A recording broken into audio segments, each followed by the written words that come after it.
Blood Warlock, Succubus Partner in the Apocalypse. Chapter 401 Clever and Witty Xin Mei, Part 1. Xin Mei had been dining on the lower floor of her villa, and after finishing her dinner she headed to the top floor to get some clothes and have a relaxing bubble bath as usual after a long day of hunting zombies. However, when her feet touched the last step of the staircase on her way to the third floor, her steps stopped as she caught the smell of a man floating in the air. If she were a normal person she would definitely not notice it, but Xin Mei possessed a strange passive skill that permanently enhanced her senses to a great extent. Therefore, since the skill invisibility did not block the scent of the body, she managed to sense that someone who should not be there was still in the vicinity as the smell was persistent and strong. Xin Mei was a powerful level 40 soul evolver. Not only had she broken the first order, but she was considerably close to reaching the peak of this stage.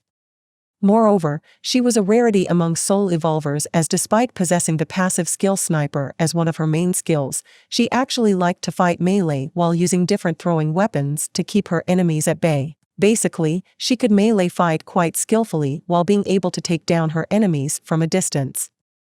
While she was not a mage due to the fact that she, unfortunately, did not have much talent for magic and mana, Xin Mei was actually no less dangerous than a mage in certain aspects. Xin Mei skillfully extended her left hand to her waist and pulled out two 10-centimeter-long needles from her belt. These needles were barely 2 millimeters thick and had been forged using bones from the bone marrow of a venomous creature called 100-foot giant of the First Order. The lingering poison in the needles had the ability to kill a soul evolver below level 10 in a matter of seconds, and for those below level 25, it was a dangerous weapon as it could slowly numb the nerves. She crept over and opened the door to her room slightly as she prepared to throw one of the two needles. However, she was surprised when she sensed that the other party's soul power actually belonged to a first-order existence. Xin Mei was even more surprised when she realized that the other party still did not seem to have noticed her presence. Even if she was quite agile, a first-order existence would usually have sensed her since each and every one of them were talented people to be able to reach that stage in less than 2 months. Unless, a thought flashed in Xin Mei's mind. She realized that the man who was rummaging through her underwear had most likely been very lucky in his life or had been carefully nurtured by someone extremely powerful. She was leaning more toward the second theory, who possessed enough physical or magical power to raise a soul evolver to the First Order and to top it all off, give him powerful skills that would allow him to bypass the defense of the entire base. Another thing to note was that the slim-complexioned man before her even wore leather armor whose value was possibly not lost with her own armor. Xin Mei was quick to come up with various theories, but when she saw the slim man take a letter out of his bag and leave it inside her underwear drawer, she was quick to understand what was going on and her lips curved slightly upward. After chasing the slim man out, Xin Mei read the contents of the letter and couldn't help but chuckle softly as she shook her head and murmured, "Interesting. Since you are so confident, then let me help you to send your message." Swoosh. A silhouette appeared on the balcony with an anxious face, but when she saw Xin Mei standing and even smiling slightly, the woman who had just arrived calmed down. This woman was Luli. She was rescued on the first day of the apocalypse by Xin Mei and had been following her from then on. Luli did her best to keep up with her savior and hoped to one day repay the favor. However, she soon realized that it would be difficult to catch up with a talented woman like Xin Mei, so she finally decided to help her in any way she could when the opportunity arose. Luli was actually a first-order existence level 26. It was just that just when Fu Xiefeng had appeared in the villa she was not present, or else it would have been a lot harder for him to sneak in secretly. "Big Sister Mei, what happened to the assassin?" "Assassin?" Xin Mei repeated at a loss. Soon, however, she understood the other party's thoughts and shook her head while chuckling. "You are wrong, Luli. That man who slipped in was not an assassin. Just a messenger." "A messenger?" The woman named Luli looked at her with wide eyes. "A messenger," Xin Mei remarked and handed the letter to Luli as she looked at the moon plastered high in the sky. Luli took the letter and read it silently. When she finally finished, she couldn't help but say aloud, "Is this person out of his mind?" The letter in her hands basically stated that a large-scale attack would be launched against the Baiquan camp in the next 48 hours at the most, and the other party even took the trouble to politely ask them to prepare everything they had so as not to disappoint him. Wasn't this arrogance a bit too high? Luli really did not understand the enemy leader's thoughts. However, Xinmei shook her head and calmly said, "You are wrong again, Luli. This young man named Xietain is probably confident of his victory based on something. After all, a crazy mad person or an arrogant idiot couldn't come up with a plan like this." Luli thought deeply, but in the end, all she saw was an ignorant and arrogant young man. Therefore, she shook her head and said in embarrassment, "Luli is foolish and doesn't understand. Big Sister Mei, would you mind explaining to me?" Xinmei lightly touched the stamping of a red giant sword on the lower right side at the bottom of the letter and slowly said, "If I am not wrong, this Xietain wants to use the Baiquan camp and its defenses to train his manpower." Luli's pupils trembled and a shiver ran down her spine as she realized what Xinmei was talking about. Even though you are now a level 26 First Order existence, you lack experience in a death combat against intelligent beings like humans. A Special Forces soldier above level 20 but not promoted has certain chances of killing you in combat due to the difference in experience in this area. Xinmei calmly explained, the leader of the other side, Xietain, was just an ordinary student in the past. Therefore, it is not crazy to assume that at least 90% of his troops are composed of people with little or no experience in war against intelligent beings. In fact, I would venture to assume that so far the entire weight of the enemy faction rested firmly on the shoulders of Xietain himself. However, it is likely that the little man decided it was time to begin actual training and therefore set up a battlefield beforehand for his troops to practice. Luli gasped for air as she said with some trepidation, If that's really the case, isn't this Xietain a dangerous madman? Someone who willingly set up a war field to send his men to could definitely not be someone sane in the head. Even more so considering that the Baiquan camp had much better weaponry. Indeed, he is dangerous. Xinmei nodded as she looked outside. Her thoughts were different from Luli's. The reason why Xinmei thought that Xietain was someone dangerous was not particularly due to him being cold-blooded, but because he was a man who clearly did not put forces on the level of Baiquan camp in his eyes at all. So, there were only two plausible reasons why someone would do such a thing. 1. Xietain was stupidly arrogant and brainless. His confidence had reached a point of mindlessness after surviving for about 60 days and acquiring some power. Or, option number 2, and the one that Xinmei believed was the correct one, Xietain had his eyes set on something far beyond and had planned so far ahead that no one understood his moves, thus labeling him as a lunatic. But for this to be possible, one needed the necessary strength. Didn't Xietain know that Baiquan camp had at least a dozen war tanks? Surely he did. So, given that even knowing this he still did what he did, the answer was clear. Now I just hope that little messenger also got my message. Xinmei muttered to herself before walking towards the exit without forgetting the letter. In the outer zone of the base, the area furthest away from the central core and the closest to the walls that represented the main defense to prevent minor beasts or zombies from sneaking in, Fu Xiefeng ran without stopping for a couple of minutes, crossing several kilometers while gasping for air. His body was covered in sweat and his face covered by the bone mask as pale as a sheet, but he gritted his teeth and pushed his trembling legs further. He barely had any stamina left and at this rate, he would definitely collapse. It was only after reaching an almost completely uninhabited street that he stepped into a dank and dark alley that he finally let himself fall to the ground without worrying about his image at all. Fu Xiefeng gasped for air as the bone mask fell off his face and rolled on the ground. His dirty face rested on the ground, and if anyone who knew him saw him in this miserable state similar to that of a dying dog, they would undoubtedly be very surprised. After all, when it came to sneaking or infiltrating, Fu Xiefeng was even superior to Kai Jingyi and was only below Evangeline. The exhaustion and stamina consumption was such that Fu Xiefeng did not move until 5 hours later.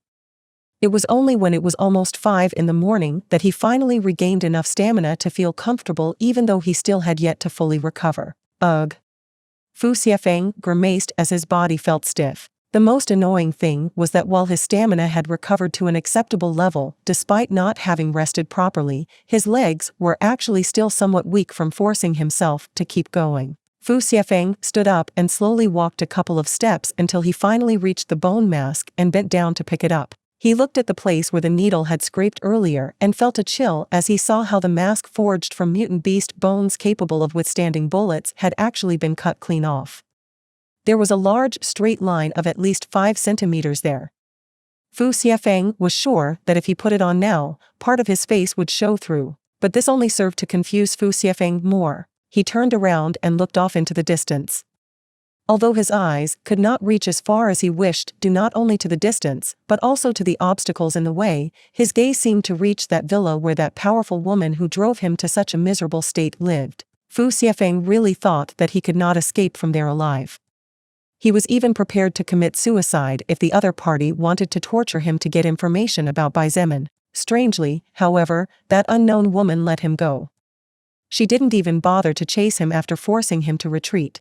Blood Warlock, Succubus Partner in the Apocalypse. Chapter 402 Clever and Witty Xin Mei, Part 2 Last.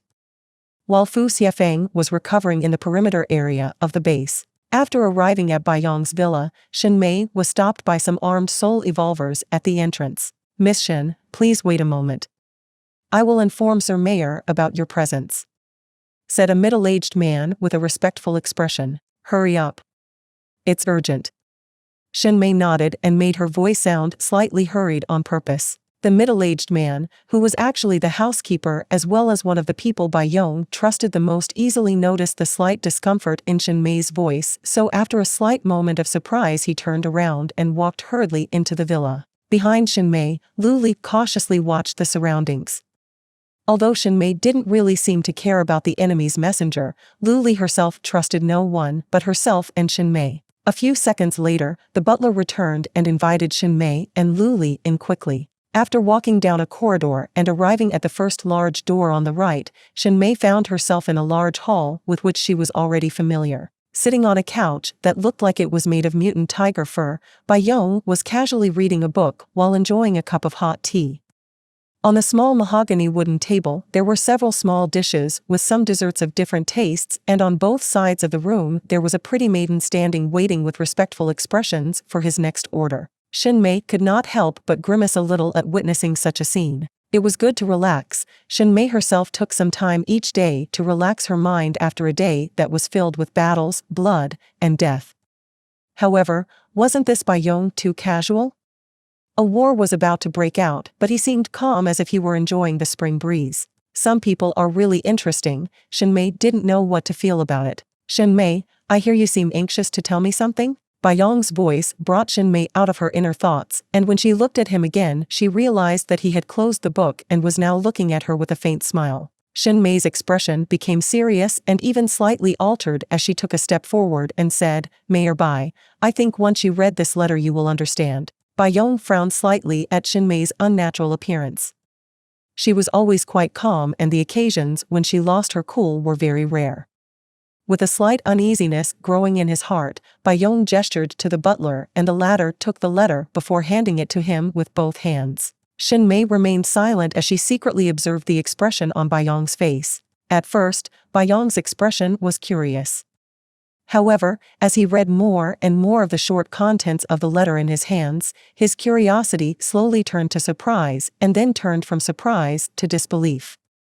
By the time Bai Yong finally finished reading the letter, his face alternated between white and red as he trembled as if suffering from epilepsy or some similar disease. It was clear that Mayor Bai Yong was suffering from anger and at the same time experiencing a great deal of stress right now. "You three, get out of the room," Bai Yong said in a deep voice brimming with authority that left no room for negotiations. The two maidens exchanged glances for a second before bowing and retreating silently. However, apart from Xin Mei and Bai Yong himself, there were two other people who did not move from their previous positions, Lu Li and the butler. "You didn't listen to me? Maybe I wasn't clear? Leave the room," Bai Yong said with a frown as he looked at Lu Li. Xin Mei did not say anything nor did she ask Lu Li to leave immediately.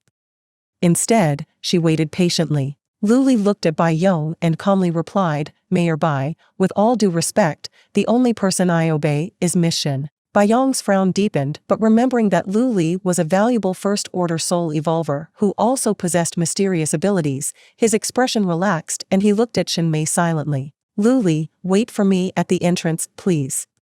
Xin Mei finally said, sneering in her heart. She wanted to show Bai Yong that while he had the power to command, not everyone would listen to him. She wanted him to understand that he was not the king of the world so that he would stop being so complacent about the current situation. Understood. Lu Li bowed slightly to the two people and then walked out without saying a second word. Bai Yong silently watched Lu Li's retreat before looking at the butler and calmly saying, "Uncle Yong." The man called Uncle Yong bowed first to Bai Yong and then bowed to Xin Mei before retreating, closing the door behind him silently. Bai Yong looked at Xin Mei steadily, and seeing her silent, he simply pointed to the couch in front of his. Xin Mei sat down, and only then did Mayor Bai Yong slowly begin to speak. "So, Xin Mei, can you explain to me what is this all about?" Although Bai Yong's voice was quite demure, Xin Mei easily noticed the hidden anger. She began to narrate the events that happened tonight bit by bit while trying to act slightly anxious, but not too anxious to avoid being seen through. Of course, Xin Mei changed a few things. For example, instead of telling Bai Yong that she literally let the messenger escape alive, what she said was that the messenger was an extremely skilled and powerful assassin, powerful enough to slip away from her attacks and slip away from her pursuit. The more he listened, the uglier Bai Yong's face got. Xin Mei was the second most powerful soul evolver in the entire base, and only Mo Zhan was capable of defeating her, but even then his chances of victory varied depending on the circumstances. In short, the fact that an enemy soul evolver appeared in the core of the base where people like him lived scared Bai Yong very much. If this enemy soul evolver decided to sneak into his villa instead of Xin Mei's and recognized him as one of the top leaders of Baiquan camp, wouldn't his life be ended right now? Bai Yong shuddered at the thought. Of course, both he and Xin Mei could not even imagine that in reality, Bai Zemin had no idea who they were, since he did not even bother to send a spy or two to study the enemy forces.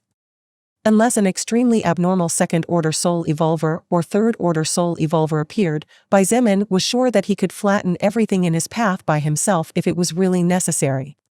Therefore, from Bai Zemin's own point of view, there was no need to go through so many headaches. Xin Mei seemed to understand Bai Yong's thoughts. However, she acted as if she was oblivious to this fact and instead asked somewhat apprehensive, "Mayor Bai, what shall we do? If this person named Bai Zemin will really launch an attack in a maximum of 48 hours, then..." Bai Yong did not respond immediately. There was a lot to think about, as there was also a lot to lose. If he made a wrong decision here, then it was highly likely that everything he had built with so much sacrifice would collapse before his eyes without him being able to stretch out both hands to save it. Xin Mei was quick to notice that Bai Yong's face was growing paler and paler. It was clear that the overconfident mayor began to realize that if Bai Zemin dared to send that letter, it could only mean either that he was an idiot or that he had something to rely on to even warn the enemy that he would launch an attack soon. Bai Yong was a smart man, otherwise he would not have arrived at the place where he was right now. However, he refused to accept that reality. If someone suddenly knocked on your door and told you that you had a maximum of 48 hours to live, how would you feel? Such were Bai Yong's feelings. For him, who was over 50 years old, it was difficult to accept all of what was happening, even though events were unfolding before his eyes. It was hard for someone who had always been in control of his own destiny and the destiny of others to accept that a young man even younger than his deceased son at the beginning of the apocalypse would dethrone him. It was hard to accept that in less than 60 days a human who could be killed by a normal bullet had reached heights sufficient to ignore the power of monstrous war tanks and their cannons. Therefore, after nearly 30 minutes of torturous silence, Bai Yong looked at Xin Mei and said with murderous intent brimming over, "Since that brat will show up at our gates, there is no need to make such a long travel. That is also good. Let them come, their soldiers will be exhausted due to the long ride, while ours will be able to rest to fight in peak condition. All right. That's a good plan to start with." Xin Mei nodded and her eyes flashed quizzically before returning to normal. Bai Yong didn't delay and stood up immediately, saying, "I'll go find Commander Jean to discuss some matters.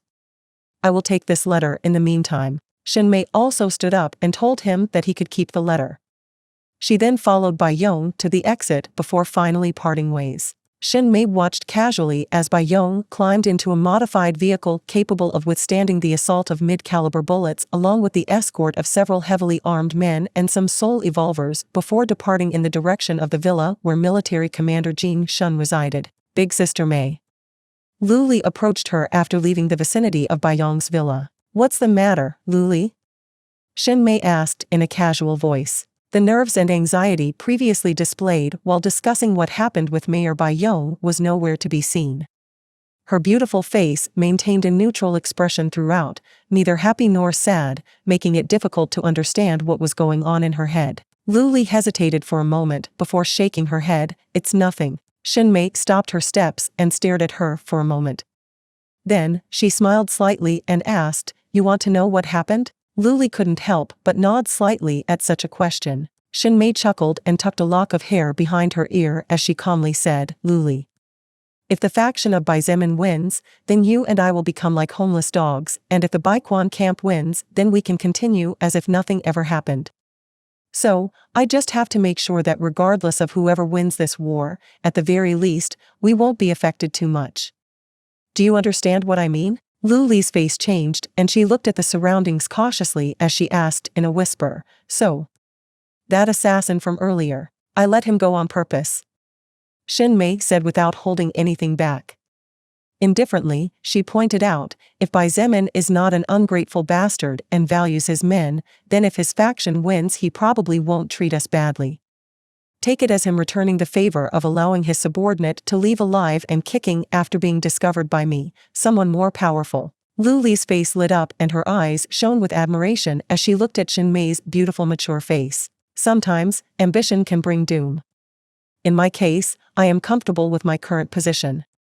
Xin Mei smiled like a flower in spring and said quietly, Now, we just have to wait and see which dog has the stronger jaw. As for us, we will most likely continue our lives as usual regardless of the outcome. Blood Warlock, Succubus Partner in the Apocalypse. Chapter 403 Rank 2, Persuasion Secret of Thunder.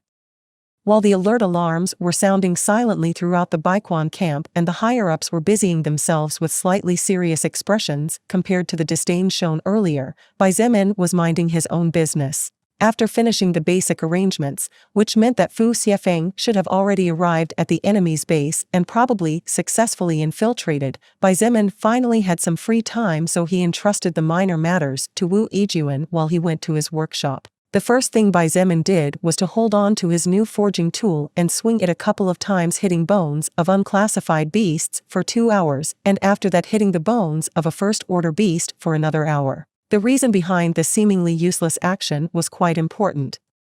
After all, Baizemin had been forging equipment using a normal metal hammer built before the apocalypse as his main tool, and the only reinforcement of that hammer had always been Baizemin's own mana. Since the new hammer, crafted by Baizemin, was constructed from a lapiodite fragment, which was a metal born from mana after the evolution of the world, Baizemin needed to get used to the extra weight of the hammer and acquire a certain habit when hammering different materials. If Baizemin's previous hammer was a 9mm pistol, then Baizemin's current hammer was a Desert Eagle. The power behind the two was completely different, and therefore the result obtained between the two would naturally be totally different. Fortunately, Baizemin was able to gain some experience after about 4 or 5 hours and after destroying several bones with metallic properties. At the very least, he believed that he would not be wasting valuable lapiodite for anything. Having temporarily put down the hammer and settled the endless blue lotus flame in the furnace, Baizemin took the tongs and picked up the same lapiodite fragment that he had heated earlier, but for obvious reasons had to temporarily leave aside. Turn the temperature up a bit, Baizemin said as he threw a couple of unclassified soul stones into the furnace. Now he was a bit more wasteful, because he would soon be conquering another base and thus taking all the other party's resources.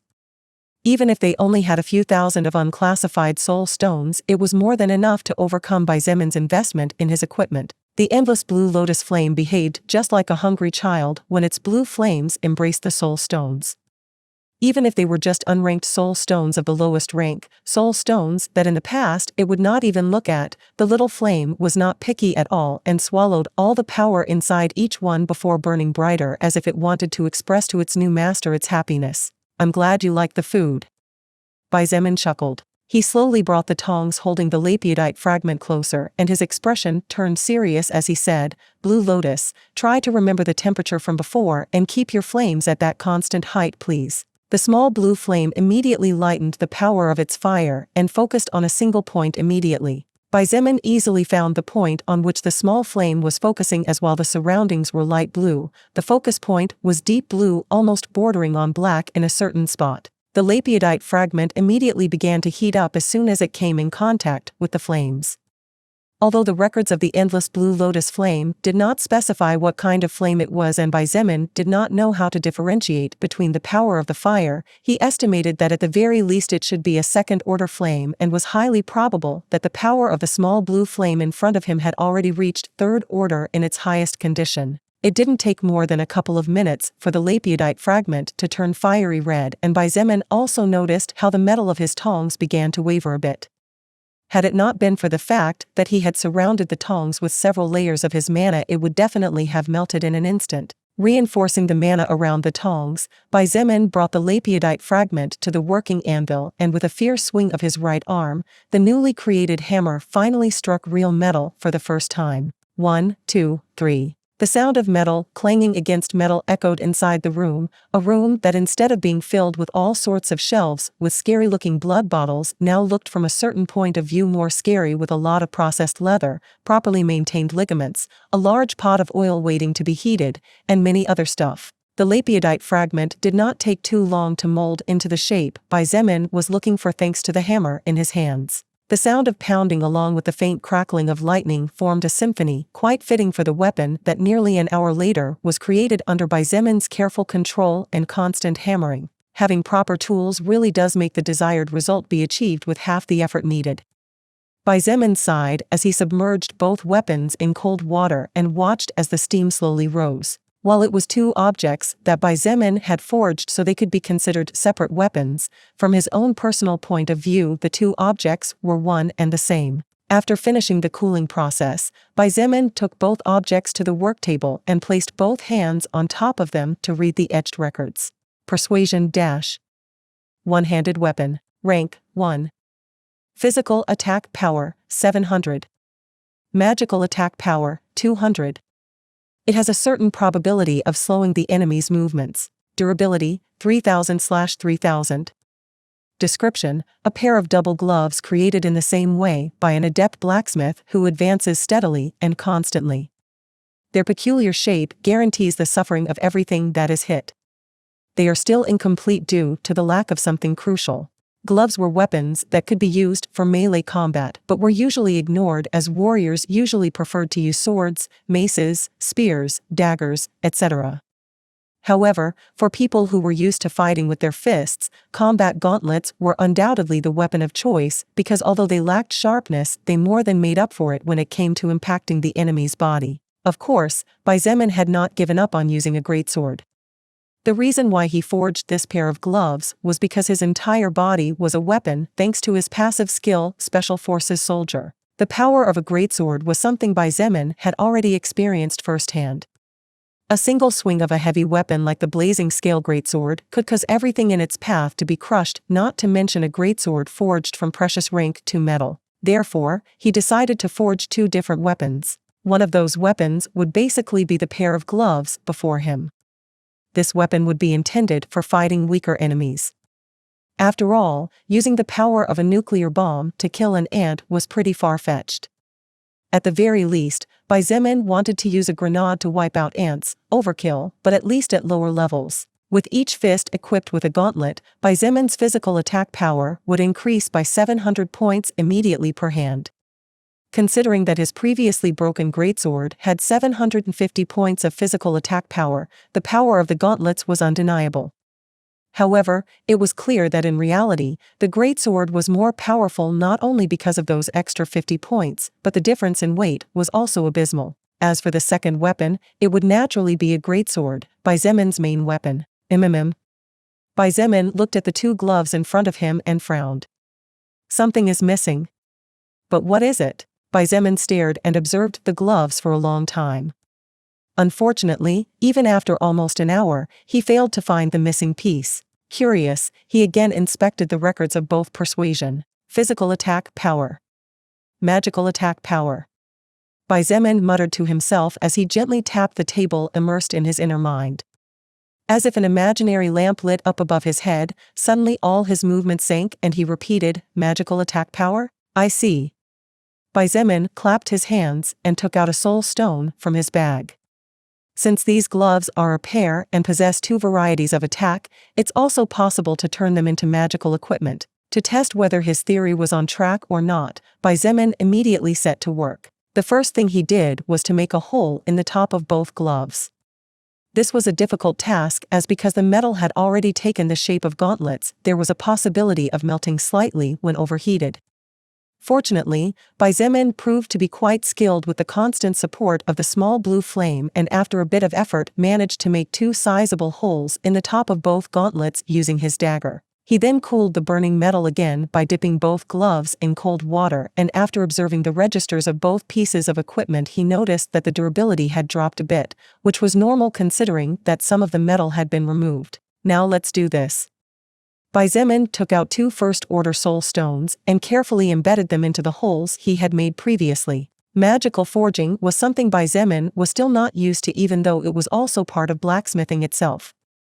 Even if his skilled blacksmithing had already reached the first order, he still had a long way to go, and there was a lot of information to obtain before he could consider himself a decent blacksmith. He focused his mind as much as he could and with a serious expression controlled the mana inside his body while using his magic in an effort to connect the mana and magic of the soul stone with the gloves. Only then could both objects merge to give birth to a new and improved one based on the previous one. After wasting two first-order soul stones, which unfortunately turned into powder due to small mistakes committed by Xietain, he finally succeeded and let out a sigh of relief. "It's finally done." The smile on his face exposed that despite losing two valuable first-order soul stones and spending another two to create the equipment before him, Xietain did not regret it in the least. The gloves before him were jet black with slightly scarlet fingertips.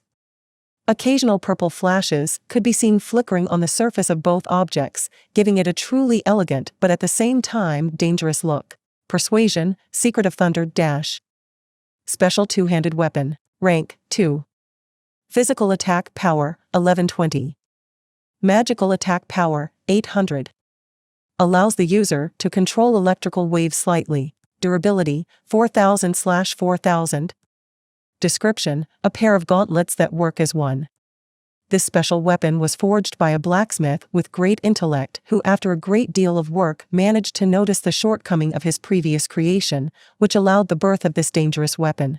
Skill First Order Blacksmithing Level 1 has been forcibly leveled up after overcoming the necessary requirements. First Order Blacksmithing Level 1, First Order Blacksmithing Level 3. Two different messages flashed across Xietain's retina. His excitement was so great that it was hard to describe in words when he noticed that indeed, the gloves created at the end ended up rising to the next stage upon correctly constructing them and transforming them into a magical and physical weapon at the same time. As if the above was not enough, not only did Xietain receive a rank 2 weapon whose physical attack power was far higher than his previous greatsword, but he also received a magical weapon that would boost his blood attacks and any other magical elements tremendously. As an extra reward, my blacksmithing skill leveled up on its own. Xietain sighed and shook his head as he said in a somewhat narcissistic tone, "Could it be? Could it be that I really am a genius?" Blood Warlock, Succubus Partner in the Apocalypse. Chapter 404, Crimson Thunder Dragon's Last Words. It was approximately 9 a.m. the next day when Xietain finally finished his main weapon. His expression was serious while his breathing was slightly agitated after so many hours of continuous work, coupled with the excitement of having seen the records of the greatsword before him, caused the normally calm Xietain, who only lost his cool at extravagant treasures at the level of the small blue flame still burning mischievously in the furnace, to not know how to react. The greatsword before him had been crafted using the precious rank 2 metal called lapidite as its main material. However, instead of being completely black, the blade of the greatsword was scarlet just like the previous greatsword he had forged in the past.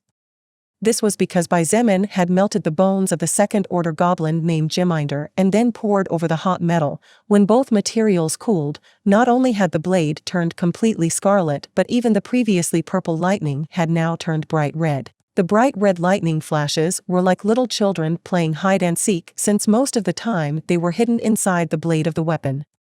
However, when they surfaced to show themselves to the world, the magical power was high to the point where the surroundings trembled slightly as proof that the current world had difficulty resisting the full power of the greatsword. Aside from several lapidite fragments, the bones of Xietain, the scales used to create the greatsword had been melted back together and integrated as a cover for the blade. In addition, Xietain had added 2 large fangs of the infernal scaled dragon to the tip of the blade, which gave the weapon a significantly more dangerous appearance than before. At a length of 1.70 meters, the new greatsword was considerably similar in shape to Xietan's blazing scale greatsword before he decided to melt it. The most noticeable difference would be that just below the hilt there was a hole waiting to be filled by something. Now all that's missing is this. A beautiful jewel. Xietain exclaimed as he pulled out a soul stone. But this wasn't just any soul stone. It was a second-order soul stone. Xietain only had 2 of these priceless second-order soul stones, and he treated both of them as national treasures. Under normal circumstances he would definitely not dare, nor would he be willing to use them. However, the weapon before him warranted such an investment. The greatsword before Xietain weighed so much that the ground had cracked, and when he tried to lift it earlier he realized that even with his current strength he could only wield the weapon for a maximum of 30 minutes before his stamina was completely drained. That's how heavy it was. He estimated the overall weight of the weapon to be approximately 6 or 7 tons, which was a tremendous increase compared to the greatsword he used before. This sharp increase in weight was due to the fact that not only did Xietain use more materials, but by using several lapidite fragments, the weight of the weapon increased dramatically as these metals added their own weight x2 with the Earth's gravity as the focus for each fragment used. He had put all his heart and care into creating the weapon before him. Therefore, since he had already come this far and only lacked one more object to complete the creation, he was willing to take the risk involved in what he was about to do. With great care, on the level of care that a person would treat a small newborn baby, Xietain gently pushed Xietain's soul stone and placed it into the hole between the hilt and the blade. This was the most valuable soul stone in Xietain's possession, even more valuable than the soul stone of the archaic bear second order, since Xietain was of a far higher level than the archaic bear, and thus the soul stone was far more valuable despite belonging to the same rank. This was the first time he had worked with a second-order soul stone. However, it was not the first time he had conducted some magical forging. Xietain felt the soul stone begin to glow, and he immediately used every ounce of his mana and every drop of his magic, surrounding that bright light. The energy contained within a second-order soul stone was immeasurable and unmatchable in comparison to an unclassified or first-order soul stone.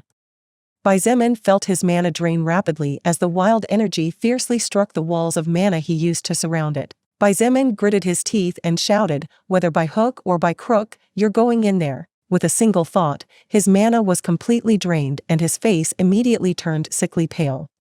Xietain almost fell over as his eyes rolled for a moment at the abrupt loss of such a large sum of mana. However, he knew in his heart that one slip-up now meant not only failure, but also the loss of the second-order soul stone. With sheer force of will, he pushed the mana that had just left his body using his magic and forced the energy of the soul stone that was trying to escape back to where it came from, and then made the energy begin to surround the body of the greatsword. Flash! The soul stone flashed and the greatsword shimmered a moment later, then everything went back to normal. Xietain took several steps back with a bloodless face before his eyes rolled to the back of his head and his mind went blank. Just before he collapsed to the ground and passed out, several messages flashed across his retina.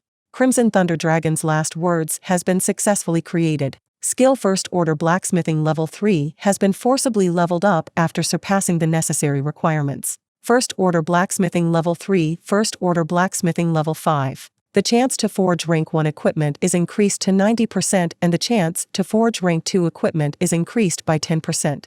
Beyond that, Xietain does not know what happened as his mind fell into a deep sleep while his soul recovered the lost mana by absorbing energy from the world. Author's note: no, don't forget to show the stats of the greatsword. It will be revealed much later, see.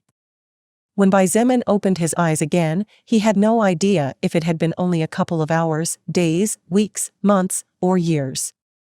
All he knew was that the day was about to end as the sun was slowly setting on the distant horizon. Phew.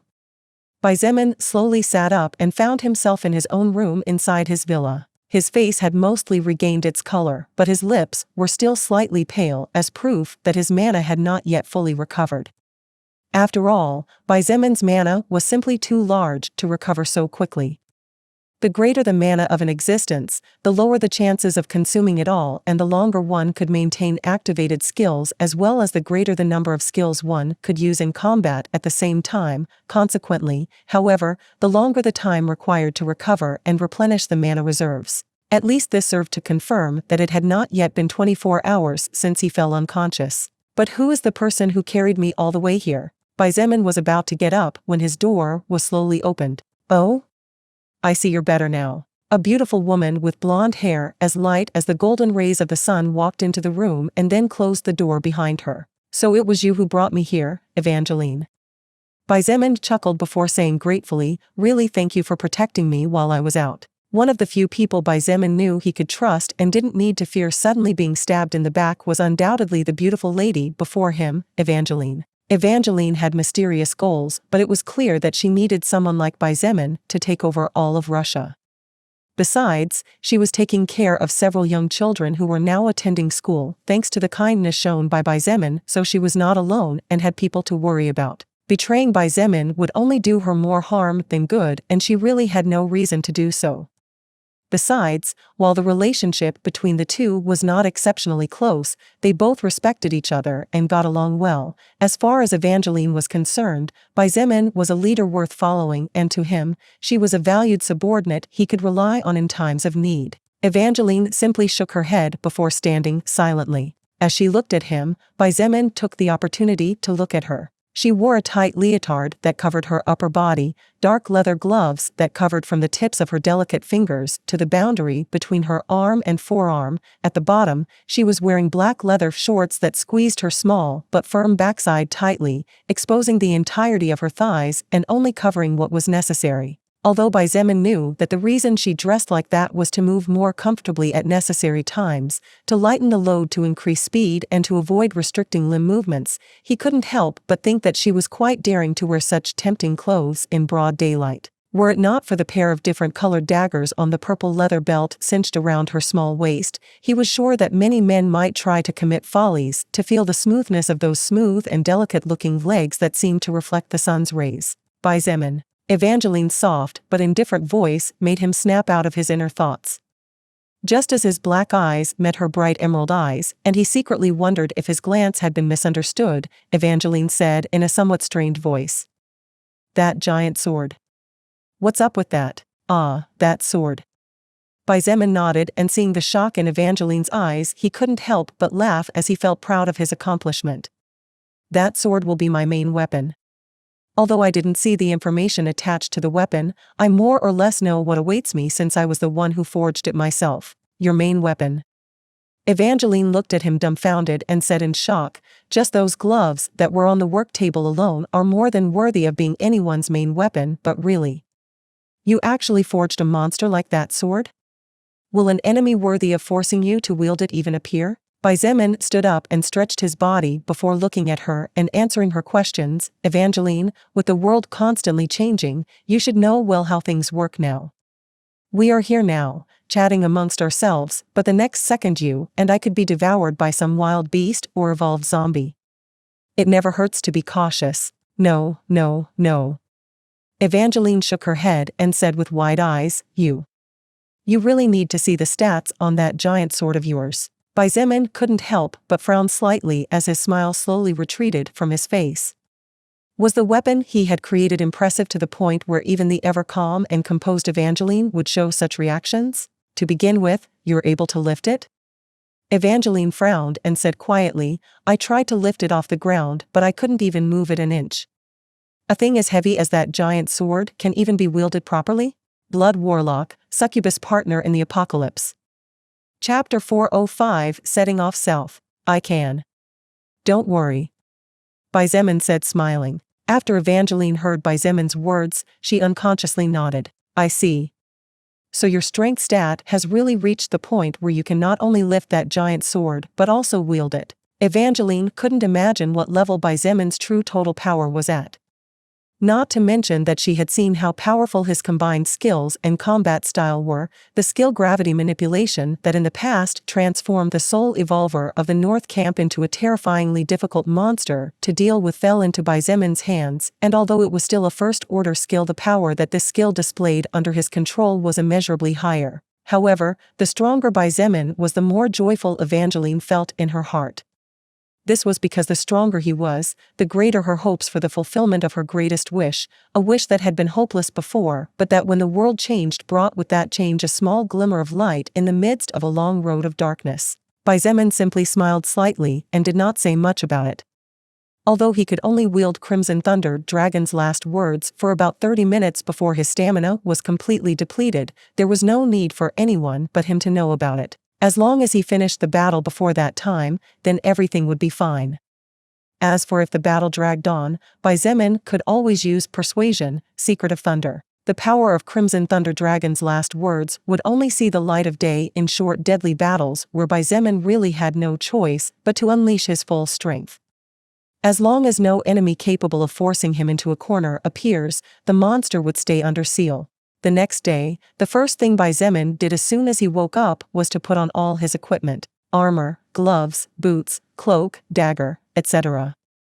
As for the treasures that came from the soul record, such as rings, bracelets, pendants, etc., Baizemen slept with them always, since it was not necessary to unequip them at all. When he left his villa under the encouraging, surprised, and respectful eyes of his maidens, a large group of people was waiting for him. Shangguan Bing Shui, Wu Yijun, Chen He, Zhong De, Kai Jingyi, Kong Lan, Evangeline, Nangong Yi, Nangong Lingxin, Xiao Ming, Lu Yin, and many others.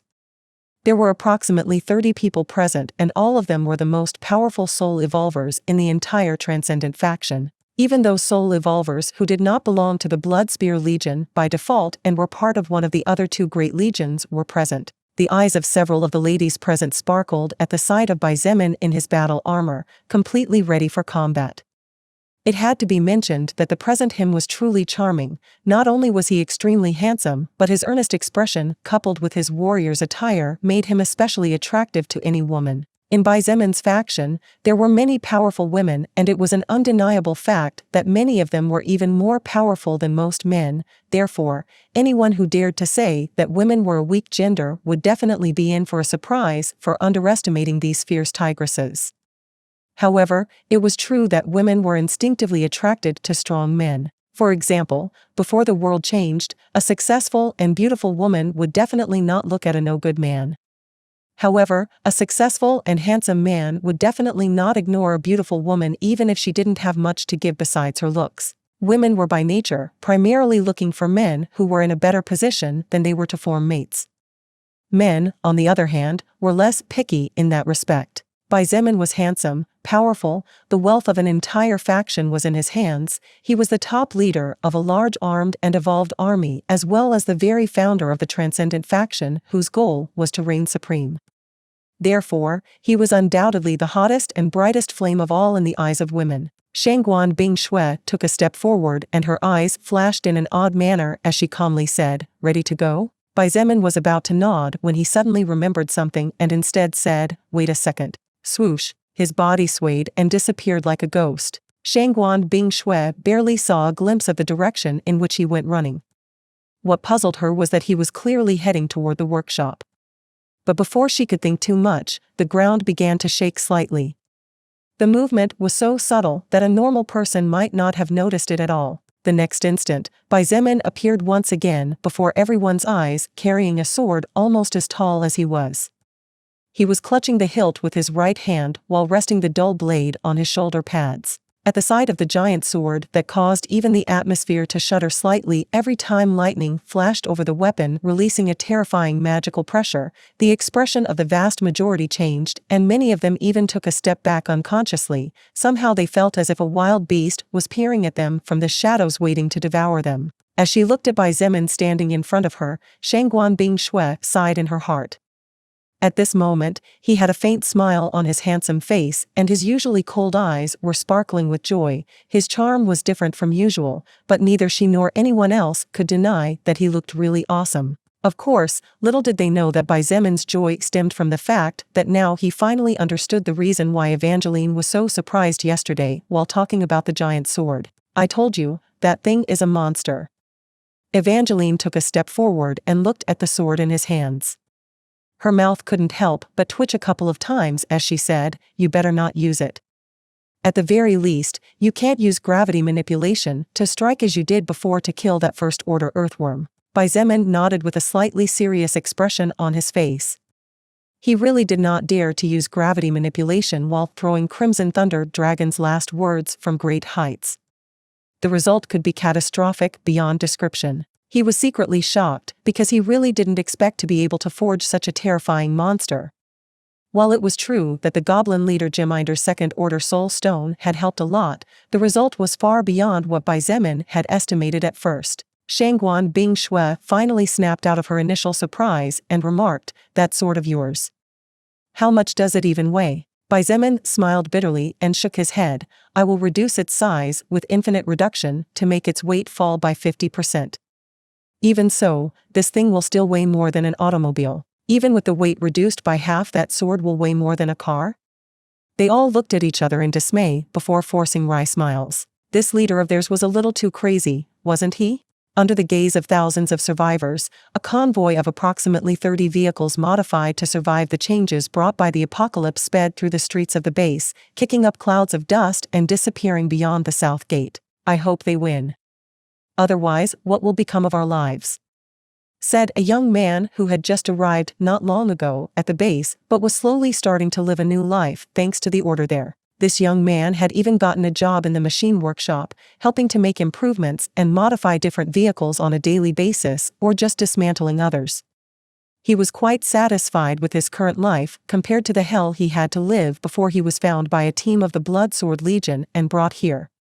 At the very least, the young man no longer had to worry about starving to death, no longer had to fear not having a roof over his head, nor did he have to fear a zombie showing up at night to eat him. "Ha ha ha, little brother. You don't need to worry about that. Our leader is really awesome, you know?" A slightly chubby middle-aged man laughed out loud as he held hands with a woman his age. The young man was surprised to recognize this couple. You are Mr. Chu and Mrs. Yang from the Lasting Night Restaurant?" The Lasting Night Restaurant was a place mainly visited by soul evolvers as only they could afford to pay the high prices that the dishes there demanded. However, the price was definitely worth it since according to rumors they even sold first-order mutant meat capable of greatly benefiting anyone who consumed it and granting valuable stat points for those who ate it for the first time. In addition, Mrs. Yang was said to be an incredible connoisseur capable of preparing magnificent dishes. It was rumored that her cooking skill was already in the second stage of evolution, so her dishes also provided extra benefits thanks to her ability to extract the maximum benefit from nutrients. The middle-aged man laughed again. He looked quite friendly as he slowly narrated, "At the beginning of the apocalypse, when the world changed and humans turned into those terrifying beasts called zombies, my wife Yang Shi and I managed to survive only because she had plenty of food reserves due to her profession as a chef. We managed to survive for a whole month until soldiers sent by His Majesty Xietain arrived at the village and saved the few survivors. When we were led to the beginning village, everything was a mess around here. The organization was poor, there were occasional murders, women sold their bodies for a piece of bread, there was no order at all. However, later my wife and I learned that His Majesty had only recently taken over the leadership of the village after overthrowing the previous leaders. A week later, the changes began to become noticeable and now, a month after His Majesty began his reign here, people might even easily forget that outside the world is a mess were it not for the constant movement of patrols." The middle-aged man surnamed Chu sighed as he counted wistfully. "Now, not only can everyone get a job, but even children can go back to basic education. Even an old couple like the two of us were able to establish a business after selling all our belongings to set up a restaurant," said the man proudly. "Therefore, you don't need to fear, young man. His Majesty is a man of miracles. A week ago, he led a small team of 3 people and captured a settlement of several thousand survivors. Now that His Majesty Xietain is personally stepping forward once again, the only possible outcome is victory. Just sit back and wait for the benefits." Ha ha ha. The young man was surprised to see that not only the Chu and Yang couple seemed to think so.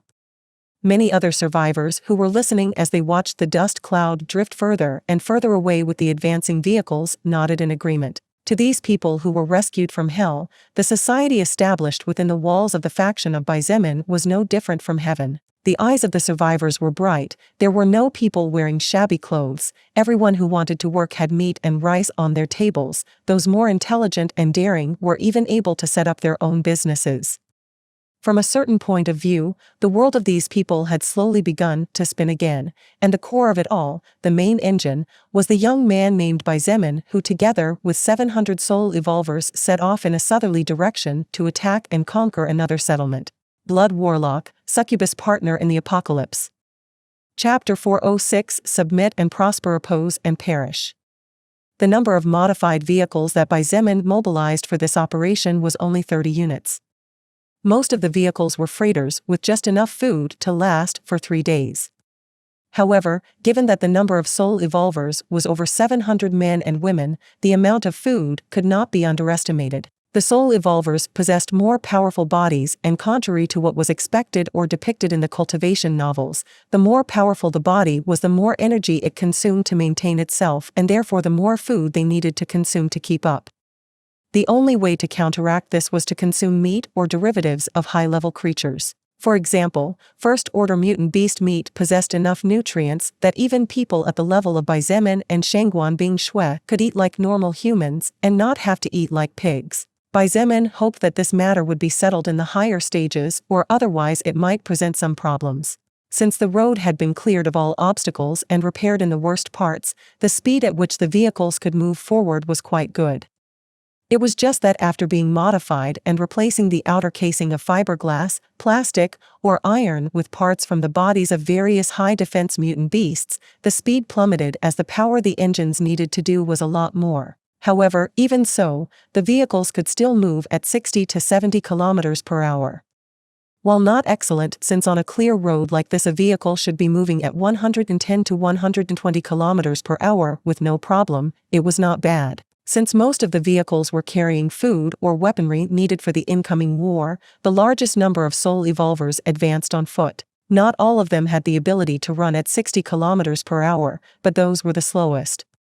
Almost all the soul evolvers present possessed at least 60 points of agility, as they had not only invested some stat points, but had also consumed a lot of food that increased their stats naturally. Occasionally, a zombie would appear walking along the roadside, emerging from the woods like a lost lamb. However, when the zombies stopped to look in the direction of the sound, they didn't even make it 2 steps before their heads were severed or their brains crushed by ranged attacks. After the zombies were killed, a soul evolver would rush forward to check that there were no soul stones inside the heads, and then return to join the advance caravan again. Standing at the front of the caravan of vehicles, Baizemin calmly walked forward while observing the surroundings with an indifferent gaze. Occasionally, the mutated beasts in the forests on both sides of the road roared, but when Baizemin released his soul power in warning, none of the creatures of first order or higher came out. As for the unclassified mutant beasts, they were all immediately torn apart and then thrown into the trucks before the drive resumed. Despite advancing at over 60 kilometers per hour, Baizemin seemed to be taking a walk in the park. His steps were like those of a walking person rather than a running one, yet his body blinked from time to time, appearing as if by magic at a distance sufficient not to block the path of the vehicles advancing behind him. Swoosh! Swoosh! Swoosh! Several silhouettes flashed, and in an instant they arrived next to Baizemin, keeping up with his speed. What do you feel as you look at this? Shangguan Bing Shui, who had positioned herself to his right, asked. She looked at the soul evolvers running on both sides of the convoy, wielding swords or holding bows, and then looked at Baizemin as she questioned, "Did you ever imagine that in just 2 months of time you would have an army of evolved humans looking at you the way they look at you now? A whole army that will attack the place you point to without hesitation." Baizemin looked at the expressions on the faces of the soul evolvers around him, and it didn't take him too long to realize what Shangguan Bing Shui was saying. The vast majority were looking at him with admiration, confidence, hope, faith, and many positive emotions. Every soul evolver had a certain pride in their hearts that was impossible to suppress. They were, after all, the elites of mankind. However, regardless of gender, regardless of age, regardless of their levels, and regardless of whether it was unclassified or first order, they had all been conquered in their own way by the young man who wore full body armor and whose ghostly movements were difficult to follow with the naked eye. Xietan's prowess had basically spread throughout the entire Transcendent faction, since among the Soul Evolvers there were some students who were with him at all times and followed him from day one. From a normal and powerless human, Xietain managed to break through with his fists and smashed all those who opposed him or who became obstacles to his progress. He never was defeated, and regardless of whether the other party was human or a giant beast whose weight was enough to crush him, he never took a step back and battled fearlessly. Everyone admired him, especially the younger ones. Unconsciously or not, each of the more than 700 Soul Evolvers present believed in their hearts that he would be the person who would restore peace into China and bring calm back into their chaotic lives. To answer Shangguan Bingshue's question, Xietain was honest even though there were several people listening. To be honest with you, my goal was never to lead. In fact, my goal was not even close to domination as it is now. Therefore, I would be lying if I said I wasn't a little surprised by what I have accomplished with your support up until now. However, surprised and proud of are two completely different things. Wu Yijun, who was to his left, asked in confusion, "Don't you feel any pride in yourself after all you've accomplished?" Evangeline couldn't help but point out, "Xietain, remember that 2 months ago you were but a human at the bottom of the world pyramid.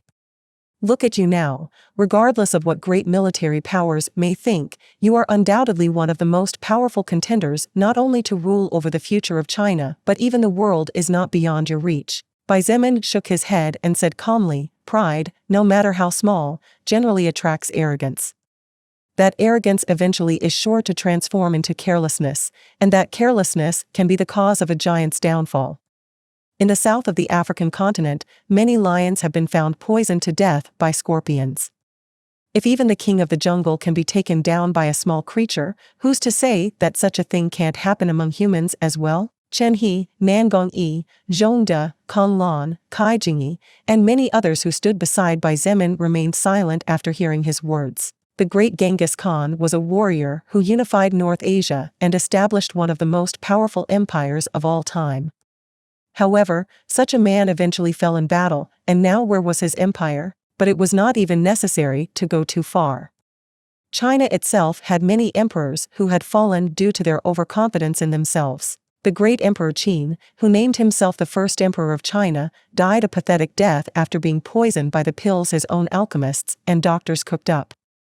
Emperor Qin believed that his reign would last forever as he arrogantly sought eternal life, which on the contrary ended up killing him by his own carelessness. Xietain did not want to fall.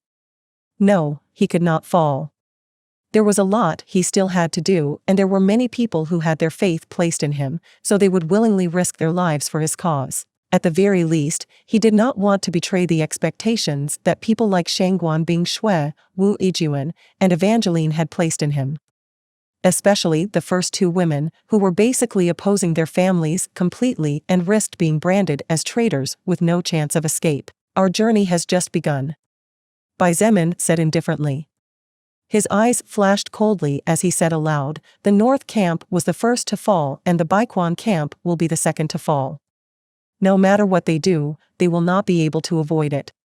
But these two camps are just the beginning of it all. We barely have control over one sub-district, but that will soon change.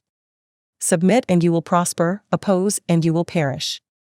Simple as that." In short, what Xietain was saying in a way was that regardless of whether there were hundreds of Soul Evolvers present or not, the end result would still be the same, and that if his allies were not his allies and were his enemies, they would simply perish. Xietan's words might seem arrogant to the ears of many, and consequently he seemed to be contradicting himself. However, for some reason, everyone present felt that his words were more of a statute than words. It was as if everything were set in stone. Many should feel slightly upset at being treated as dispensable existences. However, surprisingly, none of them got angry. Shangguan Bingshue and the others observed the reactions of the rest. They were surprised to see that instead of anger, everyone's eyes shone more brightly than before. It seemed that it took only a little push for everyone to become fanatics of a new religion. It was only then that Shangguan Bing Shui, Wu Yijuan, Chen He, Nangong Lingxin, Evangeline, Nangong Yi, Zhong De, and the rest understood the reason why Bai Zemin said those words. The more self-confidence he showed, the higher everyone's morale would be, and the higher the level of faith he showed in himself, the higher the level of faith others would have in him. Wu Yijuan smiled sweetly and said quietly, "As expected of you." Bai Zemin smiled faintly and did not comment much on the matter. Even if no one said anything, it was impossible for the soul evolvers following him not to feel nervous. After all, what was about to be fought in less than 48 hours was the first large-scale war between humans, the first major war between soul evolvers and heavily armed soldiers. The large group stopped occasionally, approximately every 4 hours. Bai Zemin allowed his troops to replenish their strength while preparing freshly grilled meat and vegetables. In addition, a large pot of white rice was also placed in the center that was making everyone drool. The delicious aroma spread quickly, so some of the mutant beasts were attracted and caused some minor problems. However, no soul evolvers were harmed, let alone killed. On the contrary, the strength of Bai Zemin's group grew rapidly for every extra beast or zombie that fell. Approximately 15 hours later, Bai Zemin ordered everyone to stop and start setting up the camp where they would spend the night.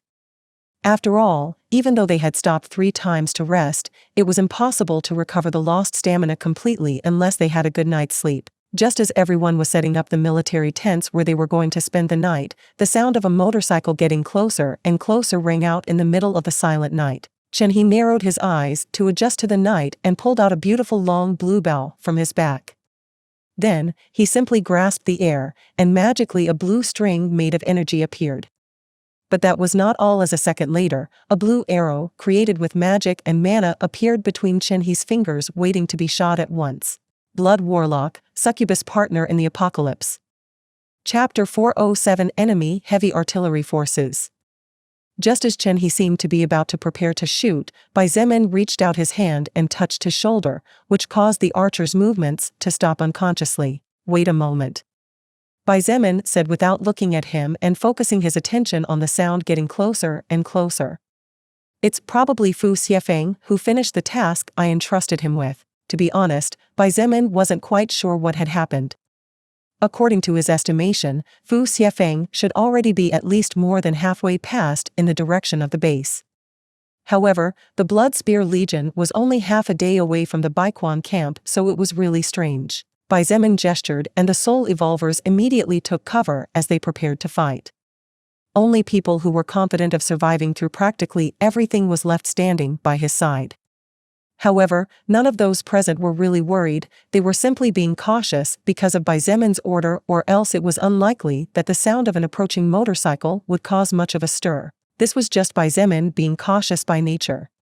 Nothing more, nothing less. Fortunately, all concern was unnecessary, as even in the middle of the night and despite carrying the headlight off to avoid attracting any creature more than the sound of the engine already did, a soul evolver with the active skill Luminous Vision said loudly, "Your Majesty! The motorcycle driver is the leader of the 2nd Brigade of our Blood Spear Legion." Bai Zemin waved his hand at the same time as he nodded, and with that gesture, everyone immediately relaxed and went back to busying themselves with the half-finished meal. The person in the position of the leader of the 2nd Brigade of the Blood Spear Legion was none other than Fu Xietain himself. Soon, the motorcycle approached as it was traveling at a speed of over 100 kilometers per hour, and Fu Xietain, who was being cautious from the moment he noticed the large crowd of people blocking the road, could also relax when he identified the people at the front of the group. "Legion Leader Bai." Fu Xietain immediately bowed to Bai Zemin after getting off the motorcycle he was riding on. Bai Zemin waved his hand gently to indicate to him that it was not necessary to stand on ceremony and said with a slight frown, "Did something happen in the middle of the road? As we had planned, you should have met up with the Blood Spear Legion at least 6 hours ago. In fact, something strange happened and I would like to report it." Fu Xietain nodded with a slightly serious expression and then looked at the surroundings cautiously. Bai Zemin's eyes glinted slightly as he saw the caution of one of his most trusted subordinates, and as if realizing something he turned around and walked towards the forest as he said without looking back, "Bing Shui, you are left in charge meanwhile." "Fu Xietain, you come with me." Shangguan Bing Shui simply nodded. There wasn't much to do at the moment other than to be slightly on guard in case any beasts or zombies appeared while those with the cooking skill prepared dinner. As for Fu Xiafeng, he simply gave a quick wave to the rest and then hurriedly followed by Xietain. The two of them disappeared beyond the tall bushes, getting lost amidst the thick grass and giant trees. "So, what's going on?" asked Bai Xietain with a slight smile. "Big brother Bai, I almost got killed back there." Fu Xiafeng sighed as he sat on the trunk of a tree toppled by some unknown creature. Now that it was just him and Bai Xietain present, Fu Xiafeng finally called out to him in the same intimate way as always. It was just that when there were people present it was better to keep a bit of distance to avoid misunderstandings, as it might not only damage Bai Xiein's own image, but Fu Xiafeng would begin to be seen as someone who got his position and personal possessions due to his friendship with the higher leader rather than through his own efforts. While it was true that Fu Xiafeng's position and achievements were directly connected to Bai Xietain and their close relationship as well as the trust he had in the slender young man, the reality was that from a certain point of view Fu Xiafeng had earned it thanks to his courage as well as the demonstration of being someone trustworthy. "What happened? Explain everything to me with details included," Bai Xietain said in a serious voice as his eyes flashed with slight murderous intent. To him, Fu Xiafeng was a man he could trust in most of cases. While he was not particularly powerful, Bai Xietain was 95% sure that he would not betray him, and to Bai Xietain loyalty was too valuable in this world where people's lives were worth less than a piece of fresh meat. What Bai Xietain needed were people loyal to him, and therefore, when he heard that one of his trusted warriors was about to be killed, he naturally got upset. Fu Xiafeng sighed and slowly began to narrate everything from the beginning. From his arrival at the base, the minor harassment by the soldiers guarding the entry and exit of the survivors to the base, the rumors he heard throughout the day as he mingled among the survivors, the strange movement of the military troops and police forces at Baiquan camp, and so on. After Bai Xietain asked him several questions to clarify minor doubts he was left with in between Fu Xiafeng's narration, Fu Xiafeng continued relating everything he had seen and heard while he was inside the enemy base. 13 battle tanks, more than 24 Bradley type and normal IFVs, 65 vehicles of different types with heavy machine guns mounted on them, more than 100 modified motorcycles with heavy weaponry on the sides, and a large number of modified transport trucks. Bai Xietain muttered with slight surprise after hearing what Fu Xiafeng saw inside the military hangar in the center of the enemy camp. The number of military vehicles possessed by the other side exceeded Bai Xiein's speculations. Moreover, as he heard from Fu Xiafeng himself, things were not that simple at all. Just from the number of ammunition boxes Fu Xiafeng saw when he sneaked into the enemy camp's military hangar, Bai Xietain could estimate that at least the amount of weaponry the other side had under their control was at least 3 or 4 times greater than what his faction possessed. But this was also natural if one thought about it carefully. After all, Commander Jin Shun had led the largest number of soldiers to leave the forest and took everything they could with them. Were it not for the fact that Fu Qigong had successfully captured and secured 2 rooms of weapons and ammunition, Bai Xietain could not have obtained anything from that arsenal. Besides, what if the other side had more weapons and more ammunition? It wasn't as if Bai Xietain was going to fight a war where numbers mattered too much. He wanted to see if 700 soul evolvers with an average level of 15 could take on an army of several thousand unevolved humans carrying modern weaponry. "So, you're telling me that you hid 10 electromagnetic bombs in the bottom of 10 battle tanks?" Bai Xietain asked suddenly. "That's right." Fu Xiafeng nodded and then said with some regret, "If only I had carried less food in my bag and more bombs, I could have planted more electromagnetic bombs in more vehicles. All their tanks and IFVs could have been incapacitated at the crucial moment of the battle and would have given us victory a lot easier." Bai Xietain smiled mysteriously and said strangely, "That's not necessarily so, big brother Bai?" Fu Xiafeng looked at him in confusion. Don't worry about it, and continue to tell me what happened while you were at the enemy base." "Judging from what you have told me so far, it seems that the enemy was already preparing to attack us even without my message." Bai Xietain did not continue with the previous matter, but his eyes flashed playfully as purple lightning flashed over the body of both gauntlets on his hands. "Oh, okay." Fu Xiefeng nodded, still surprised, and began to narrate again. After planting the electromagnetic field bombs, what I did was to sneak into one of the most luxurious and ostentatious houses in the core of the base. After listening to the dialogue of several female employees of that villa, I learned that the owner of the house was a woman and possessed an undoubtedly prominent position within the enemy faction.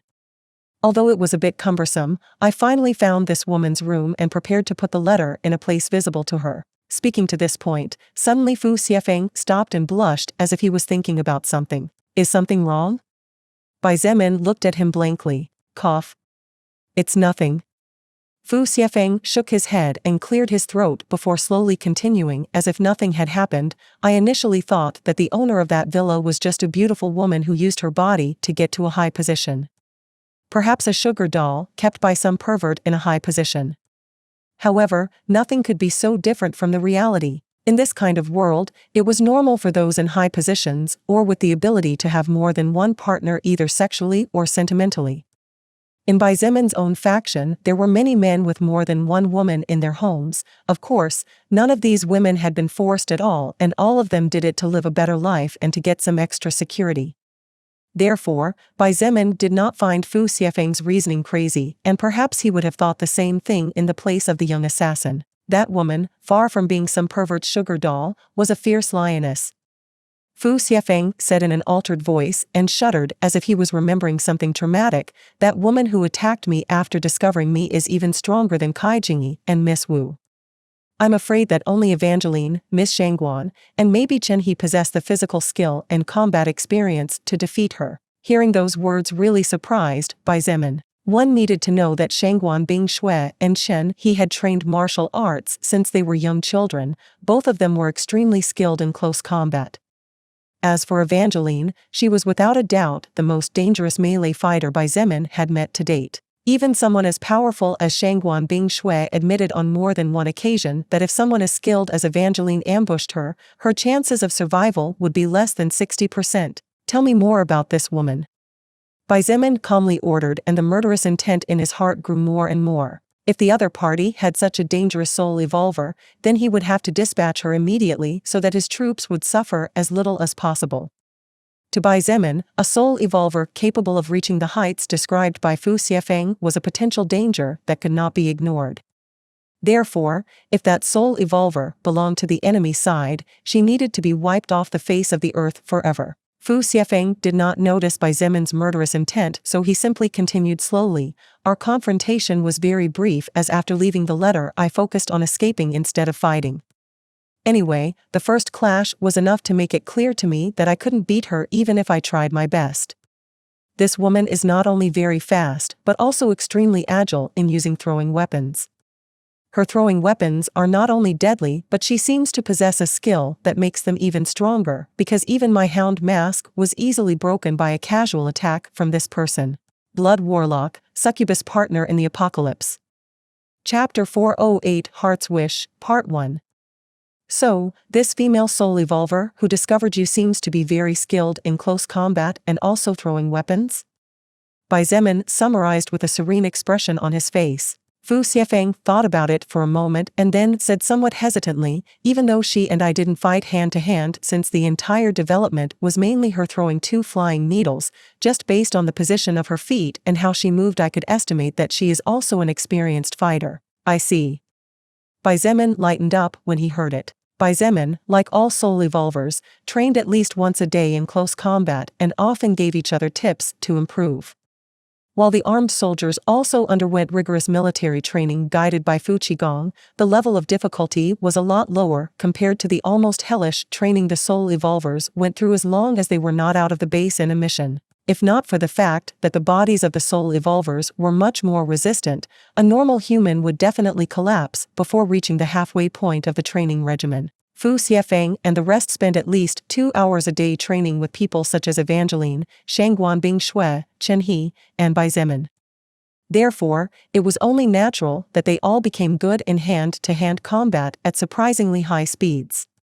It was precisely for this reason that Fu Xiefeng managed to identify that Shen Mei possessed great dexterity not only in playing with throwing weapons but also in close-range fighting. While it was possible that his estimation of Xin Mei had been shaken by the unconscious fear he generated towards her after almost being killed, it probably wouldn't be too far from the truth. After all, even if they did not possess a cheat skill like Bai Zemin's Special Forces soldier skill, one could train combat prowess naturally and without needing to rely on a passive rune. The reason why he previously named only Shangguan Bing Shui, Evangeline, and Chen He but did not name Bai Zemin was not because the latter was less skilled in close combat. It was just that in Fu Xiefeng's eyes, Bai Zemin was simply in another category, and ranking him on the same level as the other soul evolvers was an insult. I see. Don't worry. When we're done with the other party, I'll take care of killing that woman personally, Bai Zemin said serenely. Instead of sounding as if he was talking about taking a woman's life, it looked as if he was talking about trampling an ant by the roadside. What? Fu Xiefeng looked at him with wide eyes before shaking his head like a rattle. No. And what's wrong with you? Bai Zemin looked at him dumbfounded before frowning. Fu Xiefeng was rather quiet and endured many things silently for the sake of avoiding trouble. Therefore, it was very rare to see him lose control like this. Big brother Bai, this woman I'm telling you about actually allowed me to escape. What? Bai Zemin almost fell to the ground when he heard Fu Xiefeng's revelation. Fu Xiefeng sighed heavily and nodded with a serious face as he said, she really let me escape. That female soul evolver had the chance to kill me if she really wanted to. I felt as just before the last needle penetrated my head, a wave of mana foreign to mine deflected it off course and just tore my mask. I think that woman must have activated some skill to misdirect the attack at the last second and make it look as if she had failed. Also, she reacted very quickly even after I used the false poison seed and could have chased me, but she didn't. Otherwise, I'm afraid I might be more dead than alive now. Bai Zemin frowned tightly as he heard Fu Xiefeng's words and his mind raced wildly in search of answers to the great unknown that now weighed on his heart. Why on earth would a powerful enemy soul evolver allow an intruder like Fu Xiefeng to escape? The false poison seed that Fu Xiefeng had just named was actually a new type of seed that grew from a plant that was discovered by some of the mutant botany team members while exploring the forests under the protection of several armed soldiers and soul evolvers. This false poison seed came from a plant that was named Last Breath because if one mistakenly consumed its flowers, one would actually die in the next second. The effect of this terrifying plant was discovered after using as a guinea pig a woman who, after secretly becoming a soul evolver, used her strength to rob and kill several people from nearby villages. She was caught by Kai Jingyi during one of her expeditions in search of supplies, and after breaking her limbs to prevent her from escaping, was kept as a prisoner until a use was finally found for her. Surprisingly, however, the seeds of this mutant plant were harmless. After breaking them, a dense cloud of green smoke with a faint fishy odor would be released, which gave the impression of being fatal poison, but in reality, was false, as even a normal human would simply suffer from a slight dizziness for a couple of seconds before returning to normal. Therefore, these seeds were named as false poison seed. Virtually, every soul evolver by Zemin's faction had at least a few of these seeds, as in times of need it could potentially buy them a couple of essential seconds to save their lives. If the enemy soul evolver really reacted fast enough to discover that the fog was just smelly, colorful smoke, then why didn't she chase after Fu Xiefeng? If she was as powerful as he described, then this woman should possess at least one or two ways to catch up with him. Objectively said, this mysterious woman should be at least one of the most powerful soul evolvers in the entire enemy base. Therefore, her position, prestige, as well as the benefits she received from the Baiquan camp government should be extremely high, at the very least, enough for her to work for them willingly. What reason then would such a person have to let go of an enemy who intended to completely crush the good life she was living? Fu Xiefeng watched silently as Bai Zemin stared into the distance with narrowed eyes, seemingly lost in his own world. The doubts that Bai Zemin had were the doubts that Fu Xiefeng had asked to himself, but even after racking his brain 1,000 times over thinking, he could not find answers. However, unlike Fu Xiefeng, who was thinking not only with his brain but also with his heart after being affected by emotions such as fear, surprise, gratitude, and many others, Bai Zemin possessed the skill-stone heart which kept most of his strong emotions imprisoned in a powerful shell. Therefore, his thoughts were much more rational and his mind was a lot clearer than that of a normal soul evolver, hence, his judgment could be considered to be quite frightening in the good sense of the word. Heh. Xietain grimaced and chuckled to himself as he discovered the other party's thoughts. When there were resources, there would always be wars involved.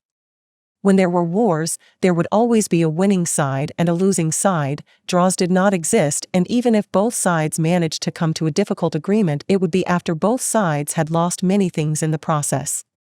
However, in the case of the impending showdown between the Transcendent faction and the Baikwon camp, it was absolutely impossible to reach an agreement because even if the other side wanted to cooperate, Xietain would definitely not agree. How could he agree to something like that when his goal was to control the whole country in less than 12 months? Therefore, one side was definitely destined to fall. Interesting. Xietain nodded and spoke to no one in particular while smiling slightly. Since that's how things are, let me join you in your game. Since the female soul evolver on the other side had no intentions of participating any more than necessary in this battle, Xietain had no reason to provoke her. After all, even though he was strong, it was always better to have an extra ally rather than an extra enemy, especially if that ally was someone powerful, brave, and intelligent. Many leaders in ancient times, and even in the modern world, feared their intelligent allies more than their powerful allies, because someone intelligent could bring down someone powerful. However, Xietain thought differently from all those leaders. Why did all leaders always think about controlling everything? In Xietan's eyes, leading and ruling was not necessarily about having everything under control. In many light novels, the leaders of large factions often tried to assassinate the protagonist just because it had great talent and feared they would not be able to control the protagonist in the future once it became too strong. However, what was the end result? They all ended up being trampled underfoot and their thousands of years of history turned to dust overnight simply because they made a bad decision. Humans were not machines and Xietain was not the protagonist of a light novel. He was fully aware that one slip-up on his part would mean eternal goodbye. So, instead of stupidly making enemies left and right, Xietain believed that the smartest thing to do was to make many allies. He did not need to rely fully on his allies. After all, allies were there to use each other for mutual benefits. As long as there were benefits, the alliance would be as tough as the fictitious adamantium metal. Sometimes, alliances were even more reliable than friendship based on fleeting and ever-changing feelings. Since a powerful soul evolver from Baikwon camp wished not to get more involved than necessary in the whole mess that was soon to be unleashed, Xietain had no reason to forcibly drag her into it. After all, it wasn't as if just because she belonged to the enemy camp she was his enemy, or otherwise, Xietain would have to kill all the survivors of the Baikwon camp for helping his enemies grow stronger, something that was naturally impossible and heartless. Hearing how Xietain talked to himself and seeing how his face lit up with a slight smile, apparently having made some kind of decision, Fu Xietain wanted to ask what happened. However, he didn't get the chance to do so on that occasion as a series of light footsteps approached them closer and closer from the side they came from earlier. Legion Leader Bai, Brigade Leader Fu. Second Legion Leader Shangguan sent me to report to you that dinner is ready to be served. A female soul evolver reported respectfully. Got it. Xietain nodded with a faint smile before looking at Fu Xietain and calmly saying, "Come on, Fu Xietain. You probably haven't eaten anything all this time with all you've been through. You need to replenish your energy for the war ahead." Fu Xietain took a deep breath and nodded, following Xietain and disappearing into the bushes again. After dinner, each soul evolver was in charge of cleaning their own utensils with which they ate, and after they had stored everything in the trucks, they immediately went into one of the 10 large military tents to sleep. Each of these 10 large military tents had the capacity to accommodate up to 100 people inside. In addition, several tailors in training had used the skins of bears, tigers, panthers, and other furry creatures to weave a large number of warm sleeping bags so that even outside the comfort of their homes everyone was quite warm inside. Blood Warlock, Succubus Partner in the Apocalypse. Chapter 409 Heart's Wish, Part 2 Last. With each tent being able to accommodate up to 100 people and given that there were only about 700 soul evolvers for a total of 10 tents, it was clear that those present did not have to sleep crowded together. In fact, everyone was quite comfortable. However, there was one tent that was being used by a small group of people, so it looked a lot bigger than it really was due to the large volume of free space. In this tent rested the various leaders of the different teams, battalions, and brigades that made up the entire Blood Spear Legion. Since there were less than 50 of them, each one could have their own area and at a considerable distance from each other. After everyone had finished their dinner, the tactical flashlights and solar power generators were switched off. Everyone was aware that at the first glimmer of sunlight they would have to wake up and leave for enemy territory, so as a military rule, they were obliged to sleep early to preserve energies at the highest level regardless of whether they were soul evolvers or not. In the part closest to the entrance of the tent, Xietain rested in his sleeping bag. He chose this position not only because he could move immediately if necessary, but also because it was the only place through which he could observe the beautiful moonlight high in the sky. Of course, it was also the coldest place. However, for Xietain, who possessed the passive skill Silver Skin, the normal cold of a night meant nothing. As the silver rays of light slightly illuminated his face and the moon was reflecting in his dark pupils, the thoughts of the young leader of the Transcendent faction were far from focusing on the approaching war. What occupied his mind were his own interpersonal relationships. Xietain, surprisingly, longed to see Lilith. He did not know whether it was love or not, but since his stone heart skill had not yet evolved and the requirement fall in love was still incomplete, he judged that it was not possible. However, Xietain did not deny that at the very least he liked that naughty demon girl who always playfully teased him whenever the opportunity arose. Why would he deny his feelings? Lying to oneself was no different than wasting time. After all, one definitely knew one was lying to oneself, so there was no point in doing something like that. Besides, while he was a little afraid of love due to past experiences, Xietain did not reject the emotion. Can't sleep? A soft voice, practically a whisper inaudible even to soul evolvers, sounded just to Xietan's left. Xietain gently turned his head, and thanks to the dim moonlight and starlight, he saw Shangguan Bingshue's beautiful face looking in his direction. Shangguan Bingshue's silver hair shimmered under the moonlight that gently hugged the outline of her tempting sleeping bag-covered body.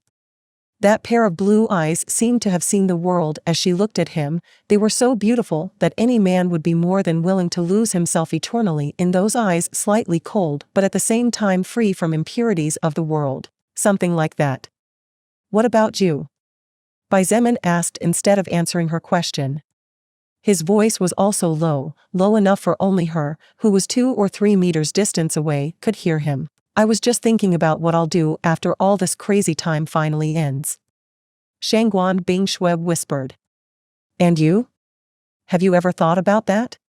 What would you like to do with your life once you can sit down and rest after so much fighting and so many wars? What was what he wanted to do once all this hell ended? Xietain was taken aback at such a question. However, the next moment he wanted to laugh, something he fought against since everyone was probably asleep. He whispered back, "Don't you think it's a little too early to think about that? Maybe."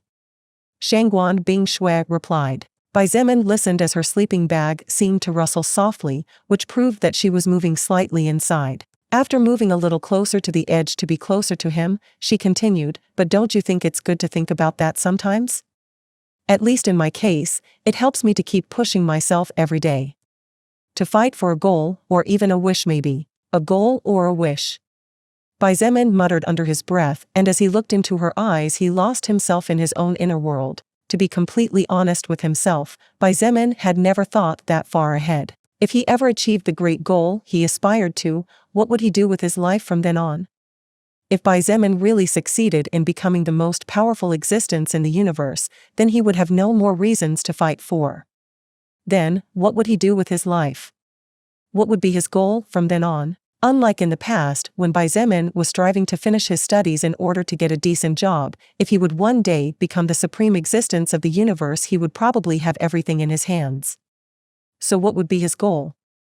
Regardless of race, all living, self-aware creatures needed a long-term goal.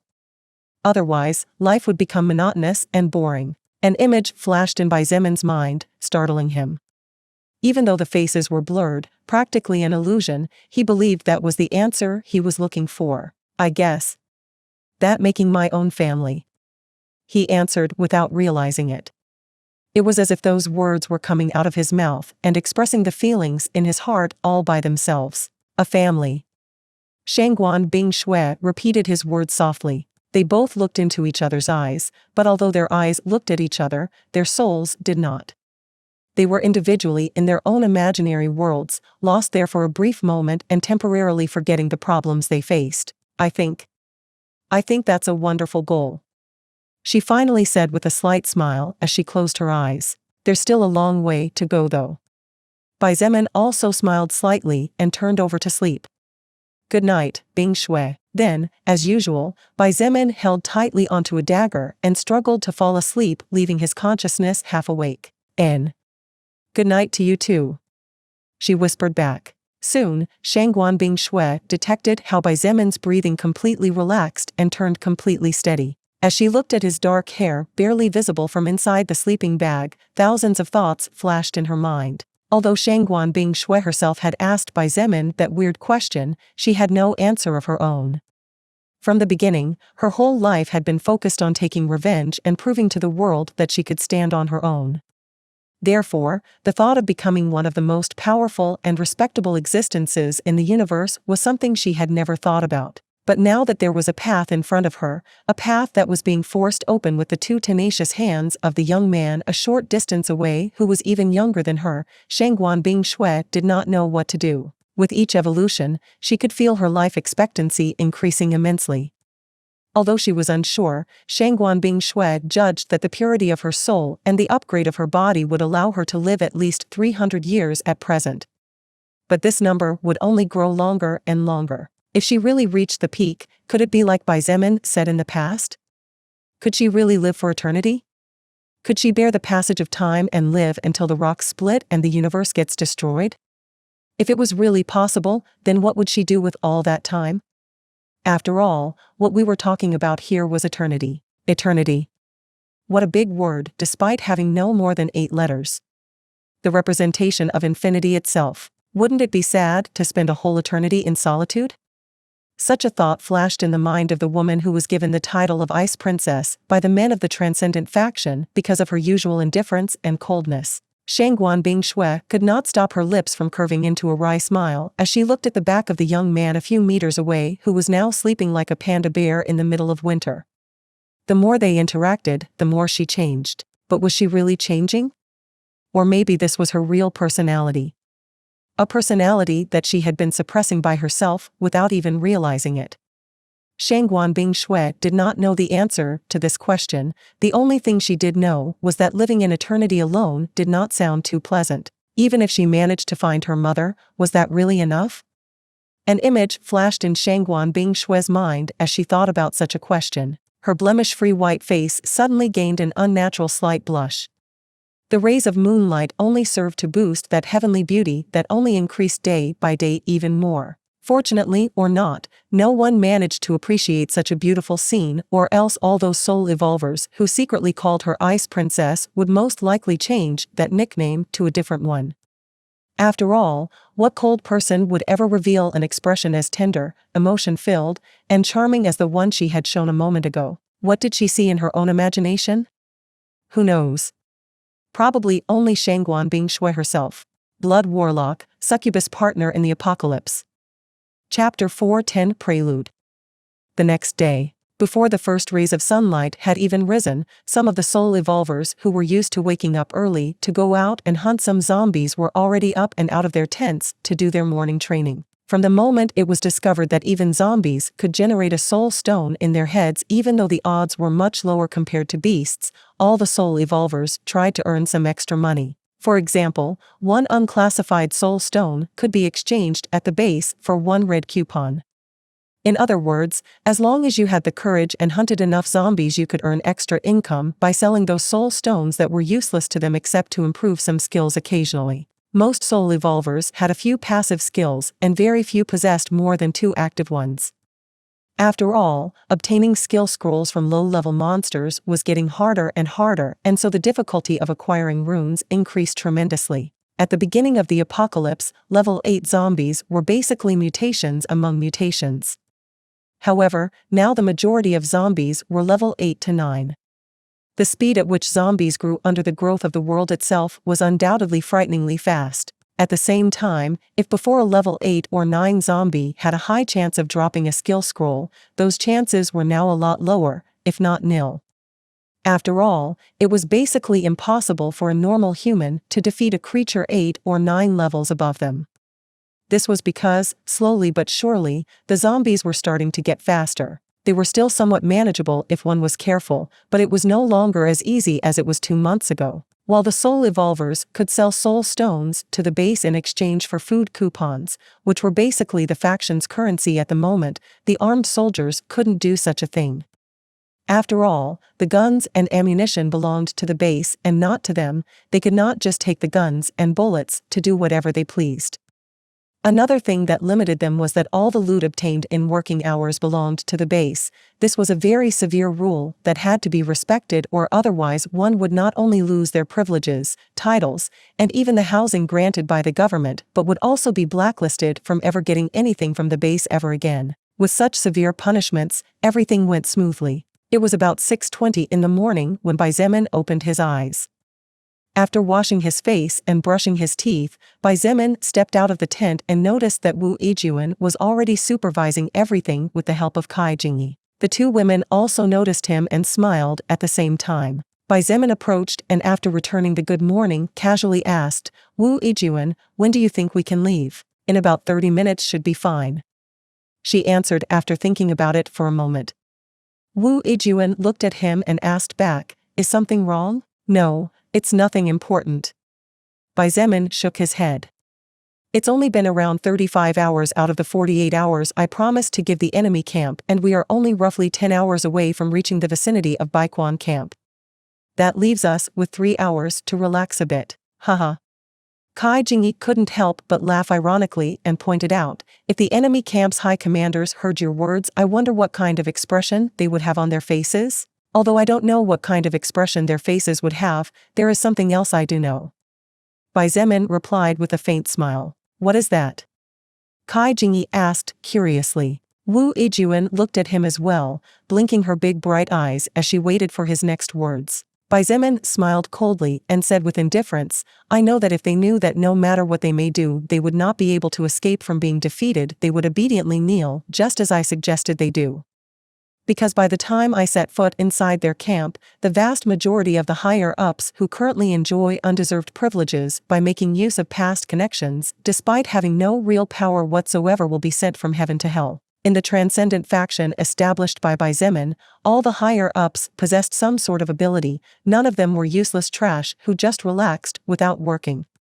Even those who were not soul evolvers such as Lu Xiaoyao possessed brilliant natural skills such as management, leadership, ability to devise, knowledge about X thing, and so on. However, even without ever having been there, Xietain was sure that 90% of the top commanders of the Baiquan camp were people who made use of the power they had possessed from before the apocalypse, but in reality, probably had no real abilities at all. By the time he had conquered the enemy territory, all those arrogant characters who were still stupidly daydreaming that they were the favorites of the world regardless of the changes would come face to face with a rude and fierce awakening that would drag them back from that dreamland they were in. Kai Jingyi and Wu Yijun looked at each other before smiling helplessly at each other. This was especially so for Wu Yijun, as she was really beginning to realize that people in positions of power were really quite mediocre. Having grown up in a government family with great power, Wu Yijun naturally had some inclination towards those chosen by the higher-ups like the president or her grandfather to occupy great positions.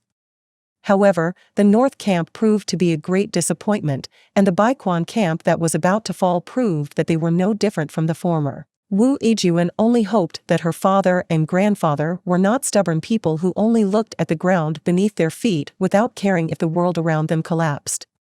Because regardless of her falling in love with him, she truly believed that Xietain could not be defeated unless a huge armored army surrounded him. Of course, Wu Yijun didn't know that even though she believed she was already thinking highly of Xietain, she was actually horribly underestimating him. But this would be proven in less than 24 hours. Wang Jin was a vanguard police, leader of a team tasked with guarding the base's immediate vicinity from an observation station 20 kilometers away from Baiquan camp. Of course, while it was not the only duty Wang Jin's team had, today was the day that this dangerous yet boring mission fell on his shoulders. Why was observation a dangerous mission? This was a question with many possible answers. For example, if a mutant beast of great power came out of the forest on a random whim, the guard team in the area would undoubtedly be decimated. After all the teams charged with this task carried only a few light weapons such as old machine guns, pistols, and some country shotguns. In addition, they were not provided with too much ammunition either. Each soldier had about 2 magazines for their weapons apart from a small pistol with a full magazine. With such a low firepower, it was impossible for a team of humans to defend themselves against a powerful mutant beast or a group of low-level unclassified. But this was also reasonable. After all, who in their right mind would give great firepower to a group whose mission was basically to become cannon fodder to warn the main camp? Probably no sane leader. However, there was also another purpose for the observation point mounted 20 kilometers north. This purpose was simple: to alert the base immediately of any suspicious human sightings. This was because the war between Baiquan camp and other enemy faction was imminent. That bastard, Bai Yong. A police officer complained as he muttered through gritted teeth, just because we are unwilling to follow him actually sent us to die here. Little Lu, be careful with your words. Wang Jin scolded lightly. Team leader Wang. We are clearly being treated like throwaway rats. The officer called Little Lu complained this time without hiding his voice at all. Those dogs know that the enemy is probably coming right now, but they still sent us to the front with these shitty weapons that are good for nothing but killing pigs. The other 8 members of the small vanguard team nodded at the police officer's words, and seeing this, Wang Jin couldn't help but sigh. This small group, as well as a few others, refused to join either Mayor Bai Yong's side or Commander Jin Shun's side, since even though no one said anything, everyone knew that the 2 men were not as righteous as they appeared to be on the surface. For example, Mayor Bai kept 2 cute little foreign twins, barely 14 years old, in his villa. There was no need to explain that the least he wanted was to behave like an upright adult. Commander Jin Shun had a hobby of occasionally kidnapping other men's wives. Rumors had once spread that the reason behind this behavior of his was because in the past his wife had knitted him several green hats, and even his children were not really his. Unfortunately, the rumors soon died with those who spread them as soon as the culprits were found. No one dared to openly oppose the 2 great giants of the Baiquan camp because the power they controlled was too great. Even if there were people like Wang Jin who abhorred such behavior, there was nothing they could do about it, as many of them still had families to worry about to let righteousness take over their actions. Therefore, the only thing they could do was to do their job but not support any side. Even if they belonged to the police troops, this did not mean that they were 100% dogs, since at the very least they would never receive missions that went against their principles. That bitchy old bag, by way. She thinks that just because that old shit of a brother of hers gave her the position of police leader, she can do whatever the fuck she wants. That position should belong to team leader Wang, since he's the only one who kept his head firmly on his shoulders among the other corrupt police station leaders. Another policeman snorted with disdain. Okay, that's enough. Wang Jin raised his voice and looked at everyone sternly as he said in a flat voice, even if what certain people do is not to our liking, we have to do our duty no matter what. Not for them, but for the 20,000 innocent people behind us. Hearing these words, they all shut their mouths, even though the anger and reluctance in their gazes never completely died down. Even if they were unwilling, they all believed that at the very least they had the right and obligation to protect the weakest. You are an interesting bunch of people, but you are also stupid. That's what our Legion leader would say if he were here after listening to your conversation. A soft voice, clearly belonging to a woman, sounded from the top of the watchtower built of trunks and plywood. Whose? Wang Jing felt a shiver run down his spine as out of habit he drew his pistol from the holster and turned around in a hurry. The other 9 policemen also turned around hurriedly and pointed their guns at the intruder. Oh, by the way. Our Legion leader is actually His Majesty Bai Zemin, the person in charge of leading the attack of this occasion. Kai Jingyi was sitting at the makeshift window of the small guardhouse at the top of the tower as she looked at the 10 people in front of her with a small smile on her face. Blood Warlock, Succubus Partner in the Apocalypse. Chapter 411, Luoning's Path. Seeing Kai Jingyi's pretty face coupled with her petite but still tempting body, everyone including Wang Jin himself were momentarily shocked. I guess evolution is really doing its part. Kai Jingyi chuckled as she watched the reactions of the men in front of her. Although she was pretty in the past, her beauty had not reached a level where men would gawk staring at her. Even now she was not very aware of how attractive she had become. This was because usually Kai Jingyi was always surrounded by soul evolvers, and as a result it was difficult for her to notice her own changes. Moreover, although she knew that there were hundreds if not thousands of men who longed to be with her, she never paid too much attention to this matter because along with her increase in strength her demands also became more and more exigent. Being surrounded by outstanding people like Fu Xiefeng, Zhong De, Nan Gongyi, Chen He, Bai Zemin, and some others did not help those ordinary poor men as well. Wang Zhen was the first to come out of his surprise, followed instantly by the rest of his team. The 10 men blushed at first after realizing that for a moment they fell for the charm of a young girl who was young enough to be the daughter of some of them, but soon their faces turned pale at the realization of something that chilled their blood. You are a soul evolver. Wang Zhen unconsciously blurted out those words even though it was more of a statement than a question. If it was just a normal soul evolver, then there wasn't that much to fear.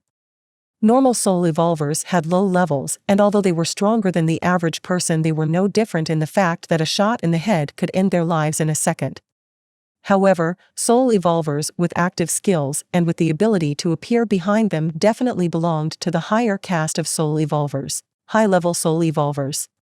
Wang Zhen and the rest had seen some of these existences, and all of them possessed at least a way to fight back momentarily against the metal bullets of mankind's modern weaponry. Even if it was only for a second, from this distance at that time, Kai Jingyi could take the heads of all of them. It was just that her goal was not to end the lives of these people, on the contrary, she had to make sure they lived or else Bai Zemin's plans would have some delays. You 10 should get out of here, she said without losing the small smile on her face. A smile that, while beautiful, to many was also a mocking smile, as even in the face of her enemy she always kept the same expression. Get out? The 9 men looked at each other blankly while Wang Zhen stared at Kai Jingyi in dismay and trying to figure out if she was tricking them. Just get lost already. Kai Jingyi waved her hand indifferently and said calmly, our legion leader is kind, so he decided to let you guys warn Baiquan camp about his arrival. The leader of the other party was letting them leave and even wanted them to openly reveal that the attackers were coming to the base. Wang Zhen felt that the world he lived in was destroyed again. Why would the attacker warn the defender when he would launch the attack? Wasn't this stupid? Little did Wang Zhen and his men know that Bai Zemin had sent a letter almost 2 days ago informing them of his imminent attack and that this was the reason why the Baiquan camp had been in turmoil recently. You're not fooling us? Wang Zhen asked in a deep voice. The smile on Kai Jingyi's face faded back and she replied back, you want me to kill 9 of you and let just 1 go? Or maybe I should just cut your throats and use the communicators by myself? Today's Kai Jingyi was no longer that naive girl who was studying international relations at Beijing University. She had killed many people over the past 2 months, so the murderous intent in her gaze could not be casually ignored. Wang Zhen's face changed and he waved his hand as he loudly commanded, we're getting out of here. The 9 men who composed Wang Zhen's team also did not delay any longer and nimbly descended from the watchtower one by one while using the plank ladder. Not even a minute later, the sound of roaring engines broke the natural silence and 10 motorcycles sped off into the distance. That's better. Kai Jingyi nodded in satisfaction as she watched Wang Zhen shout something into the intercom as they moved farther and farther away.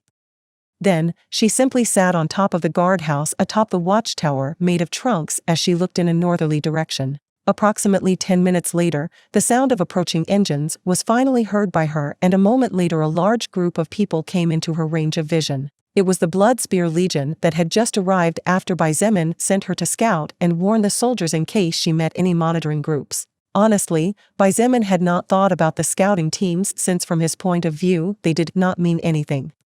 However, after hearing Wu Yijuan's suggestion he changed his mind. Leave the vehicles here. Bai Zemin ordered in a deep voice to each leader of the different branches of the Blood Spear Legion, 30 soul evolvers will stay behind to protect the supplies. The rest of you follow me. We are going 10 kilometers deeper into enemy territory. After hiding the vehicles using fallen tree branches and large amounts of dry leaves among the huge bushes, 30 soul evolvers whose levels ranged from 5 to 10 hid at various strategic points ready to attack any enemy that came closer than they should. Since these soul evolvers had been working together as a group for a long time and had been training hard as a team, even a level 25 unranked mutant beast or zombie would probably fall before them, leaving those 30 soul evolvers behind, as neither Xietain nor anyone else wanted the resources as well as the beast corpses they had obtained along the way to go to waste after being encountered by some strange creature. The approximately 670 to 680 soul evolvers of the Blood Spear Legion set off on foot with leisurely steps. Luoning. What's it, big brother? The little girl wearing her leather armor size small for her diminutive figure looked at Xietain beside her with her two large sparkling eyes similar to precious gems.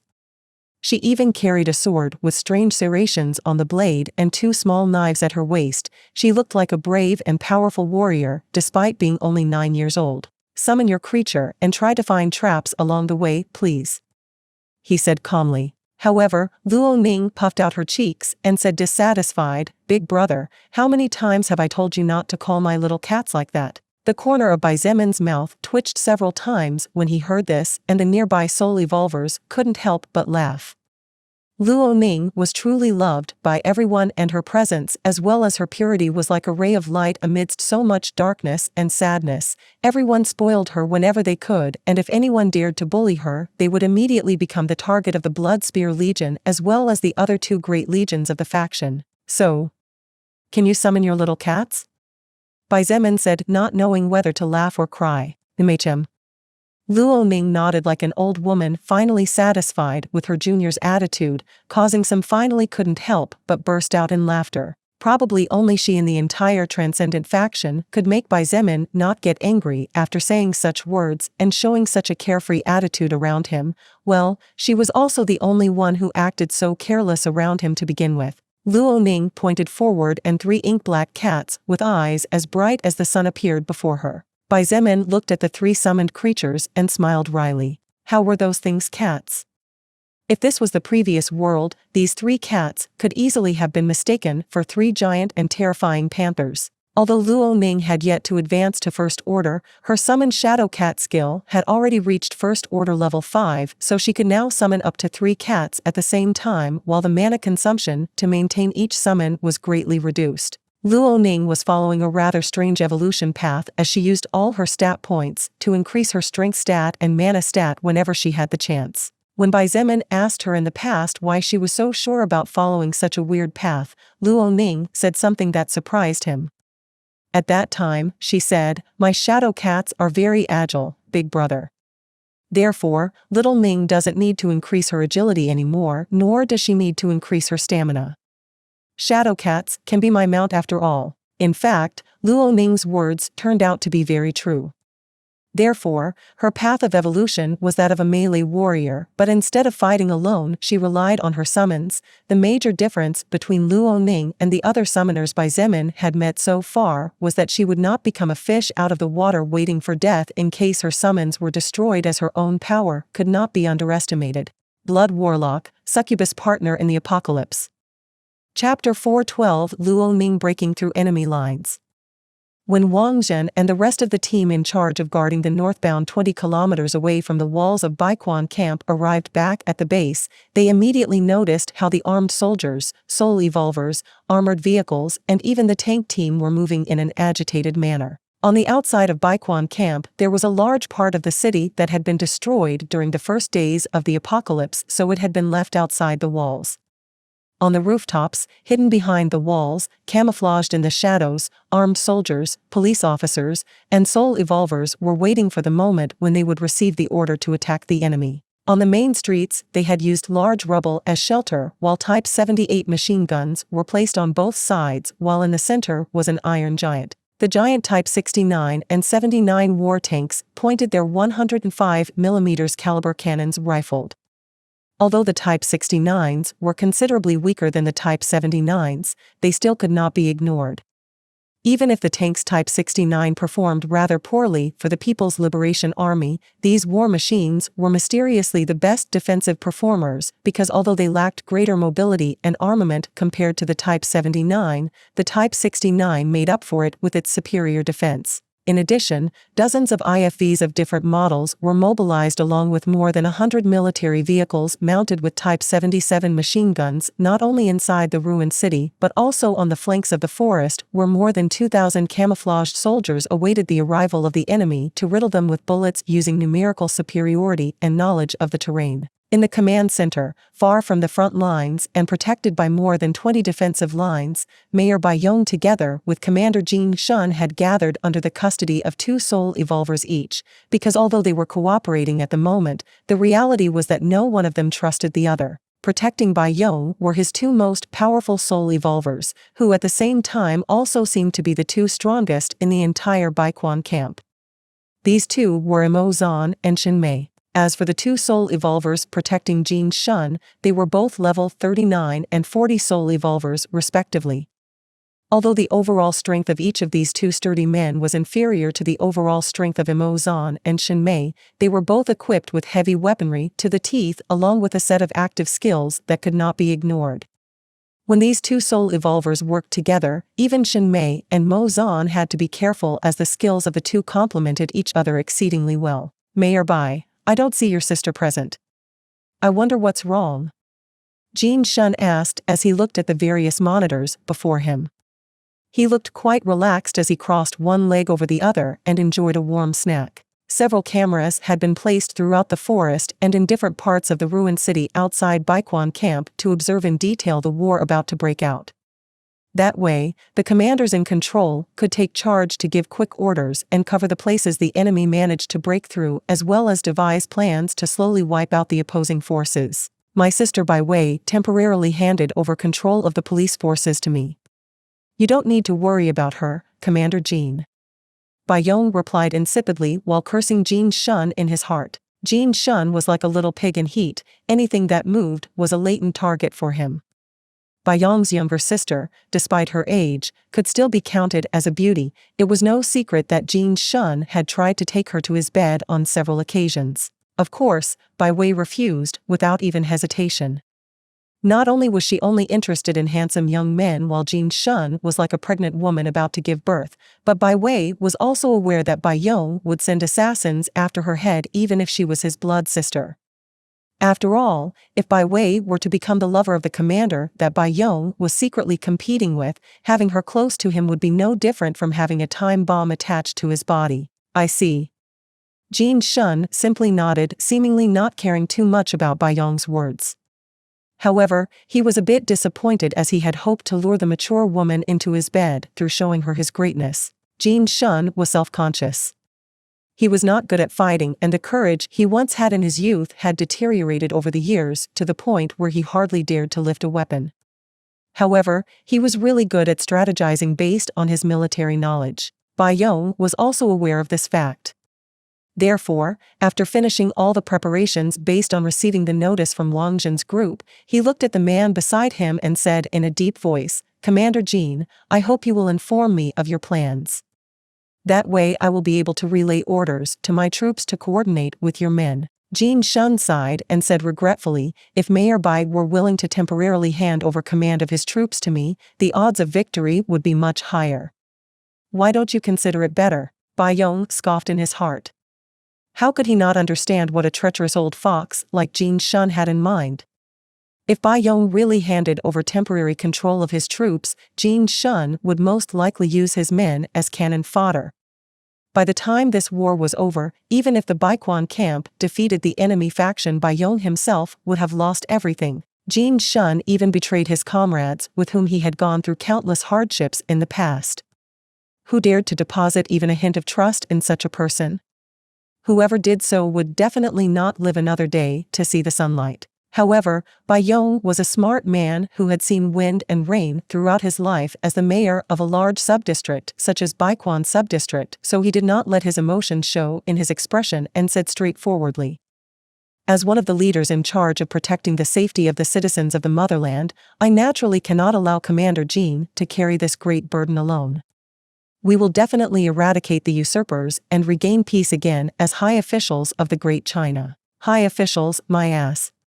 Jin Shun thought secretly. Then, let's repeat the plan one more time. Baiyong changed the subject immediately and said slowly, first, we will lure the enemy by making use of several soul evolvers and armed troops all the way inside the ruined city. Although it is a pity to lose brave warriors there, the mines planted in the area should take a good part of the enemy numbers.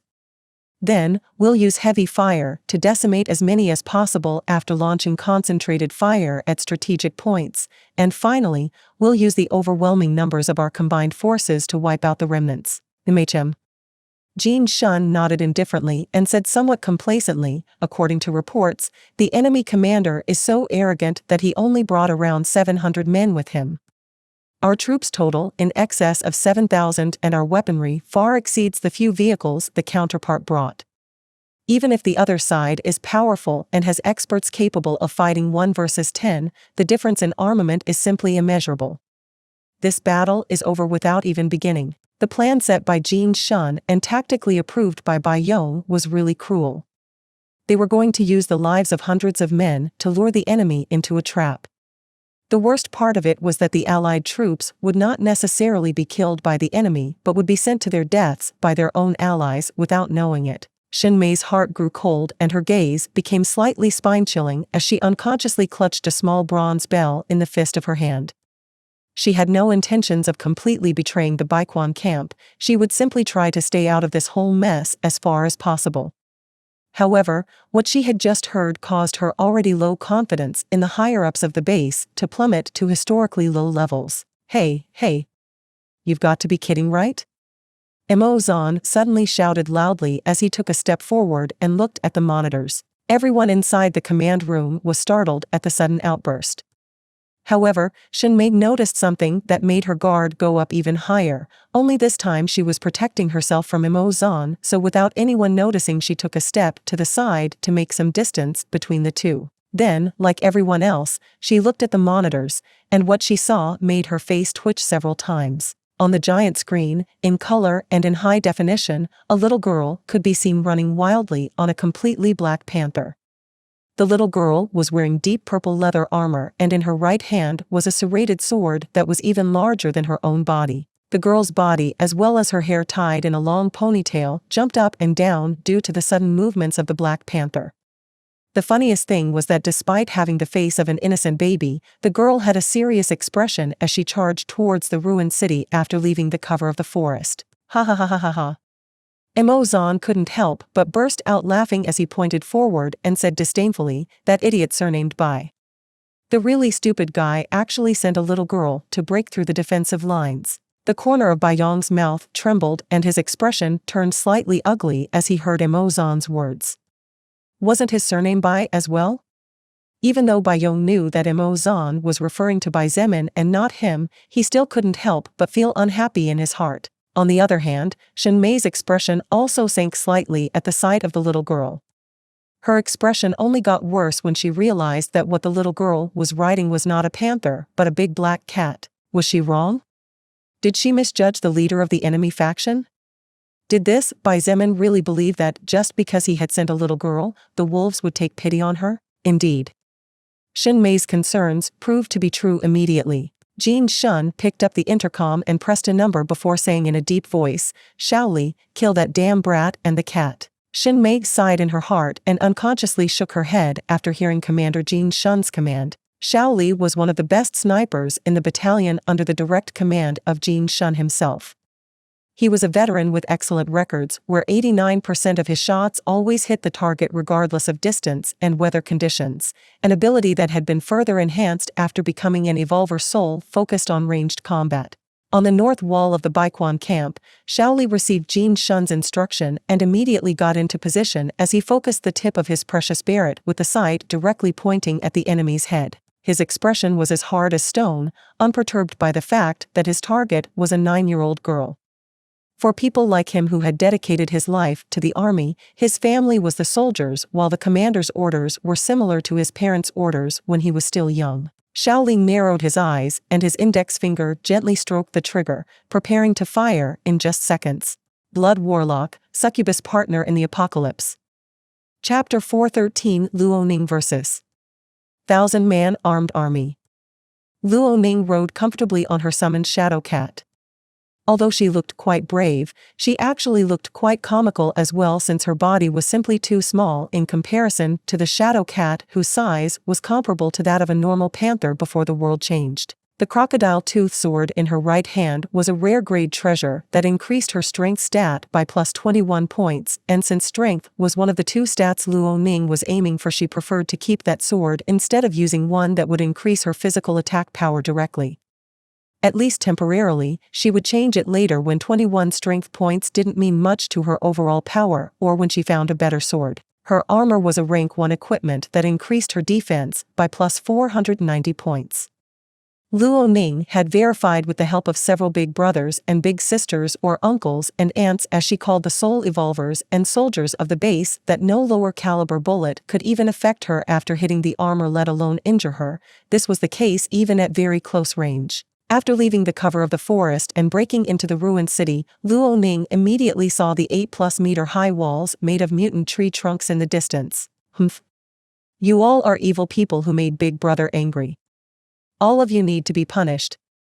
She shouted, and her little face turned red with anger as she kicked the black cat she was riding on to urge it to speed up. Just as the shadow cat gradually increased the speed at which it moved across the land, a gunshot shook the deadly silence that ruled the area. Bang! Luoning had barely heard the sound of the gunpowder explosion when a yellow barrier flashed around her body at the same time as a small bronze bell flew out from inside her armor and hovered above her head. Bang! The yellow barrier trembled fiercely, and surprisingly a small crack appeared in the previously smooth surface. Crouching behind a small elevation on the northern wall, Shaoli watched as the girl's charge was not interrupted at all. He couldn't help but feel a little upset. If this was the past, that girl's head would have already turned into a pile of bloody pulp flying everywhere. Tisk.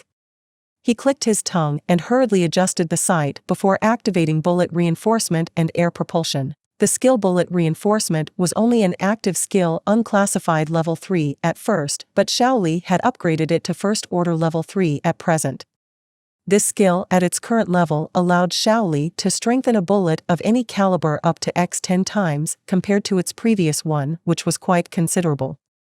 The downside was that it only boosted the power of one bullet, and if he wanted to boost another bullet he needed to reactivate the skill, which in the long run would consume too much mana in a battle. As for air propulsion, this was another unclassified skill. The effect was that it allowed the user to increase the speed of a material object whose mass did not exceed a certain limit.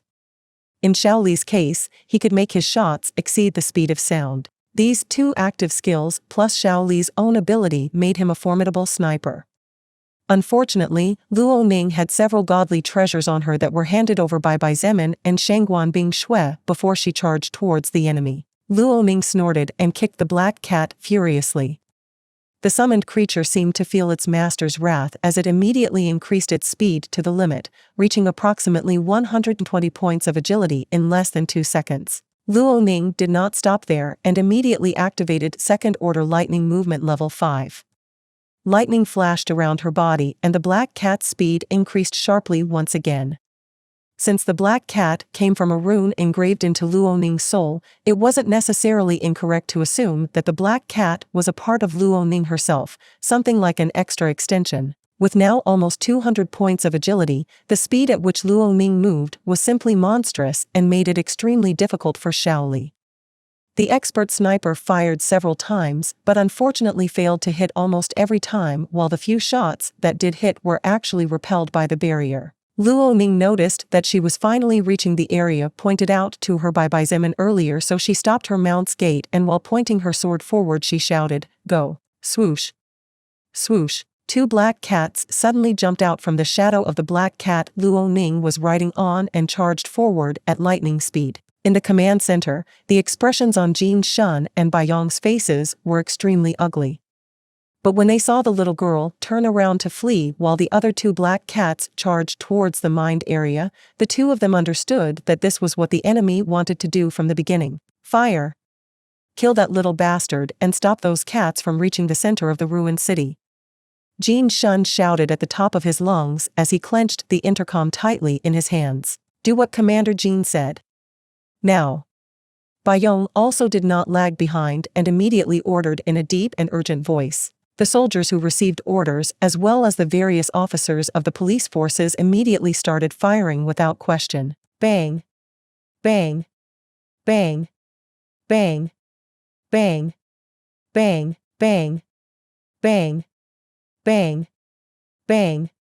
Bang. Bang. The soldiers located on the rooftops or who had a view of the current Luoning immediately rained golden storms on the young girl, and even those who hesitated for a moment began to shoot after seeing those beside them shoot. Bullets of varied calibers fiercely struck the yellow barrier, a barrier that after receiving several shots from the expert Xiao Li was already on the verge of collapsing. Even from a distance of several hundred meters, and although most of the shots missed, many still caused the barrier to shudder fiercely and the cracks to widen rapidly. Luoning did not seem to be afraid of the hail of bullets, nor did she seem frightened by the thunderous sound of enemy machine gun fire. She had seen a lot during the past month. After joining the army and starting to hunt zombies as well as other beasts actively by her own free will, the young and innocent Luoning had matured a lot more than she looked, and only to those she really trusted with her heart did she show her tender side. She looked over her shoulder and watched as the two shadow cats were riddled with gunfire not long after they had begun their charge. Luoning did not delay, and before the two cats completely disappeared, she pointed her sword at the shadow of both black cats and shouted again, "Go." Two cats identical to the two that had just disappeared appeared in the air and without delay rushed forward.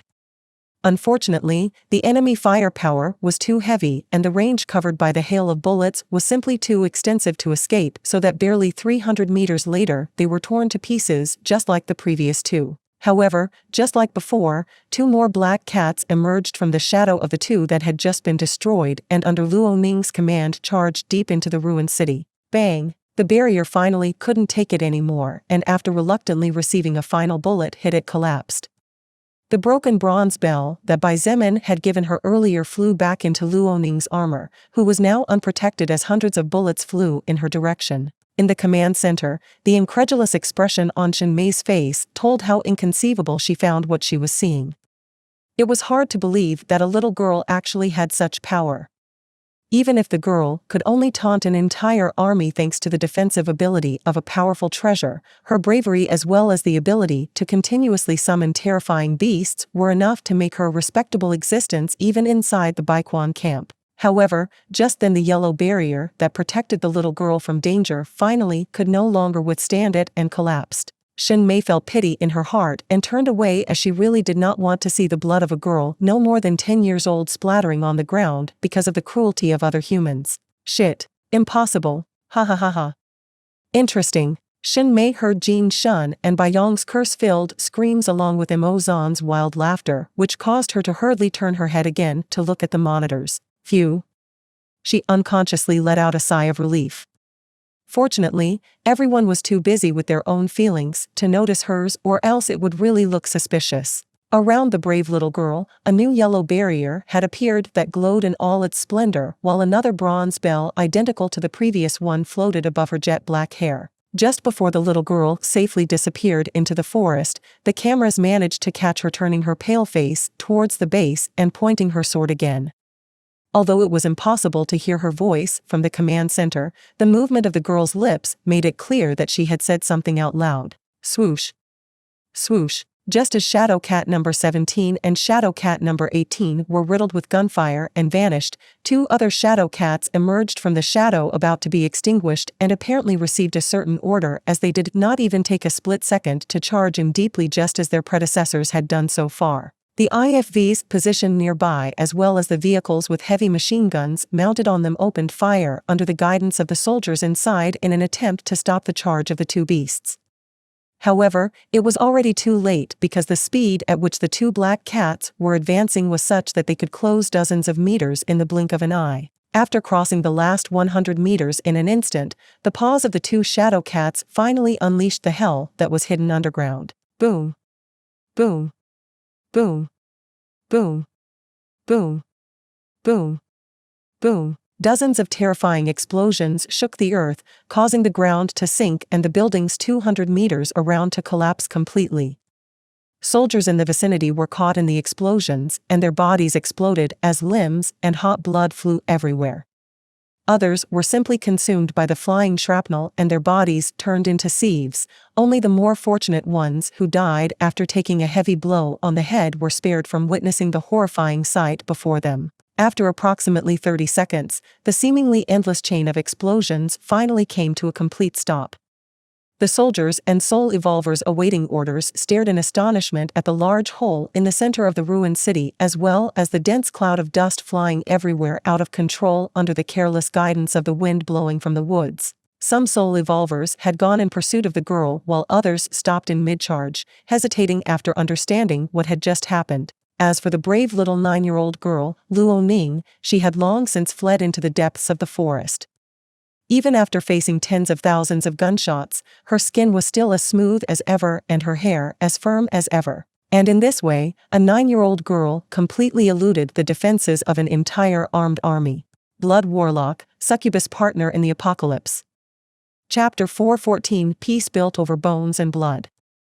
5 kilometers away from the ruined city and at twice the distance from the Baiquan camp, standing on the top of a tree that towered 300 meters high, Xietain watched from afar with indifference. At a height of 300 meters, the wind blowing from the mutant forests was whipping hard enough to tear the skin of a normal human being. Xietan's cloak flapped fiercely, but in the midst of the gale, the flapping sound was practically non-existent. Using to his advantage the fact that the terrain he was standing on was high as well as the height of the tree, Xietain could see as well as hear the moment when the landmines exploded one after the other. The dense cloud of dust that rose more than 200 meters high in the sky was visible even from so far away. Next to Xietain was a quite pretty soul evolver. She wore a cloth robe that clung to her lovely body tightly and held a staff of magic bone in her right hand. The strong winds blowing from the 4 directions caused the magic cloth robe to cling to her body even tighter than normal, revealing a great deal of sexual charm. This woman was level 24 and she was very close to reaching the limit of the unclassified stage. Moreover, despite her youthful appearance similar to a 25-year-old maiden, she was actually over 36 years old. The most striking thing about her, however, was the white color of her eyes. The pupils and sclera in both eyes were almost perfectly in synchronization. All the bombs hidden underground were successfully destroyed, Legion Leader. The woman said with a faint smile. Good job, Yuan Mei. Xietain chuckled and nodded in satisfaction. There were a variety of skills with different purposes. Among them, eye skills were considerably rare as they were not only difficult to obtain but also had different functions despite affecting the same body part. For example, Yuan Mei's eye skill in particular was similar to X-rays used to see through things. While her skill was still not as practical as it only allowed her to see things hidden underground, the advantage was that her skill also increased her vision range x 10 times her normal. It was precisely thanks to Yuan Mei's skill that Xietain discovered the bombs hidden underground. Legion Leader, if I may, I would like to ask you a question. Yuan Mei suddenly said. Oh? Ask with confidence. Xietain looked at her in confusion and nodded. Then that I will do. She nodded and then frowned slightly as she said in a puzzled voice, May I know if there is any particular reason why you decided to send little Ning to disable the bombs? If I'm not wrong, Blood Sword Legion Commander Zhongda's earthquake skill should have worked a lot better. Xietain chuckled upon hearing this and was about to reply when a sweet scent of jasmine filled his nostrils so that he unconsciously paused for a moment to appreciate it. Although it wasn't that lovely rose scent he so longed to feel again after almost half a month, this fresh scent wasn't bad at all either. Xietain didn't need to turn his face to know who the person who had just arrived was. That question actually has a very simple answer. A slightly cold and indifferent voice sounded to Xietan's left. Who else could she be but Shangguan Bingshui? Yuan Mei immediately became somewhat nervous at Shangguan Bingshui's presence. This was because Shangguan Bingshui was probably the person who was the most difficult to get close to, even more so than Xietain. Her indifferent expression and cold voice made others automatically turn away from her, so it was hard to know how to act around her, and this only became more complicated when one took into account Shangguan Bingshui's position inside the faction. Oh? You understand the reason why I did this? Bai Zemin looked at her with slight surprise. Until now, almost everyone believed that his decision was not too correct, since even though Luo Ning had killed countless zombies and mutant beasts so far, she had not killed humans with her bare hands. Therefore, most thought that sending her immediately to a war camp filled with enemies of the same race as her was not the wisest thing to do. Shangguan Bingshui nodded at Bai Zemin's question. She looked into the distance, and as she saw a shadow approaching in a hurry, she said calmly, Luo Ning needs to practice with her skill to fight intelligent enemies. So far, she has only faced wild beasts or mindless zombies, which in the short term is not bad. However, Luo Ning is still young and has a lot of time to learn, which at the same time means she has limited experience. Therefore, in order to prevent her from encountering major setbacks in the future, it is best to prepare her for the worst now. After all, we won't necessarily always be by her side to protect her, and at that time she will have to rely on herself. Bai Zemin nodded silently as Yuan Mei's eyes lit up more and more the more she listened to Shangguan Bingshui's speech. In fact, very few soul evolvers had thought about this. Although Luo Ning was undoubtedly strong, she was too young. Being young was not bad by any means, the problem was that being young and innocent in this chaotic world was a big problem, that very naivety could be the cause of one's death. Several days ago, Bai Zemin had asked Luo Ning if she wanted to continue fighting or if she would rather just go to school and make lots of friends her own age. However, the little girl almost burst into tears thinking that Bai Zemin was going to forbid her to continue fighting against the zombies and pleaded with tearful eyes to let her continue fighting. In the end, Bai Zemin had to assure the little girl several times that he was really just asking and was not going to force her to do anything she did not want to do. Even though Bai Zemin was sure that if he ordered her to stop fighting to live a quiet life Luo Ning would surely listen and obey, what right did he have to take away a little girl's freedom to express herself and follow her wishes? Not to mention that the more powerful Luo Ning was, the better it would be for her own safety. Although you are right, that is not the only reason why I asked Luo Ning to fulfill this task instead of asking someone else.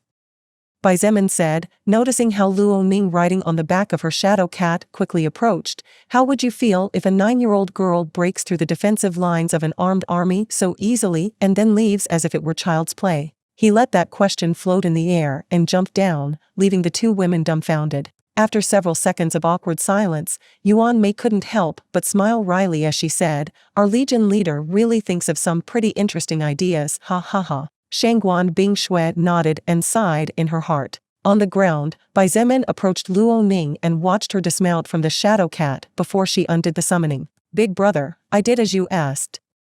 Luo Ning said in a cheerful voice as she walked towards him. Her eyes were slightly narrowed from exhaustion, her face pale after the severe loss of mana, and her steps were somewhat unsteady as if to prove how weak she was. Although she had not fought physically, the amount of effort Luo Ning had put on herself as well as the amount of mental weight she was bearing as thousands and thousands of shots flew in her direction had been enough to send her over the edge. Bai Zemin felt some regret in his heart, however, knowing that what he had done was partially right, he calmed down.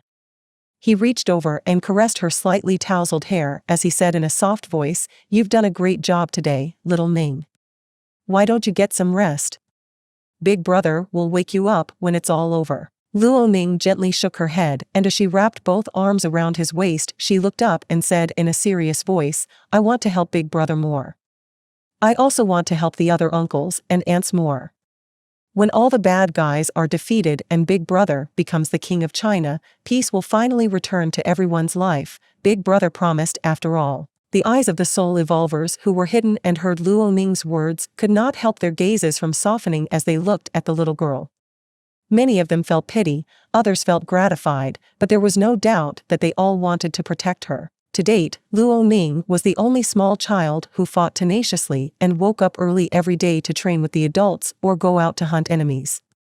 All the other children who previously wanted to fight gave up when they were taken by the soldiers on expeditions, completely freaking out when after a long time they again faced the terror of zombies. Don't worry, Bai Zemin said in a stern voice, and his eyes flashed with firmness as he said, I will take it upon myself to build peace with my own hands, and with the help of all of you. MHM. Luo Ning nodded vigorously and smiled tenderly. even though that peace will be built over bones and blood. Xietain finished in his heart. Blood Warlock, Succubus Partner in the Apocalypse. Chapter 4:15 Even angels need to dye their wings gray, depending on the situation. What shall we do now? Xietain approached Xietain and asked in a slightly apprehensive tone of voice. Xietain turned around and observed the expression on everyone's face. Of course, each and every one of the approximately 680 soul evolvers present was tense. How could they not be? They could not be blamed. After all, even from afar, they heard the terrifying explosions caused not only by the bombs hidden underground but also by the tens of thousands of rounds of ammunition fired. If the other side had enough ammunition to waste at will, then was there even hope of winning this battle?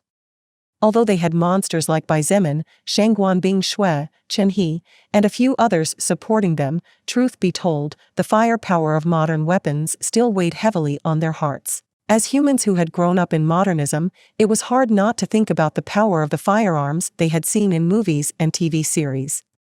Moreover, even Shangguan Bing Shui herself, who was the second most powerful soul evolver in the entire Transcendent faction, could not withstand a bombardment of thousands of firearms at the same time, even if the outside of her body somehow managed to withstand it, which was unlikely. Her internal organs would turn into a pile of pulp due to the resulting impact blast force. Under the pressure of knowing that in a short time they would be facing not only a large number of soul evolvers that could be equally or even more powerful than them, as well as a dozen war tanks, hundreds of heavy machine guns capable of firing hundreds or even thousands of rounds of ammunition per minute, as well as thousands of soldiers armed to the teeth, it would be a miracle if they were all calm and competent. As if the aforementioned were not enough, having only bows, crossbows, swords, spears, magic staffs and some other melee weapons to face the clearly superior enemy firepower definitely did not help at all. I suppose a little demonstration of power will help. Besides, I don't want too many of them to die either, or else my losses would be hard to bear. Xietain pondered secretly as a thought flashed in his mind. Just as he was thinking about his next move, the soul evolvers chasing after little Luo Ning, who had just fled not long ago, came within the detection range of one of Xietan's most powerful skills. Blood Will, 2%/50%. 32 of them, huh? Xietain muttered under his breath. Xietain was about to ask what he meant by those words, but Shangguan Bing Shui appeared beside Xietain and beat him to it. Enemies. There seemed to be a few dozen of them. The expression on the face of the Ice Princess was quite indifferent and did not seem worried at all. Do you want them? Xietain asked. I don't care. Shangguan Bing Shui shrugged her shoulders. Just then, they both felt a fluctuation of mana behind them, and when they both turned to see who had activated a skill, they were surprised to see Chen He with his blue bow in his hands and a bright green arrow on the pulled string. Since neither of you two seem to mind, I guess I can keep them. Chen He smiled slightly even though his hands were shaking as he clutched the longbow tightly. It seemed as if it was a challenge for him to keep the arrow in place without releasing it. Swoosh. Swoosh. Swoosh. Before Xietain had time to say anything, several shadows emerged from the trees. They were all soul evolvers, as it was impossible for a normal human to have that kind of distinctive aura on them, and judging by their expressions, they didn't seem to be very happy. There were women and there were men of all ages. Some of them were young people as young as 16, while others were middle-aged people who looked to be over 50. However, it was difficult to judge a person's real age just based on physical appearance, as evolution brought with it not only beauty but also caused the body to slowly return to its prime. Xietain and Shangguan Bing Shui possessed overwhelming soul power compared to the enemy, so they were both the first to discover the enemy's levels. They were not too strong, the average level was only 7 and the highest level among them was only 14. The more than 30 soul evolvers belonging to the Baiquan campsite froze when they saw the enemy line up before them. They had come here to pursue the little child who had not only humiliated but also enraged them. Under uncontrolled emotions as well as the commands of the higher-ups, these soul evolvers even overlooked the possibility of an ambush. It's a trap. They lured us here on purpose. A young man of about 27 or 28 years old cried out in terror. Xietain rolled his eyes. That man who had just cried out seemed to be the leader of this team of soul evolvers, but he was too full of himself.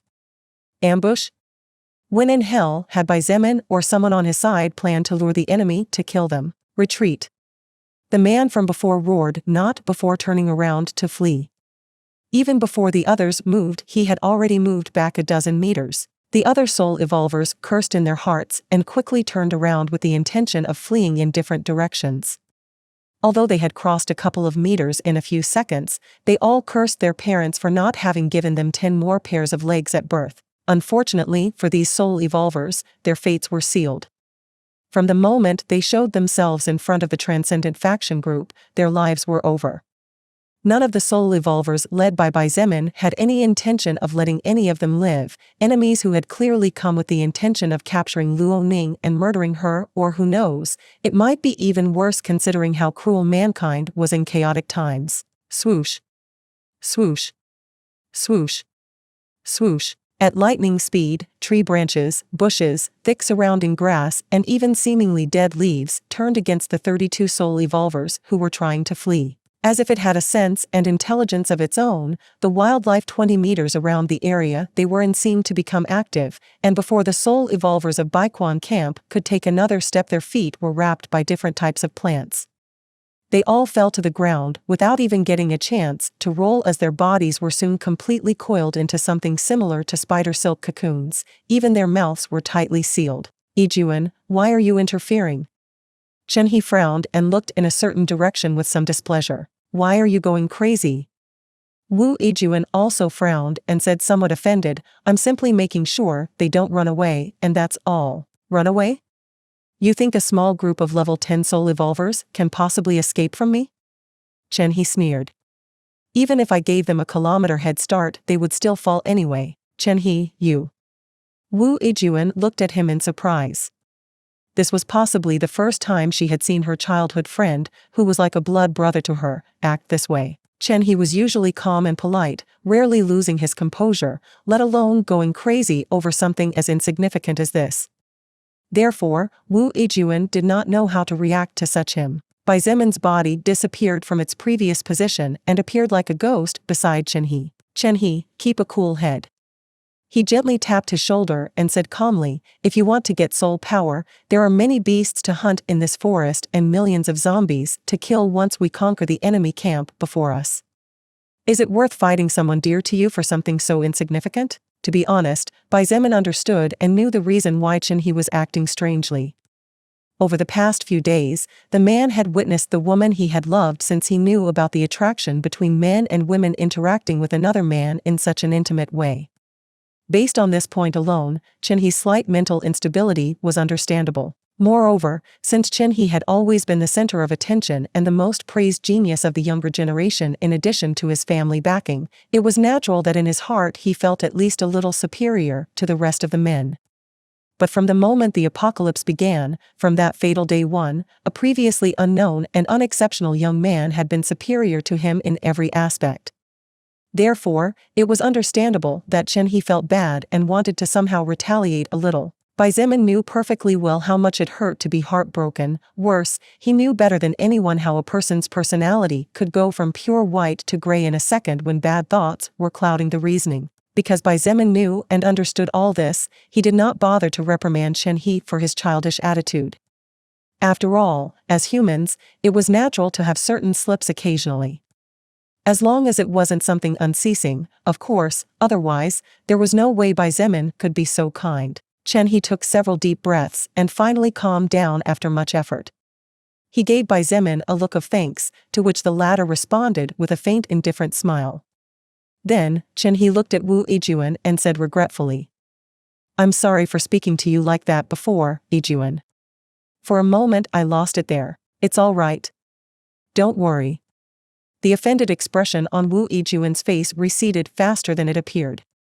She looked at Chen He with slight concern in her eyes, and although she wanted to say something else, in the end, she restrained herself as this was neither the time nor place to have a shoulder-to-shoulder talk. The captured soul evolvers squirmed in an attempt to break away, and some of them who possessed active skills activated them immediately. Unfortunately, nothing worked against Wu Yijun's skill. After entering the First Order within the Universal Power Scales and starting her evolutionary path officially, Wu Yijun acquired the special job called Friend of the Forest. Along with her job, Wu Yijun gained the second-order level 1 active skill called Forest Synchrony, and this skill allowed her to synchronize her own will with certain plants, just as she had done just now to capture enemies alive. Since you want them for yourself, you do it then. Bai Zemin looked at Chen He calmly as he said those words. Chen He said nothing and simply released his grip on the green energy arrow he was holding. The green arrow left the magical bowstring and silently sliced through the air that stood in its way. Then, the arrow seemed to stop mid-flight before exploding and a green magic circle with several strange engravings appeared in the air. Swoosh. Swoosh. Swoosh. Swoosh. Dozens upon dozens of tiny deep green arrows fell from the magic circle, and as if they knew who the targets were, they all flew towards the captured soul evolvers. Some were hit directly in the head so they died without suffering. Others, however, were not so lucky and only died after being hit by several arrows in a row. The red blood slid slowly but uncontrollably between the thin openings left by the plants that could not be completely covered. It was a one-sided massacre. Chen He lowered his longbow with indifferent eyes. A great contrast to the past, he who was a recruiter to take other people's lives. After living 2 months in hell, even angels needed to dye their wings gray, depending on the circumstances. Blood Warlock, Succubus Partner in the Apocalypse. Chapter 4:16 Survive regardless of what needs to be done. After the 32 soul evolvers were killed by Chen He, Shangguan Bingshui sighed inwardly. How could she not understand her childhood friend's current state of mind? The problem was that there wasn't much she could do about it. While it was true that she had not spoken to Chen He yet as Bai Zemin had advised her when they were still at the North Camp, this was not because she did not want to but because the opportunity never presented itself. Shangguan Bingshui and Chen He were very busy people. The amount of free time they had despite their high positions within the faction was so limited that it was even pitiful. If they weren't hunting zombies or mutant beasts, then they were training alone or with the other soul evolvers, and if they weren't looking for supplies, then they were focused on expanding the faction's territory to the east and west while searching for survivors in the process. Under such circumstances, there was no way she would one day wake up and say, "Hey, let me reject you a second time and see if you finally understand how things are going." One had to think very carefully about what she needed to say, since even if she was not in love with Chen He, she definitely cared for him very much as a good friend and brother. However, she believed that she might finally have to forcibly find herself some time off after this war ended and the more important post-war matters were dealt with. While Shangguan Bingshui was immersed in her own complex thoughts, out of the corner of her eye she saw Bai Zemin walk toward the body of the 32 soul evolvers, confusing her. At first, everyone thought that he was going to simply take the enemy's weapons. However, this was far from reality. Rank 0. Bai Zemin shook his head and tossed the sword he was holding in his right hand to the side as if he was throwing a piece of trash. Take these guys' weapons and armor. The armors can then be given to some soldiers of the Blood Sword Legion or Blood Whip Legion, depending on their ranks. As for the weapons, let the lower-level soul evolvers use them while our faction's blacksmiths upgrade the level of their blacksmithing skill. Currently, there were around 30 survivors who were being rigorously trained by the 3 blacksmiths that Bai Zemin had managed to find so far. Although they could only forge equipment of rank 0 and of the lowest quality at that, they were gradually improving. Bai Zemin believed that after a few months they would be able to forge rank 1 equipment if they worked hard and received the right materials. Bai Zemin himself was only able to forge rank 1 equipment thanks to the use of good materials and because he had worked for 2 whole years with a man who forged his whole life. Had it not been for that experience gained over 2 long years, it would be absolutely impossible for him to forge the equipment he was currently wearing. After the armor and weapons were taken by the soul evolvers on his side, Bai Zemin took the dagger from his waist, and under the shocked eyes of the people behind him, he stabbed fiercely at the center of the head of a female soul evolver. There was no mercy in his movements, nor were there any emotional fluctuations in his eyes, always calm and indifferent as an old lake. He did not even hesitate to stab a pretty woman's face. What are you doing?" Nangongyi asked, dumbfounded, and unconsciously took a step back. "Legion leader?" Zhong De frowned as he watched Bai Zemin's movements blankly. "Leader?" Kong Lan was also surprised. This was the first time she had seen Bai Zemin do something like this to the corpse of a dead human. Everyone looked at him blankly, except Wu Yijun. Her beautiful eyes widened slightly and her pupils twitched softly as a thought flashed in her heart. You. Don't tell me what you want to do is. She couldn't finish her words. Some beasts have soul stones inside their brains, the same goes for goblins. We even recently discovered that zombies can spawn one. Xietain said calmly and indifferently as he walked to another corpse and repeated the stabbing motion. Then I thought, why in the world wouldn't we humans be able to have a soul stone too? He culminated as he pierced the center of the third corpse's head. Feeling no hindrance or hardness in the dagger's path, he shook his head and walked to the next one. 1, 2, 3, 4, 5. The entire forest seemed to fall silent as the eyes of the slightly less than 700 soul evolvers hidden in the shadows watched as Xietain mutilated the human bodies with a mechanical expression on his face. I don't think I can do something like that. Wu Yijun shook her head as she closed her eyes. Perhaps it was hypocritical of her, she was aware of this fact. She could pierce the skulls of mutant beasts, goblins, not even the gruesome face of zombies could stop her from searching for valuable soul stones. However, doing that to her own race was something the current Wu Yijun did not feel capable of doing, even if they were enemies. After all, they were all human and they were all Chinese.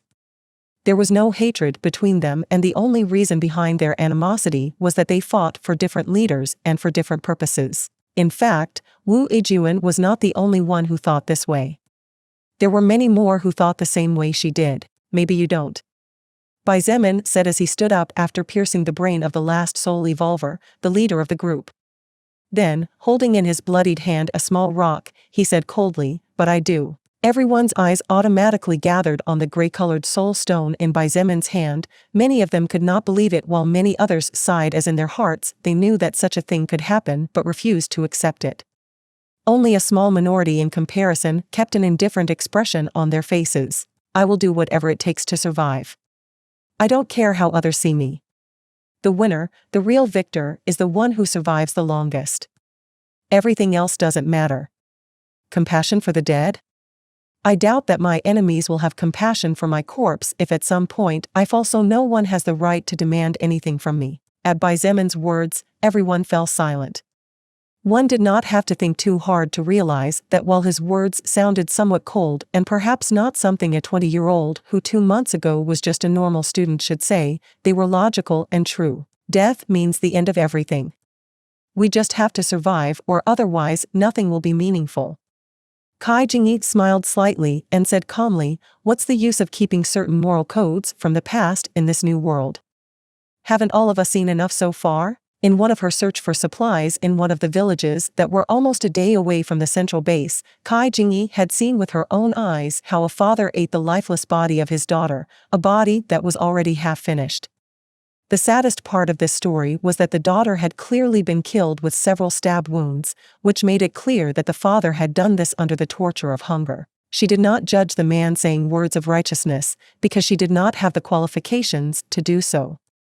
Had it not been for people like Xietain and Shangguan being Shui, especially Xietain, who saved her in her lowest and most hopeless time, Kai Jingyi would be lucky if her fate was death, as she did not know what she would be willing to do when faced with the feeling of having her own body slowly consuming her due to starvation. However, even though she did not use words of righteousness, she also could not forgive the man's behavior. Therefore, the man was killed by her. It was not something she felt particularly good about doing, and was possibly the hardest death Kai Jingyi carried on her conscience so far, even though she had killed many people before. From then on, Kai Jingyi felt that there was nothing she could not do. At this moment, surviving another day was all that weighed on her mind, and to accomplish that small but at the same time big goal, she was willing to do anything that did not require losing her dignity as a woman and as a fighter. There were at least 200 soul evolvers who agreed with Xietain and Kai Jingyi. All of them had seen or experienced firsthand their fair share of sadness and cruelty to worry about something as small as scavenging human heads. As for the rest of them, they still had a little way to go to accept it. It's all right. You'll all get used to this sooner or later. Xietain smiled slightly as he put away the now clean soul stone in his bag. It had only been about 2 months since the world changed. It was impossible to make everyone's mentality change so quickly to adapt as best as possible to the world change. Even if humanity was a perfectly adaptable race, many of them needed time. Chen He, you come with me. Bai Zemin said, not wanting to give the enemy any more time to prepare. The 48 hours had passed. There was no need to show mercy at all. Besides, he was sure that the reason the enemy camp commanders did not send their army in pursuit was because the subdistrict's forests were too large and dangerous. Trying to find intelligent enemies hiding in such an environment was no different than courting death, and as if that wasn't enough, the war tanks, IFVs, and other larger war machines could not go too deep into the forests because of the huge trees. Therefore, they had no choice but to wait, as it was in their best interest to hold their positions. After all, it was easier to defend a place than to attack it for obvious reasons such as the possibility of setting traps, knowledge of the terrain, early positioning, etc. Chen He was confused at Bai Zemin's name-calling, but he still walked over and stood next to him. Since you are so eager to prove your strength, I will let you show off today. Bai Zemin gently tapped his shoulder and, as if he had thought of something, suddenly looked at a beautiful woman with an extremely hot body and ordered, Nangong Lingxin, you two come with me. Nangong Lingxin was hiding on top of one of the many trees surrounding the area, and after hearing Bai Zemin's call she revealed herself. Dressed in her brown leather armor that fit her figure perfectly, her hips swayed with every step she took, causing the eyes of several men to unconsciously turn towards her. I'm here for anything you need, she said with a slight smile as she emphasized the word anything, obviously on purpose. Cheeky. Bai Zemin chuckled and joked. Good for you to know. Nangong Lingxin also chuckled. The two of them were getting along much better since they conquered the North Camp while working as a team. Of course, not only did Bai Zemin and Nangong Lingxin get along well enough to joke around like this, but Bai Zemin with Nangong Yi was also now getting along well enough to completely drop the formalities. Although Nangong Lingxin's voice was low to prevent others from hearing what she said, Chen He was standing next to Bai Zemin, so he naturally heard everything. Even knowing that they were joking from the tone of voice of both of them, the corner of his mouth twitched uncontrollably. Blood Warlock, Succubus Partner in the Apocalypse. Chapter 417, A Monster in Human Skin. After leaving behind the entire army of soul evolvers, Bai Zemin in the company of Chen He and Nangong Lingxin turned into blinking shadows. Their bodies seemed to flash in the midst of the grove, their steps so swift that the grass under their feet barely crunched slightly when their fingertips touched that spot on the ground for a brief moment before moving to the next one. It only took them about 5 minutes to cross almost 10 kilometers of distance, and this was only because they were holding back. This was especially the case for Bai Zemin, who was not even trying, or else that distance would be closed in a brief instant. As for the other two, while they were holding back, it was not that much compared to Bai Zemin. An average distance of 33 meters per second.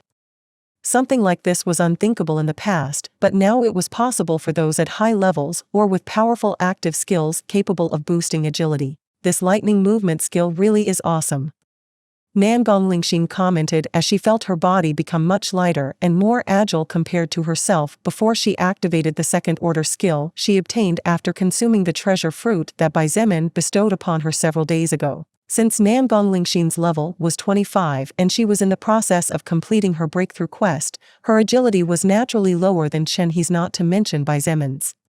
Therefore, she had no choice but to resort to her single most powerful movement skill. Bai Zemin smiled slightly but did not comment too much on Nangong Lingxin's words. Every second-order skill was powerful no matter how useless it seemed. It was up to the user to be able to take advantage of that skill. However, lightning movement was undoubtedly a superb skill. If not for the fact that in order to advance to the third order it was necessary to obtain 2 third-order soul stones and 5 second-order soul stones, Bai Zemin would have already evolved this skill a long time ago. We reached the right place, Bai Zemin suddenly said, and the two on both sides of him who were following closely behind stopped dead in their tracks. This is the right place? Nangong Lingxin couldn't help but mutter as she looked at the scene before her with lingering fear in her heart. A ruined city partially covered by trees and other wild plants that were beginning to grow seemingly unchecked. 2 large forests with dense foliage covered the east and west of the ruined city, leaving only the south and north uncovered. The north was where the group of 3 led by Bai Zemin came from, while to the south was a huge wooden wall several meters high. Isn't this the battlefield? Chen, he asked, dumbfounded, and unconsciously tightened his grip tightly on the bow in his left hand. Before them, a large army could be seen in the distance, pointing their weaponry forward. Moreover, the enhanced senses as soul evolvers silently warned them of the presence of a large number of hidden enemies. Regardless of whether it was Chen He who had already reached level 39 or Nangong Lingxin who was close to breaking the threshold to enter the First Order, both of them felt their heads go numb. Even if they were strong, not one of them possessed the ability to take a bombardment of such magnitude. They would be torn to pieces in a second without even knowing how they died. Bai Zemin ignored the surprise and fear of the two people next to him. Instead, he took a step forward and completely abandoned the protection of the forest. From the top of the small mountain he stood on, he looked at the battlefield below him with indifferent eyes and bellowed loudly. "My name is Bai Zemin, I am a soul evolver and the leader of the faction north of this place. As a token of kindness, I have allowed the high commanders of Baiquan camp to surrender in order to avoid war, and hence most of you could have kept your positions and even your personal possessions. However, the two old dogs, Bai Yong and Jin Shun, were stubborn enough to reject my goodwill." His words echoed throughout the length and breadth of the ruined city, and even the soul evolvers and soldiers hid on both sides of the city caught a glimpse of his speech. The voice was powerful, driven by a great surge of mana and magic that made many men shudder. Several enemies unconsciously took a step back, wondering in terror how powerful this person who called himself Bai Zemin was. His voice alone had such a deterrent effect, so how powerful was he in reality? No one knew the answer, but they were not eager to find out either. Inside the command center, Jin Shun and Bai Yong were furious when they heard Bai Zemin's words through the intercom. "That damn bastard." Jin Shun slammed the table in front of him hard as his eyes flashed viciously. He picked up the intercom and after pressing a button shouted, "Sniper team number 1 to 5, kill that bandit and don't let him continue talking anymore. Sniper team number 2 and number 3, shoot to kill." Bai Yong coldly ordered. Although he seemed calmer than Jin Shun, he was no less enraged. When in his life had he, as mayor of one of the 3 major sub-districts of one of Beijing's big city districts, been treated like an old dog? There was no way someone like Bai Yong would tolerate such a thing. In the war zone, several sniper teams immediately took up positions after receiving orders from their commanders. More than 20 snipers aimed their rifles, all of them targeting a single person, so they easily covered most of the possible escape points. Bai Zemin's danger sense skill made his body sting gently. His expression did not change at all as he calmly said, "Nangong Lingxin, activate your skill and protect yourself and Chen He." Nangong Lingxin did not ask any questions and simply carried out the order she received. Her hands glowed with beautiful multicolored light and in a second a barrier 2 meters high and 2 meters wide appeared before her and Chen He. Bai Zemin looked down again and shouted, "Those who put down their weapons will be spared, those who openly oppose will be mercilessly slaughtered." Before Bai Zemin could say anything more, several thunderous explosions resounded noisily from multiple points, the wall of Baiquan camp, the inside of the ruined city, from both sides of the forest, even from positions that Bai Zemin did not immediately manage to perceive. Bang! Bang! Bang! Bang! Bang! Bang! Bang! Bang! Bang! Bang! Bang! Bang! QBU Type 88, Sniper Type 97, JS Type 2, and many other sniper models were fired at the same time. Bai Zemin's body shuddered softly as he received several bullets hits practically at the same time.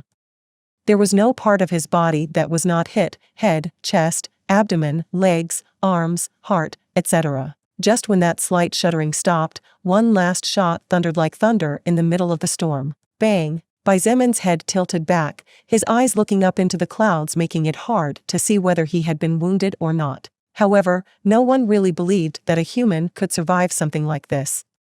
Not only had he been shot about 24 times, but many of those shots were armor-piercing bullets powerful enough to pierce through layers of concrete like it was nothing. Especially the last shot fired by Shaoli and his Barrett M95 sniper. The 12.7mm shell was powered by Shaoli's skills. Even a battle tank would be pierced through from side to side with ease. How could an unprotected human survive such a thing? It was absolutely impossible.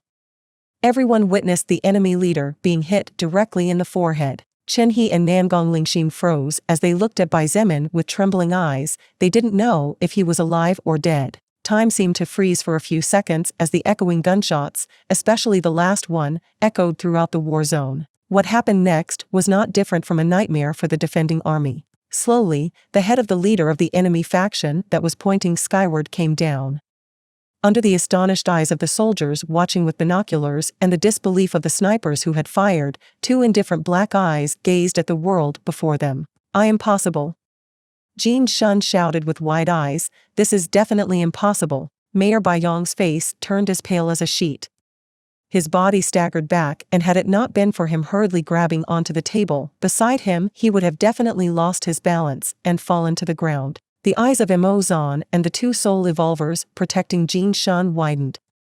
Neither of them could believe what they were seeing. They refused to accept the reality even though it was right in front of them. Xin Mei's little mouth opened slightly and her pupils quivered fiercely. A shiver ran through her body as her gaze met that pair of black eyes as deep as black holes.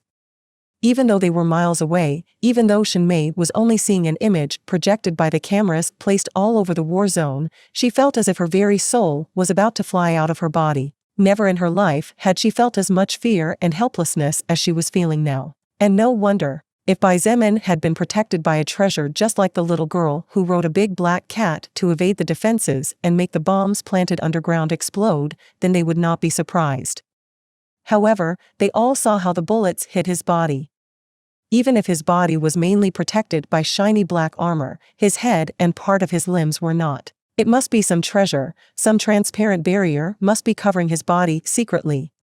Mo Zan tried to find a valid reason and laughed nervously as he said aloud, "That firepower is more than enough to turn a war tank into a pile of scrap metal. How can a human skin handle it? Forget a human, even a first-order mutant beast would be blown to bits." "Why, you're right." Mayor Baiyong nodded viciously, and as if he wanted to cling with his life to the small hope that had just appeared before him, he said quickly, "Commander Jin, we'd better end this right away. We cannot allow this person called Bai Zemin to run away, or else he will be the bane of our Baiquan camp." Jin Shun nodded and his eyes flashed with murderous intent like never before. If this young man before him were to escape alive from here today, then Jin Shun would not be able to have another peaceful night's sleep. With such a thought in mind, Jin Shun picked up the intercom and pressed a button as he said in a deep voice, "Armored Team number 1 to number 10, move forward. Focus entirely on the enemy leader and ignore the other two. I want that bandit named Bai Zemin dead within 10 seconds. Baiyong was also not far behind and quickly barked out his command, "All soul evolvers, heed my order. Take advantage of the bombardment of Commander Jin's troops to surround the enemy. Those with detection skills, use them to find those hiding in the forest and decimate them completely. Assault Team number 1 to number 20, advance slowly as the armored team moves. Special Forces number 5 to number 15, proceed with caution. You are allowed to fire at will at the slightest unknown movement regardless of who the other party is. Assassin Team number 7, team." Order after order was sent out one after another in a matter of seconds. The battlefield immediately became hectic. Blood Warlock, Succubus Partner in the Apocalypse. Chapter 418, New Skill, New Title, Void Fist and Brilliant Mind. Part 1. Assault Team number 1 to number 20, advance slowly as the armored team moves. Special Forces number 5 to number 15, proceed with caution. You are allowed to fire at will at the slightest unknown movement regardless of who the other party is. Assassin Team number 7, team. A large number of commands were sent out one after another, and the battlefield immediately changed as the different leaders of the several squads and teams passed the order from the top commander to the soldiers or soul evolvers under their temporary leadership. The number of orders a commander could give on the battlefield was limited by vision and foresight. But even then, even the most brilliant strategist would not be able to foresee everything in advance. Battlefields were ever-changing as each battle participant represented a world of possibilities, considering that every human's mind was different. However, even though it was not possible to foresee everything, there were many problems that a general commander could avoid by delegating minor tasks to others. This was precisely the reason why the army was divided into different groups and subgroups. It was also the reason why each group and subgroup had its own leaders for a certain number of men. The order of the general commander was derived everywhere. If we take the human body as a representative example, the brain would be the general commander while the different nerves would be the team leaders. The brain would send the signal to the right part of the body and the receptor nerves would be in charge of the signal reaching the extremities, which as a consequence would make the body move according to the brain's desire. Once the order from the brain, in this case composed by Mayor Bayong and Commander Jean Shun, reached the different nerves that were represented by several hundred squad leaders and minor teams, the lower soldiers and soul evolvers that represented the body of the war machine called army began to move. At the top of the mountain, Baizemen's expression was as cold as ice. Although he had not been externally wounded thanks to his high stamina stat and thanks to his passive skill Silver Skin, the reality was that being shot several times in the head had caused his brain to shake fiercely on the inside. He felt slightly dizzy, but that dizziness immediately disappeared thanks to his monstrously high health stat. Apparently, the answer is no. He muttered to himself. Baizemen, are you okay? Nangong Lingxin asked in a low voice. Her disbelieving eyes showed how shocked she was at the unfolding events. She had just seen dozens of shots hitting Baizemen, several of them even hitting his head fiercely. However, he was still standing. Worse, there wasn't even a scratch on his skin. His face was still as handsome as ever and his skin as flawless as always. Are you human or ghost? Chen-He looked at him with wide eyes. In between surprise and relief, the talented young archer felt slight despair. Even if the sniper shot was in no way comparable to his most powerful attack, Chen-He was no longer so sure that his strongest arrow could really hurt the man before him. Because the two usually carried out different tasks, it had been a long time since Baizemen and Chen-He fought on the same battlefield as teammates. Therefore, after more than a month of time, the young archer had begun to forget a little the reason why the leader of the Transcendent faction was Baizemen and not him or anyone else. But his memory would soon be refreshed. Instead of answering Nangong Lingxin or Chen-He's questions, Baizemen took a step forward and clenched both fists tightly. A distance of approximately 5,000 meters? Let's see if this idea I came up with along the way really works or not. His words came out of his mouth like a whisper that was carried away by the wind. Below the small elevated mountain, the enemy soul evolvers had already used the cover provided by the collapsed buildings of the ruined city to disappear into the forest, being followed by a large group of more than 50 off-road motorcycles with modifications and firearms mounted on the sides. The hiding IFVs began to bare their fangs, and the terrifying war tanks strategically positioned redirected their cannons to the indicated coordinates. Trained soldiers mounted on the modified vehicles aimed the Type 78 heavy machine guns at the mountain in the distance. Although hitting a target from so far away was basically impossible, the number of vehicles with Type 77 and Type 78 machine guns mounted on them totaled over 60. Added to this, and considering that the Type 77 and Type 78 machine guns had a rate of approximately 450 rounds per minute, even an ant would be hit by several bullets regardless of the distance. Boom. Boom. Boom. Boom. Boom. The 13 battle tanks began the shellfire and all hell broke out immediately. The 25mm cannon for the M3 Bradley and the 40mm cannon for the IFVs were no slouches either.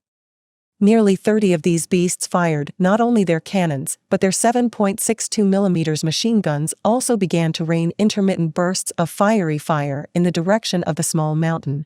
From the front, from the east, and finally from the west, the small mountain on which the group of three led by Baizemen stood became the target of 70% of the enemy forces. The explosions had barely sounded and the impact of the first cannonball had yet to fall when the faces of Nangong Lingxin and Chen-He turned deathly pale. There was no need to say anything. Both Nangong Lingxin and Chen-He knew perfectly well that Nangong Lingxin's energy barrier skill would definitely be completely overwhelmed. It was completely and utterly impossible for the current her to withstand a cannonball fired by a battle tank, let alone 13 battle tanks firing at the same time, coupled with over 24 IFVs, nearly 100 vehicles with heavy machine guns mounted on them, and at least 2,000 soldiers opening fire at the same time. It was then that they both felt the gravity around them suddenly decrease horrendously. So much so that they both felt the movement of their bodies become a lot smoother, but at the same time it became more difficult for them to move fast. The bullets from the various guns flying at full speed as well as the cannonballs launched by the battle tanks and IFVs seemed to have entered an invisible swamp as they became visible under Chen He and Nangong Lingxin's eyes due to the sudden stagnation. The next instant, however, the stagnation broke and the gravity increased explosively. Nangong Lingxin staggered and her knees buckled until she finally fell helplessly to the ground. Only Chen He managed to stay on his feet, although barely thanks to the fact that his strength stat was slightly over 150 points. A large number of bullets immediately fell to the ground, unable to fight against the abrupt gravitational surge, and only those fired by heavy machine guns managed to continue forward. However, the cannonballs fired by the metal giants could no longer continue their trajectory and missed their intended target. Boom! Boom! Boom! Boom! Boom! Boom! Boom! Boom! Boom! Boom! Boom! Boom! Boom! Boom! Rumble. Explosions echoed everywhere and a dense cloud of dust rose into the sky. The small mountain shook fiercely and the earth rumbled. Xietain activated gravity manipulation in reverse and then quickly activated it to increase the gravity of the surroundings x15. Every time he made the gravity decrease x15, the speed at which the enemy bullets advanced decreased, and every time he made the gravity increase x15, the trajectory of the bullets deviated more and more. All this was only possible thanks to his skilled danger sense as well as his ability to think coldly in the face of danger. Not only was it impossible for a normal human to perform something similar, but even a powerful second-order soul evolver would not be able to do what Xietain was doing, as it required extremely sharp senses and perfect judgment to do something so millimetric. In the command center, within the relative safety of the walls of Baiquan Camp, Army Commander Jin Shun and Mayor Bai Yong looked at the monitors with satisfaction. However, without knowing why, they both felt a bad premonition in their hearts. Everything had happened too fast. The cannonballs and the torrent of fire continued even now. The earth shook and the thunderous explosions of machine gun fire as well as tank and IFV fire could be heard even from the command center. The area surrounding the small mountain was covered by a dense cloud of dust so that it was totally impossible to see beyond it. It was like a veil of mystery that covered the scene behind the stage. After approximately 10 shots each, the war tanks stopped firing. 20 shots later, the IFV's cannons sank the continuous fire. Finally, about 2 minutes later, the muzzles of the machine guns and rifles began to overheat a bit. The various leaders of each team noticed the situation and immediately ordered their troops to halt. "Died?" asked Bai Yong uncertainly as he watched the dense cloud of dust blocking the view. "He has to be." Jin Shun nodded without being too sure either. The previous sight of Xietain withstanding more than a dozen gunshots, even taking a piercing bullet powered by 2 active skills with his head and suffering no injuries, had left a deep impression on this former battalion commander's heart. Xin Mei watched everything with anxiety in her heart. She did not particularly care who won or who lost this war, however, this did not detract from what was happening before her eyes. "There's no way anyone will survive." Mo Zan was about to scoff, but the next instant something happened that made the next words he had planned to say get stuck in the middle of his throat. Boom! From the command center, an explosion that far surpassed the explosions caused by the terrifying 105mm cannons of the war tanks was heard.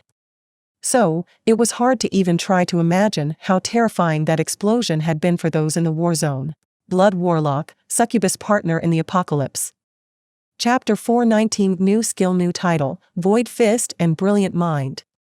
Part 2 last. A few seconds before a terrifying explosion shook the war zone, Xietain continued to slowly consume his mana to stop and neutralize the enemy attacks. If he didn't do this, Chen He and Nangong Lingxin would die. It was not a challenge for the current him anyway, his mana reserves were vast, he could afford so much. When the enemy finally stopped their assault, he took a large step forward and while clenching both fists activated second-order lightning movement before finally starting to punch the air before him. His fists were like intangible shadows. The speed at which he was punching had reached the limit of the previous sound barrier, and were it not for the constant evolution of the earth, his fists could have broken that barrier that only peak technology fighters could reach. In just 1 second, Xietain had hit the same empty spot in front of him more than 100 times. All this was possible because his agility boosted by treasures and lightning movement had broken the 1,000-point threshold. How strong was Xietan's punch at full power? His strength stat was 905 points in total, which could also be translated as his strength being over 90 times more powerful compared to a human in excellent physical condition before the arrival of the soul record on Earth. The strength of the strongest punch previously tested hovered around 3,700 N. Now, what could a punch that was 90 times stronger than that do? The result could only be described as catastrophic, not only because the punch was 90 times stronger, but the main cause of the catastrophe was that Xietain had applied approximately 100 of those punches in a single point. If the strength of the strongest punch tested before the apocalypse was approximately 3,700 N and we were to assume that the man or woman with such a record had a total of 10 strength points, that means that one punch with the full strength of Xietain was equivalent to approximately 333,000 N.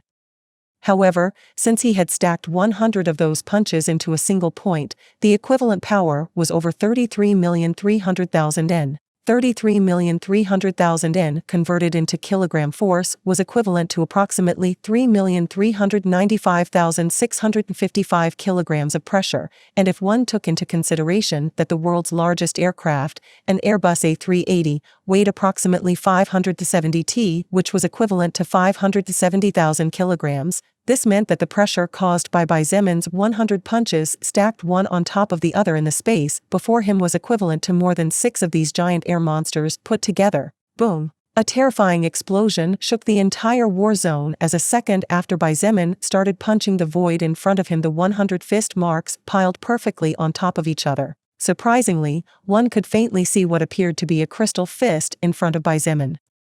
The crystal fist that had formed under the pressure of over 33 million newtons began to move, and the speed only increased until it reached a point where it was no longer visible. But the most terrifying thing to see were the black cracks that appeared in space. Although it was only an instant before everything returned to normal, the most powerful soul evolvers definitely managed to perceive how the world's space barrier was broken for a brief fraction of a second. Approximately 5 kilometers distant, Xiaoli was observing the small mountain through the lens of his precious Barrett sniper.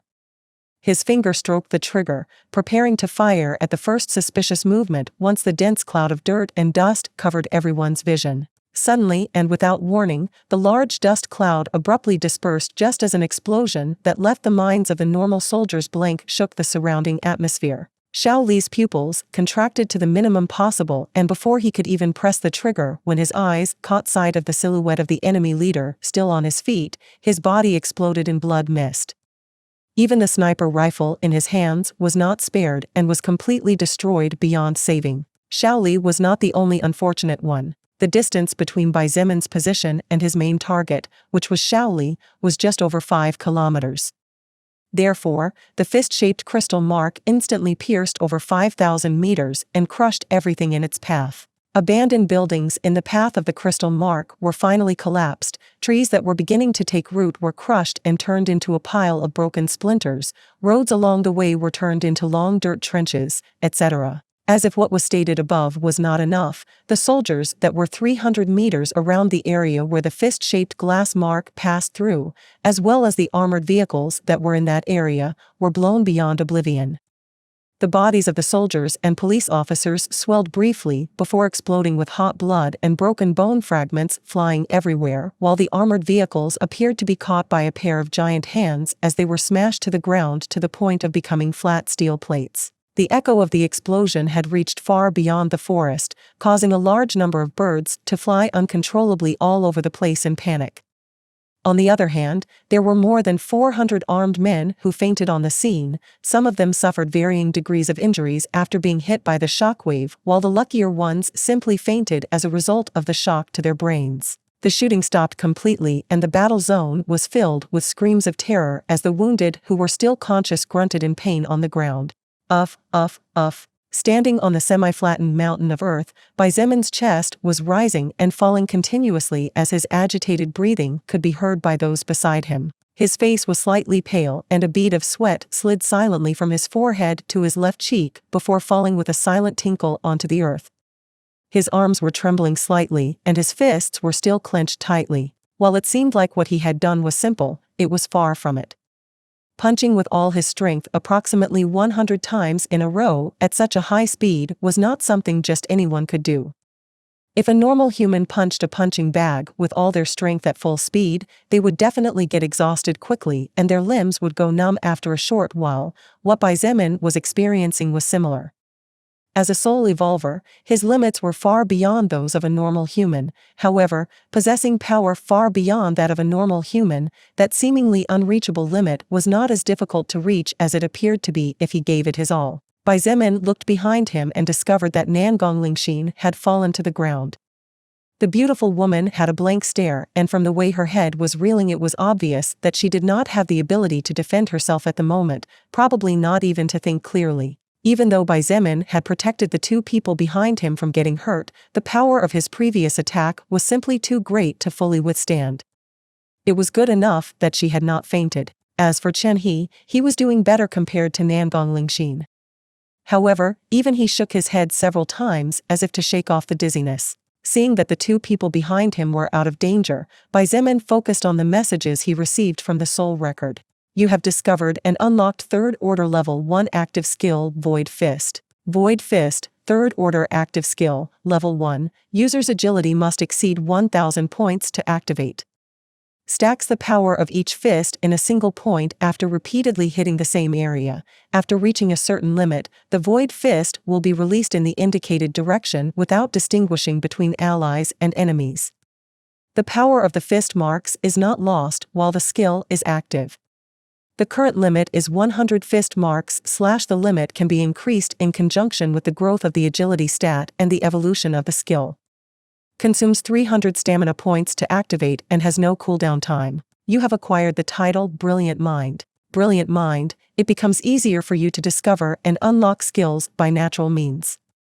Secondary effect, weaken status effects that affect the user's natural behavior negatively by 10%. Xietain was more surprised by the title received than by the skill itself. The effects of the title still needed to be studied and analyzed in more detail, so it was not possible for now as the current situation did not allow it. As for how the Void Fist skill worked, Xietain basically didn't need to think about it since he knew what the approximate effect would be from the moment he did what he did. The idea of piling up several blows on the same spot at full speed came to him on the way here. While he was bored chatting with his subordinates one night, Xietain unconsciously tapped his finger gently on the trunk of a tree. He tapped once, twice, 3 times, but nothing happened. However, after tapping a large number of times, Xietain realized that even though he had been tapping gently and with no intention of causing harm, a small part of the wood bark surrounding the area where his finger had been tapping nonstop had broken off. It was then that a thought popped into his head. What would happen if I hit a fixed point with all my strength at full speed? What would be the result of this? When this idea popped up, Xietain couldn't get it out of his head anymore.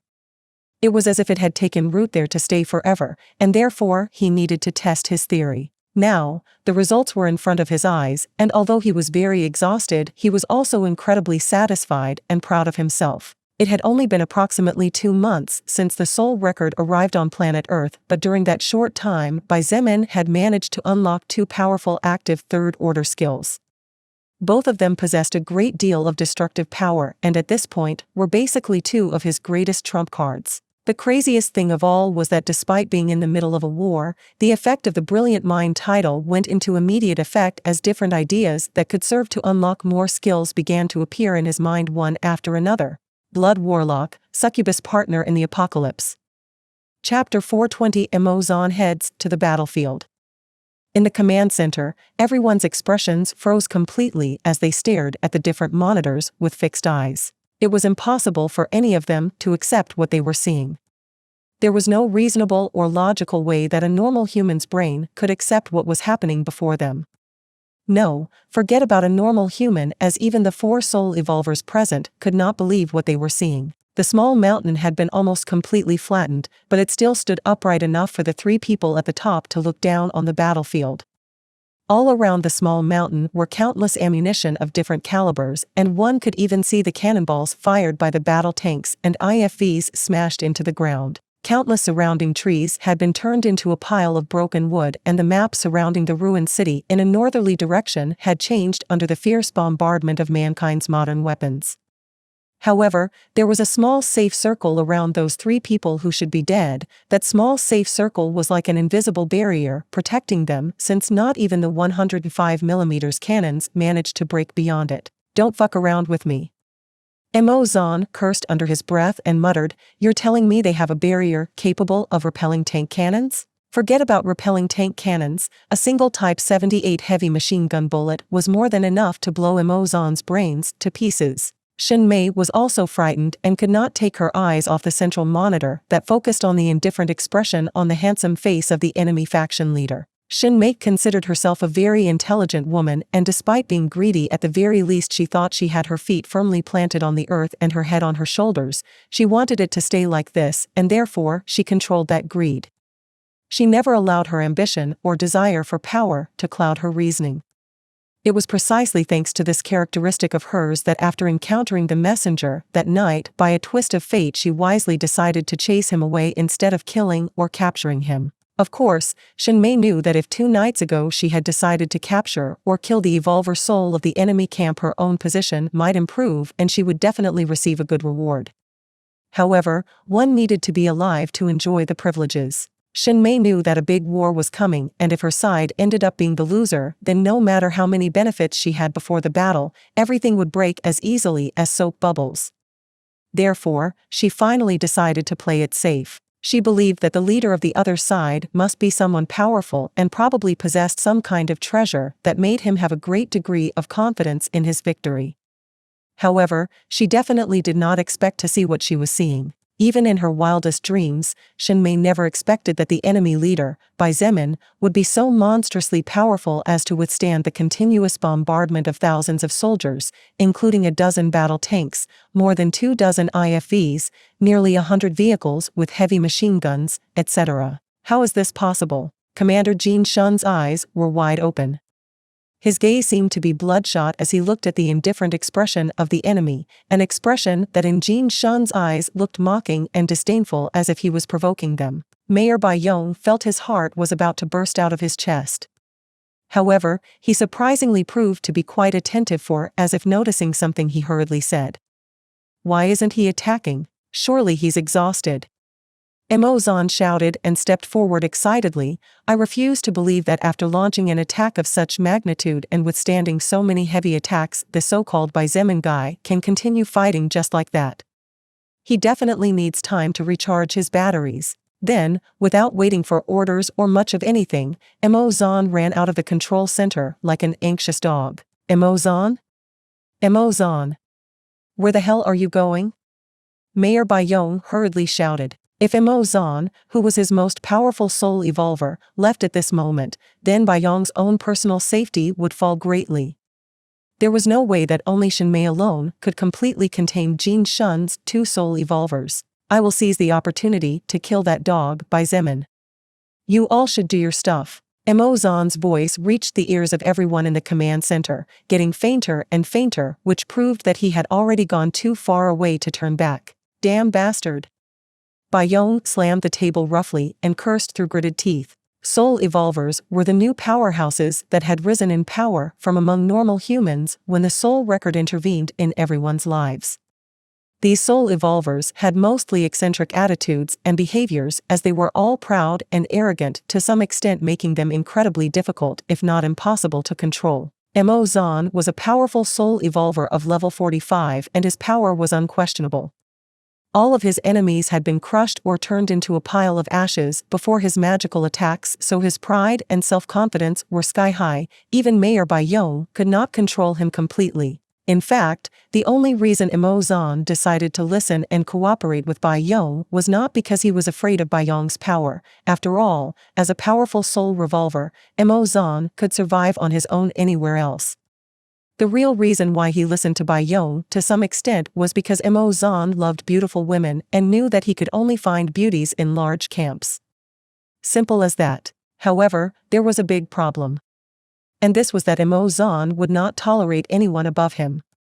Now that a Baizemin whose power clearly surpassed him had appeared, Mo Zan would not allow Baizemin to escape alive in any way and therefore decided to seize the opportunity he thought to see immediately. Jin Shun's eyes flashed oddly as he said, "Mayor Bai, why are you so anxious? Just let Mo Zan fight against the leader of the enemies." Baizemin is currently exhausted and Mo Zan is a level 45 soul evolver with powerful skills, so even if this Baizemin turned out to be more powerful than we estimated, he will definitely have trouble dealing with someone of his caliber now that he is no longer in his best condition. Bai Yong looked at Jin Shun with a dead expression and instead of saying anything he silently took off the coat covering his upper body. Xin Mei and the two soul evolvers protecting Commander Jin Shun gasped at the sight of what was on Bai Yong's body. The three of them unconsciously stepped back a little as if they were tame rabbits before an enraged tiger. "This? Mayor Bai?" Jin Shun swallowed audibly with a slightly pale face. Bai Yong acted as if he didn't understand at first, but after a moment he put on an expression as if he had received enlightenment and calmly said, "Oh. Curious about these grenades? You guys don't need to worry, haha. I only brought them with me in case the enemy tries to capture us alive to get valuable information about the motherland. As honorable citizens of China, we can't afford to open our mouths to provide data that these bandits can use against the homeland. What information or what bullshit?" Jin Shun wanted to curse Bai Yong and his ancestors but did not dare. Even though Bai Yong was a mayor in the past, his position was not important in the eyes of real leaders. There was no way Bai Yong had in his possession information capable of compromising China in any way. He was obviously just coughing up trash. But Jin Shun also understood the reason why Bai Yong had more than 10 grenades around his body. If he died, unless there were 5 soul evolvers able to react quickly, at least one grenade would definitely fall to the ground with his death and the explosion would end up burying everyone inside the command room. Basically, this was the security method that Bai Yong had prepared for himself. He was silently telling Jin Shun, "If I die, then you die with me." Simple. The sinister plans in Jin Shun's mind died immediately and he quickly regained his composure as he began to give orders. Bai Yong snorted in his heart and also started to work immediately. As for Xin Mei, she was indifferent to the situation. Her life would be safe through the treasure she had found a week ago when she managed to hunt a first-order level 49 wounded beast, so Bai Yong's grenades didn't scare her too much. Back to the small mountain. "Are you two okay?" Baizemin took advantage of the brief moment of peace and looked at Chen He and Nangong Lingxin to make sure there were no major problems. I'm fine." Chen He nodded as he looked at Baizemin with lingering surprise. "Somehow I think I managed to survive." Nangong Lingxin, on the other hand, seemed to be a bit dizzy even as she had no choice but to support herself using her sword as a stick. "Nangong Lingxin, stay by my side and rest. When you feel better, go back and support the troops of our Blood Spear Legion. Right now the war between the army of soul evolvers should have begun." Baizemin commanded in a deep voice before looking at Chen He with a faint smile. "As for you, let me see what you are capable of." Blood Warlock, Succubus Partner in the Apocalypse. Chapter 421, Chen He's Power, Part 1. Chen He seemed surprised at Baizemin's sudden words, so he inadvertently asked, "You want me to do what?" Baizemin stepped forward and pointed to the large battlefield before them as he said, "Fight. This will be your exclusive battlefield. All yours." Then, he turned around and looked at Chen He, who was staring at him with wide eyes, and said slowly, "Weren't you anxious to release some accumulated stress? Well, come on, your opportunity is right in front of you. There is no need to hold back at all since what had to be said has already been said. Just one thing, let live those who throw down their weapons and surrender, since at the end of the day, it's not as if we have a blood feud with them. Besides, humanity needs to be united as much as possible in this kind of world. This." Chen He looked at both sides, then looked behind him before finally looking at the battlefield. Puzzled, he said with some difficulty, "You want me to fight by myself? Yeah." Baizemin looked at him and blinked as he said, "Any problems? Or maybe you don't have the confidence in yourself to win? If you don't think you are capable of doing this, then stand back. Take Nangong Lingxin with you and support the battle in the back. As you have seen, I can finish this by myself anyway. It's nothing but a pointless fiasco." Chen He's expression became serious, and despite knowing that Bai Zemin was purposely provoking him, he couldn't help but fall into his trap. Chen He had been inferior to Bai Zemin in basically every aspect since the apocalypse erupted with the Soul Record's arrival in the world. Aside from his outstanding appearance since birth, Bai Zemin was undoubtedly the undisputed winner between the two. However, even the superior appearance that Chen He had did not last long, as recently Bai Zemin's appearance had improved to the point where he did not lose to him at all. Even recently, even though he somehow knew he was overthinking it, Chen He noticed that Shangguan Bing Shui and Bai Zemin had become very close. At least they had become close enough for her to allow him to call her by name without needing to be polite. So, he really needed to release some frustration. After all, even if he was kind by nature, Chen He was, at the end of the day, a human being and therefore was far from being perfect. "All right. I'll do it," he said in a deep voice.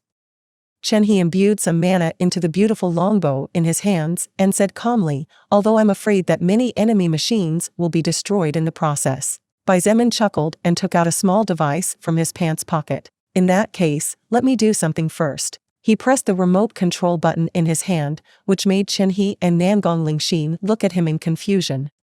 Soon, however, they understood what was happening. In the distance, the war tanks hiding in the forest revealed themselves and pointed their guns toward the mountain.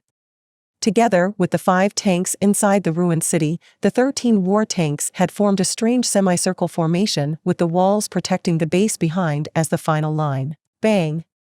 Bang! Bang!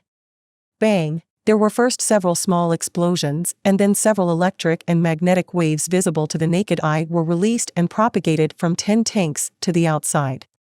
The movement of the 10 tanks stopped immediately, and there were several cries of confusion at the sudden failure. Bai Zemin ignored all this and extended both hands forward with a serious expression, as this would be the first time he would be trying to do this. Before the electric waves disappeared into thin air after accomplishing their main objective, Bai Zemin focused his mind entirely on the special ability of the gloves he had forged before setting off to the south. Persuasion, Secret of Thunder Dash.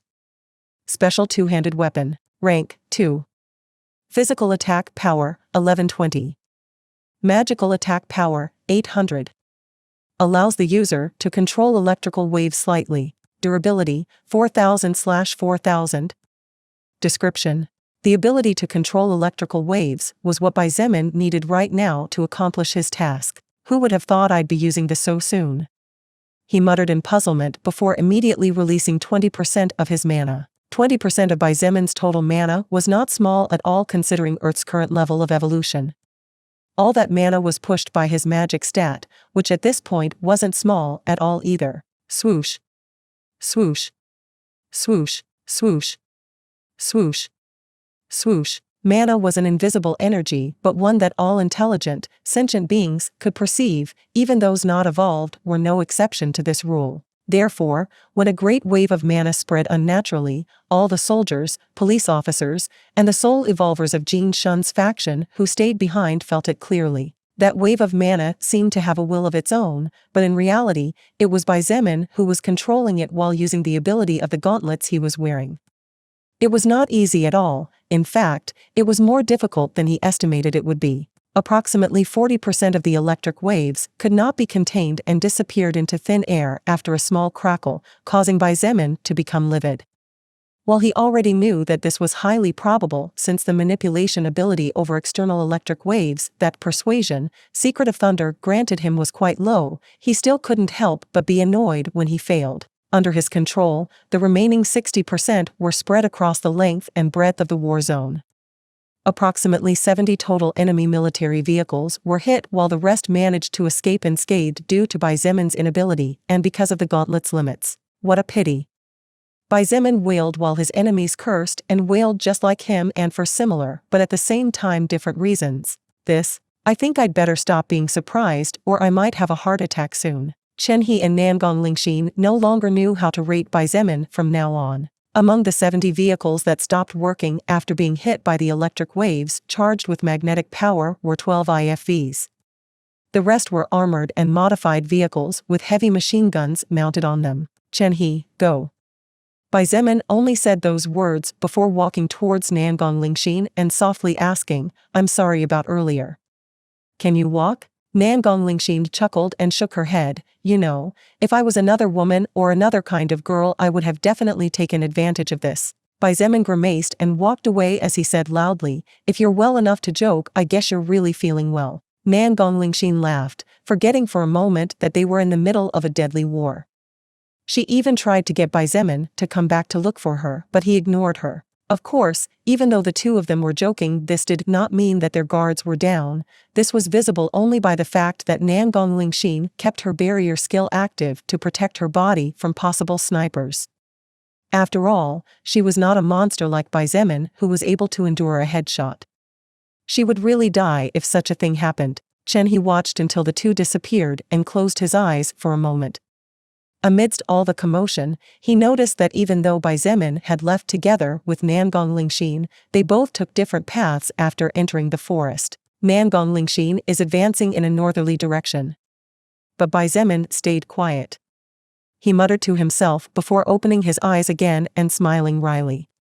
If he could sense Bai Zemin's position, it was only because the latter allowed him to, or else, with the great difference in soul power, it was impossible for Chen He to detect his position. It was clear that Bai Zemin was just hanging around, hiding while observing the situation. If Chen He needed help, he would probably step in, and the same applied to the battlefield being fought further north. Chen He's eyes flashed uncannily, and he whispered as he stroked the body of his bow, "Very well. It's just you and me." Bai Zemin had been very generous in giving the enemy time to prepare and reposition themselves after the chaos caused by his destructive attack. However, he did this only because he had no intention of wiping out the enemy himself, since doing so had no meaning for him. Sure, the war would end more quickly. But if he always fought himself, then what was the point of building a faction? Bai Zemin needed to feel that somehow or other what he was doing was right, and that following Lilith's advice was not a waste of time. Therefore, he decided to make his army fight instead of him, while using this opportunity to polish them all through blood and war. What Bai Zemin really didn't know was that Lilith's advice was very important.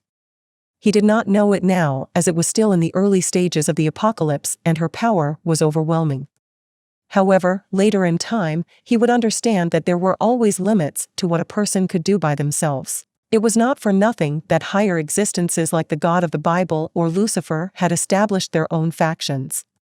Everything had a purpose, and Bai Zemin was confident that what Lilith was doing was paving his path early on so that his future would be smoother. Blood Warlock, Succubus Partner in the Apocalypse. Chapter 422, Chen He's Power, Part 2 last. It was during the period of time when Bai Zemin had set out with a small group of 3 people to the north in order to see how such an example of a large camp was before finally deciding to conquer it or join forces with the opposing side that Chen He continued to improve his own strength practically without rest. Chen He spent 72 hours without sleep at all, and the only real reason he retired back then was because his stamina stats had been mostly consumed and it was already a challenge for him to run, dodge enemy attacks, aim properly, pull the string of his bow, etc. Everything had fallen below average, and unless he wanted to die, the wisest thing to do was to temporarily retire. Even his natural reflexes had dropped tremendously due to mental exhaustion. During those 3 days, except for fulfilling his duty as one of the high commanders of the faction, Chen He spent all his time immersed inside one of the subdistrict's forests. The number of beasts he hunted during this period of time definitely numbered in the thousands, and while most of them were unclassified creatures, there were some of first order within the enemies he had defeated. Chen He contributed many treasures, forging materials, meats of all kinds, and many other things to the faction. However, the things that served him to boost his strength by a small step naturally lingered at his side. To say nothing of those objects that served to boost his power a full step. Oak reflex bow, magic grade treasure, longbow forged by a great blacksmith of ancient times using blue oak wood rank 3. It was Valkyrie of Eternity's initial weapon for over 2 centuries before being replaced and forgotten over time. This treasure is at the top of its kind. When equipped, it increases the user's agility by plus 60 points and multiplies reflexes x2. It possesses the attached skill 3 forms arrow. The user can use magic arrows created by mana, and the power of each arrow depends on the mana imbued in the bow and the user's magic stat. 3 forms. Arrow 1. The first form of the 3 arrows corresponds to a magic arrow that, after splitting using the wind energy of the surroundings, can unleash a large-scale attack. It covers a complete area of 20 by 20 meters in front of the user, or it can cover a larger area depending on the height at which the arrow is at the moment of splitting. The attack power is halved. The power of this first form increases correspondingly to the user's magic stat. It can be used 3 times per day. 3 forms. Arrow 2. The second form of the 3 arrows is equivalent to a powerful fire arrow capable of setting fire to everything in its path. The fire arrow is able to persist for 500 meters before losing its power completely.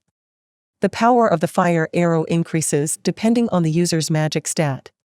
It can be used 2 times per day. 3 forms. Arrow 3. The third and final form of the 3 arrows. This attack is a simple but extremely powerful arrow. It needs to channel for 3 seconds while imbuing mana into the arrow before launching. After releasing the arrow from the bow, the mana imbued in the arrow will be turned into penetrating power. Increases the chance of a critical hit depending on the amount of mana imbued in the arrow and the user's magic stat. Can be used 1 time every 24 hours. He gently stroked the body of his oak reflex bow, and a faint smile appeared on his face as he took a step forward and looked down. The enemy had already had time to prepare and gather again. The time for mercy and commiseration was over. But he was not the only one who seemed to be thinking this, as when his body became visible to everyone again, he immediately sensed mortal danger, so he unhesitatingly jumped to the side. Boom! The ground shook and a large part of the mountain went flying as a sniper bullet hit the spot where he was standing a second before. His senses and enhanced reflexes were quick to judge that the shot had been fired by a soul evolver. After analyzing the trajectory of the shot and the sound of which he felt the piercing wind, his eyes flashed like lightning in the middle of the night, and his head automatically turned toward a certain point before he jumped high into the sky and pulled the string of his bow back with vigor. Bang! Bang! Bang! Bang! Bang! Bang! Bang! His body had barely left the ground when the earth beneath his feet was bombarded by a series of shots capable of turning his body into a sieve. Even if he was able to withstand most shots, thanks to his rank 1 armor, the ricochet force behind the shot would definitely be enough to shake his internal organs. First form. He muttered, and the longbow in his hand shone. The body of the bow turned slightly greenish, and the blue arrow immediately turned completely green. Swoosh! He took advantage of his rising height and released the arrow skyward before his body began to fall. As he was falling, he moved strangely, as if he was a bird capable of flying through the skies. Swoosh! Swoosh! Swoosh! Swoosh! He felt dozens of shots graze his body, some of them even hitting his armor in non-dangerous places, thanks to his quick and agile reaction. When his feet returned to the ground, he immediately activated his soft feather path skill and charged towards the tank on the left of the ruined city, being immediately greeted by a large army of armed men. As he charged into the forest, the green arrow reached a height of over 2,000 meters before it exploded and formed a green magic circle with strange runes. Then, the magic circle lit up and hundreds of arrows began to rain down from the sky. The armed soldiers who were in the eastern part of the ruined city felt hell descending from the skies, as many of them were directly hit by 1 arrow before their bodies were destroyed by the wind energy from the inside out, turning them into a pile of meat paste. Bang! Bang! Bang! Bang! Bang! Bang! Bang! Arrows of wind energy descended from the sky seemingly without stopping.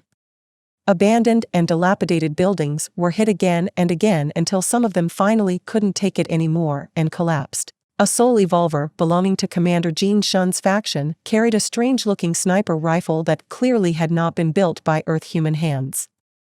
The soul evolver possessed the active skill ballistic evolution, which allowed her to evolve any type of bullet by 1 level. It was precisely this evolver who shot it earlier, and although her ability was not as high as that of the dead Shaoli, she was definitely someone difficult to deal with. Immediately after the soul evolver missed her previous shot, she began to move to another position.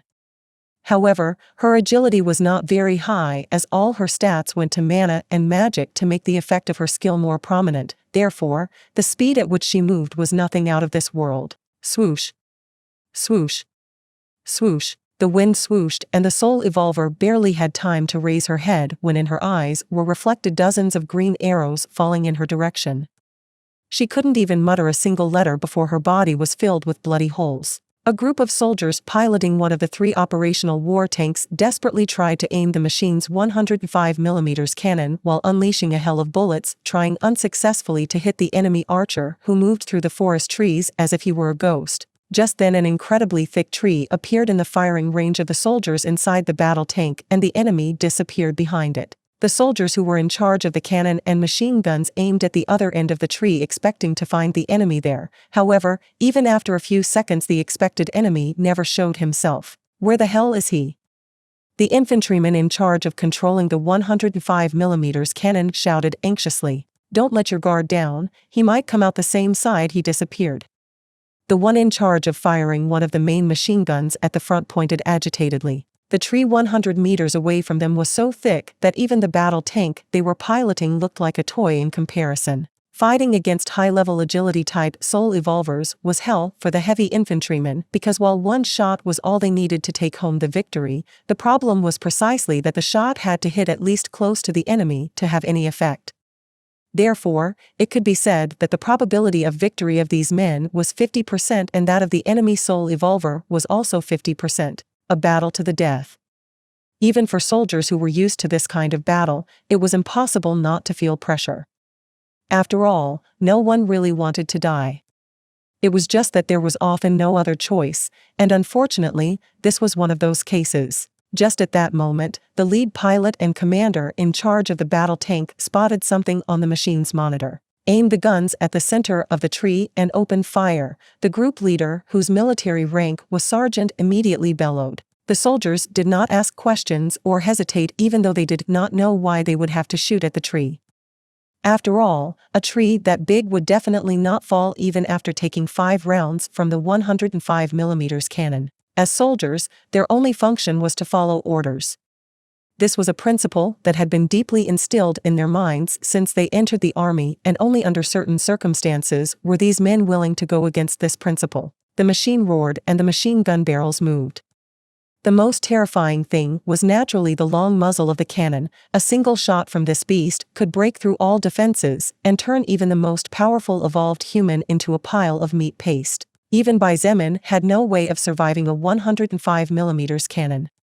While his outer body could basically come out unscathed, the inside of his body did not currently possess the ability to survive something like that. Unfortunately, the war tank could not match the movements of an agility-type soul evolver, and the soldiers piloting it did not have reflexes and reaction speed even minimally comparable to Chen-He's. Activating his first order level 5 skill, No Barriers, Chen-He's body magically passed through the tree trunk as if he was walking naturally and as if there was no obstacle in front of him. Just as the cannons pointed in his direction, he scoffed coldly, and the fiery red arrow on his bowstring waiting to be released was finally released from its bindings. Bang! The hot air exploded, and under the terrified gazes of the soldiers, the fiery red color of the arrow was reflected in their pupils before finally all became silent for them. Boom! The fiery arrow broke through the tank's armored defenses quite easily, and after a moment of silence, the metal machine was engulfed in a cloud of rising fire before it finally exploded noisily.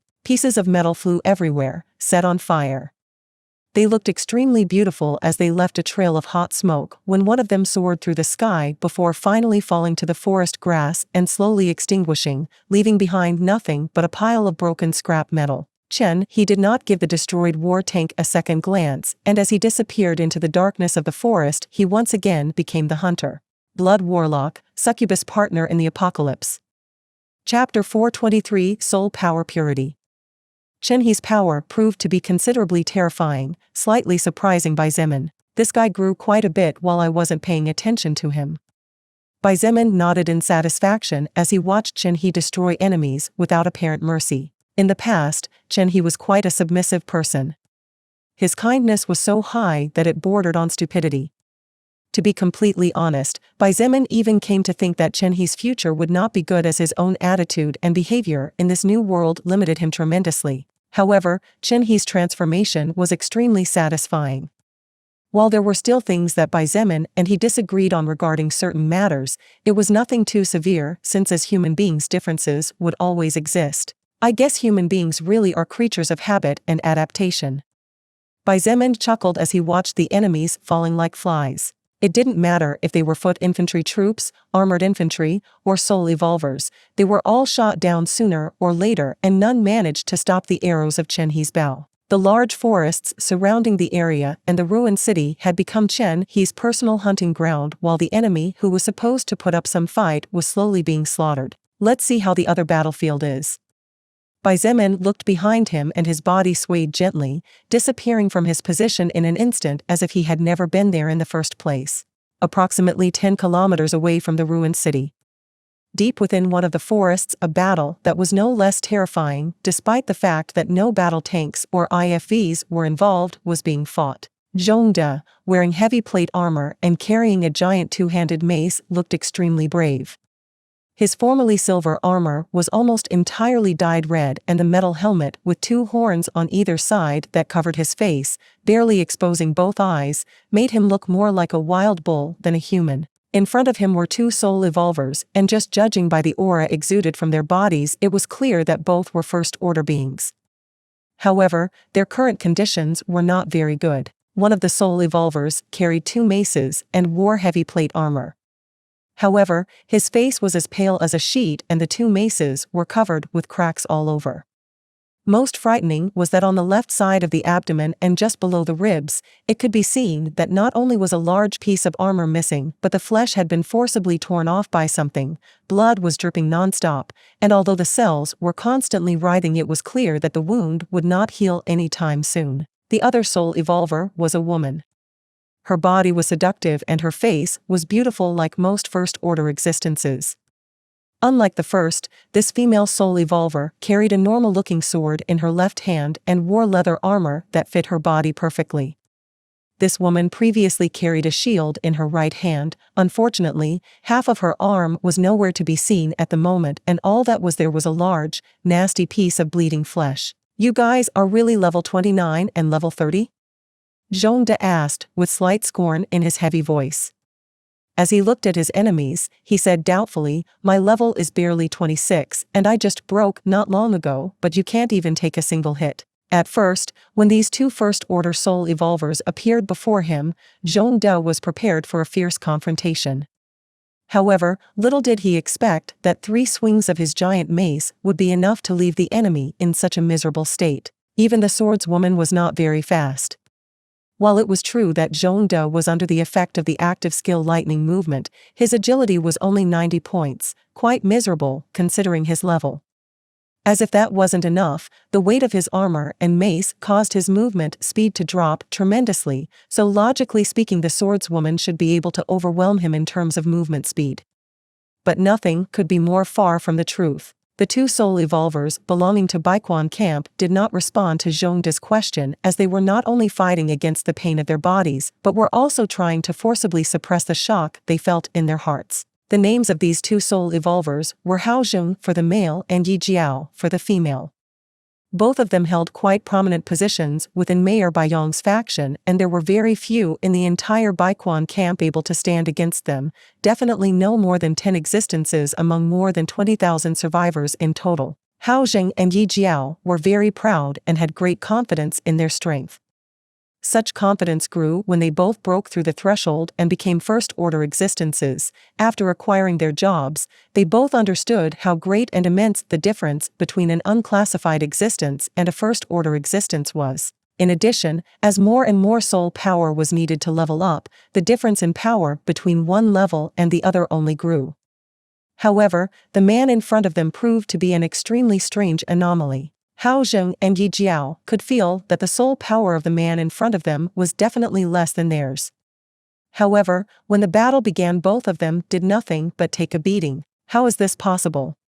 Yi Jiao seemed to not feel the pain of her missing arm, as the shock in her heart was stronger at this moment. Zhongde lifted his 2-meter mace and placed it on his right shoulder as he muttered, "I guess the leader's words are really true after all. The purity of my soul power really is higher than average after defeating several creatures of a higher level than mine." So far, Zhongde had followed the advice Bai Zemin had given everyone and had mainly focused on defeating creatures above his level. This was very dangerous to do, as the greater amount of soul power an enemy had usually meant greater danger when fighting if the difference was too big. Therefore, very few did this, and generally, everyone preferred to hunt huge numbers of zombies to level up. The number of zombies that could be found in abandoned villages or small towns was several thousand or even tens of thousands. A level 20 soul evolver could decimate tens of thousands of zombies with enough time and would not experience any kind of danger as long as he or she did not let them surround him or herself. This was the best known and most used method by everyone in Baiquan camp, but the soul evolvers of Bai Zemin's faction followed a different path. They all fought mainly with creatures that exceeded their levels by a small margin. It was more difficult, but the rewards were also juicier as they occasionally even received boosts to their natural stats. It was just that since all the soul evolvers fought each other as training, none of them noticed anything special. It was only now that they were facing soul evolvers from another faction who were leveling up differently from them that the soul evolvers of the Transcendent faction realized that their personal strength was above their levels. Even if it wasn't much, that difference would only grow larger and larger over time if they stayed the same way. "Hey, Zhongde. You're still not done playing?" As the battle between Zhongde and the two soul evolvers seemed to have come to a momentary pause, a powerful voice traveled from the distance and attracted the gaze of the three of them. The area a kilometer around was extremely chaotic with arrows, lightning, wind blades, ice spikes, water whips, and all sorts of magical skills flying everywhere as the melee combatants clashed their weapons trying to break through the enemy's defense in order to deal a killing strike. However, while the unclassified existences fought their battles to the death, there were some battlefields that had been left open and which no one dared to approach at all for fear of getting caught up and dying miserably. These were the battlefields belonging to first-order existences, a forbidden place to which unclassified existences were not allowed to step into. Only shock waves between first-order existences were enough to injure an unclassified soul evolver, let alone missed or deflected attacks. On one of these battlefields, the one closest to the battlefield where Zhongde was fighting, a 3-meter-tall Nangong-yi was looking at Zhongde with a big bestial grin. All around him was a bloody mess, and 3 shattered corpses could be seen with limbs torn off and casually tossed aside. The expression on the faces of the corpses was one of absolute terror at the death they had received. With the surrounding trees destroyed after so many shock waves, the sunlight managed to reach that formerly dark land. Under the glare of the sunlight rays, the greenish scales covering Nangong-yi's body shone splendidly. Instead of hands, he had 2 large claws, and on the back of his body was a long, thick tail that occasionally swung or struck the ground with vigor, creating 5-meter-wide craters as if it were nothing. Blood Warlock, Succubus Partner in the Apocalypse. Chapter 424, Slaughter. Levels mean nothing. This fella. Zhongde shook his head as he looked at the mess Nangong-yi had caused. He shouted back, "Hey, old man surnamed Nangong. Don't you think you're a little too old to play this kind of competition? Ha ha ha ha." Nangong-yi laughed out loud, his voice sounded slightly altered due to his current state. "Come on man, don't say that. You and I are the top 2 strength-based soul evolvers in the entire faction. What's wrong with competing a little? Besides, I'm only a little over 40 this year. Considering I can live over 120 years, in theory, I haven't even reached a third of my life.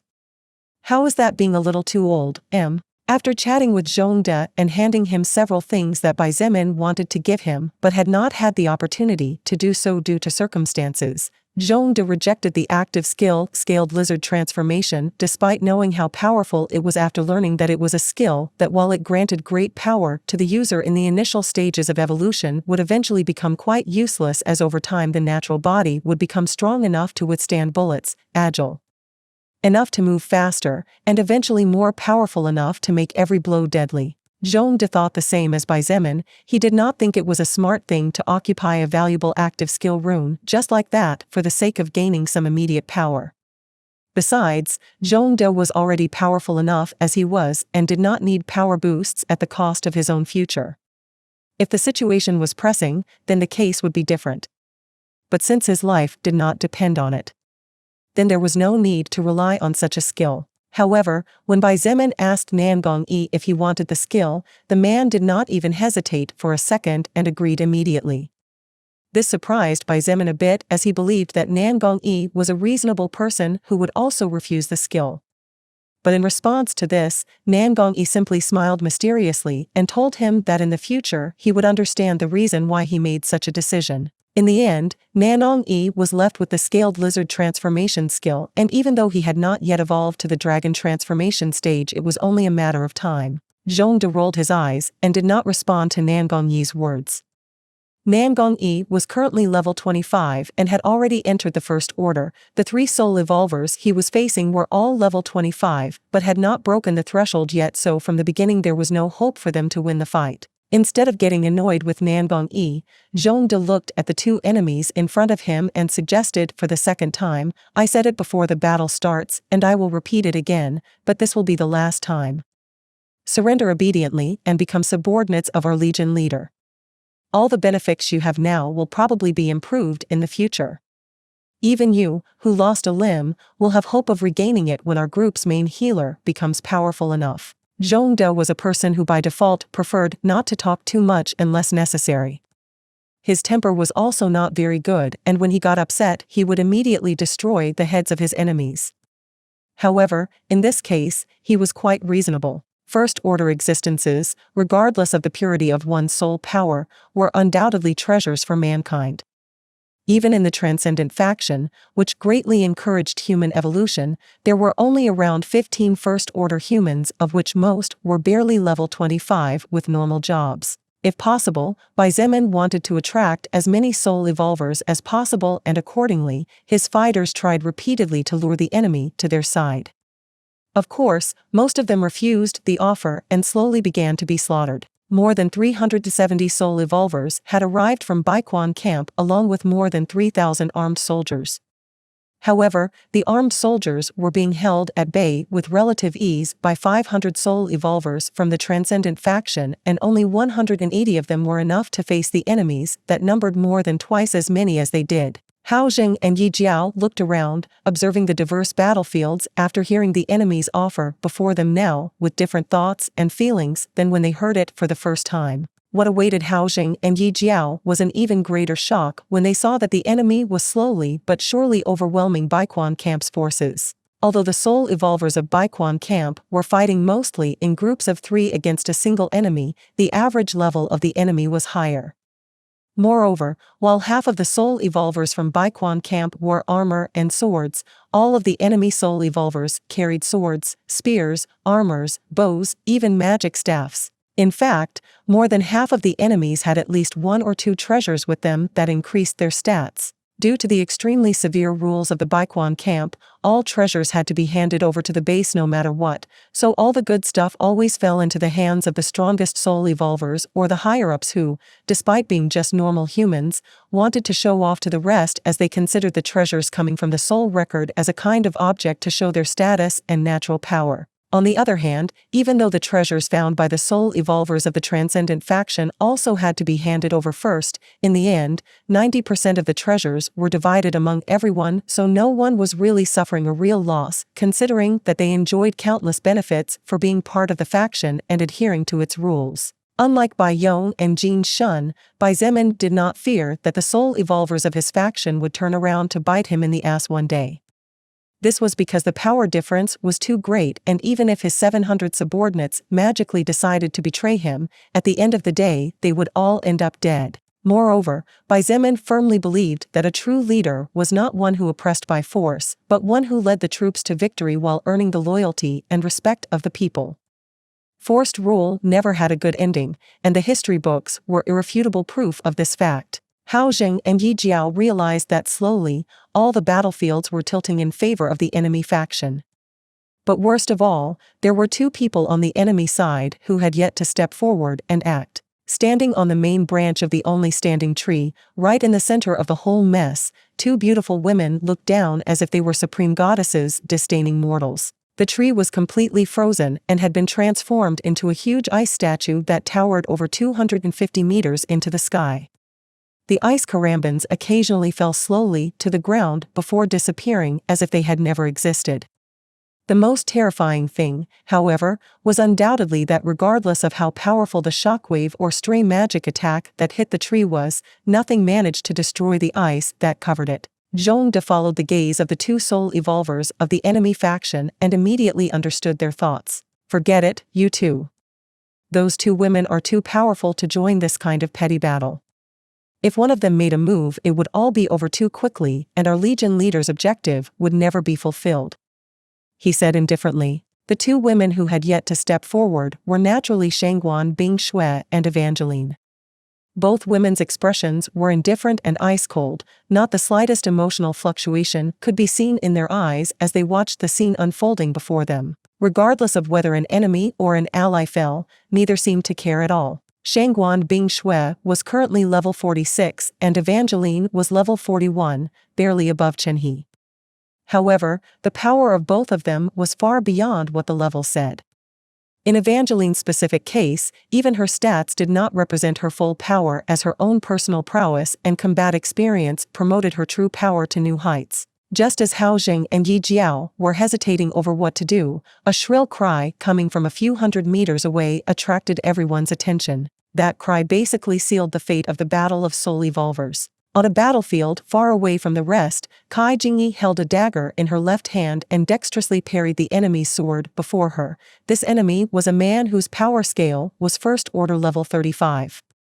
Compared to Kai Jingyi's level 27, the difference was quite big. However, the levels could also not be used to measure Kai Jingyi's actual strength. In fact, Zhongde's overwhelming physical strength aside, Kai Jingyi was many times more dangerous than him, even though they both possessed a similar level. While in her left hand she held a dagger to parry the enemy attack, Kai Jingyi's right hand held a second dagger. The shape of this second one was a bit strange, as the blade had several curves, which gave it an appearance similar to a snake slithering silently as it stalked its prey. You actually wield two. The enemy soul evolver spoke with some difficulty as a thin trickle of blood fell from the corner of his mouth and stained his leather armor. The soul evolver's leather armor was some of the best that the blacksmith of Baiyong's faction could offer, so it was naturally rank 1. However, it only gave 180 points of defense. It was a piece of equipment that had barely made it into rank 1. That seems to be the case. Kai Jingyi replied with a faint smile on her face. Contrary to the kind smile on her face, the coldness in her eyes did not reflect kindness at all. Moreover, the fact that her second dagger was deeply plunged into the enemy's heart did not reflect the same emotion as her smile either. Blue lightning flashed intermittently over Kai Jingyi's body, illuminating her figure for an instant. Swoosh! Before the enemy could even utter another word, Kai Jingyi pulled out the dagger from his heart and spun his body nimbly. After completing a 360-degree turn in an instant, her left leg swung out like a whip and fiercely struck the right side of the enemy's face. Bang! The soul evolver working for Baiyong was sent flying more than 10 meters before falling to the ground. His body shuddered a couple of times, but in the end, it was only a last-second struggle, as in the next instant Kai Jingyi received the enemy's soul power. The rank 1 armor with 180 defense points meant nothing against Kai Jingyi's rank 1 treacherous dagger, which granted her 490 physical attack points. Only 17 extra stat points even though I defeated someone almost 10 levels above me? Kai Jingyi pouted and kicked the ground as she said, what a crappy soul power this person had, for goodness sake. It was as if the fact that she had just defeated not only in combat but also killed a soul evolver who was 8 levels above her was no big deal, and the only thing she was really worried about and the cause of her grumpiness was the fact that the amount of stats obtained was pitifully low due to the inferior purity of the enemy's soul power. Blood Warlock, Succubus Partner in the Apocalypse. Chapter 425, Despair. With the fall of the level 35 soul evolver belonging to Baiquan Camp's side, the fall of the rest of the soul evolvers was only a matter of time. After all, even though Baiquan Camp had a first-order soul evolver more than the enemy, this was only because those two women who watched everything indifferently from the ice tree had not yet made their move. Worse yet, the enemy leader and those two unknown people standing next to him were not even present. The original idea was to defeat the enemy army by making use of numbers and weapons power. However, things did not always turn out as one had intended. Forget about defeating the enemy before their terrifying leader arrived, they would probably all be buried here today. A first-order soul evolver named Xiao Feng, whose level had reached 27 and was currently facing Fu Xiefeng, went into invisibility mode, taking advantage of the opportunity presented to him when everyone, including his enemy, was distracted for a moment. However, instead of fleeing, what Xiao Feng did was to move a little away from the battlefield and whisper in a stiff voice into the intercom he was holding.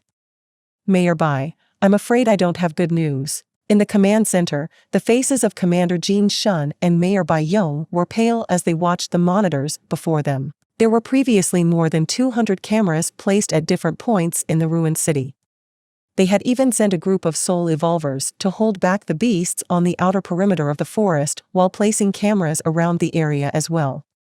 However, at this point, there were over 60 cameras that had been lost, so all that could be seen on the monitors was a bunch of faded black, white, and gray streaks. But with the 150 or so cameras left, it was enough for hell to break loose in the eyes of the two top leaders of Baiquan Camp. "Who is that person?" Xin Mei muttered in astonishment as she saw Chen He flashing like a ghost, appearing and disappearing. When he appeared, he would turn into the flames of chaos that destroyed everything in his path, and when he disappeared, he was the bane of his enemies that wouldn't let them sleep in peace. Such a powerful soul evolver should not be completely unknown.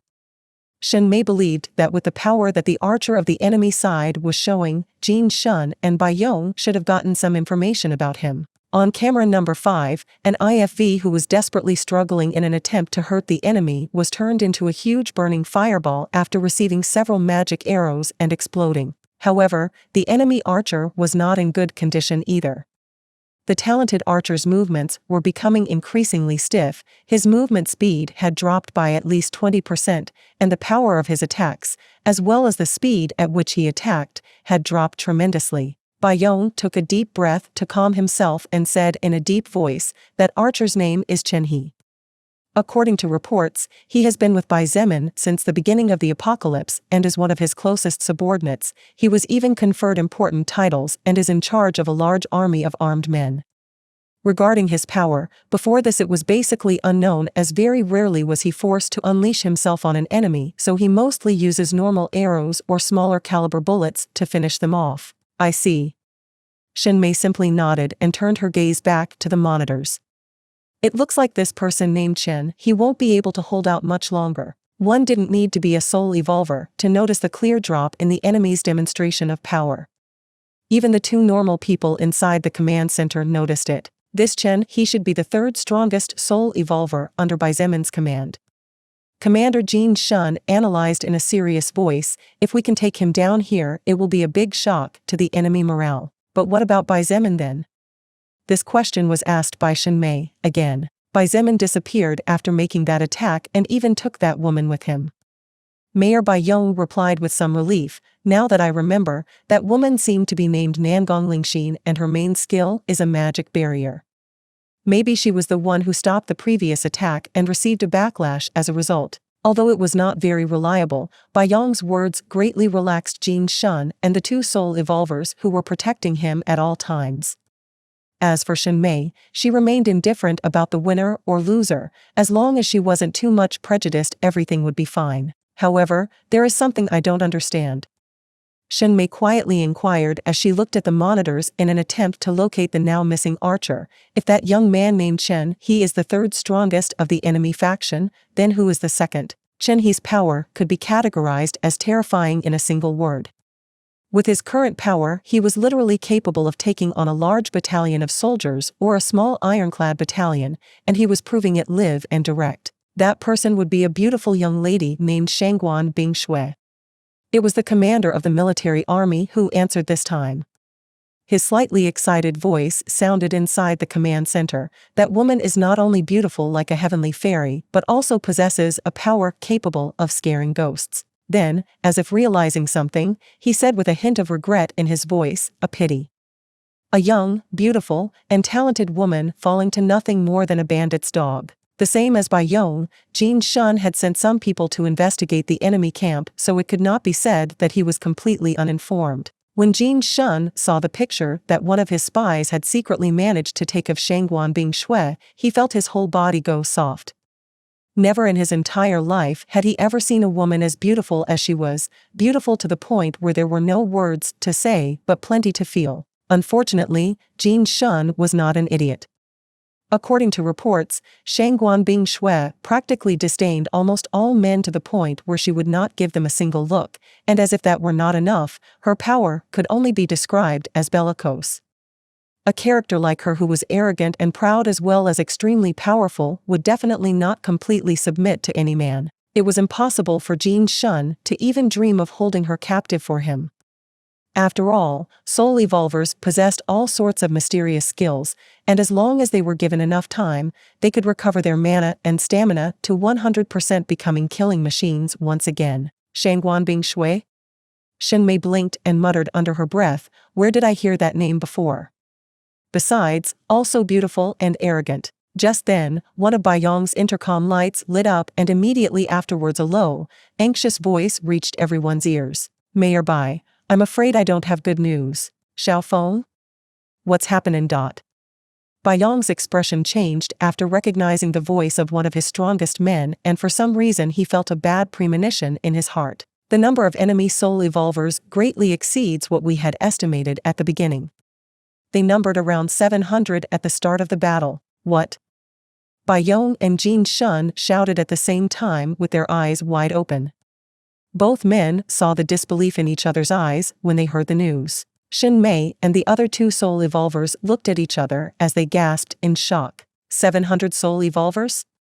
One had to know that Baiquan camp had approximately 20,000 survivors, of which approximately 7,000 were part of the military troops or police forces. Of course, of these 7,000 only about 2,000 of them were real experts with real training, the rest were just recruited survivors, and the hit rate of these people did not exceed 20% at 100 meters distance with a rifle. In fact, some were even worse than that. The high command of Baiquan camp had tried to recruit as many as possible, and although they also recruited and encouraged some soul evolvers, the truth was that they did not focus too much on this, so they barely counted around 400 soul evolvers in total. 400 was not a small number, however, compared to the 700 enemy soul evolvers, the difference was more than noticeable. But this was not the main problem. The main problem was that the enemy camp didn't even have 10,000 people. How on earth did this, Bai Zemin and his trusted subordinates, manage to make those cowardly survivors dare to fight against zombies and beasts in melee? It was the question that everyone had in their hearts. Although Bai Yong and Jin Shun knew perfectly well that the soul evolvers were the future of mankind and that the more they controlled the better their future would be, the truth was that both men were aware of the saying, "If you try to bite off more than you can chew, you will choke." The mayor and the commander were cautious and rather smart people. They feared that they would not be able to properly control the soul evolvers. They feared that the faithful dog would one day notice that their teeth were sharp enough to make the master suffer and would turn around to bite them. Therefore, even though both men knew that soul evolvers were the way to go, for fear of losing everything overnight, they decided, as if by prior agreement, to close their eyes and focus mostly on training and fostering troops equipped with modern weaponry while maintaining a small troop of soul evolvers. The one who focused more on soul evolvers between Bai Yong and Jin Shun was naturally the mayor, as he somehow needed to balance himself against the power of the commander's armored forces. Xiao Feng, the soul evolver who had started the communication, hurriedly continued, "Mayor Bai, Wang Yang was killed. Our soul evolvers are being slaughtered one after another, and for each enemy killed 4 or 5 of our own fall first. In addition, they have more first-order beings, but there are 2 women who have not even moved or attacked even a single time. Even though these 2 women appear to be just normal humans, the look of confidence in their eyes as well as the slight disdain when my eyes met theirs for a moment suggests that these 2 women are anything but weak. Ugh. What is this? Ice? From where? The more they hear Xiao Feng's words, the more the people in the command room within the base's inner core were shocked and frightened. Before they realized it, Xiao Feng's voice could no longer be heard. Commander Jean. Bai Yong looked at the fat man beside him with a deadly serious expression and said with slight despair, "I'm afraid we underestimated the enemy. If we don't put aside our differences completely, then this very day next year really will be the anniversary date of our death." The military army commander of Baiquan camp remained silent for a moment as he heard this before finally gritting his teeth, and as if there was quite a decision he looked at the two soul evolvers in charge of his personal security before ordering in a deep voice, "Huaxiang, Shui Kai. Support the armed troops and take down the enemy archer no matter what it takes." The two soul evolvers whose level averaged 40 looked at each other. They both saw the hesitation in each other's eyes, which was understandable considering that things were far from good for the side they were fighting for. However, remembering that they had family and Jean Shun could use it to threaten them, they had no choice but to submit and nod obediently. Just as this was happening, Shen Mei pointed to a particular monitor and said in surprise, "That lecherous dog Mo Zan is finally there. He's apparently eyeing the archer instead of Bai Zemin." Blood Warlock, Succubus Partner in the Apocalypse. Chapter 426 Death Danger. Mo Zan makes his appearance. Chen He was literally crushing the enemy before him. Whatever the other side tried, everything was somehow countered by him. The enemy tried to use concentrated bombardment in different areas in an attempt to finish him off by blocking all escape routes, but nothing was helpful. Like a cunning fox, Chen He used his agility and sharp reflexes to find the optimal spot to move to in the shortest possible time, used the unfamiliar terrain to his advantage, and even forced the enemy to stop the bombardment when too many allied units were in danger of being engulfed by the bombardment. One shot was all they needed to win.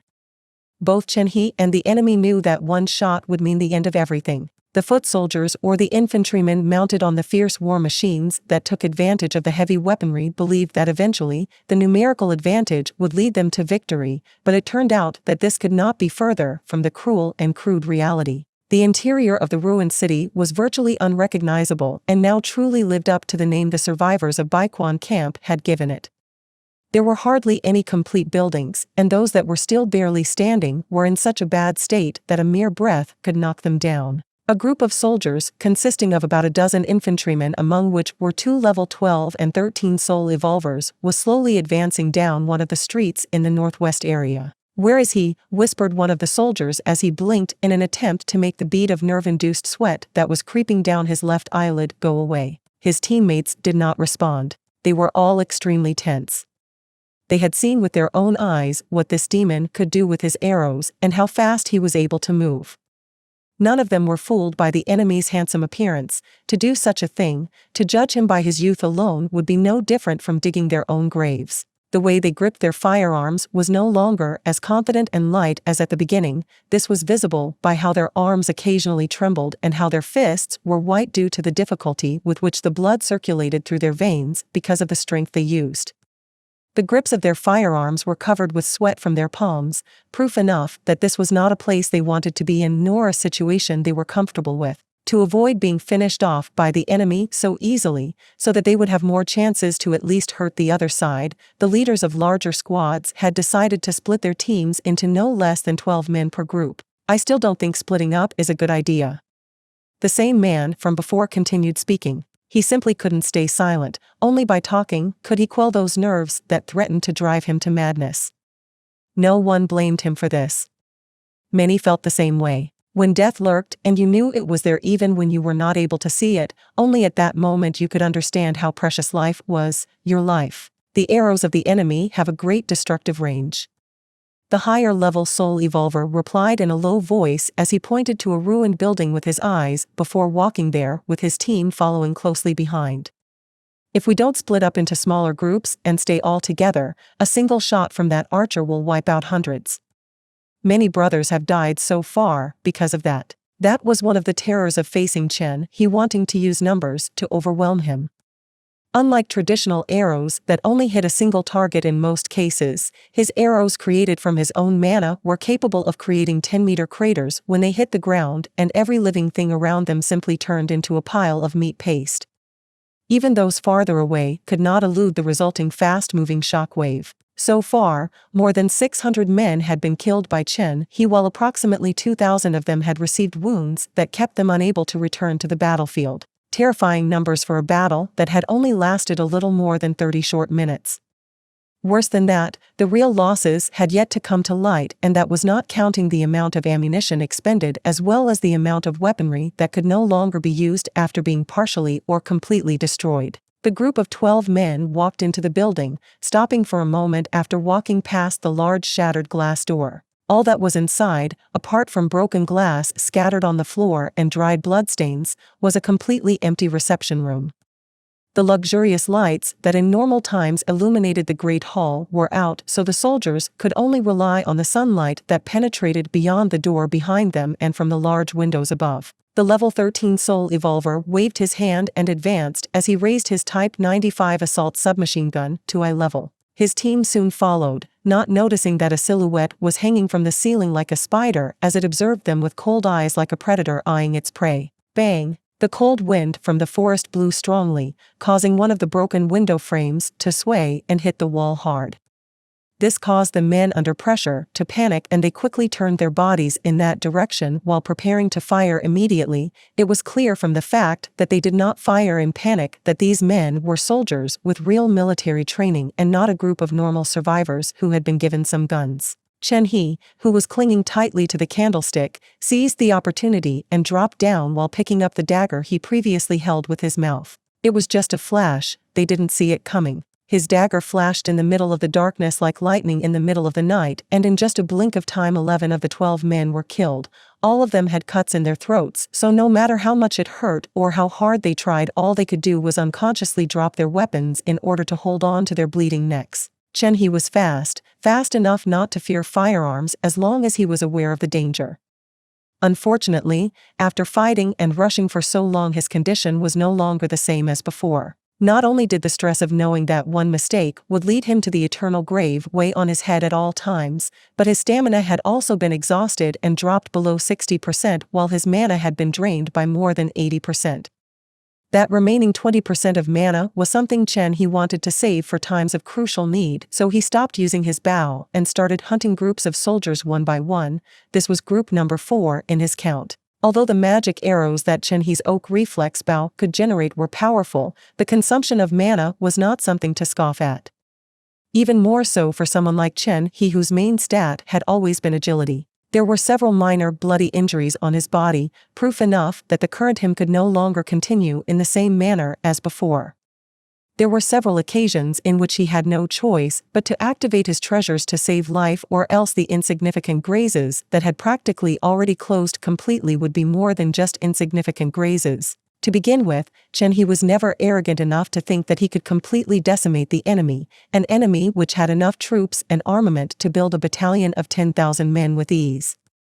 His goal was to wipe out as many as possible, buy time for the team of soul evolvers in the rear and let them finish their battle before joining him. That was also precisely why Chen He had decided to save his strength and started to hunt slowly instead of trying to overwhelm a clearly intelligent enemy. If the enemy did not disperse, then everything could be workable, but now that the army commanders realized his weakness, Chen He had no choice but to adapt and change tactics. These were the difficulties of facing an intelligent being. This was the clearest difference between a human capable of reasoning and adapting quickly compared to an unreasoning zombie or a beast that only charged madly forward with the sole objective of devouring no matter what the cost. The problem with Chen He's current style was that he needed to finish off the enemy before they alerted the rest of their allies, or else his life would become hell again. Unfortunately, the last enemy survivor was a level 13 soul evolver. Even if the difference between the two was colossal, even if the soul evolver was an unignorable ant to Chen He or anyone of his caliber, a soul evolver was still a soul evolver, and each of them possessed their own skills. This particular soul evolver turned out to be the nemesis of the current Chen He. Because he possessed the passive skill Danger Sense, a chill ran from the tip of his head to the tips of his toes. His mind screamed danger.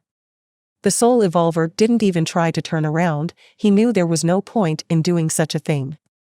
On the contrary, he held tightly to his Type 95 assault submachine gun and swung it behind him as he pulled the trigger without even worrying about hitting the target or not. At this point, he could only rely on luck. Too bad, the difference in levels between the two beings was so great that something like luck had no room to intervene. Chen He's body swayed strangely, and under his feet, the floor seemed to be tinged with white as countless pigeon feathers appeared, forming a path for him to walk past. The bullets passed beyond him, a few barely leaving small bloody scratches on his face. Nothing to worry about, they would heal soon. Swoosh. It was only an instant, a second, or maybe two at most.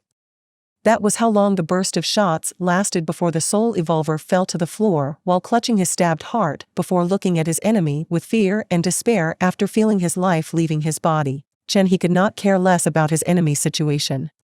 No, even if he wanted to, he had no time for that. The gunshots had alerted the other soldiers. The building he had been hiding in would soon be surrounded, but not before receiving the bombardment of armored vehicles at the hands of the enemy. Just as such a thought flashed in his mind, and just as he was running to the window, Chen He felt his head go numb and the feeling of death take hold of him. A feeling that, until now, very rarely an enemy had managed to make him feel. So here you were hiding, you sneaky little vermin. Let me see where you run to now. A booming shout filled with arrogance, but at the same time, enough magical power to make Chen He's magic stats feel insignificant shook half the ruined city. Chen He looked at the sky above his head through the shattered window, and his pupils constricted to the size of a needle. A huge globe of fire at least 100 meters in diameter was coming straight at him and was only seconds away from hitting the building he was currently in. Blood Warlock, Succubus Partner in the Apocalypse. Chapter 427 Mighty Amazon goes completely berserk. The surrounding temperature rose abruptly, and all the soldiers who were in the vicinity of the great fireball that was getting closer and closer to the ground felt as if they had suddenly been thrown into a boiling furnace. The color of each soldier's skin turned bright red, sweat began to pour down their bodies like uncontrollable drops of water escaping through a broken dam, and then all hell broke out. Lord Amazon. 3 teams were in the vicinity of the area where Chen He was hiding.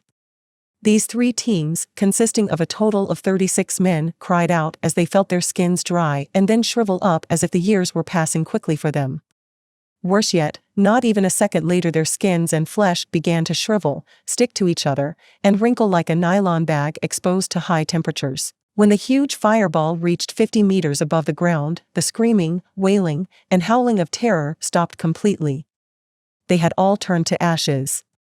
The 36 men were killed indiscriminately by their own ally. Amazon showed no mercy in the least.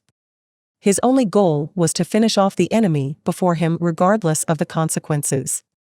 As for his allies, he never really saw them as allies to begin with. In Amazon's eyes, normal humans were just ants, trash and failures of humanity that did not manage to evolve properly. The cruel and sad reality was that even if Amazon had taken the lives of nearly 100 allied soldiers, none of the top commanders of Baiquan camp would blame him for this if he managed to obtain the head of the enemy archer. Forget about punishment or retribution, he would probably be given rewards and benefits. After all, ending the life of such a powerful enemy soul evolver at the expense of a few men was certainly worth it. That was the way war was, cruel and merciless. Many times, allies were even more ruthless than the very enemies one faced. Chen He felt as if his body had been teleported to the 10th level of hell. His leather armor was clearly not able to withstand the heat of the fireball thrown by the enemy as it quickly began to dry out and lose its luster. It was only a matter of time before the leather would either crack completely or simply turn into a flaming ball of fire, burning its wearer in the process. Shit. Even he, who had received the best education possible, couldn't help but curse anxiously. Then, he gritted his teeth and looked at a spot 200 meters away before activating his strongest life-saving skill. Chen He had intended to save this skill for later, but the current circumstances prevented him from being fussy or too arrogant about his decisions. Quick shift, swoosh. Chen He's body suddenly disappeared from the place where he was standing and appeared 200 meters away inside the room of another deserted building about to collapse. Then, without even looking back, he jumped out of the window and charged into the distance as far away as possible from the place where he was before. Not even 2 seconds later. Boom! A huge explosion with the giant fireball as its center engulfed the building where Chen He had killed the soldiers, and a moment later the fireball grew instead of stopping. The huge fireball, previously 100 meters in diameter, grew and grew bigger and bigger, engulfing the rest of the surrounding buildings and turning everything in its path into a living inferno. Rocks were incinerated and turned into lava, human bodies disappeared into oblivion, and those unfortunate men who tried to get as far away as possible but failed to do so in time were turned into a pile of ashes even before the expanding fireball reached them. It was only after the huge fireball had expanded for 300 meters that it finally seemed to reach its limit. The fiery yellow color slowly turned to orange, and that orange soon became a pitifully weak red that soon disappeared, leaving behind nothing but a huge crater where the earth and rocks along with the fire had turned into nothing but an intense lava hell. Xietain, who was standing on the roof of a building 500 meters away, frowned deeply, and a look of anger shone in his eyes. His eyes swept the battlefield, ignoring the looks of shock, fear, respect, and even slight anger from the soldiers. It didn't take him more than a few moments to spot a fleeing silhouette in the distance heading in the opposite direction of his own. His face contorted horribly, giving him the appearance of a demon instead of looking like a person. "Where do you think you're going?" Bang! Two huge jets of fire appeared under both of Xietan's feet, and with a powerful bang, his body was sent flying several hundred meters into the sky in an instant. Then, he raised both hands and activated his second-order devouring fire wheel level 1 skill. He fled into the forest desperately. Although his appearance was quite miserable, nothing mattered more to him than reaching the safety of the forest. If he managed to reach that place, even if he had currently lost about 60% of his battle power after fighting for so long, he was confident of giving a good fight to the soul evolver that had just appeared. If he was in his peak condition, he was sure that he could turn the enemy into a bloody mess with his arrows.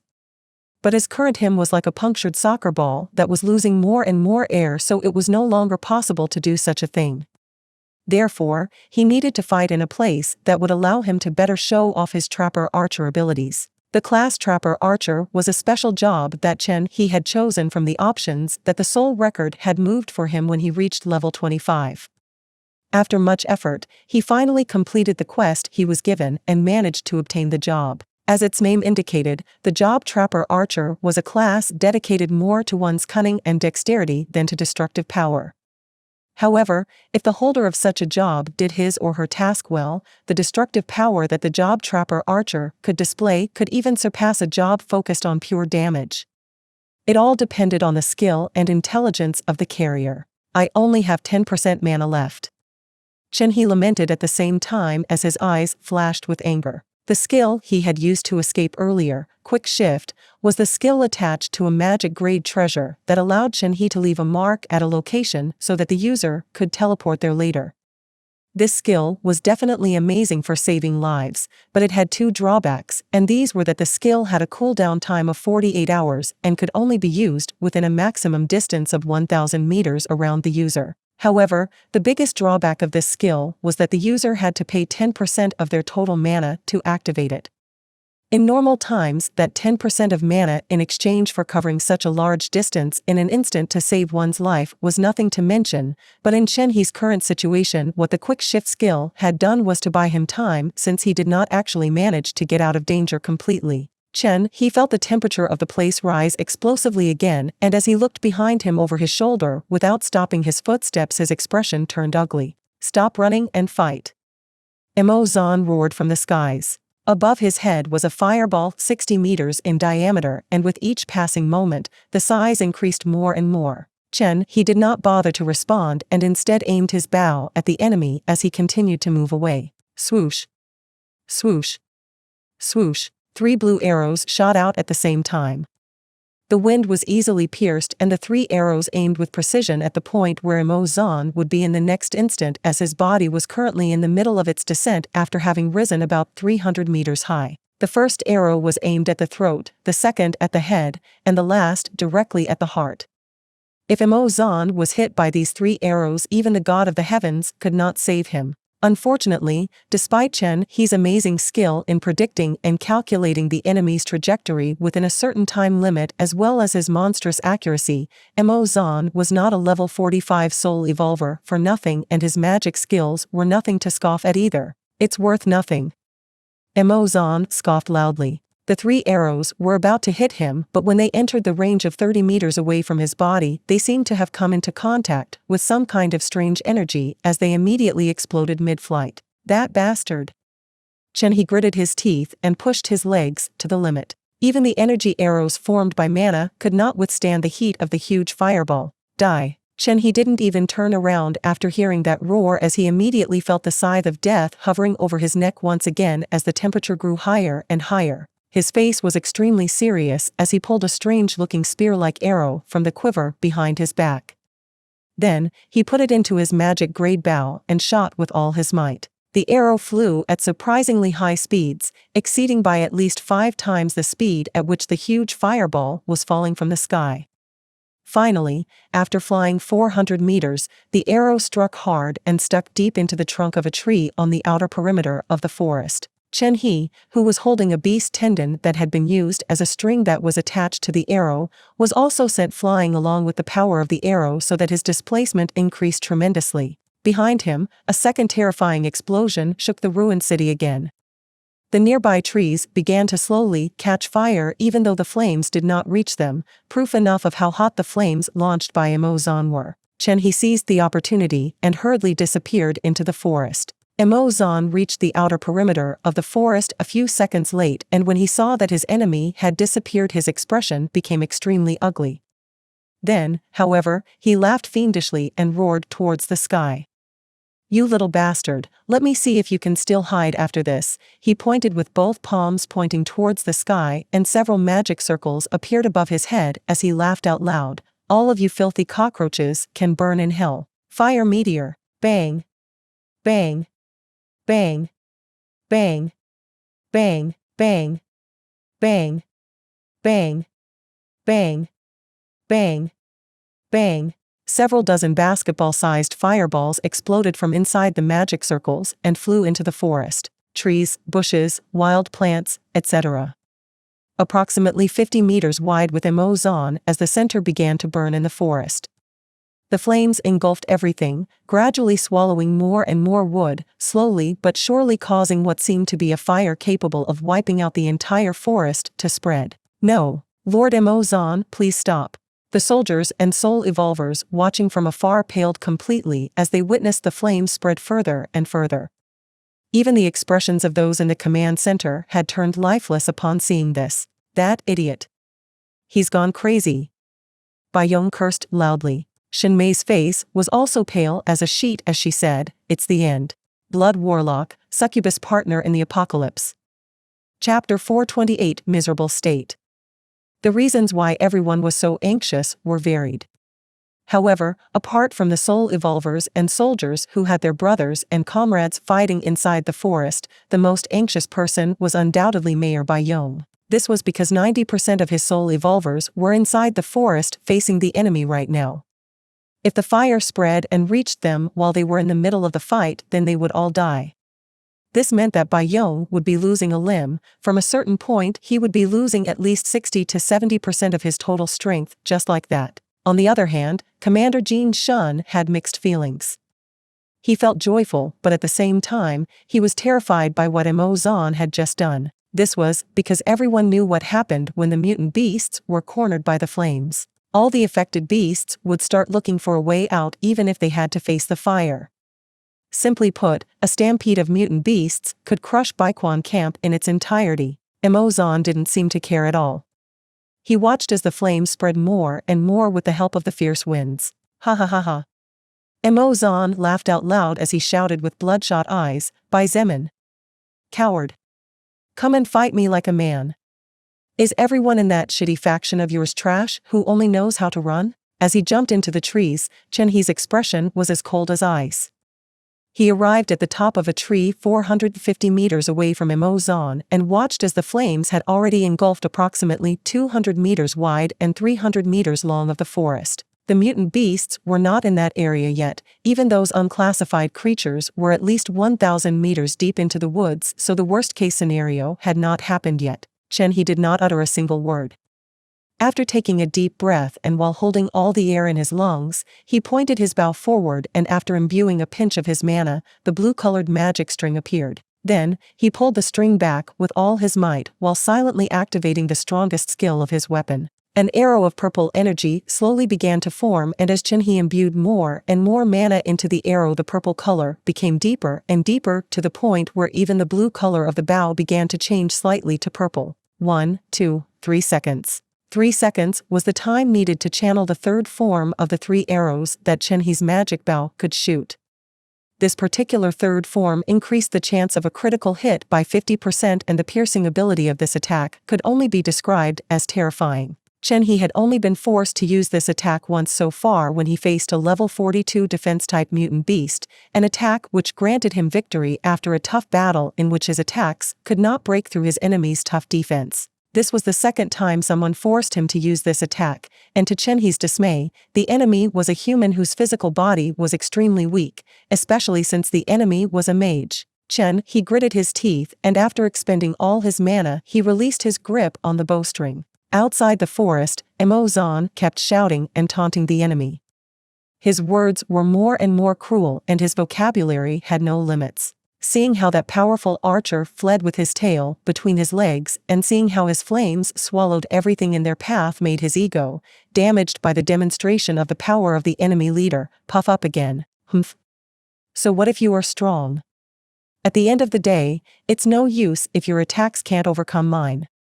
Xietain regained his confidence, without even thinking that the enemy archer might be exhausted after fighting for so long under so much tension against an entire army. Just then, Xietan's next words got stuck in his throat as his body shuddered in fear. "Don't fuck with me," he roared as he stretched his palms forward and shouted in fright, "Pyro eruption." Bang! A fiery red magic circle flashed before him, and the next moment a huge fiery flame shot forward like an endless torrent.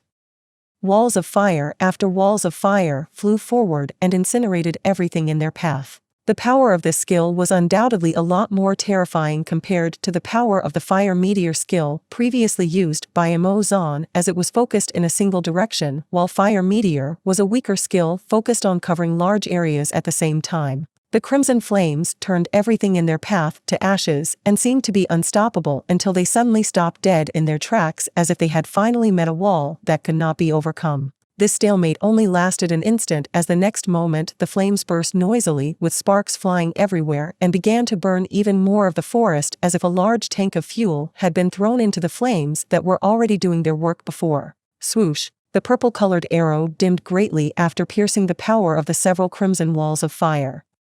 However, its penetrating power was clearly demonstrated, as without altering its intended trajectory it continued flying forward. Xietain still had his hands extended forward, and the magic circle had barely disappeared when his expression froze. Bang! The purple arrow hit his right hand, and with a shrill scream, Xietan's body was sent flying more than 30 meters before falling heavily to the ground. Although he didn't die because the power of the arrow launched by Qianhe had weakened to over 70% after colliding with the crimson flames of the pyro eruption skill launched by Xietain, the remaining 30% of power was enough to turn Xietan's right hand along with his entire arm into a blood mist. It was only after almost a full minute that, as he writhed in pain and his face distorted horribly, Xietain struggled to stand up. "You damned bastard.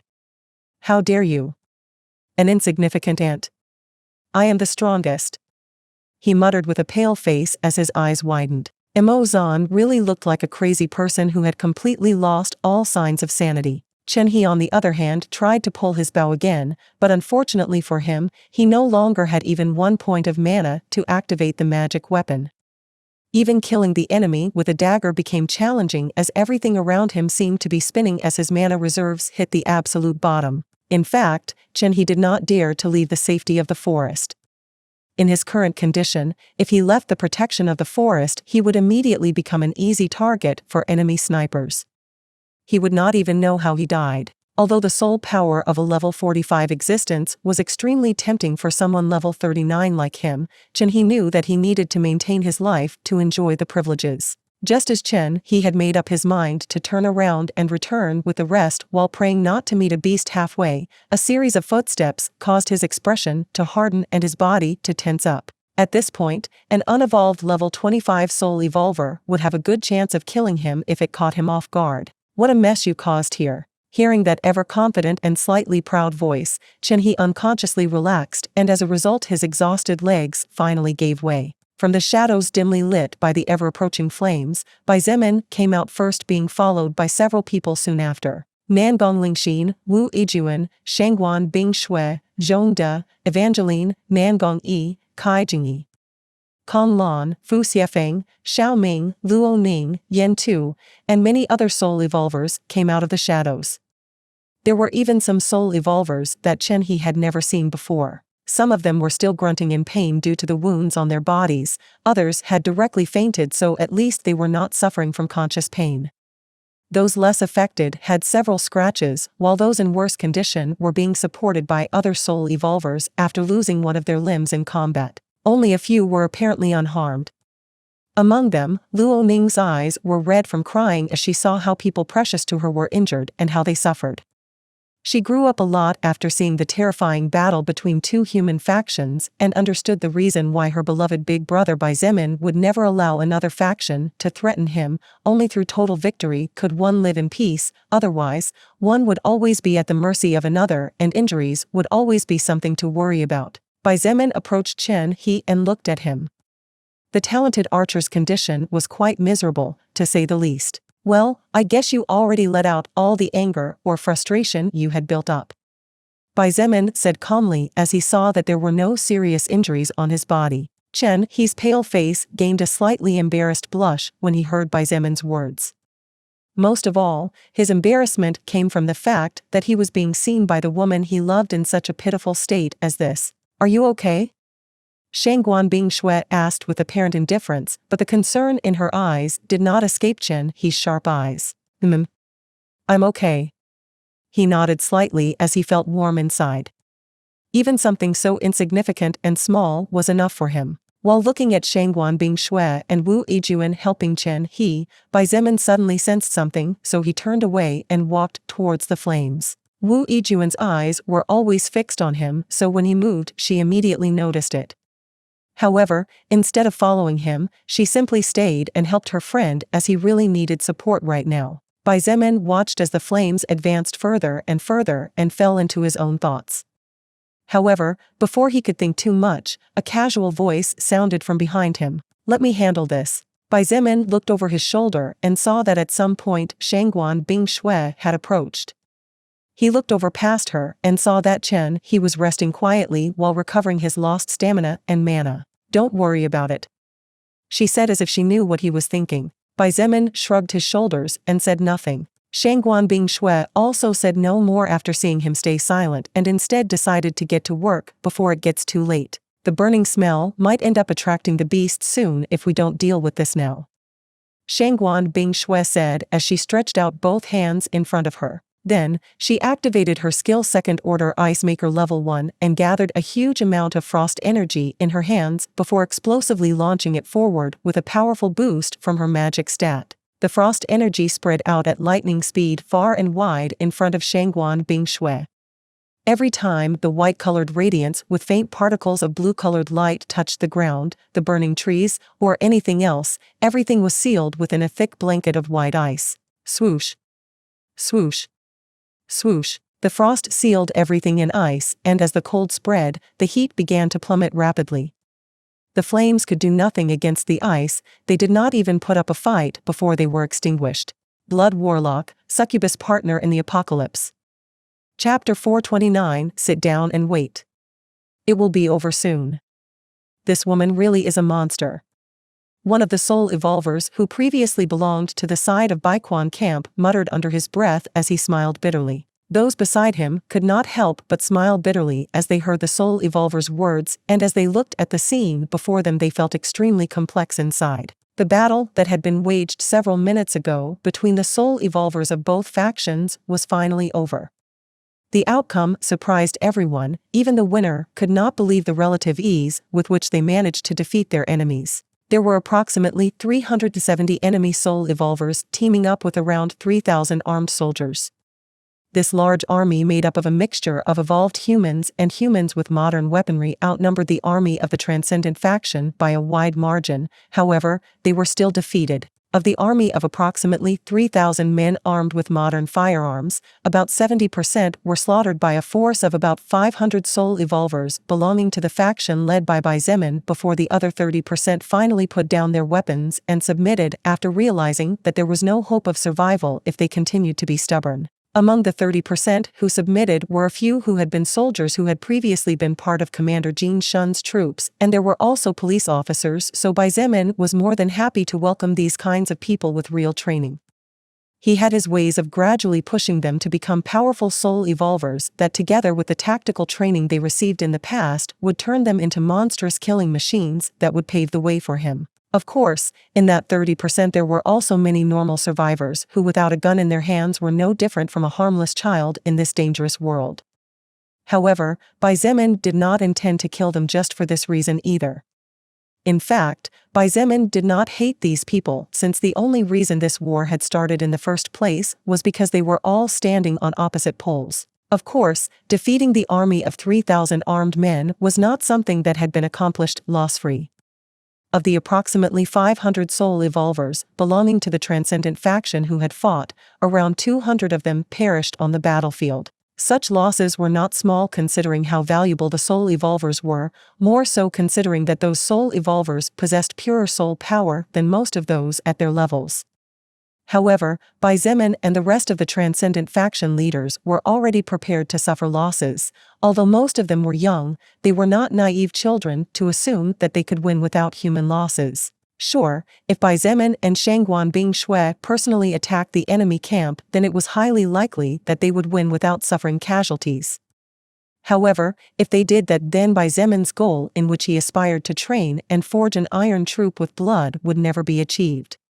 What Xietain wanted was fierce troops like lions that feared nothing, and not a bunch of hothouse flowers that looked super cool but in reality could not withstand the wind of storms. When the army of 3,000 armed men fell, it wasn't long before the approximately 180 soul evolvers of the Transcendent faction claimed victory over the approximately 370 soul evolvers of the enemy side. Although the soul evolvers of the Transcendent faction were far fewer, the average strength and even the average level were above that of their enemies, so, in the end, they managed to take the victory after losing about 40 allies. Another great loss of soul evolvers, but also understandable. Considering that many of them were facing 3 or more enemies at the same time, the casualties were actually not that high if one looked at it from that perspective. Once the Allied First Order Soul Evolvers killed or forced the enemy First Order Soul Evolvers into submission, the battle between the evolved humans was finally over. In the end, apart from the approximately 900 armed enemy soldiers as well as more than 30 modified off-road motorcycles along with more than 2,700 rifles, machine guns, pistols, shotguns, and some other weapons that were recovered from the slain enemies, the Transcendent faction also managed to acquire 190 enemy soul evolvers who immediately joined their troops under the careful observation of several First Order soul evolvers to avoid possible traitors in the midst of the chaos. In conclusion, the losses had undoubtedly been painful. However, the gains far outweighed them. Not only had they managed to make up a little for the loss of soul evolvers allied with enemy soul evolvers, but they had also gained nearly 1,000 men with a few thousand weapons and ammunition. If that ice woman would have joined the battle, I'm afraid it would have been over before it even began. Yi Jiao, the First Order soul evolver who had lost an arm after facing Zhong De, muttered bitterly. After receiving one healing from Kong Lan, her wound had stopped bleeding and at least it no longer hurt to the point of being unbearable. It was worth mentioning that Kong Lan's lesser healing skill had finally advanced to the next stage no more than 3 days ago, now becoming a second-order level 1 skill. Even the name had been modified after evolving, now being called Recovery. Kong Lan's healing ability soared to another level not only due to the evolution of her skill, but also because she had finally advanced to First Order after completing the requirements that the soul record imposed on her. Now, she had officially received the Venomous Healer job. The skill Recovery could be used 5 times every 24 hours, and the power was multiplied by 3 times compared to her previous lesser healing. Above all, the biggest change was undoubtedly that recovery could make the body's cells work at twice the normal speed as long as it was used once every 24 hours on the injured person, which meant that even when an injured person no longer received Kong Lan's healing, their wounds would heal faster than normal as a passive of the remaining effect of the recovery skill. Of course, Kong Lan was still far from being able to regenerate limbs with her skill. That was a realm that was beyond her reach at present and would probably continue to be like that for a long time. Shangguan Bing Shui looked at Bai Zemin after taking care of the flames that threatened to destroy everything in its path and asked in a low voice, "What will you do now?" Bai Zemin did not look at her. His eyes scanned the forest that previously suffered from the high temperatures now frozen, and he had no choice but to admit that the ice-like skills were indeed the most beautiful. The trees, the flowers, the grass, everything had been sealed into statues of semi-transparent white ice. This, in conjunction with the light frost particles surrounding the area as well as the light mist, made for a scene worthy of a fairy tale. "It's time to put an end to all this," he said after a long time. He turned around to look at the Blood Spear Legion troops who were looking at him with determination as he announced loudly, "Many of you, like me, were once citizens oppressed by society. Some of you were factory workers, others were farmers, some businessmen, students, even ex-convicts. However, none of that matters now. Society has collapsed and today's world is no longer yesterday's world. We must make everyone understand that the rules of the past can no longer suppress us. North Camp was the first to fall, and the Baiquan camp behind my back will be no exception. Today, each of you proved that even those terrifying firearms are no longer invincible. Each of you proved to have an amount of courage that few possess, and that is something that I, Bai Zemin, admire from the bottom of my heart." They all stood in silence as they listened to his words. Some of them clenched their fists secretly, others felt their bodies tremble uncontrollably as they felt that enormous rush of adrenaline and rejoicing coursing through their veins. The look of pride in their eyes was impossible to hide. 2 months ago, most of them were just citizens of the lower rungs. But only 2 months later, they were powerful and proud evolved humans who, together with a magnificent leader, were heading for absolute conquest. No one knew whether they could achieve it or not. None of them knew whether this seemingly crazy goal would lead them to glory or destruction. Many were just going with the flow. However, if there was one thing they all had in common, it was that under the leadership of the young man before them they had never lost a single battle, and today seemed to be no exception to this rule. Many brothers and sisters died here today. Their bodies will be properly buried, and those with families will receive the support of the faction to ensure that they do not suffer after losing the livelihood that fed them. As for the corpses of our enemies, Bai Zemin's eyes flashed coldly, and after pausing for a moment, he said cruelly, "There is no need to show mercy to them even in death. Their heads will be split open and the soul stones inside them will be stripped. Even after death, the fall of our enemies will only make our path to the top even more paved. We will use their soul stones to grow the strength of our skills in order to never again have to see our allies fall before us." Many soul evolvers immediately became excited upon hearing Bai Zemin's speech. They had seen him pierce the heads of enemies to take soul stones, so some feared that he would not spare even fallen allies. Now that they not only knew that their allies would be able to rest in peace and their families would not be left stranded, many could not help but let some tears fall silently down their faces. Some of them felt guilty after remembering how right before their eyes one of their precious brothers or sisters was killed by the enemy. That feeling of helplessness and weakness was something they had rarely experienced until now. As in the past, there was always someone overwhelmingly powerful beside them to get the trouble out of the way. That kind of feeling that squeezed the heart tightly as if it wanted to crush it was one they never wanted to feel again. Bai Zemin noticed the emotions in his subordinate's eyes and felt extremely satisfied in his heart. With this battle, he had achieved his main goal by far, which was to train his troops to face other humans and intelligent existences. Moreover, as an additional reward, the loss of loved ones would only serve to boost everyone's desire to become stronger, which would eventually end up benefiting Bai Zemin himself as well. As for the matter of not piercing the heads of the bodies of his fallen subordinates, although it was a pity, that was a line that Bai Zemin could not step over no matter how strong his heart was. Those people died for him and for his cause. Even if they were receiving payments and benefits in return for their services, Bai Zemin was not capable of treating those who fell following him like pigs. This was an absolute boundary for him, one that regardless of the circumstances he could not afford to cross, since if this were the case, Bai Zemin might no longer feel human. It was those little bindings that held Bai Zemin firm and reminded him that even though his heart was closed by a stone shell, he was still, for better or worse, a human. "You have all fought enough for today," he said in a deep voice. Then, with a slightly arrogant look on his face, he announced, "Now just sit back and rest. It will all be over before you realize it." Blood Warlock, Succubus Partner in the Apocalypse. Chapter 430. Arrogant Bai Zemin and anxious Shangguan Bing Shui. Then, Legion Leader Bai will face the enemy troops together with Legion Sub-Leader Shangguan and together with the leader of the Legion Blood Whipchen? A level 22 soul evolver named Yin Yang asked. Approximately 2 minutes had passed since Bai Zemin had finished his speech.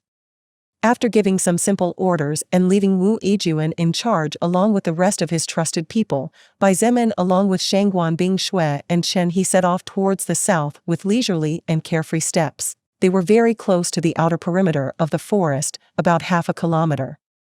With the speed of those three, they could have arrived immediately.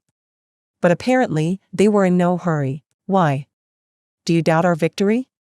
Xiao Ming asked with an arrogant smile on his face. He had reached level 23 in a short time, and even though he did not possess a prominent position within the Blood Spear Legion, his title of Noble Level 3 was something that could not be ignored by anyone, as it was proof not only of the trust the highest leader had in him, but also proof of his achievements to date. "Well, the other side has battle tanks and a lot of IFVs. The situation is very different from when we faced the enemy, as thanks to the protection of the forest, they were not able to use the real power of their weapons." Yin Yang said with some concern, and a few soul evolvers couldn't help but nod. They were all mainly soul evolvers who had recently joined the faction, so they didn't know how powerful Bai Zemin was and only recently witnessed Shangguan Bing Shui's power. The Transcendent faction not only received normal survivors every day, occasionally there were also soul evolvers who came to the wall seeking refuge. After all, even if one was strong, what a person could do alone in this world was limited. It never hurt to have powerful allies protecting your back. "Yin Yang, you say that because you've only been in the faction for 2 weeks, so you haven't seen our king in action," Xiao Ming patiently explained. "Let me tell you, even if the number of enemies multiplied by 5 times, and even without anyone's support, our Legion leader by himself could easily crush them." Xiao Ming was loyal to Bai Zemin even in death. He would rather commit suicide than betray him, and anyone who dared to badmouth him would definitely receive his anger.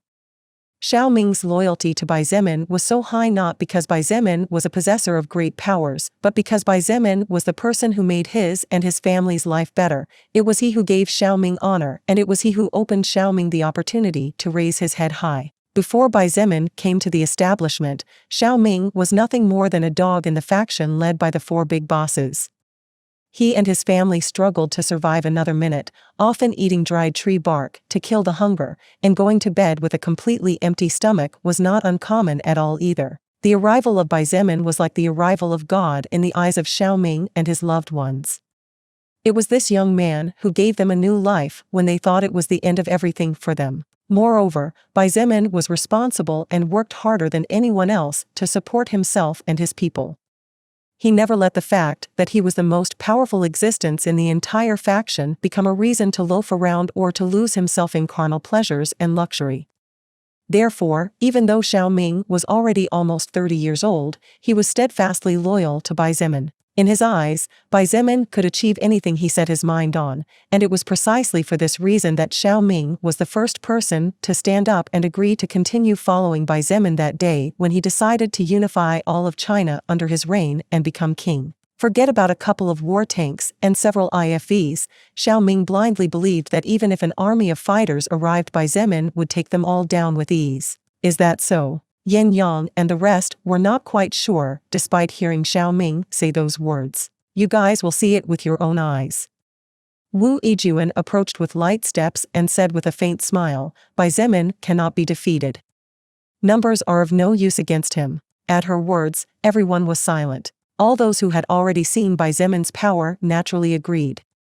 As for those who still had their doubts about it, had no choice but to rethink the question again, as Wu Yijun used to be very reasonable in most situations, so her saying something like this naturally made that feeling of doubt waver. Even those soul evolvers who previously belonged to the Baiquan camp but had submitted due to circumstances had no choice but to rethink several things.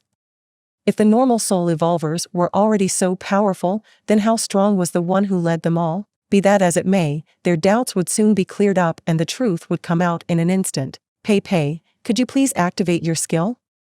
Wu Yijun looked at a girl next to her and asked with that little cheerful smile characteristic of her. Yes. The young girl named Pei Pei responded loudly and immediately got to work. She was 21 years old and, in the past, she used to be spoiled by her parents. Her life before the apocalypse was quite luxurious. At the very least, she didn't have to worry about not having a safe roof over her head, clothes, or food. However, when the world changed, the mana wave turned her father into a zombie and he bit her mother shortly after losing his sanity. In the end, Pei Pei's mother was forced to kill her husband to protect her daughter, and finally, before losing what little sanity she had left, the woman committed suicide. The young Pei Pei saw her world devastate and collapse before her eyes. Her entire life had gone from rainbow-colored to black and white in an instant. Fortunately or not, the deaths of her father and mother granted Pei Pei 2 skill scrolls, and it was those 2 skills that kept her alive until she was finally found by an exploration group led by Wu Yijun herself. From her father's scroll, Pei Pei obtained the passive skill First Order Boosted Senses. This skill was the main reason why she managed to avoid zombies and other creatures, barely surviving while maintaining her weak existence. Finally, from the scroll she obtained when her mother committed suicide, Pei Pei received the active skill First Order Shared Projecting Eyes. This skill allowed Pei Pei to release from her eyes a projecting light that amplified the image seen by an ally. It was a seemingly useless skill, but in reality, it was very good depending on the circumstances, for example, for espionage and information gathering. The only downside was that in order to see what another person saw and to be able to project it, Pei Pei first needed the indicated target to allow her to share the vision, or else the skill would not activate. Pei Pei sent the connecting link to Shangguan Bingshui, who had departed together with Bai Zemin, and a few moments later a bright light shot out of her eyes before turning into a transparent energy screen. Amazing! We can actually see what the leaders see. The scene immediately became quite heated as everyone discussed what had just happened. The soul evolvers who were once part of the Baiquan camp were dumbfounded. One of them couldn't help but shake his head and said wryly, "No wonder we lost this battle. These kinds of skills are looked down on in Baiquan camp as priority is given to combat skills. However, these people make the most of even a seemingly useless skill." Kai Jingyi looked at that person and chuckled as she said, "Even though Pei Pei is weak and her level is barely 9, she is highly valued by our Legion leader because of the strange characteristics of her skills. As he always says, there are no useless skills, only useless holders or incompetent leaders." The soul evolver remained silent as he pondered Kai Jingyi's words. Soon, however, his attention was drawn to the same thing that everyone's attention was drawn to. The group of 3 finally emerged from the forest, and on the energy screen they could all see the ruined city slowly appearing. What is that? Watch out. However, everyone became agitated as they saw a huge ball of burning fire appearing out of nowhere. On the other hand, the group of 3 composed by Bai Zemin, Chen He, and Shangguan Bingshui finally arrived outside the forest. Just as the group came inside of the ruined city and were moving forward to reach the edge of the mountain to descend, a tremendously badly injured person entered their line of sight. Shangguan Bingshui narrowed her eyes and her gaze flashed dangerously. She could sense that even in such a miserable state, the man before her was truly powerful and nothing to scoff at. Bai Zemin simply looked curious, but Chen He had the biggest reaction. "It's you." One could imagine how shocked Chen He was to see the enemy who was supposed to be out of action on his feet before him. Even if Imo Zan had not died after receiving his most powerful arrow, Chen He estimated that he should have at the very least fainted. Hee. Imo Zan laughed weakly and his eyes glittered viciously as he slowly said, "You finally came out, little vermin. All of you. Cowards who only know how to run away. Weren't you and your broken arrows brave? At the end of the day, you're not much. Just a dog running with your tail between your legs. Chen He's face turned livid and his body trembled from anger. When had he ever been treated and mocked the way Mo Zan was doing now? Never. However, regardless of whether he was at that moment not in his prime, Mo Zan's words were the irrefutable reality. Bai Zemin and Shangguan Bingshue's eyes flashed with understanding after hearing the young man's words before them and seeing the ugly expression on Chen He's face. It was not difficult to assimilate what had happened. Bai Zemin did not say a word and began to walk forward.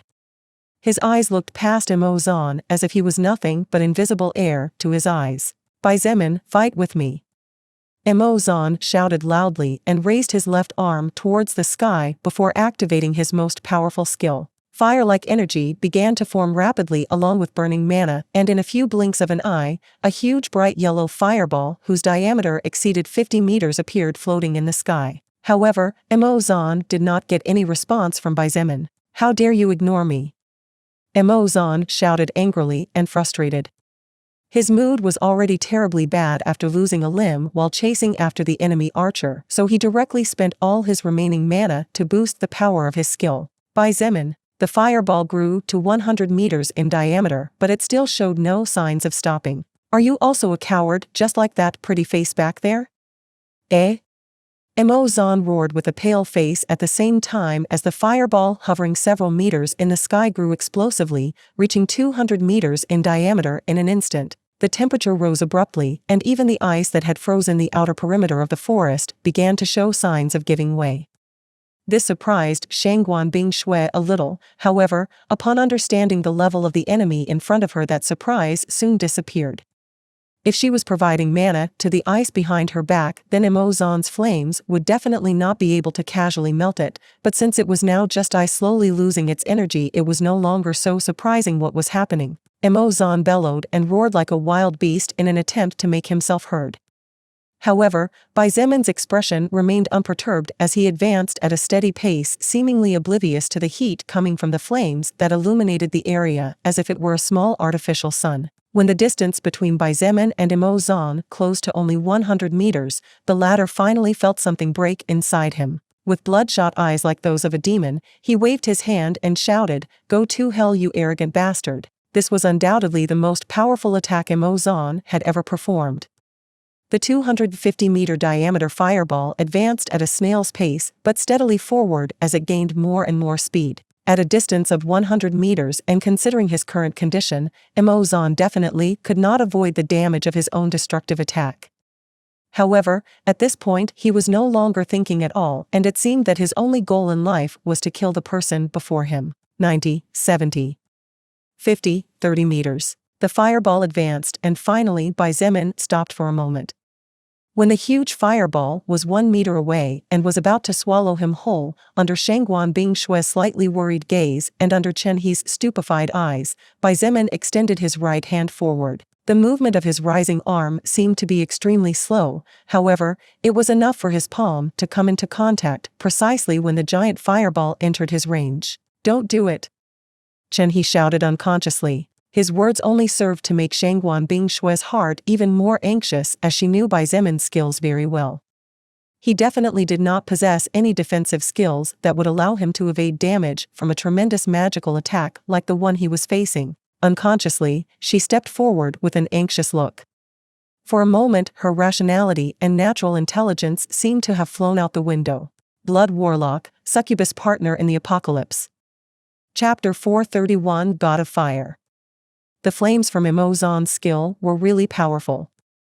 At least they were flames more powerful than the flames coming from the blazing ring that glowed with a faint crimson glint on the index finger of Bai Zemin's hand. Bai Zemin estimated that perhaps only the power of the flames from the skill attached to the blazing ring in conjunction with the skill attached to the hurricane necklace could compare in terms of power to the heat of the flames that made up the huge sphere of fire before him. The heat of the flames was threatening to the point that even Bai Zemin was forced to admit that if he wanted to take this magical attack without any defensive measures, he would definitely come out with more than a few minor scratches, and even if he did not die, his injuries could probably cause his battle prowess to decline by at least 30%. Even though Mo Zan was a level 45 soul evolver, it was clear that the purity of his soul power was considerably good. Just judging by the tremendous amount of magic power that the huge fire sphere contained, it wasn't too crazy to assume that Emozan's magic stat had broken past 400 points. Leaving aside existences on the scale of Evangeline and Shangguan Bing Shui, Emozan was probably the most powerful person Bai Zemin had encountered to this day. In fact, speaking in terms of destructive power and leaving aside everything else, Emozan was undoubtedly the most terrifying human existence Bai Zemin knew of, even surpassing Shangguan Bing Shui by a wide margin. This was not to say that Shangguan Bing Shui's magic stat was necessarily lower than that of Emozan. The problem was that Shangguan Bing Shui's ability to create and use ice was not exactly focused on destruction, while Emozan's fire skill on the other hand was exclusively for destruction. Since time immemorial, whether in reality or in fantasy, the fire was one of the most fierce and destructive elements in existence. Of course, while it was a powerful element, it had many shortcomings. Just as the saying went, be careful when playing with fire, or you might get burned. Bai Zemin's lips curved upward slightly, giving shape to a childish smile, pure like that of an innocent kid who had never seen the wickedness of the world and free from all evil impurities. It was an expression that he would never show before anyone, his heart would not allow it. As the leader and core, as well as the source of faith, of an entire faction, Bai Zemin could not allow himself to show weakness before anyone, as this could be used against him. The expression on his face could not be seen by anyone. Shangguan Bing Shui and Chen He were behind him, so they could only see his back along with his shadow projected by the huge sphere of burning fire that practically covered him completely. If a person who knew Bai Zemin saw this kind of expression, they would undoubtedly be very surprised. They might even wonder if this Bai Zemin was the Bai Zemin they knew. However, probably only his beloved mother, his cherished father, and his precious younger sister would be able to find nothing strange in that smile, since they were the only ones who knew his essence. No, he had also shown that kind of expression to Lilith when he obtained good treasures after hard deadly battles. Wu Yijun had not been wrong about what she had told him several nights ago. Even though the skill stone heart effectively caused certain personality features to stand out more, thus suppressing others, his essence remained the same as always. After all, Bai Zemin was still himself with or without the skill stone heart. As for the reason behind his joy, then the power of this little blue-colored scoundrel must at least be a high-quality second-order flame, or it might even turn out to be a third-order flame. Bai Zemin rejoiced as he looked at the little blue dot that blocked the fiery fireball from continuing to advance forward any further. This small blue dot was naturally the fire called Endless Blue Lotus Flame, with which Bai Zemin had formed a strange pact called Soul Pact not many days ago. The Endless Blue Lotus Flame had taken care of stopping the fire-like attack launched by the enemy and thereby preventing Bai Zemin from getting hurt, or otherwise his precious gloves might have started to slowly melt away by now. No, more precisely, instead of stopping the attack, what the Endless Blue Lotus Flame was actually doing was even more terrifying. The Endless Blue Lotus Flame was analyzing the enemy flame in the same way a child analyzes its plate of food before finally launching into action. The reason why Bai Zemin judged and analyzed the power of the Endless Blue Lotus Flame as a high-ranked flame within the second-order flames or even a third-order flame was simple, since the skill Crimson Blood Judgment needed a flame whose power reached the second order before it could activate, and since the fire of the huge ball of flames possessed a power similar to the flame formed with the union of the Blazing Ring and the Hurricane Necklace, then it was natural to assume that the Endless Blue Lotus Flame was superior, since it could contain such a flame seemingly without any problems. As Bai Zemin rejoiced, time seemed to have stopped for those watching the events unfold. Regardless of whether it was the soldiers watching everything from several kilometers away with anxious expressions after being attacked again and again by the mighty Chen He, regardless of whether it was the allied soul evolvers watching everything from inside the forest through Pei Pei's shared projecting eye skill, or regardless of whether it was Shangguan Bing Shui and Chen He, none of them seemed to understand what was going on. The heat burned high enough for the ice to slowly melt, the earth cracked and the ground burned. The temperature was so unbearable that Chen He and Shangguan Bing Shui had no choice but to retreat a few steps without taking their eyes off Bai Zemin's back. On the other hand, Emozan seemed to have seen a ghost. His bloodshot eyes slowly opened wider and wider. Why the hell wasn't the flames exploding? Why the hell wasn't his skill engulfing the enemy? Emozan's mind went into even deeper chaos than it already was at a scene that was happening for the first time. In the past, every time he threw his skill at full power, the enemy always died. Emozan had simply taken it for granted. He believed that it would always be like that. Therefore, when something outside of his comprehension showed itself before him, he failed to accept or assimilate it even though the distance was short enough for his eyes to catch everything with details included. Xietain narrowed his eyes and sent his will to the endless blue lotus flame that was deeply connected to his soul, having made a pact seemingly similar in appearance to the pact he shared with Kai Jingyi and Kong Lan after making them both his loyal followers. Although the contract was similar, at the same time it was essentially different. As to what that particular difference was, Xietain knew little or nothing regarding souls to understand anything like this at the current stage. After receiving his command, the endless blue lotus flame finally stopped playing and, like a machine obeying its driver, began to expand its size rapidly. The huge bright yellow sphere measured very close to 300 meters in diameter. Its size was nothing to scoff at, and its brightness was powerful enough to illuminate an area of about half a kilometer noticeably, even though the sun was already shining high in the sky. Soon, however, something happened that blew everyone's minds. It all started from a small, insignificant-looking deep-sea blue dot. However, Shangguanbing Shui, Chen He, and all the soul evolvers watching the scene from the forest through the energy screen saw how that small blue dot quickly began to assimilate the huge yellow fireball. Like great sea waves engulfing entire cities, the blue color spread with Xietan's palm as the center upward, downward, to the left, and finally to the right. In just a few moments, the huge bright yellow fireball had transformed into a huge deep blue fireball that glowed very dimly, giving it a considerably ominous appearance to the point where the surrounding light seemed to be devoured by the blue-colored flame. What the hell is that, whatever it is? Chen He felt his blood run cold at such a sight. Instinctively, he felt that if he got too close his body would start to burn, even though curiously enough the temperature didn't seem to be high at all. In fact, it seemed to have fallen after the color of the huge fireball turned from bright yellow to deep blue. That's Shangguanbing Shui, on the other hand, had a shocked expression on her face as the dark blue flames reflected in her sky blue eyes. The feeling conveyed by that fire and the fire that was in the furnace in Xietan's workshop was similar to the point where it couldn't be more similar. But wasn't that blue flame a treasure to forge? How come it was now suddenly turned into an attack flame? Shangguanbing Shui suddenly felt the urge to grab Xietain by the ear and take him to a corner to question him properly about it. Impossible. Emozan, on the other hand, couldn't believe what he was seeing. After feeling the connection between him and his fireball being lost, as if the fireball had been destroyed even though it was actually right in front of his eyes, Emozan roared his disbelief as he unconsciously took a step forward due to anger and shock. Xietain did not respond.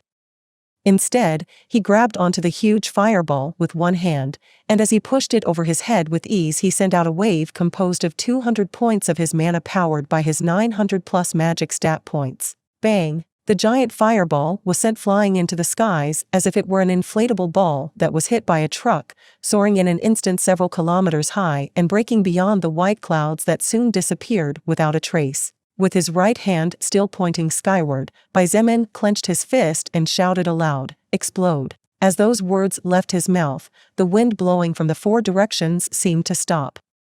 The roar of the beasts coming from the depths of the forest stopped as if they had sensed something, and even the breathing of all the humans in the area seemed to stagnate. Inside the walls of Baiquan camp, the survivors had already been informed about the impending war, so they were all inside their homes under the continuous surveillance of several groups of a few dozen armed men covering the most important areas.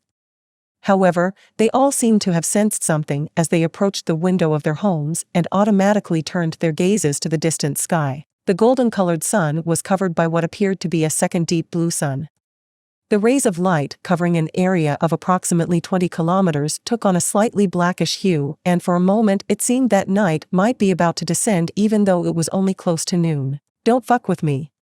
Xietain felt his heart clench slightly as he watched the size of the fireball shrink rapidly until it reached the size of an invisible marble from the ground. Boom! Blood Warlock, Succubus Partner in the Apocalypse. Chapter 432 Spatial Crack, Xietain vs. World. What happened could only be described with the word terrifying. something that humanity was witnessing for the first time and that from a certain point of view was even more terrifying than the amazing changes that the unknown entity that called itself Soul Record brought to the lives of all living beings on Earth. No one expected such a thing to happen. Even Xietain did not foresee this. After all, this was the first time he had used the power of the endless blue lotus flame in combat. In fact, from a certain point of view, he wasn't even using it to attack anyone. However, it was precisely there where the main problem lay. Xietain was not attacking a human, he was not aiming at a beast, nor was he aiming at a zombie or any other living being in sight. But he, due to the limits that his birth imposed on him, forgot that the world in which he lived also had its own rules. Rules that if broken, unbelievable things would naturally happen. For example, one of the rules or limits of the Earth was the sound barrier, a barrier which with the constant evolution of the world became a lot more powerful and therefore more difficult to break. However, it was not as if mankind had not managed to overcome this barrier in the past, therefore, everyone knew well what happened when this barrier was overcome. In this case, the breaking of the sound barrier by an object moving at high speeds was not dangerous to life as long as it happened at a considerable distance. However, there was a barrier that must not be destroyed no matter what, or else calamities would strike. Xietain never expected something like this to happen precisely because this kind of situation could only happen in light novels, science fiction movies, or fantasy books. Even the most advanced technology of mankind had not been able to do something like this, so he never thought that there would come a point when he would be able to do something of such magnitude. From the first moment the huge deep blue fireball began to shrink in size, Xietain for some reason sensed that something was not right. But everything happened so fast that he could not even react until the disaster happened. After contracting to the minimum possible, the now small blue fireball swelled up like a balloon and in just a few blinks of an eye, its size increased to over 1,000 meters. It was so big that the sun had been completely covered and replaced in its entirety. When the slightly pale blue fireball after the expansion reached 1,500 meters, Xietain roared towards the sky and shouted, "Blood barrier." The small pearl that currently contained around 200,000 liters of blood immediately reacted to the received mana wave and like an unstoppable gust, the stored blood shot skyward. In just an instant and under everyone's shocked gazes, a huge dark red gust flashed across the sky before taking on a faint bright crimson glow and spreading far and wide while still hovering above the sky 500 meters above. Bing Shui, use your skill to reinforce my barrier. Hurry! Shangguan Bing Shui didn't understand what was going on, but this was the first time since they met that she had seen Xietain so anxious and worried about something. Despite not knowing what was so bad, her face grew serious and she raised both hands towards the sky. Ice barrier, swoosh. Swoosh. The crimson barrier and the semi-transparent white barrier quickly spread out at the same time.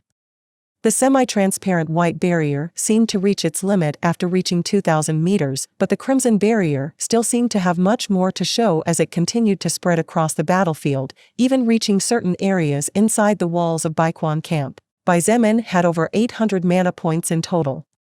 Despite having consumed 200 points just now, he still had over 600 points in his mana reserve, so there were many things he could do with that amount. Since the blood manipulation skill only consumed mana when activated but did not actually consume extra mana to mobilize the element in contrast to Shangguan Bing Shui's Ice Maker skill, the amount of mana consumed by Xietain to spread the blood as much as possible was an insignificant 1 point. When the blood barrier reached 9,200 meters in just a matter of seconds, Xietain finally could no longer continue any further due to his physical inability and because his magic stat did not allow it. Strengthen. His deep voice echoed throughout the battlefield and at the same time as Xietain spent a large sum of 500 mana points, the blood barrier glowed deeply. The sunlight had long since not been visible to anyone in the surroundings, all people could see were two different colored barriers above their heads.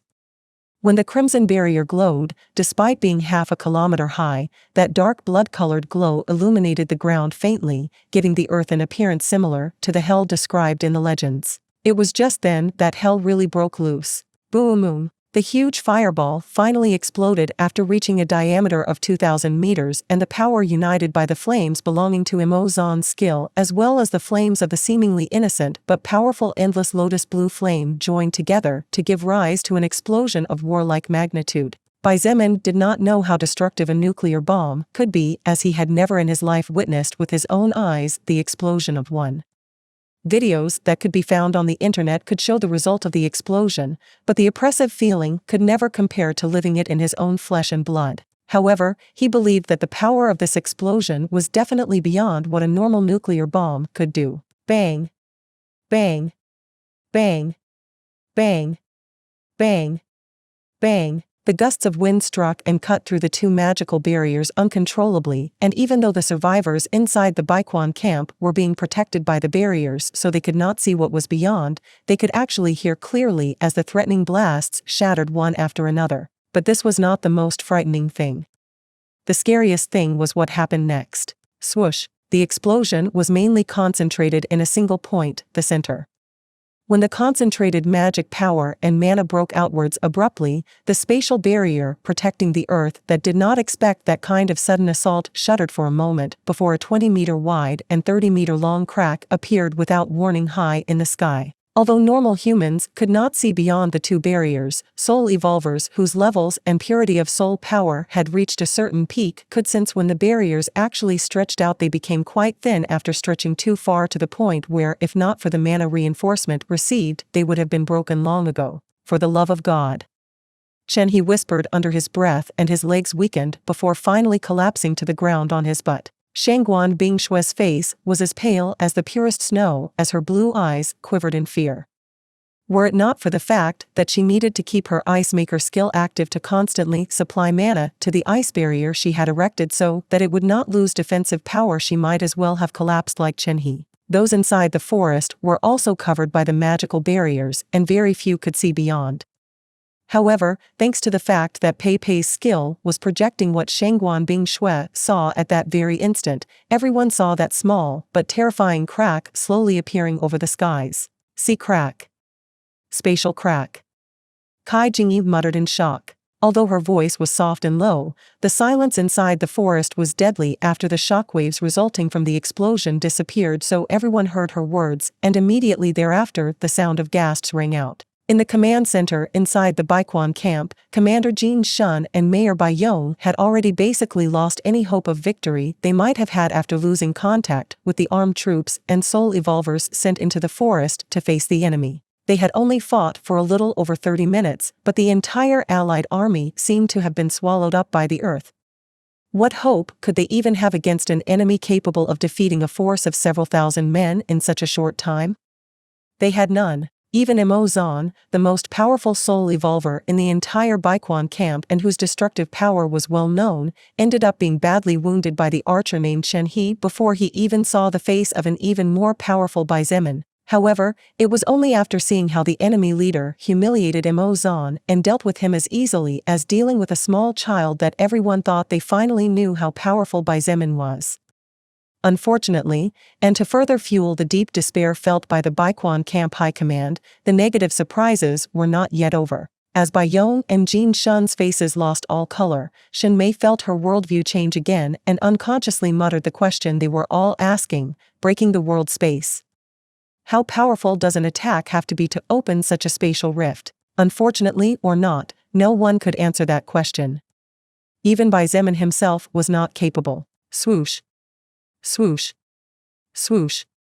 Swoosh. The suction force coming from the space crack was similar to a black hole that wanted to devour everything as if it were the sin of gluttony. Had it not been for the fact that there were two powerful magical barriers covering an extension of several kilometers and thus protecting the possible affected areas, the trees would have been uprooted and carried into outer space along with some houses. Even the humans and beasts in the vicinity would not have been spared. However, it was not easy to defend against the suction force coming from the space crack. The barrier erected by Shangguan Bingshue began to shudder gently at first, but several seconds later the tremor grew so much that cracks began to appear on the surface of the defense.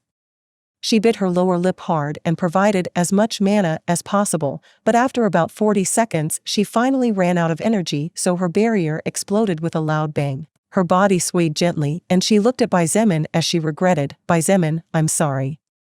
I don't have any mana left. Xietain did not respond, seemingly focused entirely on his current task. Seeing his back a short distance away, Shangguan Bingshui saw for the first time his firm posture flinch slightly, and even though it was only an instant, she didn't miss it. She unconsciously clenched both fists tightly to the point where she didn't notice how her nails dug into her skin and self-inflicted wounds deep enough to turn her palms red in no time. Weren't they friends? Weren't friends supposed to help each other in times of trouble? But what was she doing now then? This was possibly the first time in her entire life that Shangguan Bingshui felt so helpless, insignificant, and useless. That kind of feeling of only being able to see but not being able to do anything was like the bite of a snake slowly consuming her little heart. Chen He looked out of the corner of his eye and watched as the red drops of blood trickled gently and dyed the shattered ground in crimson. His eyes flashed in a complicated way before he turned his gaze back to the man who literally seemed to be fighting against the whole world. Blood Warlock, Succubus Partner in the Apocalypse. Chapter 433 Blood Manipulation vs. Spatial Power. Apart from the terrifying suction force coming from the space rift, the explosions caused by the constant pressure and changes in the atmosphere due to not only the low temperatures but the abrupt change in the flow were also something to worry about and fight against. Xietain could not and had no time to worry about anything other than the deadly battle he was silently waging against the world into which he was born. That's right, a battle to the death against the world. Shangguan Bingshui's barrier was destroyed and thus all the weight fell on his shoulders. The level of the challenge went from hell to nightmare mode in an instant, and Xietain could swear that a third-order existence would not necessarily be able to sustain the frightening mana consumption he was bearing. In fact, had it not been for the fact that his mana stat was monstrously high for his level, Xietain would have died long ago in this silent confrontation. This did not apply only to him, but all those at approximately 6,000 meters would be killed. The suction power of the space crack, despite its relatively small size compared to the blood barrier, was such that all life in the vicinity would probably be swallowed up by that black hole and ejected to some unknown part of outer space. If such a thing happened, regardless of whether it was human or beast, only an instant was needed for life to become extinct. Rumble. The blood barrier suddenly began to shudder, and the rumbling sound was deep to the point where it sounded like a monster roaring at the threat. Everyone's hearts immediately became tense as they noticed the cracks spreading along the barrier, as they were fully aware of what would happen if that single thin and seemingly weak yet powerful defensive barrier collapsed. Xietan's expression was ice-cold, and his eyes looked at the sky above his head with lethality. The mana in his body circulated swiftly and was injected into the rune representing his second-order blood manipulation skill constantly, which strengthened the blood barrier more and more gradually. Come on. You can. Hold on. Shangguan Bingshui whispered to herself as she kept her eyes fixed on that back that now looked wider and firmer than ever despite occasionally hesitating. The cracks were constantly appearing and disappearing. At times it seemed that the barrier was about to be destroyed and collapse, but in the next instant the cracks would recede as if time were turning backwards. But before everyone could rejoice, the cracks would show themselves again, and the safety of their lives was put in mortal danger once more. Approximately 60 seconds later, the space crack that had opened after receiving a blast powerful enough to break through the Earth's defenses began to recoil. The world's mana was finally repairing the damage received. The allied soul evolvers hidden in the forest and the enemy soul evolvers who could see what was happening beyond the crimson barrier let out cries of joy, and the roar soon spread far enough for the citizens inside the walls to realize that something good must have happened, so they too began to cry out in joy as they tearfully hugged each other. Xietain, just a little more and the crack will be sealed. Shangguan Bingshui exclaimed in excitement at the sight. Xietain nodded but did not dare to be careless. His serious face had lost almost all trace of color, proof that his mana reserves were being completely drained at a rate that was far too fast. Although manipulating blood did not require Xietain to consume more than a single point of mana, strengthening blood and the structures created from that blood did consume mana commensurate with the level of strengthening. After what seemed like an eternity, the suction force grew weaker and weaker until with a strange unpleasant screeching sound, the blue sky returned to normal. That dark fissure that resembled the mouth of a mythological monster plastered across the skies had finally disappeared. Xietain waved his right hand to the side and the blood barrier immediately deformed back to its liquid state. With another wave of his hand, the waves of blood flew back towards him, and with a thought the Crimson Pearl quickly stored each drop in an orderly fashion before returning to the pocket in Xietan's pants. After the nerves in his body calmed down and the adrenaline that flowed through his blood as a result of the imminent danger he faced just before disappeared, Xietain felt the world around him spinning. It took everything in him to keep his body steady, along with a sharp and confident look. His mana had dropped below 10 points at this point, and the consumption had been so explosive that his body was practically begging him to faint to be able to recover faster from the losses. But he could not fall here, nor was he allowed to show any sign of weakness, or else the enemy would use it against him immediately. Besides, although Xietain felt nauseous and dizzy, this was because he basically could no longer use magic. But his physical battle power was still there. A single swing of his hands at this point could turn a normal person into flesh pulp, but if possible, he preferred to avoid killing more people, as soon these men would be his army and his allies. What's more, I can also use this to my advantage. An idea flashed in Xietan's mind, and with great difficulty he took a step forward to look at everyone. As for Xietain didn't even give him a glance. In his eyes, Xietain was an insignificant existence and an ant that he could easily crush with one hand. In fact, Xietain was not even tempted to absorb his soul power at all, so he preferred to let someone else take care of it. However, this did not mean that he felt the same way. Besides, by right Xietan's soul power should belong to him, since he was the one who fought the battle and who critically injured him. Therefore, after understanding the reason why Xietain did not kill Xietain, he pulled the string of his bow and without a single word shot a magic arrow straight into the heart of the enemy. Xietain had not only exhausted all his mana but was also in a state where his mind was swinging wildly between the limit of sanity and madness. First, he had been badly wounded by some unknown character, and to top it off the enemy leader took his strongest attack with ease before performing a terrifying demonstration of power as if to show him that in his eyes, Xietain was nothing more than a pile of air, badly wounded, humiliated, and desperate. Xietain, who had lost his ability to use magic, at this point was even weaker than an average human. Therefore, from a distance of just over 100 meters, he could not even react when the blue arrow pierced past his shattered armor and through his heart. Xietain opened his mouth as he raised his head and looked at Xietain. He seemed to want to say something. However, Xietain again ignored him and treated him as if he were a piece of trash that just looking at him would stain his eyes, before walking past him as if he did not exist. In the end, Xietain looked at Chen He, who was looking at him with cold eyes from afar and with his bow still pointed at him. Finally, the most powerful soul evolver of Baiquan camp collapsed onto his own knees before falling powerlessly to the ground. A large orb of soul power came out of Xietan's body and entered Chen He's body, finally taking him to level 40 and granting him plenty of magic and mana stat points.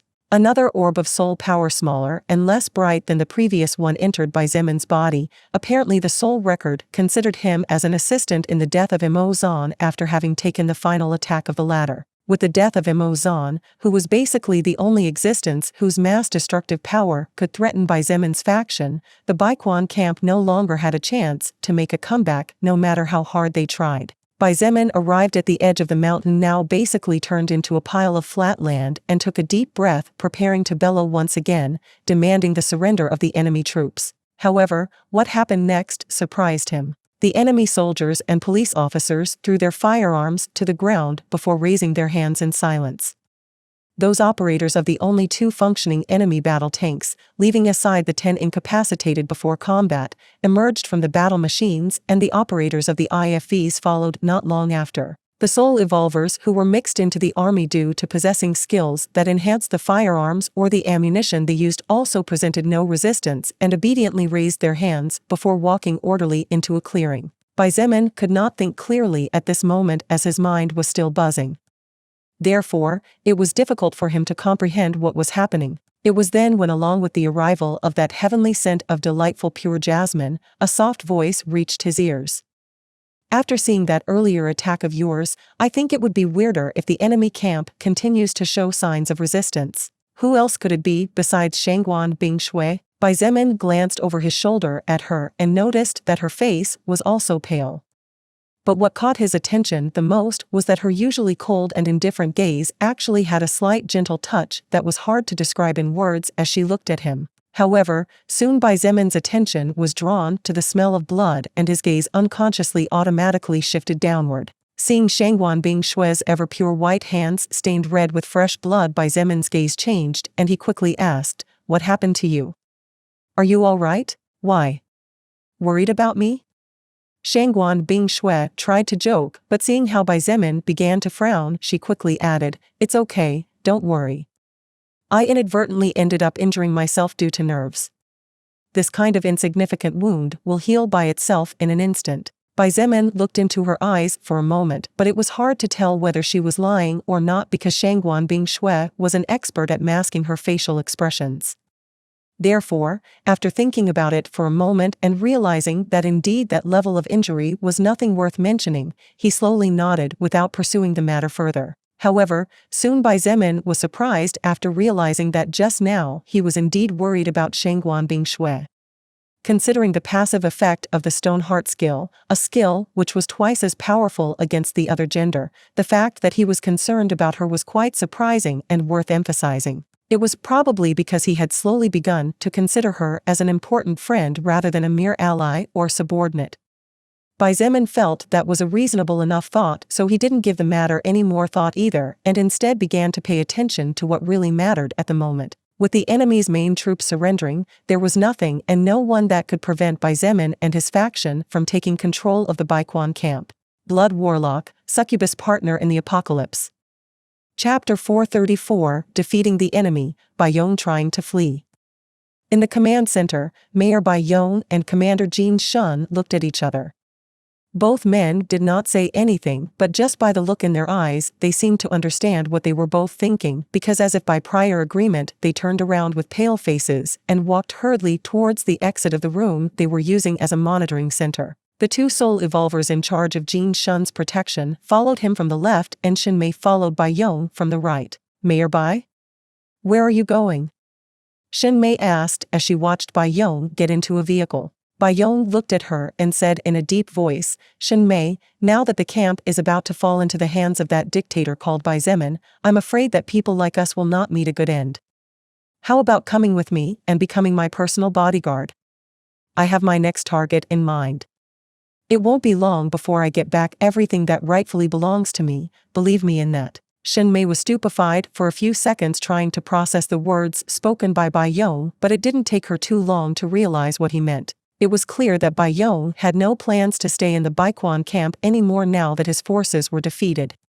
Both he and Commander Jin Shun knew of the letter sent by Bai Zemin a few days ago, which demanded the unconditional surrender of the Baiquan camp in exchange for him allowing the top commanders to live and keep their personal properties along with some minor benefits. Since Bai Zemin's offer was rejected by the two camp leaders, then it was clear that when he took over the camp he would show no mercy to these two. It was just that Shin Mei had no reason to follow Bai Yong now that he had practically lost everything. She only worked for him because she needed and still does need a steady livelihood and a safe place to rest. Even if she was a powerful soul evolver, Shin Mei was still a human being at the end of the day and humans needed to live in society by default. Therefore, she simply shook her head and said with slight indifference, "Bai Yong, I have no interest in becoming a homeless dog." This time, Shin Mei no longer included the word mayor while referring to Bai Yong. Previously it was necessary to show at least some respect, but that was no longer the case. With Bai Yong losing practically all his authority, the employment contract between him and Shin Mei had automatically expired. How could Bai Yong not notice the change in Shin Mei's tone of voice and the way she addressed to him? His expression changed slightly but soon was back to normal. "I see. That's too bad." Bai Yong sighed theatrically and said with a farewell smile, "I really wish you good luck, Shin Mei. You are a mighty warrior, I'm sure with your talent you can shine anywhere." Shin Mei simply nodded with an expression that was neither joyful nor sad, clearly not caring too much about Bai Yong's words. Bai Yong also had no intention of staying to chat about life with Shin Mei as every passing second was deadly for him. After sitting in the modified military vehicle, he urged the driver to drive back to his village, and soon the vehicle departed, leaving a cloud of dust behind. Xin Mei's eyes glittered uncannily, and a sly little smile appeared on her face. She looked at the defensive wall pointing in a northerly direction and without hesitation dashed forward as fast as she could. That place was currently the most unstable, since a kilometer or two away from the wooden gates was the battlefield, which although it seemed to have calmed down, no one knew what might happen the next instant. After all, the Baiquan camp team still had weapons and plenty of ammunition, so they could continue fighting if they wanted to. Unless they want to die, they will definitely behave like obedient children. Xin Mei whispered to herself and disappeared in an instant. She needed to send a message. Who knows, just a short walk along with a few words might get her on the good side of the soon-to-be leader and total overlord of the Baiquan camp. City in ruins, approximately 2 or 3 kilometers away from the walls of Baiquan camp. After the defense army surrendered unconditionally and without putting up a fight upon seeing the power of the enemy leader, they were all gathered in an orderly manner in a clearing inside the ruined city. In contrast to what these soldiers had expected, their weapons were handed over to them immediately and without so much difficulty. However, Xietain had not been so naive as to allow the troops who were his enemies a moment ago to carry weapons just like that. What he did was to completely break the structure of the teams and ensured that the original soul evolvers who came with him to attack the Baiquan camp would take over the leadership of the different teams temporarily.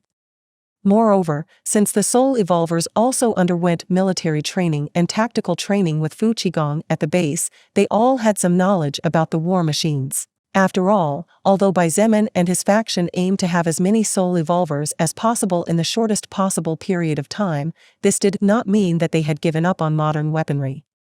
Xietain did not want to raise an ape army that only knew how to use swords and spears, therefore, everyone was obliged to spend at least 1 hour a day on military machine training. In the future, mankind would definitely be relying on high-tech weapons, and the blueprint of the electromagnetic gun in Xietan's possession was proof of this. In that case, acquiring modern knowledge was necessary for the troops to adapt faster when the time of change came. With the electromagnetic bombs removed, the 10 war tanks became operational once again, and these in conjunction with approximately 15 IFVs and around 40 mounted vehicles with heavy machine guns on them were more than enough to wipe out a team of around 4,000 men with ease. Therefore, by taking a small number of trusted soul evolvers, Xietain made absolutely sure that the recently subdued enemy would not turn around and try to bite him in the ass. Even if it was a weak bite, a bite was a bite. Since it was possible to avoid being bitten by taking a bit of precaution, then naturally he would take it. Standing on top of a war tank, which was sitting on top of a large pile of rubble, Xietain surveyed the more than 4,000 men in front of him with cold eyes. Behind him, the soul evolvers who composed the Blood Spear Legion and who had followed him on a long ride from the north stood with their backs straight. Approximately 700 of them had arrived, but now, less than 500 remained. The war was cruel, even the victors suffered in most of the cases. However, despite the sadness of losing many of their comrades, they all felt pride in their hearts. They felt proud of themselves and their comrades, proud that they could defeat such a large army with such low numbers even though they were losing in terms of armament. But besides pride, these soul evolvers of the Blood Spear Legion that only admitted evolved humans also felt that they learned many valuable lessons today. Not only did they gain valuable experience for future confrontations against other humans or any intelligent race capable of creating tactics and devising war plans, but they also understood in greater depth the feeling of helplessness of watching their allies dying before their eyes without them being able to do more than watch. This would only serve to make them stronger and fuel the desire to become even stronger. The army of armed men and the soul evolvers that submitted looked at the people in front of them with apprehension.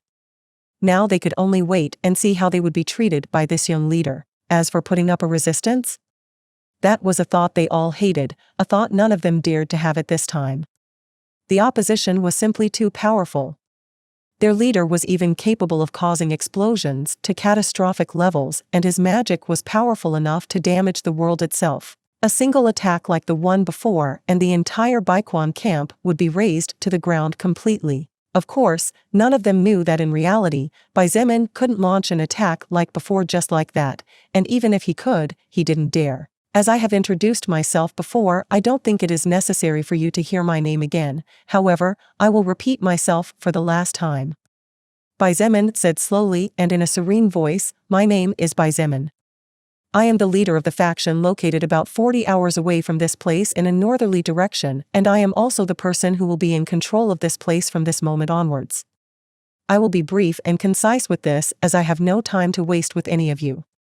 My motto is very simple: submit to me and prosper, or oppose me and perish." Although his voice was serene, the slight coldness in his words was enough to remind everyone in depth of what he was capable of. He continued without altering the flow at all. "The first thing I will do is merge my faction located in the north with this faction. Since this camp is larger in size and is in a position that favors my main objective, it will be the other group that will be moving this way, and when that happens, you will all be reintegrated into different teams from the different legions that make up my combat troops." Seeing everyone silent, Xietain decided that there was no need to stretch the matter any further, so he decided to end it there temporarily. "I know most of you are not loyal to me at all yet, and I honestly understand that.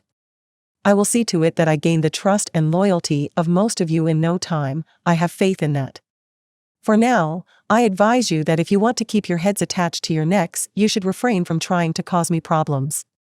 I am considerably kind to my troops. I give them as much comfort and luxury as possible so that my subordinates live the lives of kings and queens. However, I definitely show no mercy to my enemies regardless of gender or age. Keep that in mind, and we can probably work well together." It was clear to Xietain that it was impossible to gain the trust and faith of these people in such a short time and with mere words. What he needed first was to let the fear they felt at his power subside a little, not disappear completely, but subside enough to let them think rationally. From then on they would realize that having such a powerful leader only meant greater benefits. Then, Xietain just had to continue doing what he had been doing so far: crush his enemies and continue to move forward without stopping. Just as Xietain was preparing to instruct everyone to head inside the walls that made up the perimeter of the Baiquan camp, a silhouette whirled in the distance and approached at full speed. Xietain narrowed his eyes, and a small glint of murderous intent shone in his gaze as he noticed that the incoming soul evolver was not just any soul evolver, but a truly powerful one. Surprisingly, this person possessed agility points almost comparable to Evangeline's. Blood Warlock, Succubus Partner in the Apocalypse. Chapter 435: Evangeline vs. Shenmei. Just as Xietain was preparing to lunge at the approaching soul evolver, Shangguan Bing Shui reached out her right hand and gripped the hilt of her sheathed sword. Both, Xietain and Shangguan Bing Shui, were slowly recovering all the mana they had lost, so unless they wanted to suffer from tremendous sickness and dizziness again, it was best for both of them to temporarily stop using magic. However, even without magic, the two were existences that could not be underestimated at all, as both of their melee prowess and stats allowed them to fight to the point of overwhelming those at their same levels. "Wait!" A voice filled with surprise sounded just then, halting everyone's movements. The soul evolvers were slightly tense as their muscles had barely relaxed a little after resting for a few minutes.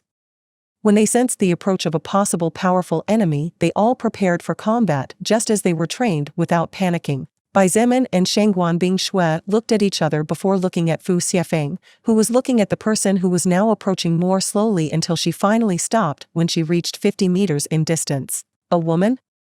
Xietain was not too surprised by the fact that there was such a powerful female soul evolver in Baiquan camp. After all, in his own faction, there were many terrifying women capable of making any man who dared to underestimate them suffer. What surprised him a little about this woman was that, despite looking clearly overwhelmed by the numbers, there was actually no panic in her eyes. Facial expressions could lie and words were deceptive, but the eyes always told the truth, as they were the windows through which the soul looked at the external world, and thus the only place through which one could faintly see into another person's soul. Was she so confident in herself? If this was the case, then Xietain could only say that this woman was stupid. However, he soon dismissed this possibility, as it was practically impossible for a soul evolver to climb so high in 2 months if one did not have at least some mental intelligence. The case of the now dead Mo Zan was different. Mo Zan was smart and had many good ideas. Unfortunately, the arrogance went too much to his head and completely clouded his judgment. It was precisely this that Lilith feared would happen to Xietain because of how fast he was growing up and how overwhelming he was becoming. Lilith had seen many great talents fall into oblivion because of overconfidence and as a consequence of the blindness caused by arrogance that did not allow one to see beyond oneself. Her main purpose was to prevent such a thing from happening to Xietain. In any case, all the doubts of Xietain and the rest were cleared up in the next instant. "It's you." Fu Xiefeng unconsciously raised his voice in surprise. Xin Mei had kept her eyes fixed on Xietain, and the only exception to this had been when her gaze strayed for a few seconds to Shangguan Bingshui and then to Chen He. She had seen through the monitors in the command center how powerful Chen He was. Someone like him deserved a second look from her point of view. As for Shangguan Bingshui, Xin Mei had not seen her fight in person, but she had seen how her ice barrier stretched several kilometers across the length and breadth of this land. Moreover, judging by how beautiful the silver-haired woman was and considering that prideful look and proud air surrounding her, Xin Mei naturally recalled Commander Jin Shun's words 20 minutes ago. What a beautiful woman! Xin Mei was truly amazed. She was beautiful in her own right and she knew it, but the beauty of the young woman before her eyes was truly dazzling. So, Xin Mei looked at the young man staring at her with wide eyes and frowned as she wondered where she knew him from. It was just that she had never seen that person's face in her entire life. However, something caught Xin Mei's attention right away. This person. He is as thin as a matchstick despite being a first-order existence. Generally, the body of human evolvers gains some muscle mass after reaching a certain evolutionary rank. At least, this seemed to be the norm until now. However, this young man, who was probably not yet in his early 20s, surprisingly didn't look anything amazing even though his appearance was a bit above average. Thin as a matchstick? A thought suddenly flashed in the mind of Xin Mei as a memory from 2 or 3 nights ago appeared in her mind. She looked at Fu Xiefeng and unconsciously blurted out, "Oh. You're the messenger from the other night. The messenger from the other night." Fu Xiefeng's face turned black when he heard this and he almost fell to the ground on his butt after retreating a couple of steps as if he had received critical damage. Messenger? Everyone blinked dumbfounded and looked at Fu Xiefeng blankly. Had he worked as a letter carrier or something similar in the past? But according to their understanding, he was a student at Beijing University before the apocalypse broke out. Xietan's eyes shone with a flash of understanding and finally all the pieces of the puzzle fell into place. It was no longer a mystery who this woman was. An idea flashed in his mind and he immediately acted on it. "So, you are the sole evolver who attacked my subordinate?" Xietain said as he took a step forward and looked at Xin Mei with indifferent eyes. Even though it was just a glance, Xin Mei immediately felt a horrendous pressure weighing on her shoulders. While she knew that this pressure was a mental thing of hers, she was actually surprised by the imposing manner of the young man in front of her. Xietain was powerful without a doubt, but Xin Mei never expected that apart from powerful his attitude and the aura of nobility that surrounded his entire body would not lose at all to people like Bai Yong and Jin Shun who had all their lives been in high positions. Was he part of a big family before? Such a thought flashed in her heart and she immediately took it for granted. Of course, Xin Mei had no way of knowing that Xietain was only born into an average family with nothing special. It was just that after everything he had experienced and after realizing to some extent his own talent, as well as the constant encouragement of a higher existence as proud as Lilith, Xietain had automatically begun to gain self-confidence in many aspects of life. Attack him? Xin Mei blinked and then smiled sweetly as she said, "I don't think what I did can be counted as attacking. I'm serious, I held back as much as possible." Although she was already 29 years old, Xin Mei seemed to be Shangguan Bingshui and Wu Yijuan's age, privileges of evolution and possessing a pure enough soul power. Therefore, her smile did not look at all out of place on her despite her actual age. Of course, Xietain already knew this without the need for Xin Mei to say anything. He simply wanted to prove something. "Evangeline. You do it." Xin Mei didn't understand at first, but when she saw a woman come out from the crowd of people, she didn't have too much time to think as her body immediately tensed up. Evangeline was only 23 years old this year. Normally, someone her age would either be studying at a university or working without a college degree. However, Evangeline had not lived a normal life at all. Due to certain circumstances, her life had been very hard from a young age, so she had had no choice but to adapt in order to survive. That's right, unlike most of humanity living their lives, she was trying to survive. Same world, same race, different living conditions. Every step she took was light and silent, her gaze lethal as two sharp daggers capable of cutting through steel itself. The lethality in her eyes was such that rarely did anyone dare to stare at her for long. When Xinmei's dark eyes met Evangeline's emerald green eyes, she felt a shiver run through every part of her body as if warning her of impending danger. Swoosh! Before Xinmei could even say a single word, Evangeline suddenly vanished from her previous position. Her body seemed to turn into the air. She's fast. When such a thought appeared in Xinmei's heart, she immediately jumped backward and with a swift movement of her right hand threw 5 sharp needles towards her left. Evangeline remained unmoved. Her body turned at an impossible angle as if made of rubber and continued to advance. All 5 needles passed beyond her, barely missing her by inches. Xinmei's pupils constricted to the minimum possible. The surprise in her heart grew to tremendous levels as she did not feel any fluctuation of mana at all. This meant that the blonde-haired girl before her could actually control her body like that naturally. Xinmei's gaze finally turned serious and she activated her eye skill called Demon Eyes. This skill allowed her to not only detect invisible enemies but also increased her battle sense by a small margin. Evangeline soon arrived in front of Xinmei and slashed downward with her dagger as if she really intended to kill her. Xinmei gritted her teeth and with a quick swing swung her left foot upwards. Clang! A dagger? Evangeline was surprised. In fact, as they watched a hidden dagger protrude from Xinmei's left boot, they were all surprised. Not only was that a deadly hidden weapon, but Xinmei's skill and reaction time had been top-notch. Xinmei not only managed to block the attack but in the next instant, she used the strength behind Evangeline's swing to turn her body in a wide circle and kicked fiercely with her right foot straight into the solar plexus of the enemy before her. Considering the strength of a soul evolver, unless one possessed a defensive skill or surprisingly high stamina and vitality stats, Evangeline would definitely end up kneeling on the ground due to the loss of oxygen. Evangeline scoffed in her heart. Her expression did not change at all, nor did she back down. She threw her dagger into the sky and quickly grasped the hilt again before fiercely stabbing downward. If Xinmei decided to continue with her move, the consequence would be even more severe as her knee would be pierced from side to side by Evangeline's dagger. Terrifying reaction and reckless judgment.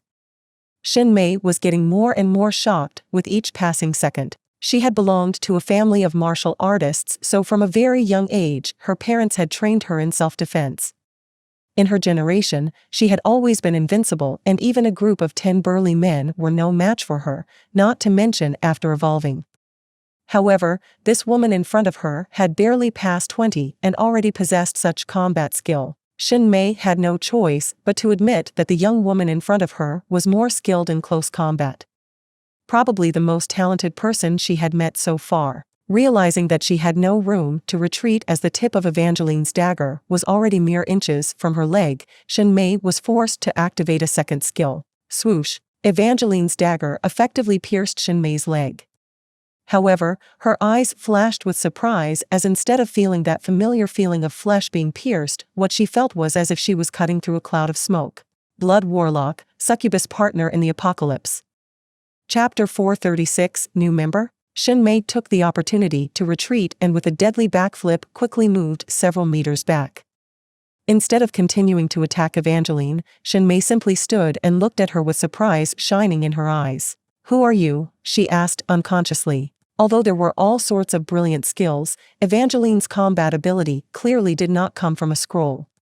Her movements were too fluid to possibly have obtained such a fighting prowess from a scroll, since if it had been, then it would need to be a really high-level skill or else it was impossible to move like that. In fact, as far as melee combat was concerned and leaving aside all other aspects, Xietain was still a bit behind Evangeline despite having a passive trap skill like his Special Forces soldier skill. "Evangeline," the lethal assassin replied. Her voice was flat without much emotion, just like in most cases for unfamiliar people.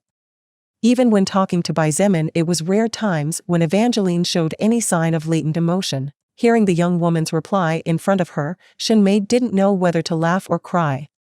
She only asked that question before purely because of the surprise she felt and honestly didn't expect an answer, but to receive an answer so funny like that was a bit too much, wasn't it? All those who saw the confrontation of the two women were dumbfounded.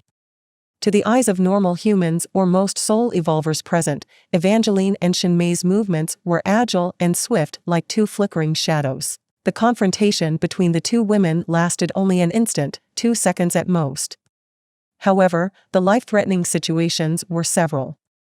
It was just that it was impossible for the eyes to follow the movements of these powerful women, as the agility they both possessed was simply monstrous. There were only 2 people who managed to see with clarity everything the events. These 2 people were Bai Zemin and Shangguan Bingshui. Even Chen He failed to see precisely everything that happened during that brief but deadly exchange completely, something that surprised him greatly since one of his main stats was specifically agility. What happened? Fu Xiefeng was stupefied. Someone of his level did not have the ability to comprehend Evangeline and Xinmei's movements unless he activated lightning movement. Only then could he have a chance to see more than 2 shadows flitting across the battlefield or hear the sound of metal clashing against metal. However, Fu Xiefeng did not understand Bai Zemin's thoughts, so he hurriedly said anxiously, "Big BR Legion leader, wait a moment please. This is the person I told you about before.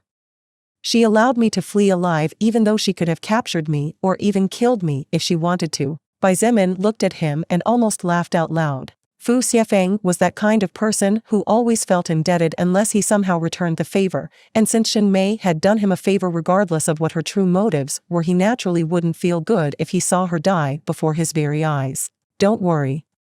I have no intention whatsoever of killing this woman," Bai Zemin said indifferently before looking at Xinmei with a smile that was not a smile as he calmly said, "You are a really smart woman.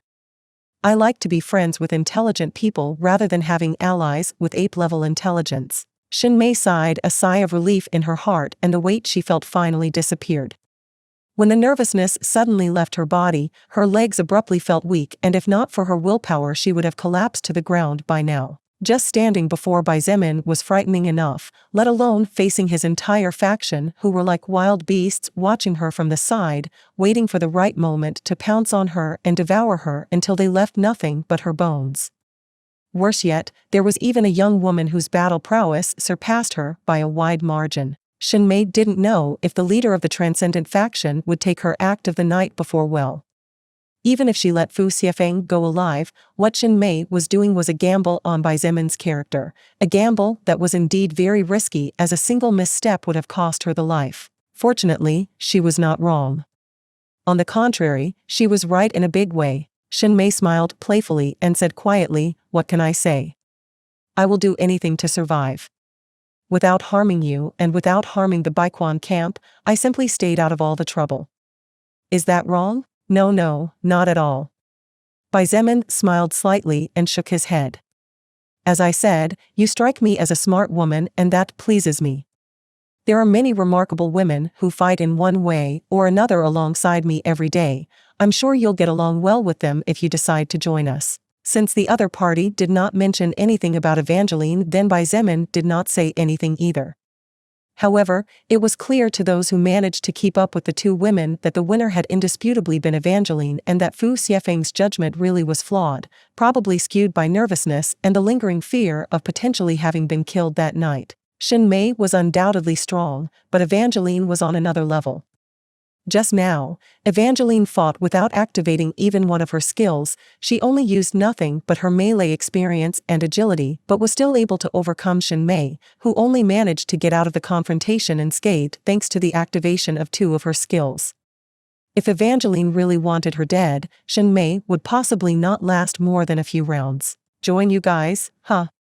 Xinmei looked at the people behind Bai Zemin and couldn't help but feel terrified. Leaving aside Bai Zemin himself, there were many existences that could not be ignored, such as Shangguan Bingshui, Chen He, Wu Yijuan, Evangeline, Yan Tu, Kong Lan, Fu Xiefeng, Zhong De, Kai Jingyi, Nan Gongyi, and a few more. Even that little girl who rode that huge black cat at the beginning of the battle was terrifying, despite her age and cute face. While there were few who could really present a challenge to Xinmei, what terrified Xinmei was not this, but the potential of these people. Worse yet, they were all first-order beings whose power would allow them to live as proud leaders of any faction, but in reality, they were all willing to follow a single man gladly. This was something Xin Mei could not understand, so she looked at Bai Zemin as if searching for answers. Was this young man in front of her so charismatic? Sure, he was tremendously handsome and terrifyingly powerful. But this alone was not enough to make such powerful people willing to stand behind you with a smile. He needed more than that. If I join your fight, what will I get in return? Xin Mei asked curiously. Tactically, both she and Bai Zemin had accepted that the favor of allowing Fu Xietain to leave intact had been settled at this point, and Bai Zemin would not seek trouble with her for attacking Fu Xietain and putting him in danger of being discovered. So, since a favor was settled, Xin Mei was not obligated to join Bai Zemin's faction. She could continue to live comfortably within the camp walls as long as it was allowed to her, and could even hunt beasts on her own to survive, so she didn't need to worry about food either. Naturally, Bai Zemin was aware that attracting such fighters to his side was important, and therefore he could not be stingy. However, he also could not be partial regardless of how strong Xin Mei proved to be or how high her evolutionary talent proved to be. Otherwise, many would complain about this. Therefore, Bai Zemin put on a serious face and said in a deep voice, "The rules in my establishment are quite lax. If you don't want to join any of the battle legions, then that is also fine. However, as a soul evolver, you will naturally have to fulfill a certain purpose considering the current situation of mankind in general. If you do not want to fight on our side and prefer to fight for yourself, then do not worry, as you will not be expelled in any way. In return, however, half of every beast you hunt and half of the number of soul stones you obtain must be handed over to the base. This will be strictly checked, and if we find that you deceive us, then you will be forcibly expelled and all your personal property will be confiscated." Mankind was in danger of becoming extinct, and this was no time to try to current righteousness. If Xin Mei did not want to join them, despite the power, she had to keep her freedom and avoid future trouble, then that was her decision. However, it was impossible for Bai Zemin to allow someone so powerful and dangerous to live under his roof for free. Bai Zemin had not yet finished, and then he continued, "As long as you do not kill for pleasure or just because you feel like killing, as long as you do not rape, as long as you do not steal, as long as you do not try to stab my back or that of my subordinates, you can live a good life. I can guarantee that. In return, if you decide to join at this point, you will obtain the title Noble Level 5 and immediately join the Blood Spear Legion, or otherwise you will receive the title Noble Level 7. The members of the Blood Spear Legion are all top-tier soul evolvers, and as I assume you have already noticed, they all possess much purer soul power than those of the same level, so even the weakest can fight two enemies of the same level at the same time." Xin Mei looked quickly at the people standing behind Bai Zemin. They were all standing in an orderly fashion. They looked like soldiers who had experienced years of training, and this was what surprised Xin Mei a little, as she was fully aware that it was impossible for all these people to have been soldiers before the apocalypse. It was hard in itself to gain the loyalty of soldiers unless one proved to be a truly worthy leader, not to mention the difficulty of pushing so many men and women to evolve despite the danger involved regardless of the benefits. Straight back, firm posture, fierce eyes like those of wolves, bloodlust that oscillated occasionally. Each and every soul evolver behind Bai Zemin was like a killing machine waiting to be ignited. Even the lowest level, who was currently level 14 after the death of all those at lower levels and evolving after acquiring soul power from various enemies, was a being that could definitely do what Bai Zemin said just now. "Noble of level 5? May I ask what kind of scale is that?" she asked quizzically, as it was the first time she heard of such a strange social system. "My faction has a very simple, but definitely effective and organized structure," Bai Zemin explained slowly. "From level 1 to level 7, everyone is categorized as nobles, with level 1 being the most privileged and level 7 being the one with the least luxuries and benefits. Regardless of whether it is soul evolver, soldier, police officer, or intelligence personnel, all nobles within the same level receive the same treatment, as this means that the existence of such a person is equally appreciated by me, the highest king and the one who has the most say in making decisions." He culminated and looked at Xin Mei with a strange glint in his eyes. "King?" Xin Mei thought she had misheard. "Blood Warlock, Succubus Partner in the Apocalypse." Chapter 437 Stoneheart has been weakened, King? Shinmei blinked in surprise, and while looking Bai Zemin straight in the eyes, asked a little lost, "Excuse me, but I don't understand what you mean with that." She understood the matter of the division of levels by means of a single title, something that was indeed simple and without too much structure but definitely organized and clear enough to avoid problems. It was a scale of divisions that could undoubtedly work for a long time, and only when the faction wanted to take a huge step would it be necessary to make adjustments to polish the overall structure in order to move forward without staggering in the process like an old machine and losing several crucial pieces. However, Shinmei did not understand the matter of King. No, rather than not understanding it, she simply didn't want to think about it, just as you heard. Bai Zemin said without changing his tone of voice. The initial goal of our transcendent faction is to control the entirety of China and unify all these lands under a single standard. Although there will be a government cabinet and those holding high-level noble titles will be able to give opinions and even interfere in decision-making, the final say will always be mine. Basically, I aim to become the king of these lands and subsequently emperor once all enemy races are expelled. Shinmei gawked at him and after several seconds of silence whispered, "Are you crazy? Who knows?" Bai Zemin chuckled and his eyes glittered strangely as he pointed behind him and calmly said, "That question was asked to me many times until now. You are not the first, and several of those here thought the same as you. For all of them, it hasn't even been 1 month since they received the news of that target of mine. But tell me, what do you see in their faces now? What do I see in their faces now?" Shinmei repeated the question as it caught her off guard. Still, she looked into the eyes of those she could see: confidence, faith, pride, anxiety, desire, greed, certitude, cunning, etc. Shinmei saw many emotions flashing in the different soul evolvers, emotions that were as clear as sunlight for all to see. They all seemed to be confident about the future, to have faith in something or someone, proud of their own strength and position, anxious to try something, desirous to achieve a certain goal, greedy for the benefits they will receive, certain that something will happen, cunning enough to take advantage of the opportunities they were given, etc. If all these emotions were there because of what Bai Zemin had just said. Shinmei was frightened at the same time as her heart thudded. Her dark eyes met the dark eyes of the transcendent faction leader, trying to find what it was that others saw in him to follow him practically blindly, even though they probably all knew that a single mistake would mean the end of their paths. A single mistake would mark the end, an end even more severe than the one brought by the changes of the soul record, since this end would not mean the end of an era but the end of their lives. You don't need to think about it too much. Wu Yijuan stepped forward and stood a step behind Bai Zemin. She looked at Shinmei with a small smile on her beautiful baby face and said word by word. "Earlier, you were probably able to see what Bai Zemin's power can do. His current power has reached a realm that honestly even I am surprised, even though I have been following him practically from the moment the world changed. However, even though his personal power reached a level that someone like me cannot comprehend, he never misused that power. There are many beautiful women willing to be with him, but for the sake of finding his loved ones, and for the sake of building a safer world for them, he never even stopped for a day to rest, let alone flirt. All of us here believe that following such a leader is not that bad despite the danger that failing in our path represents. That's true." Little Luo Ning suddenly rushed out of the lines and stood next to Bai Zemin as she said loudly, "Big Brother Bai is really good.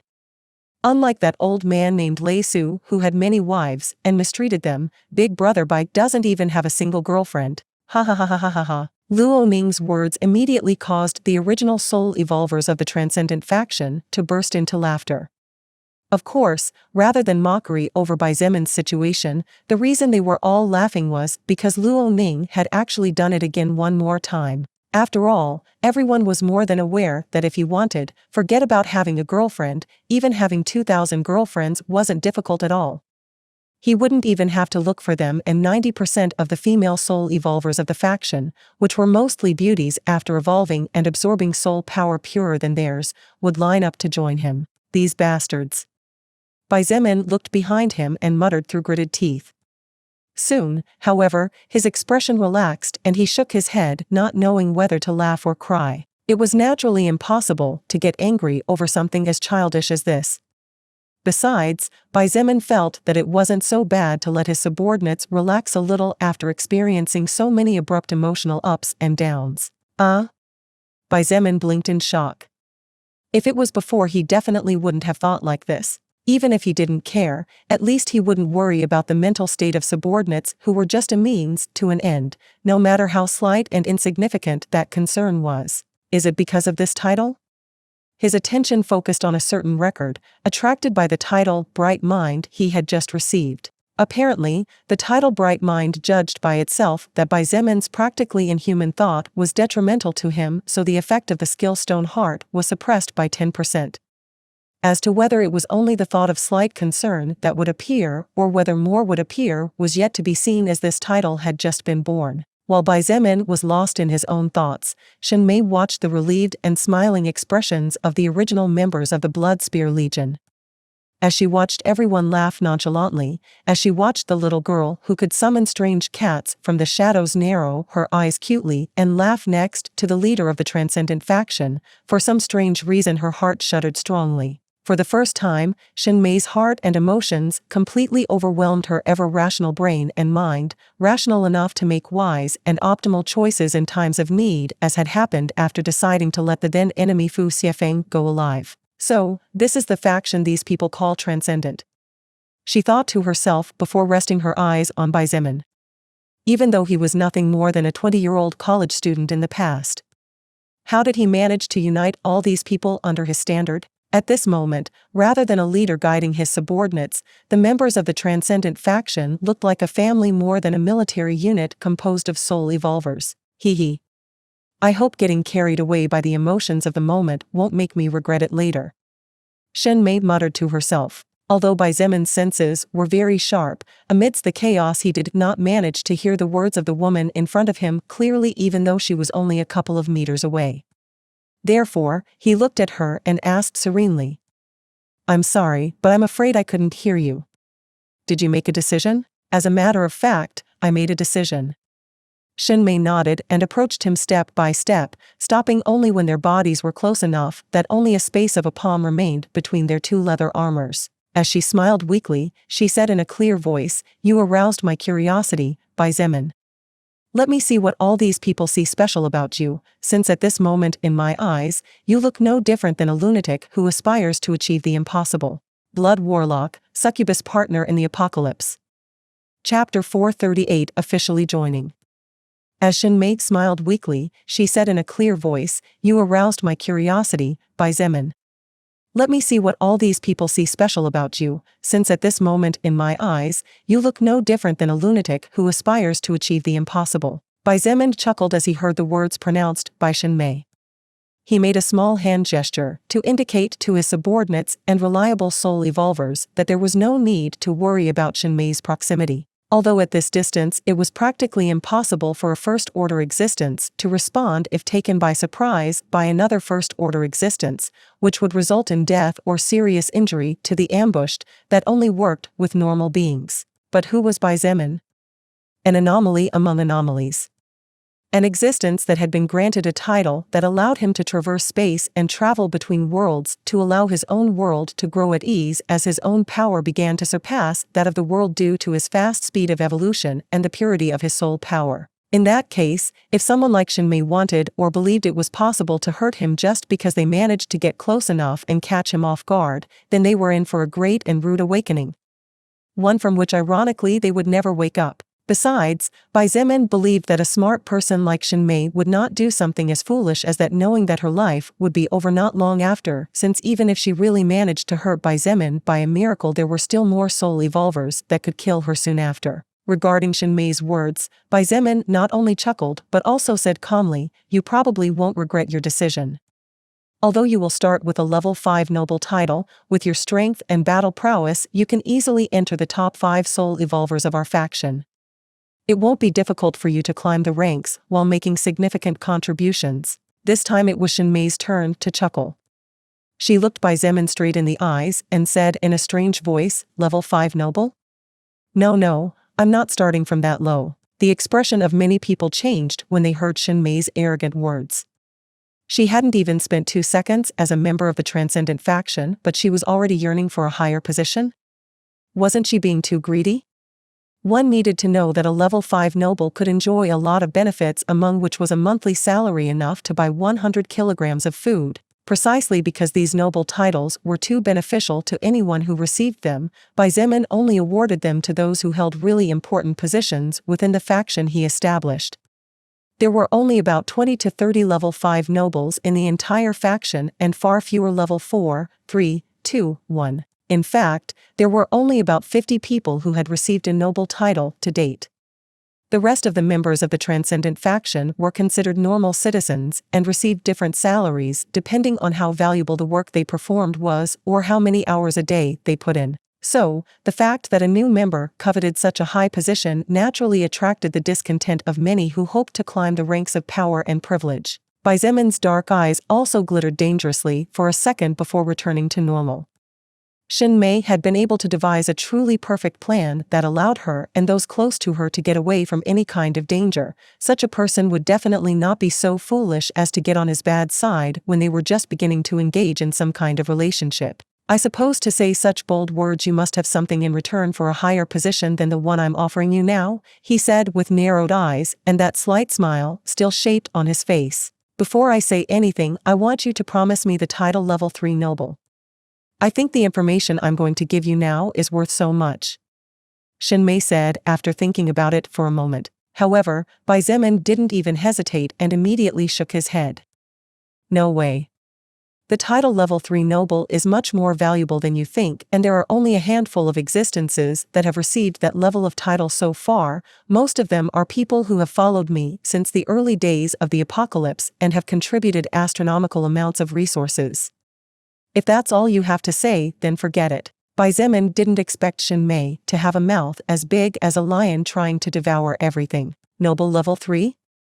That level of title was only held by people like Zhongde, Fu Xiefeng, Kong Lan, Kai Jingyi, etc. These people had not only entrusted their lives to Xietain from the very beginning but had also helped him in countless cases to lighten the burden on his shoulders. It was absolutely impossible for him to give Mei, who was no more than a newcomer, such a high title. To do this kind of thing would only cause disaffection in his troops, and none of his soldiers would feel good in their hearts even if no one said anything out loud. Mei frowned slightly as she did not expect such a firm rejection. However, after considering it better for a moment, she realized that perhaps she was really demanding too much about something she had no idea how it worked. Since Mei did not know about the structural functioning of the Transcendent faction in depth, it was naturally difficult for her to know what level of benefits she would receive depending on her title. That was why she immediately demanded to be a noble level 3, since she was at least around the middle, between the highest privilege level and the lowest privilege level, noble level 4. I will not accept less than this, Mei said after a moment. She added, believe me, you will regret it soon if you refuse this offer from me. Noble level 4? No problem. Xietain nodded easily this time, since that level of title was received by those people at Xiaoming's privileged level. Besides, considering how powerful and smart Mei was, she would definitely not take long to climb between the different privilege levels. On the other hand, Xietain felt that he would really regret it if he continued to waste his time here. Mei nodded slightly and then looked Xietain deep in the eyes as she said in a serious voice, Mayor Baiyong and Commander Jin Shun will take advantage of the fact that you are in charge of the armed troops to escape. I have no idea what Commander Jin Shun's plans might turn out to be since I don't know him well enough, but I know that Baiyong keeps in the basement of his villa a large amount of supplies. He will probably take some of his trusted men and sneak out through the west gate as it is the closest to the area where he is staying. Xietan's expression sank when he heard this. It seems I overestimated this Lord Mayor.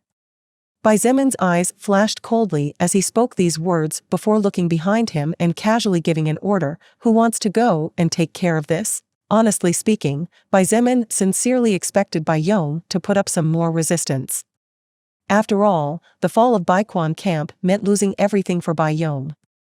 However, little did Xietain expect that the former mayor of Baiquan subdistrict actually possessed a personality decisive enough to abandon everything to plunge into the dangerous and mysterious outside world. Big brother Bai, let me go.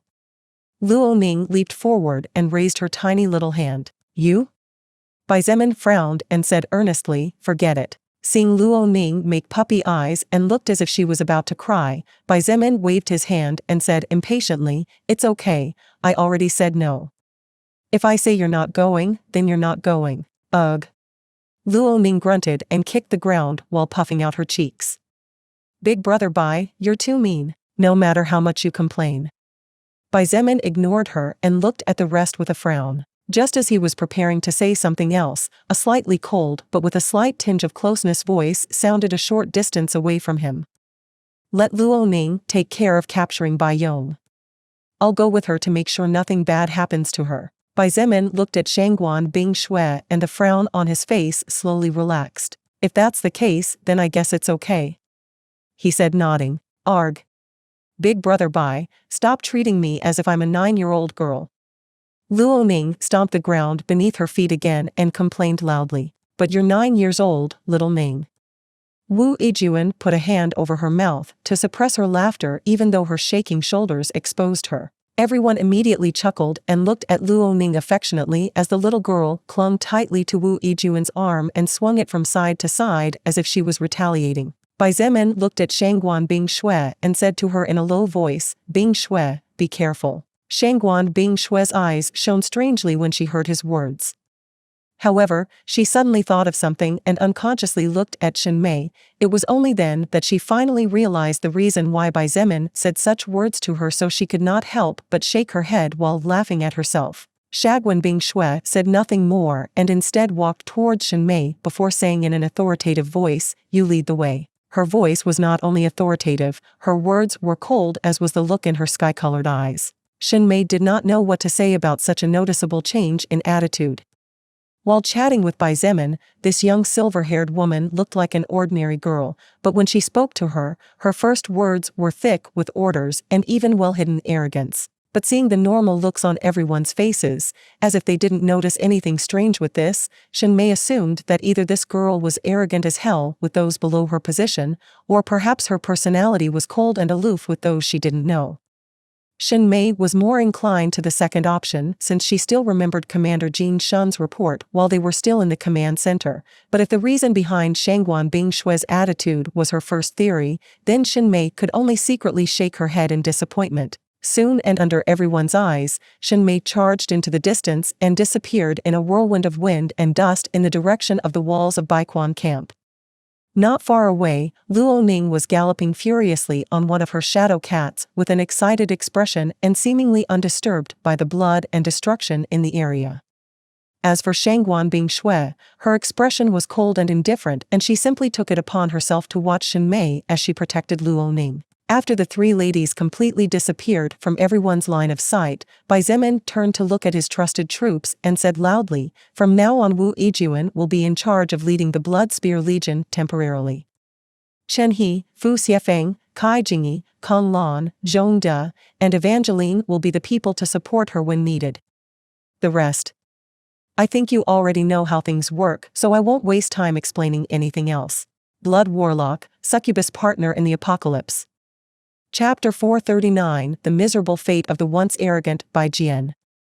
After the three ladies completely disappeared from everyone's line of sight, Bai Zemin turned to look at his trusted troops and said loudly, from now on Wu Yijuan will be in charge of leading the Blood Spear Legion temporarily. Chen He, Fu Xiefeng, Kai Jingyi, Kong Lan, Zhong De, and Evangeline will be the people to support her when needed. The rest. I think you already know how things work, so I won't waste time explaining anything else. Wu Yijuan, who was only 2 or 3 meters distance away, looked at him in surprise and quickly asked, are you going somewhere? Although the war had ended with the overwhelming victory of their faction, a victory in which the opposing camp could barely do anything about, the truth was that there were still a lot of things to be accomplished. While the power of the base seemed to have fallen firmly in the hands of Bai Zemin, the reality was very different from what outward appearances suggested. All it took was a little push from anyone with some prestige within the army of soldiers or soul evolvers who had surrendered, a small flame to start a forest fire. The only real reason why these people were acting so obediently at this moment was solely because of the overwhelming power displayed by Xietain, since the only 2 times he personally made a move, on both occasions chaos spread throughout the entire war zone. One of those times he even put the lives of each and every living being in the area in danger. Therefore, if Xietain disappeared just now without first establishing his rule better, and despite the fact that there were several modern firearms among which were included devastating machines such as IFVs and war tanks, there was some probability that some minor problems would arise, problems that, while minor, would in no way benefit the Transcendent faction, considering that ironically or not this was not their territory even though they had already conquered the lands. Don't worry. I don't think these people are foolish enough to try anything funny. Xietain said calmly as he looked Wu Yijun in the eyes. The woman in love found herself lost in those deep black eyes, practically letting her soul be sucked into those 2 black holes that she never wanted to escape from. Besides, Xietain continued, with you here, even if someone tries to do something, I doubt they can raise waves. But mostly I can go quietly and leave you in charge since I know what you are capable of. Xietain was not joking with what he said. While he really trusted the power of his subordinates to keep the situation at bay, the real reason he could go off to do his business was because he trusted Wu Yijun's intelligence. He trusted that she would find a way to keep each cat in its cage in an orderly fashion and without allowing them to fight each other. Wu Yijun felt sweet as if she had eaten honey when she heard the words of recognition from the man she was in love with, her first love and the only man to whom she was willing to give her all. In the past, she was the proud second greatest beauty of the prestigious Beijing University, the favorite of the heavens belonging to one of the most influential and powerful families of a world superpower like China, the chosen one of the heavens endowed not only with innocent beauty and seductive body but also with enough intelligence to make her stand out among thousands with ease. Whenever she walked the streets or the university campus, she was the focus of attention in most cases, and her gooseneck was always straight as her head was raised confidently before the world. Little did she expect that at some point in her life, a few words from a man would be able to decide and rule over her heart and her mood. At this point in her life, Wu Yijun had no choice but to be realistic and accept the reality, to accept that a single sentence from Xietain had the ability to make her heart pound and her smile blossom or cause her heart to die like a wilted flower in the middle of winter and her tears to fall disconsolately from her beautiful shining eyes. Leave it to me, she said, unwilling to disappoint the trust he had given her. I'll see to it that there's not even a shot between us and that when you come back everything will be easier for you. Since he trusted her so much, Wu Yijun felt she should reciprocate accordingly. After all, a man such as Xietain was destined to be surrounded by women of all kinds among whom there would definitely be no shortage of outstanding ones. If Wu Yijun ever wanted to break through his heart that was surrounded by a stone wall and earn a place next to him, then she will have to work hard to achieve it, or else it would all end up in nothing more than a pretty friendship. In that case, I feel more at ease. Xietain chuckled before putting on a serious expression on his face and saying, I'll go hunt down that fellow named Jin Shun. Then, as if thinking about something, he looked at some specific people and noticing the complicated look in the eyes of these few, Xietain sighed in his heart. There were a few soldiers who joined his faction together with Fu Qigong and became soul evolvers. These soldiers were probably the ones who were suffering the most emotionally, as they had not only seen some of their comrades fall in today's war, but many of them killed many soldiers with whom they had fought side by side on the battlefield in the past, carrying out different missions. For better or for worse, left behind or not, betrayal or no betrayal, the truth was that Jin Shun and the rest of the soldiers had once been the family of these men. Therefore, even though they knew they were doing the right thing since they were taking revenge on people who betrayed them like dogs, it still did not help to make them feel better. Xietain was about to leave without saying much more, but just then, a person came out of the crowd dragging a wagon. The wagon was quite large, about 4 meters high and approximately 10 meters long and wide. There were 4 wheels that had been forged using the bones of some mutant beasts at the bottom, and around the wagon were many thick bones that acted like bars harder than steel, which sealed the wagon as if it were a prison. There were many of these types of wagons in Xietan's faction, some tougher than others as they were built with better materials, but at the end of the day they only had one purpose: to trap mutant beasts or any other creature alive. Mainly, the reason why Bai Zemin and the others were interested in trapping mutant beasts, zombies, goblins, or any other mutated living being, was because in that way they might be able to study the specialties of different races, understand weaknesses, strengths. They might even be able to use these creatures to train soldiers and future soul evolvers in combat to slowly take away their fear of war. However, this particular wagon looked too large to contain the one living being that lay sprawled on the platform made of bone. This living being was a human, a man. His hair was a mess, and instead of hair, it looked like straw from a wild bird's nest. His eyes were bloodshot, and the dark circles under his eyes made it clear that this person had not slept well for the last few days. His face was covered with dirt, and his limbs were completely crushed as if a heavy machine had run over them. This person's condition was so miserable that it was a miracle he was still alive. Legion leader, what should we do with this guy? Zhong De gestured towards the wagon with his head while using his right hand to pull the string made of mutant bear tendons. Bai Zemin approached the wagon without saying a word and observed the captive person with indifferent eyes. A slight smirk adorned his face, and after several seconds of silence, he calmly said, "Do you remember what I told you a couple of days ago? Or maybe I should refresh your memory?" The young man raised his head slightly, but even that seemingly insignificant movement caused his face to contort in pain as a slight grunt escaped from his mouth along with the air in his lungs. After taking a deep breath for several seconds, the young man used his bloodshot eyes to look at Bai Zemin with a gaze of hatred but mostly horror and disbelief. Seeing that the other party did not respond, Bai Zemin said in a manner that was neither too fast nor too slow, "Bai Jian. I told you that I would destroy before your eyes the Baiquan camp and crush the forces of your uncle and that traitor surnamed Jean. Do you remember? Do you remember I told you that before me, your arrogance and pride were nothing but the jokes of a worthless brat? Right." This young man was none other than young master, Bai Jian, who had lived a life of luxury and pampering since birth.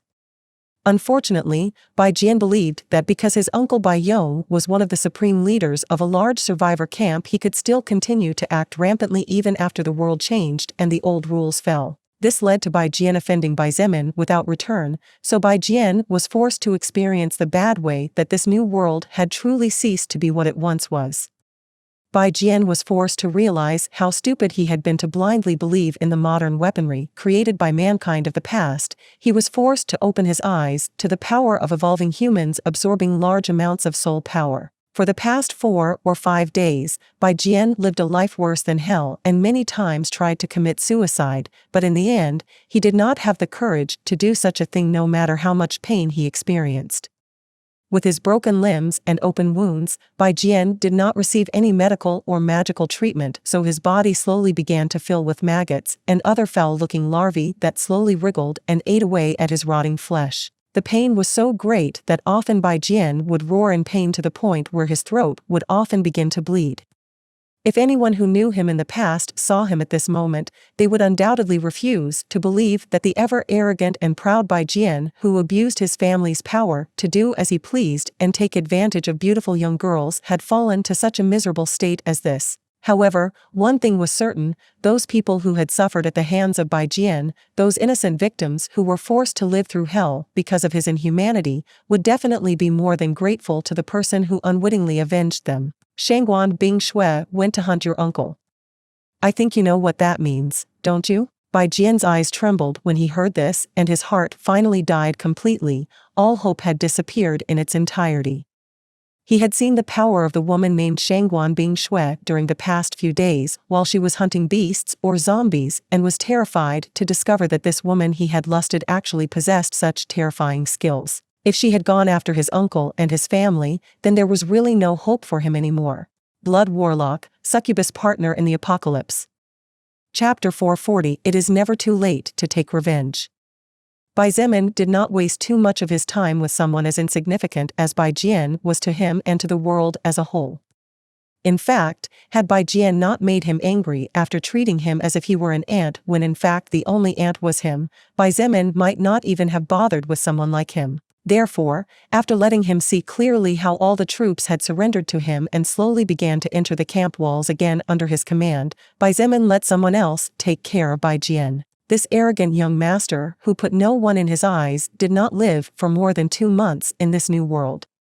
This was another definite proof that those who relied too much on their past backups could meet miserable fates if they offended someone who in the past had nothing but in this world managed to acquire amazing power after evolving by themselves. When the world changed, times and circumstances also changed. Soon, Xietain left everyone behind and disappeared in a matter of seconds. He needed to hunt down Commander Jin Shun because even though he was not afraid to let this man escape, he did not want to let him go so easily.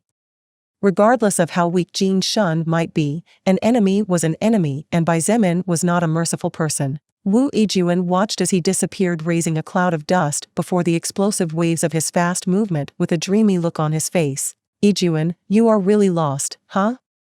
Chen, he walked up to her and chuckled. Wu Yijun looked at him and snorted, you're not the one to talk, don't you think? Chen, he coughed uncomfortably when he heard this and blushed slightly. Then, he justified himself, Bing Shui and I have known each other for almost 20 years. It is completely normal for me to develop feelings towards her, considering how excellent she is. However, you've only known Xietain for less than 2 months, and during that time, the number of times you've actually seen him probably doesn't exceed 30 days, considering how busy we all are with different tasks. Bah. Wu Yijun waved her hand and joked, that also means I've been lost for about 2 months while you've been lost for almost 20 years. The corner of Chen He's mouth twitched and he said quietly, forget it, I'm not talking to you anymore. Hee hee. Wu Yijun laughed self-satisfied.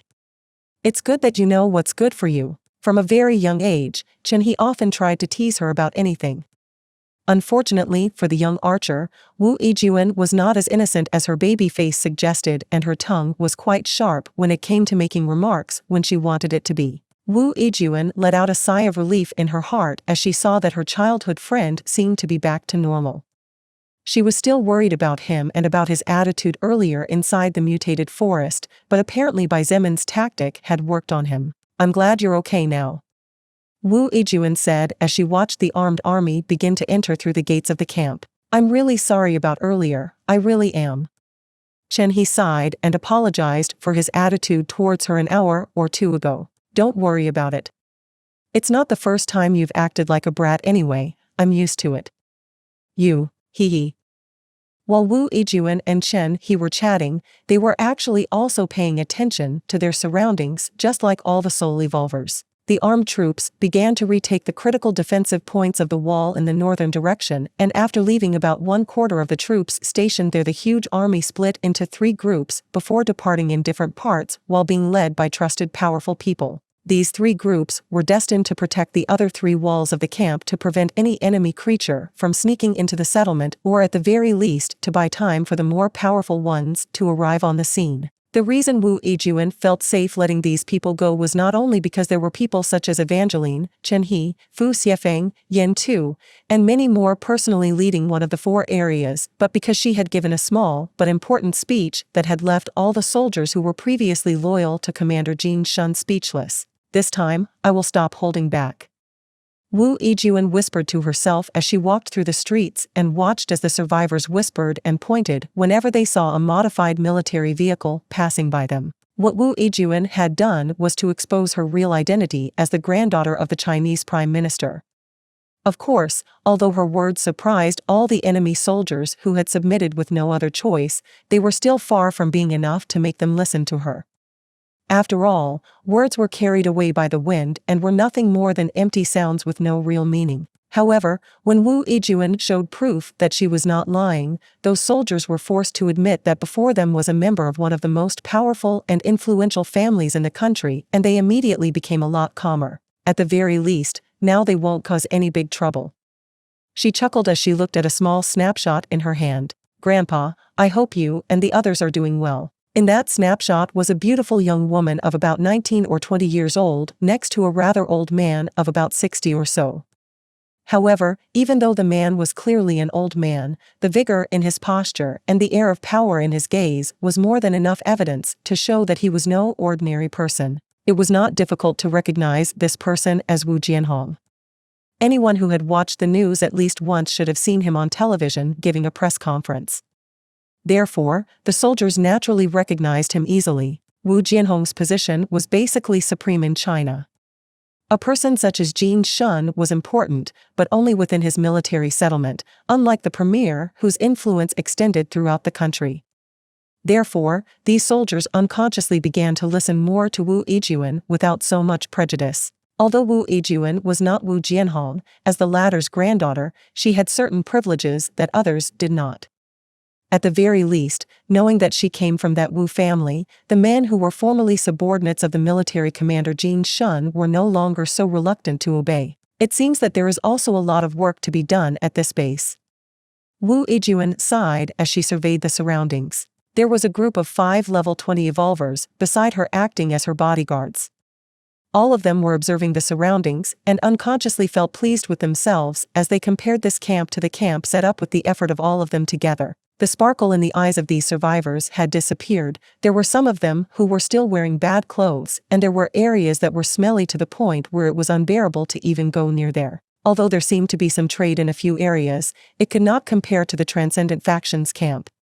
This was because unlike Bai Yong and Jin Shun, who were preoccupied with secretly fighting each other and maintaining their forces, Bai Zemin really gave his all for the betterment of his people. This was because unlike these two, Bai Zemin did not need to fear anything. Suddenly, while still standing at the north gate of the camp making sure everything was in order, Wu Yijun heard explosions coming from the distance and her expression changed. She gave some quick orders to the people next to her and then activated lightning movement, dashing into the distance at lightning speed. The other survivors did not notice anything strange temporarily.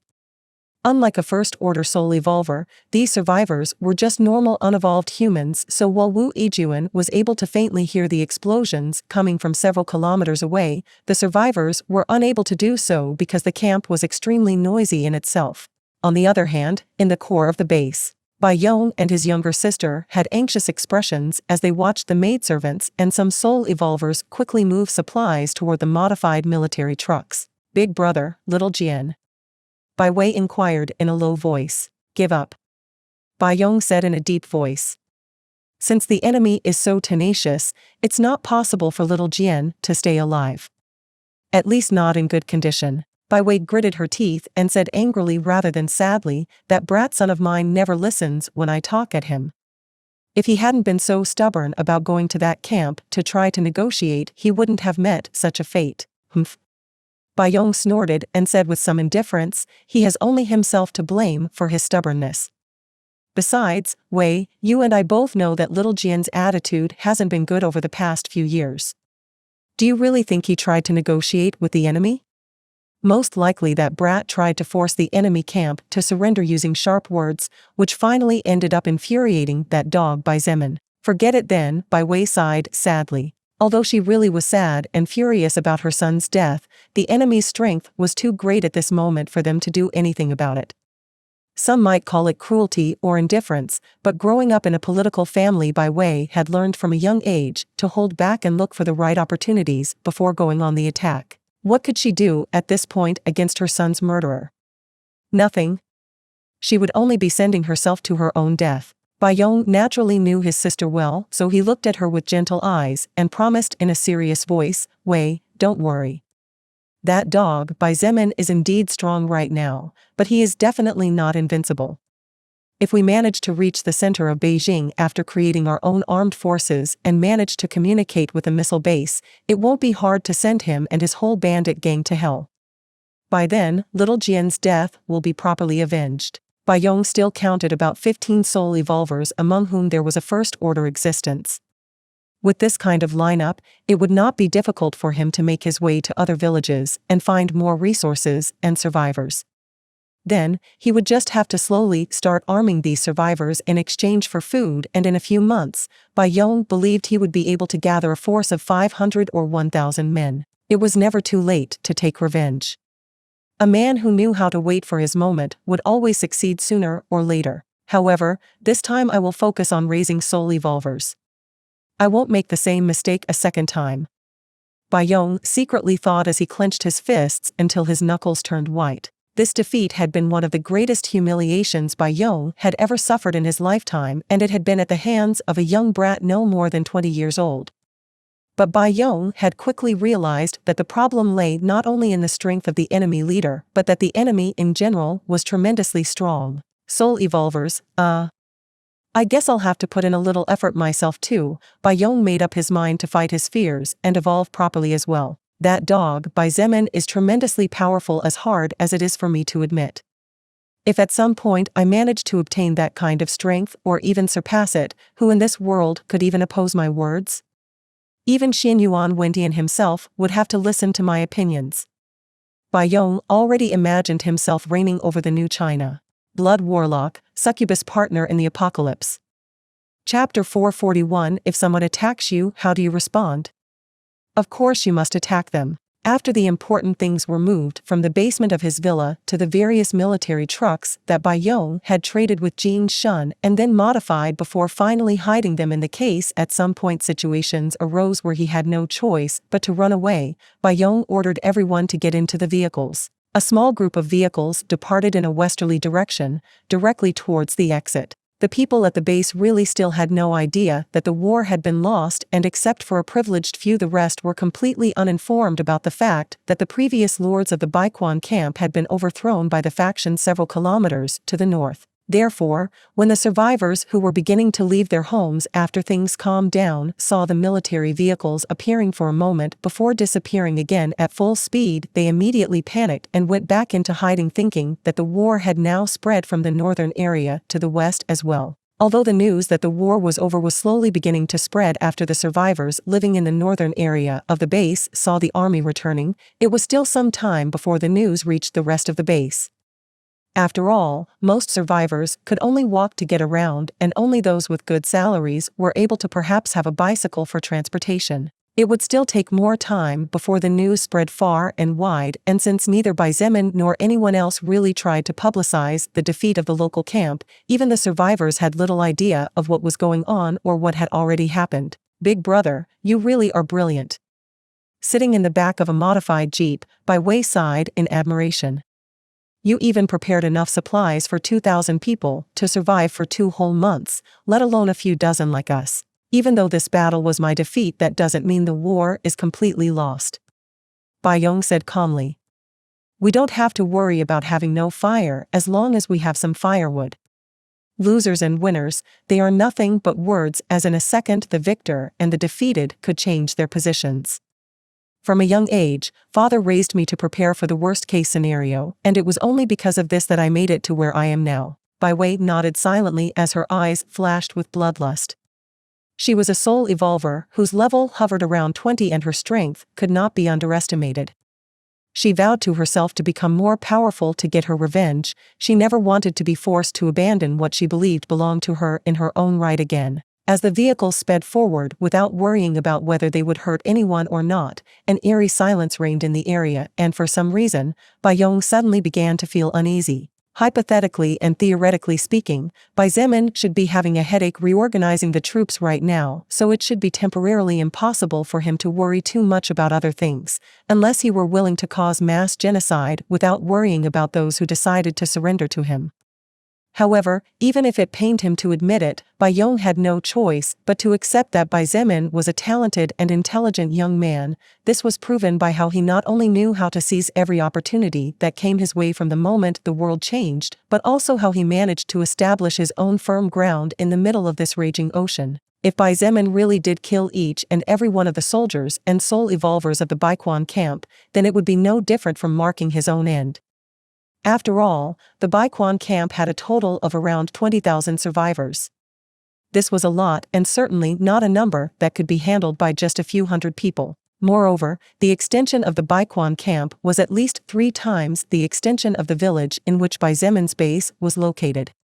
Therefore, he needed a lot of manpower if he wanted to cover all possible areas and keep watch over the area at all times. However, why do I suddenly feel that something is not right?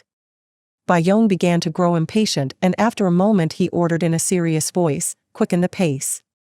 When we get to the west gate, don't bother waiting for the gates to open and just have an advance truck break it down." Roger.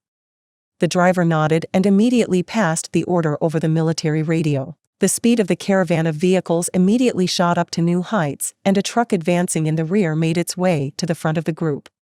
This truck had been modified in such a way that it not only possessed defenses sturdy enough to withstand the impact of ammunition used by Type 78 machine guns. In addition, at the front was an object similar to a giant shovel of the kind that machines in charge of scattering pebbles or sand carried. "Big brother, is something wrong?" Bai Wei asked as she felt her heart squeezing tightly. "For some reason, I don't feel calm." Bai Yong replied so that only his younger sister could hear his words. Although in theory, Bai Zemin shouldn't have time to think about the army commanders, "I think I'm overlooking something, but I can't figure out what it is." It had to be said that Bai Yong was really smart and his instinct top-notch. If he had not let his reasoning be clouded by the mentality of the past when the world had already proven that it had ceased to be what it once was, it was highly likely that he would have decided to join Bai Zemin's faction after a little more investigation, and thus, at this moment, he would be enjoying great benefits. After all, if Bai Zemin could make Bai Yong surrender to him, then everything would be easier for him. This was because controlling an enemy camp without the support of an enemy commander was extremely laborious. Therefore, the difficulty of actually controlling the Baiquan camp would be much, much more difficult than when Bai Zemin got his hands on the North camp, because at that time he was supported by Lu Yin, who was one of the two leaders of the North camp at that moment. Unfortunately, there was no medicine for regret. Now that the war had broken out and culminated not long after, it was impossible for Bai Zemin to allow Bai Yong to join him. Precisely because he knew this, Bai Yong seized the opportunity to flee as soon as he saw how the small army of enemy soul evolvers managed to crush the combined forces of the Baiquan camp. Bai Yong frowned tightly as he scrambled his brain trying to think of where the great uneasiness he felt was coming from. However, no matter how much he racked his brain in thought, he could not get any answer. Never in his wildest dreams could Bai Yong have expected or imagined that the reason behind his uneasiness was based on the fact that one of his trusted soul evolvers who had worked for him not so long ago had actually sold him out to the enemy for some extra benefits. Just then, the military radio switched on and a somewhat strange-sounding voice rang out from inside the vehicle in which Bai Yong was traveling. "Mr. Mayor, there's a small girl dressed in leather armor and with a giant sword blocking the road ahead. What shall we do?" Bai Yong's expression changed when he heard these words as the image of a small girl riding a giant black cat at the beginning of the war flashed in his mind. He leaned over and snatched the radio before shouting loudly, "Don't slow down. Continue the forward march even if the world ends. Do whatever it takes to force that brat out of the way or shoot her dead." Not even a second later, the soul evolvers traveling in different vehicles thrust their firearms out of the small openings left by the defensive shells and began to fire a hail of golden bullets at the girl who was 200 meters away, a distance that was quickly being closed. Luo Ning was standing on the road, the only road along which large vehicles could advance together and the fastest way to reach the west gate. She didn't even have time to say a single word when a yellow barrier lit up around her body and bullets began to bounce off.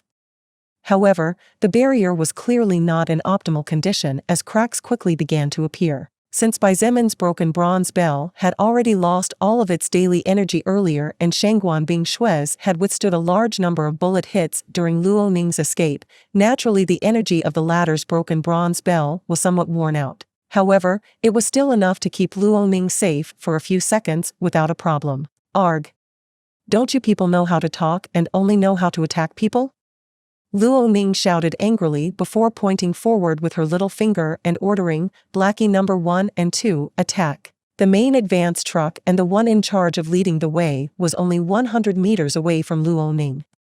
If the little girl's small body took the blow from this mechanical beast that was practically completely surrounded by materials of a first-order beast, it would be a miracle if her body had any healthy bones left. Without the driver noticing, two creatures whose size was capable of scaring any human appeared silently from the natural shadow of the modified truck and were easily able to advance at the speed of the vehicle. Those traveling behind the advanced truck naturally saw the beasts come seemingly out of nowhere. However, they did not even have time to warn of the danger when the two Black Panther-like creatures made their move at the same time. With wonderful timing, the two Luo Ning summons raised one of their paws and slashed the giant wheel of the vehicle in a swift motion. Bai Yong had not thought as far ahead as Shangguan Bing Shui, so the wheels of the vehicles they used were still normal. The ones on this specific modified truck were especially tough because they were the wheels of an agro-tractor. However, in the face of the claws of the summoners from a First Order scroll, they were not worthy of mention. Bang! Bang! There was no surprise on Luo Ning's face when two explosions completely broke the silence in the area. The two shadow cats were sent flying as the shockwave released by the pressure of the air contained within the tires was abruptly expelled, disappearing into the shadows of a building once again. The power of shadow cats lay in ambush, so by nature they were more comfortable hidden than in the light. The driver of the advanced truck had an immediate change of expression when he lost control of the vehicle. The man's eyes went wide and he hurriedly tried to turn the steering wheel in the opposite direction to the direction the weight was leaning in a desperate attempt to avoid hitting the buildings on the side of the road. However, his movement only made things even worse. The vehicle leaned to one side first, and when the driver turned the steering wheel abruptly, all the weight shifted immediately, which resulted in the wheels not being able to stay firmly on the ground. Surprisingly, despite the weight of the modified truck, the wheels separated from the ground and the truck spun through the air heading straight towards Luo Ning. Blood Warlock, Succubus Partner in the Apocalypse. Chapter 442. Luo Ning scared and in danger. Luo Ning watched as the giant truck flew through the air as it came flying towards her swiftly. If it was in the past, she would have definitely frozen in place due to fear. However, the current Luo Ning was a soul evolver very close to the First Order, only lacking one more level to receive her breakthrough quest. She had seen death before her eyes many times. Luo Ning had witnessed with her own eyes how many people died before her. Therefore, death somehow no longer felt fearful and became more routine. The change in the world with the interruption of the soul record in everyone's quiet life had caused even a young girl as young as 9 years old to experience such a great change. While Luo Ning could have dodged without much trouble by activating lightning movement, she snorted and with an amused glint in her large eyes, she extended her small hand forward. Ice barrier. The girl's high-pitched voice was soon suppressed by the steady firepower that even now had not stopped. Swoosh. The frost power gathered right in front of Luo Ning, and from her feet, a platinum-colored magic circle lit up for an instant before a thick wall of ice 3 meters high and 2 meters wide rose up in a second. Boom! The giant truck flying out of control slammed hard into the wall of ice that was firmly protecting Luo Ning behind it, and a thunderous explosion resounded all around. The wall of ice shuddered along with the cracked ground, while the truck suffered no apparent damage even after falling to the ground, having collided with the defensive barrier. Phew! Luo Ning patted her chest as she saw that the barrier was only slightly cracked but showed no signs of breaking at all. The caravan, consisting of about 10 vehicles, mostly loaded with supplies, was forced to stop abruptly after the turn of events. None of them expected that in a matter of seconds, what appeared to be a simple drive would turn into an agony. The soul evolvers got out of the vehicles and gave up their ranged weapons.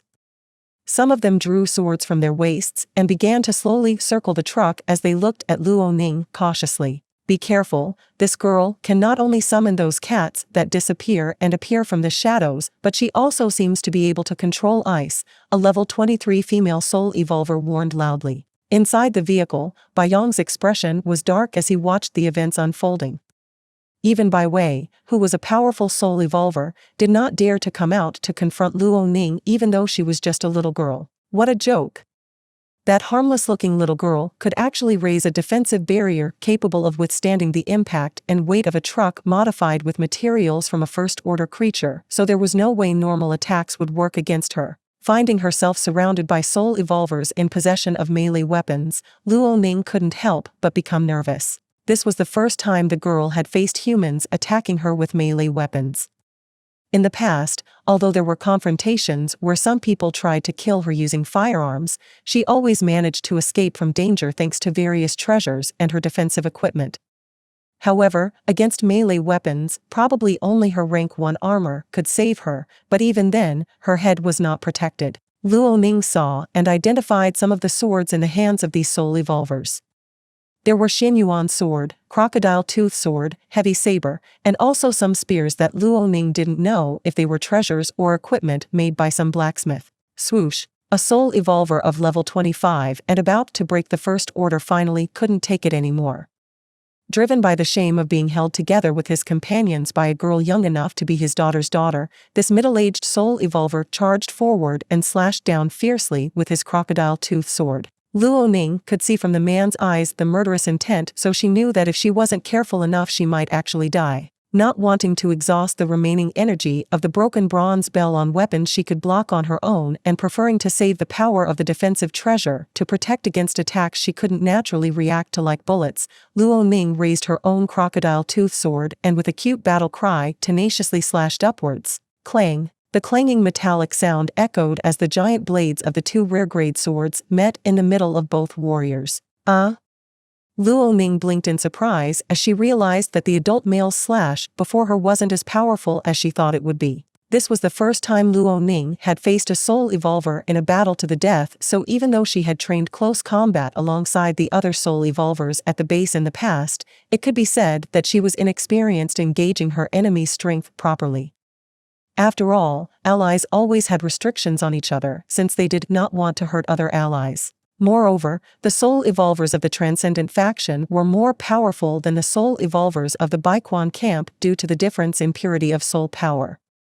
So, Luo Ning was another one who was used to fighting elites and not normals. The veins on the male soul evolver's forehead swelled and his face began to turn red at the same time as his hands began to tremble along with his sword. Seeing the sudden stalemate between the clearly muscular body of the adult male against the tiny body of a girl who was not even 10 years old, the soul evolvers working for Bai Yong could not believe it. At first, they had not wanted to attack together since as soul evolvers they all had a modicum of pride present.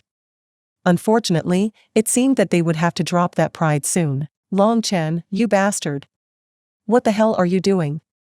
You think we have time to play around here? Finish the brat off once and for all.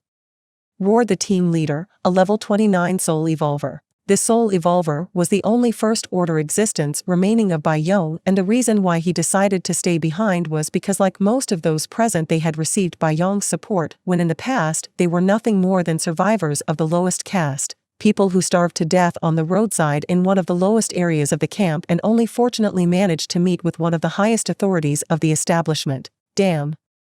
The man named Long Chen shouted and roared as he used the weight of his body to try to force the girl back. Luo Ning finally became very annoyed and with the expression of an enraged little tigress shouted her own battle cry as she used all her strength to slash forward with her sword. Bang! The stalemate that had lasted for a couple of seconds was finally broken and under everyone's astonished eyes, the level 25 soul evolver named Long Chen was forced back a dozen steps, barely avoiding falling to the ground on his butt. Moreover, Long Chen's hand with which he was holding onto his sword was shaking fiercely as if he was suffering from some kind of disease. Uncle, I'm warning you. I'm really strong. Luo Ning pointed her sword forward and shouted loudly, if you surrender now and hand over the person named Bai Yong to me so I can hand him over to my big brother Bai, then all of you will be able to work for him in the future. You will even be able to have beautiful houses and eat delicious food. At the end of the day, no matter how powerful Luo Ning had become or how much evil she had seen, it was still difficult for someone her age to comprehend how evil human beings could become. Her pure mind was not able to assimilate what the race known as humanity could do when faced with a situation they did not like. Luo Ning hoped that her words would be enough to make the enemy surrender. She had not only offered her hand in peace, but had also given them a way out that in her opinion was very easy and simple. However, in the eyes of these soul evolvers what Luo Ning had done was no different than mocking and humiliating them. Delicious food? Beautiful houses? All this was something they could obtain with their own hands. When did they need a brat to tell them what they had to do to survive? Damn it, let's all attack together. The level 29 soul evolver finally realized that this girl before them was not as simple as it seemed even though her soul power was clearly lower than his, so he decided to attack immediately after receiving a certain command from the intercom. The 14 soul evolvers, including the one who had been forced to retreat in the face of Luo Ning's superior strength, followed the first order soul evolver and with roars charged over with fierce expressions to attack the girl. Luo Ning's expression changed and a flash of panic shone in her eyes. She hurriedly took several steps back and shouted in a trembling voice, "Stop, now." However, she was not heard. Seeing the terrifying expressions on the faces of the people in front of her, Luo Ning unconsciously sent a thought to the rune that represented the skill First Order Summon Shadow Cat. Swoosh. Swoosh. the two shadow cats leaped out from around a corner and like ghosts rushed at the group of 15 soul evolvers as they let out terrifying roars. Scram! The First Order soul evolver wielded a green long spear and after roaring towards the skies stabbed forward several times while activating the skill Air Bullet. Bang! Bang! Bang! Bang! Bang! Bang! Fist-sized spheres of air were formed at the tip of the spear and flew towards the shadow cats, creating explosions wherever they passed. The shadow cats moved nimbly and managed to avoid several air bullets. The power of the skill proved to be powerful enough to create holes of about 20 centimeters in the earthen floor. Although the shadow cats were fast and agile, at the end of the day, they were facing a First Order soul evolver that had killed many enemies, among which there were a few initial First Order. Therefore, after a bit of fighting, several air bullets hit the body of both shadow cats and the two summons writhed. Although they were not immediately destroyed, they were sent flying more than 3 meters before hitting the ground hard. The two shadow cats tried to stand up, but apparently, the summons had suffered some damage as it took them some work to get up. Since the distance between Luo Ning and the enemy First Order soul evolver was no more than 10 meters, it was absolutely impossible for the two creatures to return in time to protect Luo Ning. Luo Ning pointed forward and cried out in fright, "Ji go!" A third shadow cat emerged from the shadow of her and rushed at the soul evolver with its mouth open bearing sharp fangs. The First Order soul evolver's face went white as he felt the beast's fangs about to touch his neck. He did not expect a third one. Swoosh! Just when it seemed all was lost for him, an earthen spike rose from the ground and struck the beast directly in the abdomen. Bang! The third shadow cat exploded into a pile of dark lines that disappeared like black smoke. Losing a summoning in an overwhelming manner, Luo Ning had no choice but to take the counter slash and with a pale face clutched at her chest as a look of pain flashed across her face. Blood Warlock, Succubus Partner in the Apocalypse. Chapter 443, Bloodthirsty Shangguan Bing Shui. As Luo Ning wailed in pain, her guard naturally dropped and her reflexes, as well as reaction speed, suffered a tremendous decrease. At a distance of no more than about 5 meters, a single second was all that a soul evolver needed to claim the life of another or at the very least inflict serious injuries on the opponent. In this type of battle where the movement and attack speed had reached a certain level, distances could be closed in the blink of an eye, therefore precisely a momentary blink of an eye could cost the life of anyone. The First Order soul evolver arrived before Luo Ning, and taking advantage of the fact that his spear was about 2 meters long, he leaned forward slightly and stabbed towards the latter's chest with vigor. Die! The man was clearly frustrated as in the midst of his roar he let out his anger in its entirety. Luo Ning, frightened, activated lightning movement and taking advantage of the movement speed boost after increasing her agility by plus 70 points, she managed to take several steps backwards while slashing with her sword diagonally. Clang! The edge of the crocodile tooth sword met the tip of the green spear of the First Order soul evolver, causing a metallic clang that shook the eardrums of those closest to them. The shockwave caused the ground to sink slightly and the nearest houses were involved as chunks of wall began to collapse, frightening the residents inside. The First Order soul evolver was about to move forward to continue his attack, but suddenly his expression changed and he stabbed his spear towards the ground while activating air bullet again. Bang! A fist-sized air bullet shot out from the tip of the spear just in time as a yellow magic circle glowed on the ground, followed by a long, thick earth spike emerging from it. Boom! The earth spike and the air bullet met as one ascended and the other descended, causing a loud explosion that ended with the destruction of both attacks. Fragments of magic-hardened earth flew everywhere, shattering several crystals in the process. Meanwhile, small-sized air blades spread out and caused 2 soul evolvers to receive minor cuts to their limbs. Sorry. The First Order soul evolver apologized loudly before looking at Luo Ning with red eyes as he cursed, "This brat has several treasures on her, be careful." Luo Ning had a pained expression on her face and as she pointed with her right hand towards the ground, the earth bracelet on her wrist lit up for a moment before losing all of its luster. She could no longer rely on the skill attached to the treasure to force the enemy to retreat. She secretly wondered why the 2 elder sisters hadn't appeared to help her yet, but Luo Ning didn't have much time to analyze things since the enemy soul evolvers weren't kind enough to wait for her to recover. Most of the Soul Evolvers Luo Ning faced possessed active skills that boosted one of their stats for a short period of time, and those with special attack skills were rare. Therefore, the vast majority could only charge forward and slash with their weapons using their physical abilities to the fullest to defeat the enemy in the shortest amount of time possible. Luo Ning knew that she could not take on so many enemies on her own, much less considering that there was a first-order existence among the enemies that could defeat her. Therefore, she seized the opportunity and jumped onto one of her 3 shadow cats, and with the boost of agility, she began to jump between the nearby buildings as she fought against the enemies. Whenever the enemies tried to surround her, the girl used the feline's agile movements to jump to the roof of another building, and when the opportunity to unleash an attack appeared, she would immediately command the creature to leap forward to allow her to swing her sword. The battle went on for about 10 minutes. During this period of time, the sound of metal clashing against metal echoed relentlessly through the surroundings. The shockwaves caused by the fighting had alerted and frightened the survivors who, despite their fear, did not dare to leave the illusory safety their homes afforded them. Although Luo Ning managed to resist the chain attack of 15 Soul Evolvers who were clearly trying to kill her, her current situation was not good at all. Her chest was rising and falling continuously, sweat was running like a waterfall down her little face, her hair was disheveled with several strands sticking to her face, and her right hand, with which she held her crocodile-tooth sword, occasionally trembled as if it was difficult for the current her to keep her grip firmly. Why? Such a thought appeared in the girl's mind as her frightened eyes flashed with pain. But the enemy was cruel.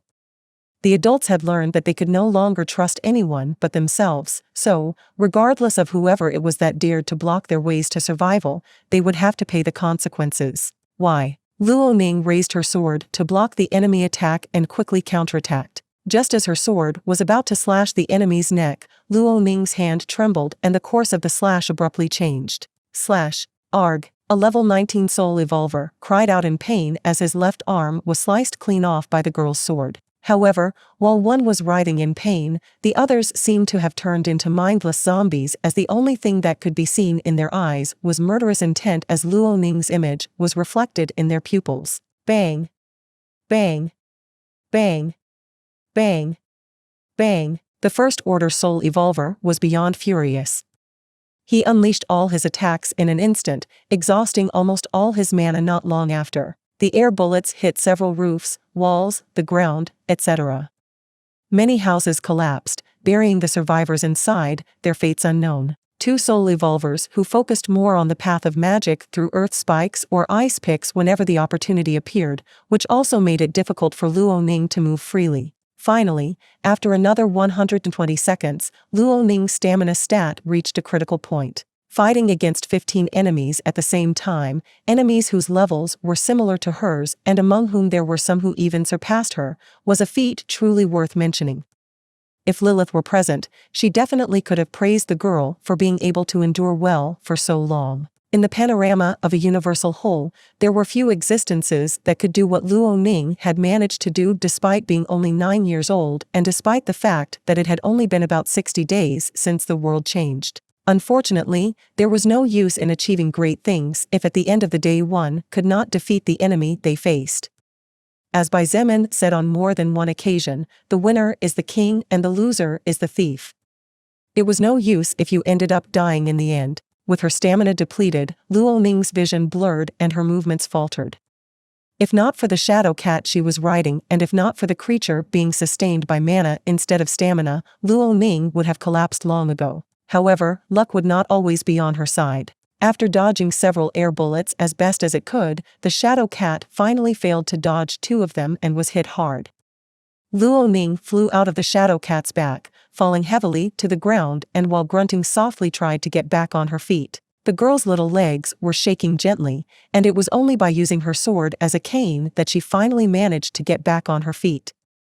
However, when she raised her head, the spear of the First Order Soul Evolver was there, right before her eyes. The protective barrier of the broken bronze bell was no longer available at this point as the energy inside the treasure had been completely drained a few moments earlier while protecting the girl inside a cracked magical barrier that after receiving dozens of magical impacts finally collapsed. The skill lightning movement could give Luo Ning the boost she needed, but not only was she out of mana to activate the skill for the third time, but her currently depleted stamina did not allow her to make any sudden movements. As for the Summon Shadow Cat skill, Luo Ning's mind was slightly blank. Between fear, physical and mental exhaustion, they filled the girl's mind with confusion, and thus, her commands would not be very correct when it came to controlling 3 creatures. Luo Ning only had these 2 skills active at the moment.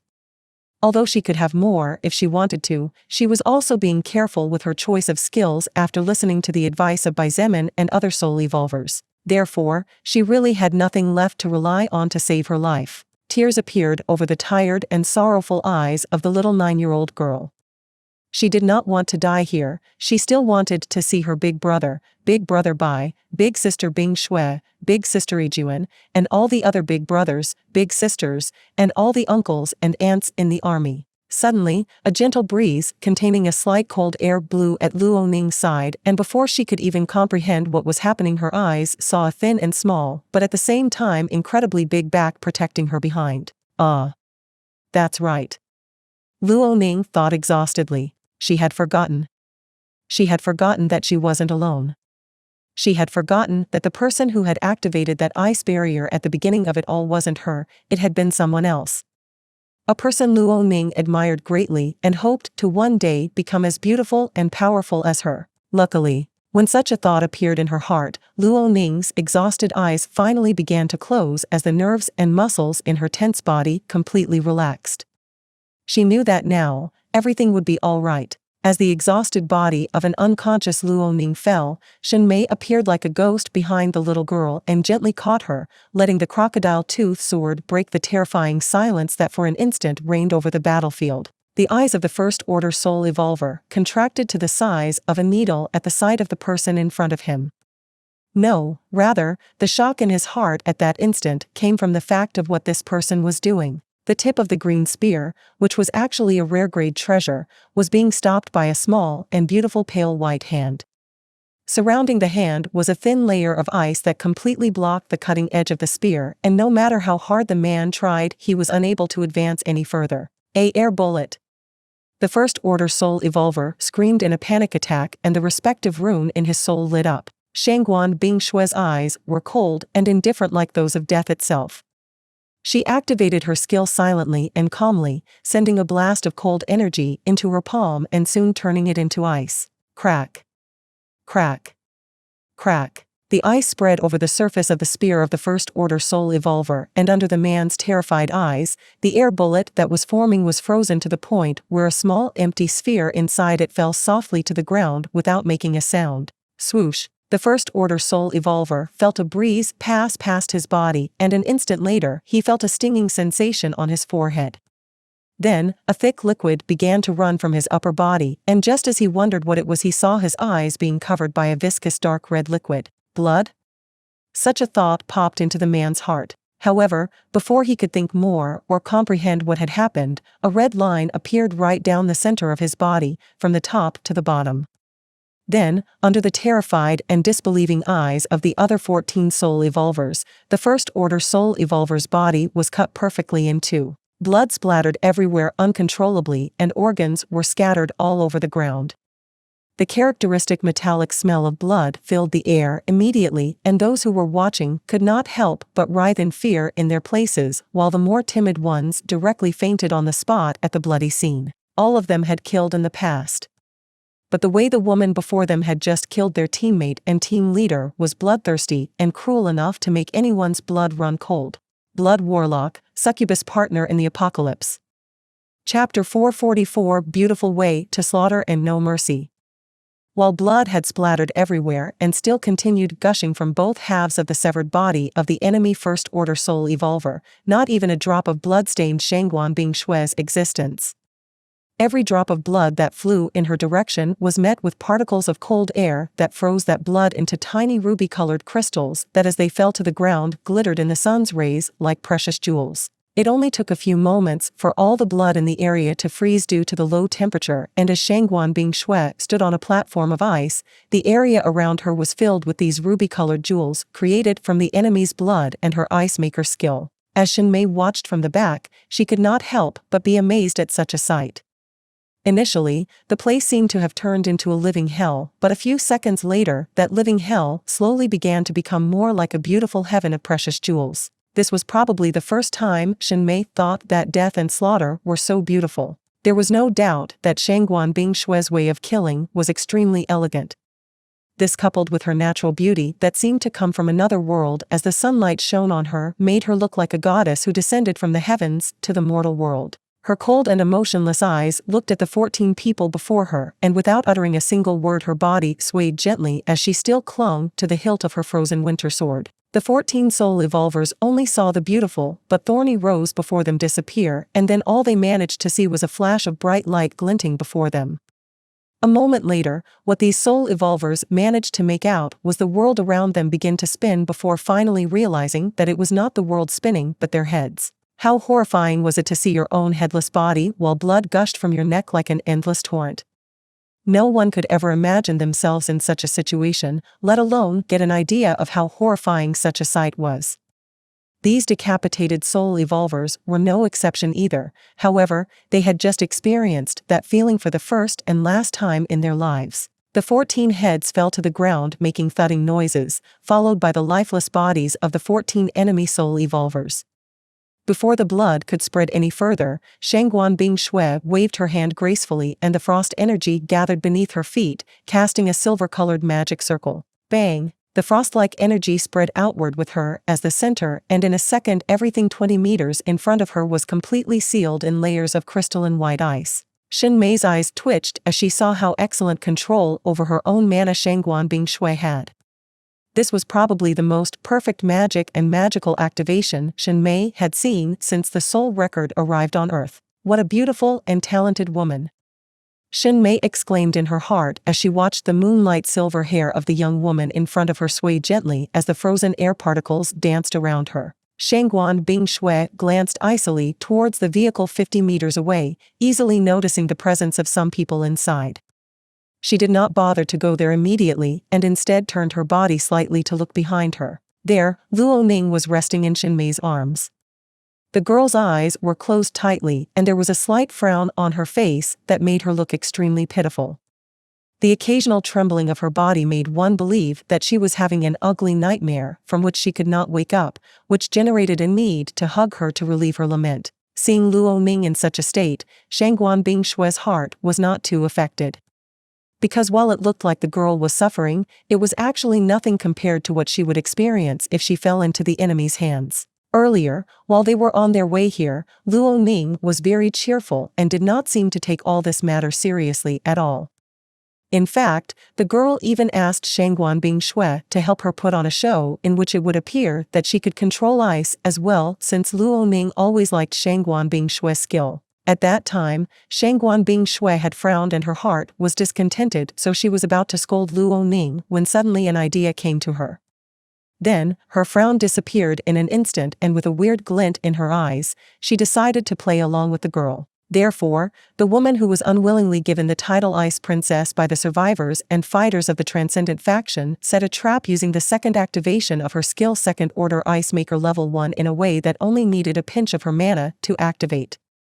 This trap was placed in front of Luo Ning so that when the girl sent the signal, Shangguan Bingshue could easily activate it and protect her from the enemies. In the end, everything turned out just as Luo Ning expected. At first, the enemies were indeed surprised to see that she could use ice magic other than summoning magic and agility magic. However, it was here that things got out of control. It was here that Luo Ning learned that the battlefield was no joke, and this was precisely what Shangguan Bingshue wanted to do. She wanted to let her see Luo Ning and make her experience the cruelty of the world firsthand. She wanted the girl to see that zombies and mutant beasts were not the only enemy she faced, but humans were as well. There were several occasions when Shangguan Bingshue had to restrain herself from stepping forward and making a move personally, as she knew that the girl's suffering would be over in an instant with a single wave of her hand. However, it was precisely her natural coldness and indifference that allowed Shangguan Bingshue to reason clearly and negate those emotions of pressure. This little girl. I don't think a girl should be on a battlefield like this one. Shan Mei voiced her opinion in a low voice as she sighed inwardly. She looked at Shangguan Bingshui and asked, "May I know why you let her continue fighting? Considering how powerful you all are, I don't think you don't have the power to protect her anyway." Shangguan Bingshui looked at her indifferently and after a moment of silence said emotionlessly, "When we first met Luo Ning, rice was a luxury food for her, and even though her elder brother worked in the camp militia which was then led by 4 petty bandits, there were many times when she was not able to eat her fill. When her elder brother left, Luo Ning was always alone in a small house on the outer perimeter of the camp with a lingering fear of knowing that she might soon lose her only loved one, her only family, and the only person she could rely on to survive. Do you think a girl who watched her parents die before her eyes would willingly let go of the possibility of becoming more powerful?" Shen Mei was stunned for a moment before smiling bitterly in her heart and shaking her head. Of course, the girl would not be willing to stand still and wait for death anymore. Our faction is indeed powerful, but most of that power is focused on a handful of soul evolvers. The rest is not that surprising. Shangguan Bingshui added before turning around to look at the vehicle in the distance and saying, "Luo Ning is yet young and inexperienced, therefore, it will be better for her to learn how this world works early if she doesn't want to leave the battlefield. Neither Bai Zemin, nor I, nor the others will always be there for her, and in such situations, she can only rely on herself." Shen Mei sighed and said quietly, "I see. I understand." During the previous battle, Luo Ning had the opportunity to take the lives of several enemies which, in the end, would have resulted in less burden on her and thus might have led to a completely different outcome than the current one. She might even have won. However, every time Luo Ning was about to strike the fatal blow, her movements would falter, which gave the enemy time to react, or as in the last case, she would redirect her attacks to non-vital areas. This was proof that she did not yet dare to take human lives, despite the fear she felt or the knowledge that they were her enemies. Such a thing was not necessarily bad as it was proof that Luo Ning's heart was still as pure white as the feathers of angels. Unfortunately, this behavior could not be categorized as good either. Without another word and without further explanation, Shangguan Bingshui slowly walked towards the vehicle. Shen Mei watched her back and after several seconds followed her closely as she hugged Luo Ning with one arm and held the crocodile-toothed sword with the other. In the interior of the vehicle, the faces of Mayor Bai Yong and his younger sister Bai Wei were pale as cartoon ghosts with no trace of red in them. "Be big brother. That's not Shen Mei? Why is she with the enemy?" Bai Wei stammered in complete terror after seeing the silver-haired woman's power. She had not witnessed Bai Zemin's destructive attack so, to Bai Wei, Shangguan Bingshui was no different from a monster with human skin, undoubtedly the most horrendously strong existence she had ever seen. Bai Yong did not respond to his sister, Bai Wei's questions. Instead, he just stared at Shen Mei's face for what seemed like an eternity before he finally let out a heavy sigh and plopped down on the back of the back seat of the vehicle. "I see. Now I understand where that uncomfortable feeling from earlier was coming from." Bai Yong sighed again with a deathly pale face as his lifeless eyes stared at the roof of the vehicle. Never, not even in his wildest dreams, would Bai Yong have expected that the person who would betray him would be Shen Mei. He might expect it from Imo Zhan and indeed guarded against him, however, Shen Mei never showed strange behaviors nor did she prove to be an overly ambitious woman. She seemed comfortable with her place and position. So that's how things are. Bai Yong smiled bitterly. Since Shen Mei was not ambitious, then it was only natural to try to protect what she had. A person who had already seen all kinds of plots like Bai Yong did not take long to realize what Shen Mei had done. Shangguan Bingshui arrived next to the vehicle and looked inside through the window. Her eyes were cold as she asked, "You are the former mayor of Baiquan Subdistrict, Bai Yong?" Bai Yong looked at her, unable to care less about the great beauty before him, and with a heavy heart said quietly, "I guess that's me. I give up, Mississippi." Shangguan Bingshui shook her head and pointed her finger towards the inside of the vehicle as she said with murderous intent, "We don't accept scum in our group." Bai Yong's eyes widened and before he could say anything else the frost energy gathered inside the vehicle, freezing everything inside and turning even the driver into ice statues. Blood Warlock, Succubus Partner in the Apocalypse. Chapter 445 Wen Yun and Wen Yin, Anger That Clouds Rationality. Overwhelming silence reigned immediately after Shangguan Bingshui froze to death everyone inside the vehicle in which the former mayor of Baiquan Subdistrict and one of the two leaders of Baiquan Camp was traveling. The breeze blowing from the nearby woods contained a slight hint of coldness that was hard to tell if it came from the cool wind, if it came from the ice particles floating in the freezing air, or if it came from the slight murderous intent that surrounded the world as a whole. Why did you kill him?" Xin Mei asked in a state of shock as she looked at Bai Yong with wide eyes. Bai Yong's expression showed no fear in the face of death. In fact, his expression showed that his only emotion in the face of death was surprise and disbelief. It was clear that he never expected that the silver-haired woman who had blocked his path and thwarted his escape would kill him without further ado and regardless of his surrender. From a certain point of view, everything happened so fast that Bai Yong did not even have time to feel pain before his heart stopped and his blood froze inside his veins. On the other hand, Bai Wei's expression showed terror. Her eyes were wide open as she stared in the direction of the window where Shangguan Bingshui was standing outside.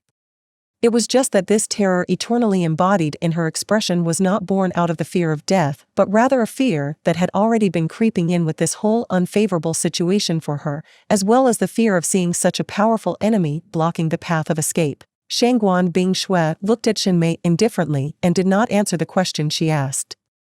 Instead, she did not give a second glance at the corpses inside the vehicle, and with a wave of her hand accompanied by a soft whisper, several ice spikes were fashioned and then flew towards the various vehicles and their drivers. The drivers of these vehicles were just normal humans working for Bai Yong, so there was no hope for them to avoid the attack of such a powerful and talented soul evolver as Shangguan Bingshui. Consequently, their fates were sealed from the instant she targeted them. Shangguan Bingshui's expression was as cold as the ice she created using her mana and magic.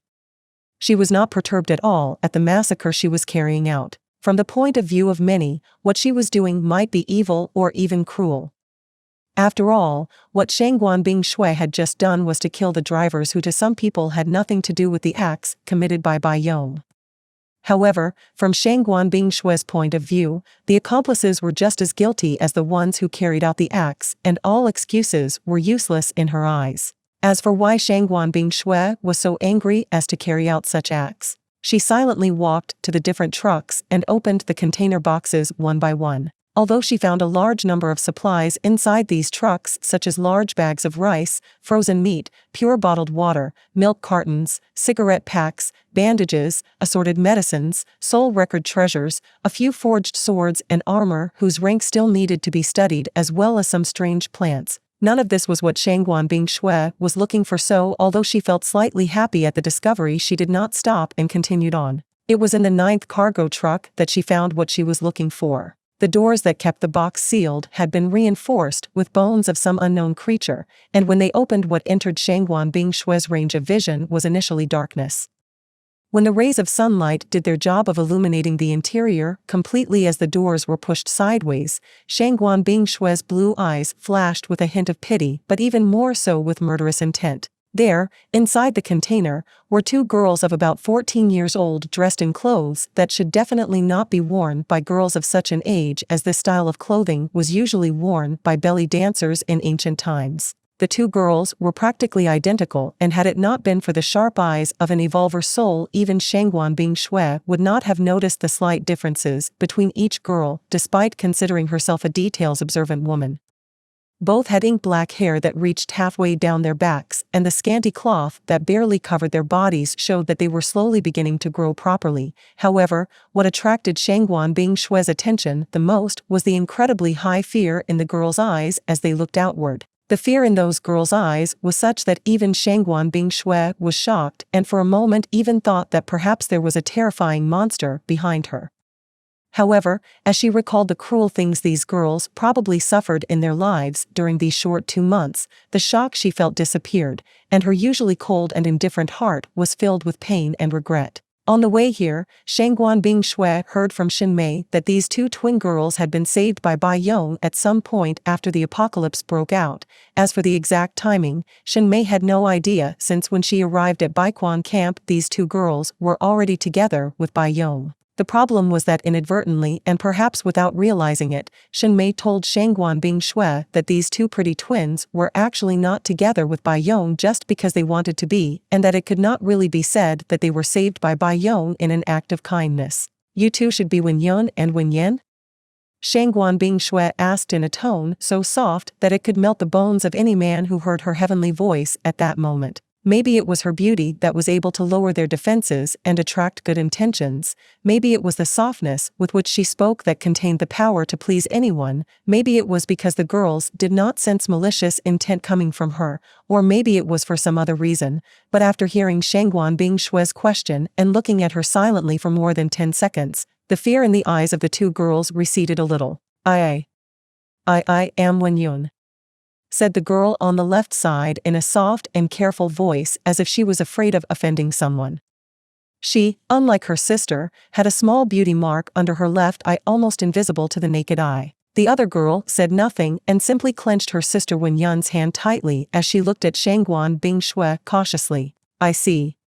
Shangguan Bingshui nodded softly and found herself in a complicated situation as she did not know what to say or do next. To begin with, Shangguan Bingshui was never too good with words, and even less so in this kind of situation as due to the fact that in the past she kept her distance from everyone, and even in the present she kept her distance from the vast majority of people. It became difficult for her to read the atmosphere. The two girls in front of her had suffered abuse that no child should ever experience.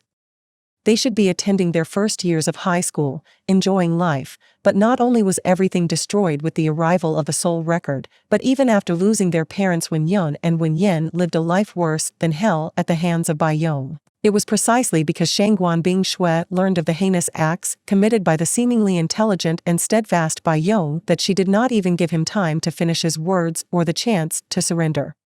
How could she let such scum of life continue to pollute the air she breathed? Therefore, she did not even hesitate to freeze him into an eternal ice statue. In fact, if it were possible, Shangguan Bingshui would have liked to kill Bai Yong several hundred of times. Unfortunately, due to the current situation, she did not even have time to make him slowly pay back for all the suffering he made these two girls go through. Just when Shangguan Bingshui and the two girls were looking at each other silently, one carefully thinking of what to say and the other two with their vigilance up, Shen Mei appeared after leaving Luo Ning resting on the ground and looked at the two girls with complicated eyes. However, what happened next caused things to get completely out of hand. When the two girls saw Shen Mei, it was as if they saw the devil's servant in person. Terror once again appeared in their eyes, and as they held hands tightly, tears immediately began to appear. "Wen Yun, Wen Yen, it's all good now. We dash." Shen Mei wanted to say something, but she didn't even have time as she suddenly saw Shangguan Bingshui turn her body nimbly and strike with her left leg straight towards her head. Shen Mei's expression abruptly changed and her face turned slightly pale as she realized that the agility of the opponent was so high that even she could not compare at all. Unconsciously, and thanks to her experience, Shen Mei hurriedly raised her right arm to head height in an attempt to block the unexpected attack. But Shen Mei underestimated Shangguan Bingshui too much. Boom! Shangguan Bingshui's leg was covered by her treasure boots that reached just below her knees, and when her kick connected with Shen Mei's wrist guard, the explosion caused the air to boom and the ground to crack. Shen Mei felt as if she had been hit by a giant wild beast instead of a human kick. Her head momentarily went blank and her vision dimmed as her body flew backwards like a kite whose string had been cut. Boom! Her body slammed hard into one of the container trucks, causing the giant vehicle to nearly tip over, something that would have happened had it not been for the large amount of weight that the modification had added to the natural weight of the truck plus the contents it was carrying inside. Shen Mei coughed up blood several times and her arm with which she had tried to block Shangguan Bingshui's kick was fractured in no less than 3 pieces. If not for her high level as well as the purity of her soul power, that kick alone would have killed her instead of injuring her to such an extent and leaving her brain in a daze. "Big Sister Mei," Luo Li, who was hiding in the shadows, cried out in panic. Then, with bloodshot eyes, she pulled out a long sword from her waist and slashed towards Shangguan Bingshui with the intention of slaughtering her. Shangguan Bingshui's eyes flashed coldly, and with a move that Luo Li could not see at all, she unsheathed her sword and slashed with all her strength in a downward-upward motion. Bang! Luo Li had barely surpassed level 25, so even Luo Ning could beat her if she did well, let alone Shangguan Bingshui, who had already reached level 46 and could take on enemies above her level easily. When the two swords clashed, Luo Li's sword broke into countless pieces, and the resulting force was enough to break the bones of both her arms into several parts. Her body was sent flying tens of meters before crashing into a house and collapsing part of the wall that received the impact. She never got back on her feet. It was unknown whether she was alive or dead. As the two pretty girls looked on stunned at the scene, Shangguan Bingshui walked towards Xinmei and pointed her hand towards her. Blood Warlock, Succubus Partner in the Apocalypse. Chapter 446 Sadness and Heartbroken Crying. As the two pretty girls looked on stunned at the scene, Shangguan Bingshui walked towards Xinmei and pointed her hand towards her. As she looked at Xinmei with cold and dim eyes, frost-like energy began to slowly accumulate in her hand as she used her magic to convert the mana into power and supply that power to her skill. Soon, the air before her began to shimmer with a slight crystalline brilliance and the dust particles froze, floating like snowflakes around Shangguan Bingshui and giving her the appearance of a true ice goddess. Perhaps she sensed the danger of imminent death before her, perhaps it was the abrupt drop in temperature surrounding her, or perhaps it was just that the dazing effect she had received after her brain was fiercely shaken from being hit so hard. But Xinmei raised her head to look Shangguan Bingshui in the eyes. Why are you attacking me?" Xinmei asked in a low voice. She grimaced in pain and her heart sank as she realized that not only had her arm been fractured, but her internal organs had been slightly shaken when her body slammed against the truck protected by shells and bones of mutant beasts, which ended up causing her slightly serious injuries. Recovering from the fractures suffered by her left arm would take Xinmei at least 3 weeks and could even take up to 1 month if she did not receive magical treatment and only depending on her vitality stat. As for the internal injuries, Xinmei did not know since this was the first time she was in this kind of miserable situation. "Let me ask you something." Shangguan Bingshui ignored Xinmei's question and inquired, "Why didn't you do anything, despite knowing the situation of these girls? If you dare to lie to me, believe me or not, but our faction has ways to find out thanks to a treasure called Inner Heart Mirror that Xietain possesses. If you lie, I will personally take it upon myself to peel your skin off inch by inch and give you the cruelest death you could ever imagine." Since the apocalypse erupted 2 months ago with the mysterious and sudden appearance of the entity known as Soul Record, this was probably the second time Shangguan Bingshui had been enraged to the point where she lost the ability to dominate over her emotions. The first time was when she learned that a Beijing University student named Xiao Long was using his back then newly acquired strength to abuse female students and teachers as well as to kill or enslave male students. Now, the case of the two twin girls surnamed Wen had become the second occasion when her murderous intent overpowered her. Xinmei did not know whether what Shangguan Bingshui said regarding possessing a treasure capable of debunking people was true or not, but she did not want to risk her luck as she could feel death looming over her with such pressure that it was difficult for her to even breathe after being wounded to such a magnitude. "The reason I didn't even do anything is because I simply couldn't do it even if I wanted to," she said, still feeling somewhat dizzy. Shangguan Bingshui's eyes grew cold and the frost energy turned into an ice spear that with a thought on her part as well as a wave of mana approached Xinmei's neck. Xinmei felt the coldness of the ice spear on her neck and her face turned even paler. A drop of blood slid silently from where the frozen tip touched as if to demonstrate the sharpness and danger posed by the weapon aimed at her. "If you think I won't kill you just because Xietain already gave you his word, then let me tell you that you are being too naive." Shangguan Bingshui sneered in an indifferent voice and pointed out, "Forget about me. I'm sure with the affection that man has for helpless children who were not granted the opportunity and time to grow up to be able to fend for themselves, death would be the last thing you would have to worry about if he gets to know about this." As for who that man was, Xinmei instinctively understood who Shangguan Bingshui was referring to when she said those words. "I'm really not lying," she said and used her eyes to look Shangguan Bingshui straight into hers. "Although I am indeed strong, one of the soul evolvers who worked for Bai Yong possessed a skill that was useless but served to make no one dare to take these girls away from him. Even the god of the heavens wouldn't do it unless he wanted to cause more harm than good." "What skill is that you speak of?" Shangguan Bingshui asked with a frown. "I don't know the name of that skill." Shinmei shook her head without realizing it, causing a grunt of pain to slip out of her mouth. After a moment of silence, she said in a low, pained voice, "I only know that if someone moved the two twins more than 1,000 meters away from Baiyong, they would both experience shuddering pain. I know because I saw it in the past, and you can also ask them if you don't believe me. My estimation is that the skill must be something similar to a seal that is set on the twins with Baiyong as the key to the seal." Shangguan Bingshui frowned harder the more she listened. Indeed, just as Shinmei had said just now, that was a rather useless skill that was of no use in combat nor to save a person's life. However, it was an effective skill to restrain someone. Then why not kill Baiyong and that soul evolver? Don't tell me you weren't able to do that either. Shangguan Bingshui pursued. So far, everything Shinmei had said was reasonable, but this did not mean that she believed her completely. Kill Baiyong? Sure, that's easy. Shinmei laughed and coughed up some blood before slowly saying, "But do you really think a person like him, who was in the world of politics for so many years, is such a fool?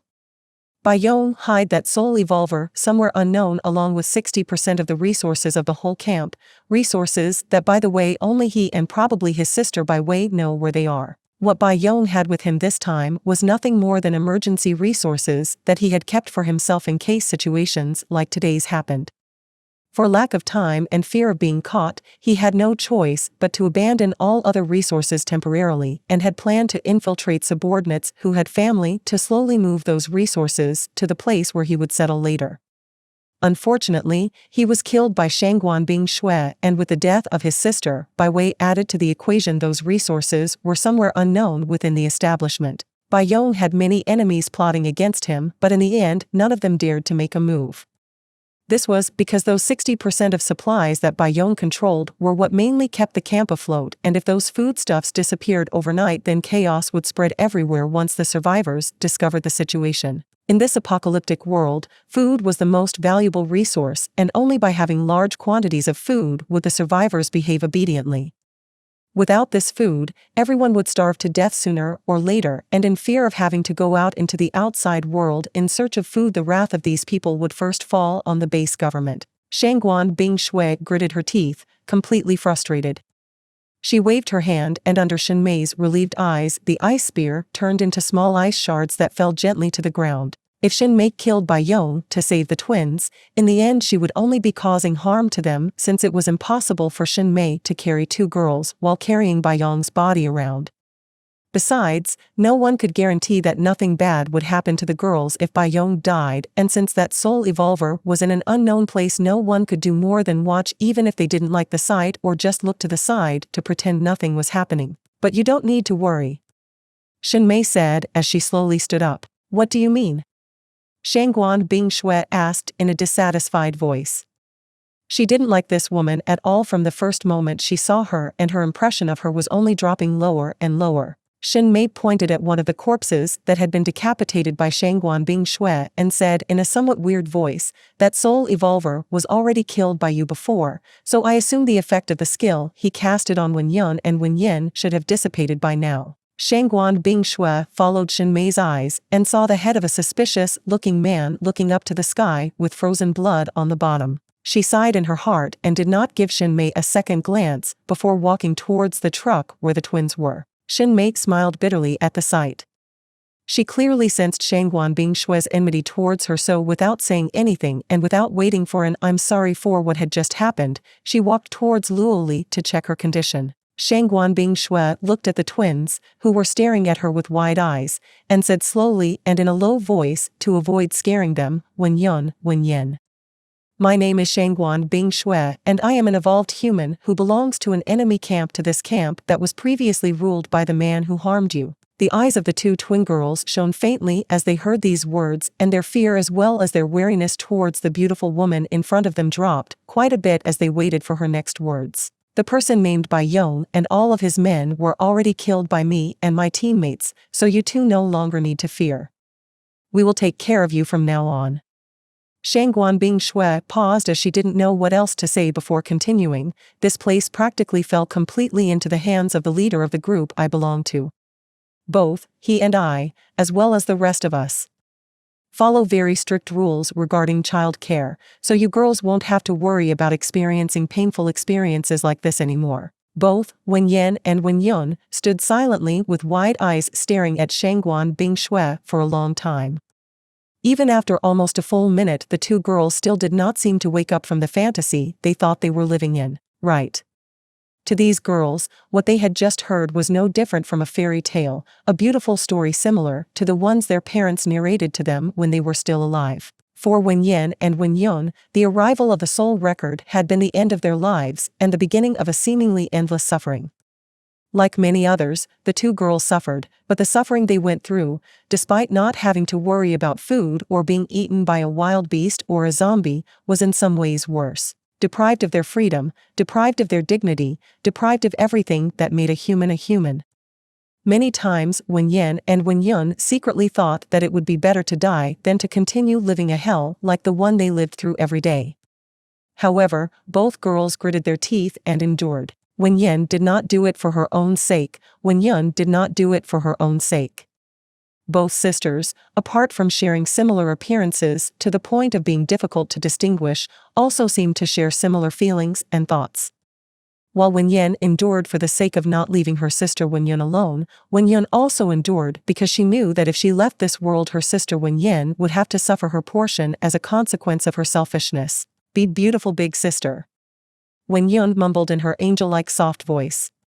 Her eyes shone with hope just like Wen Yan's as she asked in still disbelief, that words you said. We.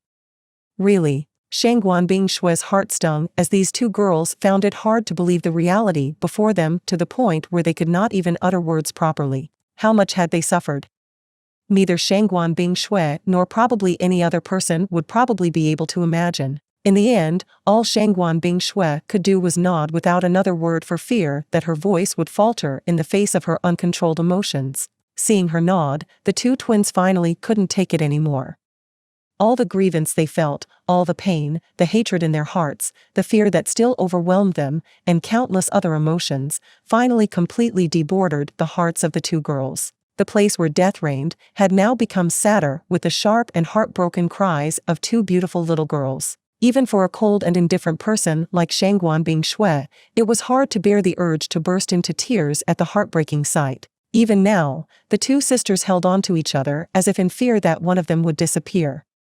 Even as the tears spilled uncontrollably down their soft faces like those of a newborn baby, they were both unconsciously trying to protect the other. It was the kind of life they had been living since the world changed. Blood Warlock, Succubus Partner in the Apocalypse. Chapter 447 Invasion, 1 vs 20 million. Part 1. After about 10 whole minutes, the two twins, Wen Yan and Wen Yun, finally stopped crying. Seeing how the two girls cried disconsolately for so long without their tears stopping as if their tear glands had an infinite amount, Shangguan Bingshui could not help but sigh in her heart. Crying for 10 whole minutes and even longer was something that probably many people had experienced in their lives. However, the way Wen Yan and Wen Yun cried those 10 minutes was really agonizing to the point that the two girls choked countless times. To see innocent children who were robbed of the peace and happiness they should rightfully and naturally enjoy crying like that was not exactly pleasant or enjoyable to witness. During those 10 minutes, Shangguan Bingshui saw some armored vehicles moving from the north gate of the camp to the west. The faster ones even drove past them, and some soldiers and soul evolvers came down to help with the situation. So Xietain got charge of these people. Shangguan Bingshui whispered to herself after hearing a soldier's report. A faint proud smile appeared on her face for an instant before immediately disappearing, causing everyone to think it was nothing more than an illusion. In about half an hour, Xietain had managed to gain some trust and obedience from the soldiers and different troops of the base. Even if she had to use her family's identity for this, belonging to the Wu family was also in a way a privilege that was there to be used in times of need. It was just that Shangguan Bingshui did not understand the reason why a proud person like her childhood friend would use her family's power when in reality she rarely did such a thing. Approximately 1 or 2 minutes later, the troops set off again and began to position themselves in the critical areas for the defense of Baiquan camp on the west gate. Only about a dozen armed men remained behind, and under the command of Shangguan Bingshui, they began to move the rubble of the houses destroyed by the previous battle and to help the survivors who had been buried alive. Although there were some injured, there was nothing too serious, and after hearing that they would even receive food compensation, these survivors even wished they could be reburied alive a second time to get a little more. At that moment, Wen Yun and Wen Yin jumped down from the truck they were in and looked around nervously.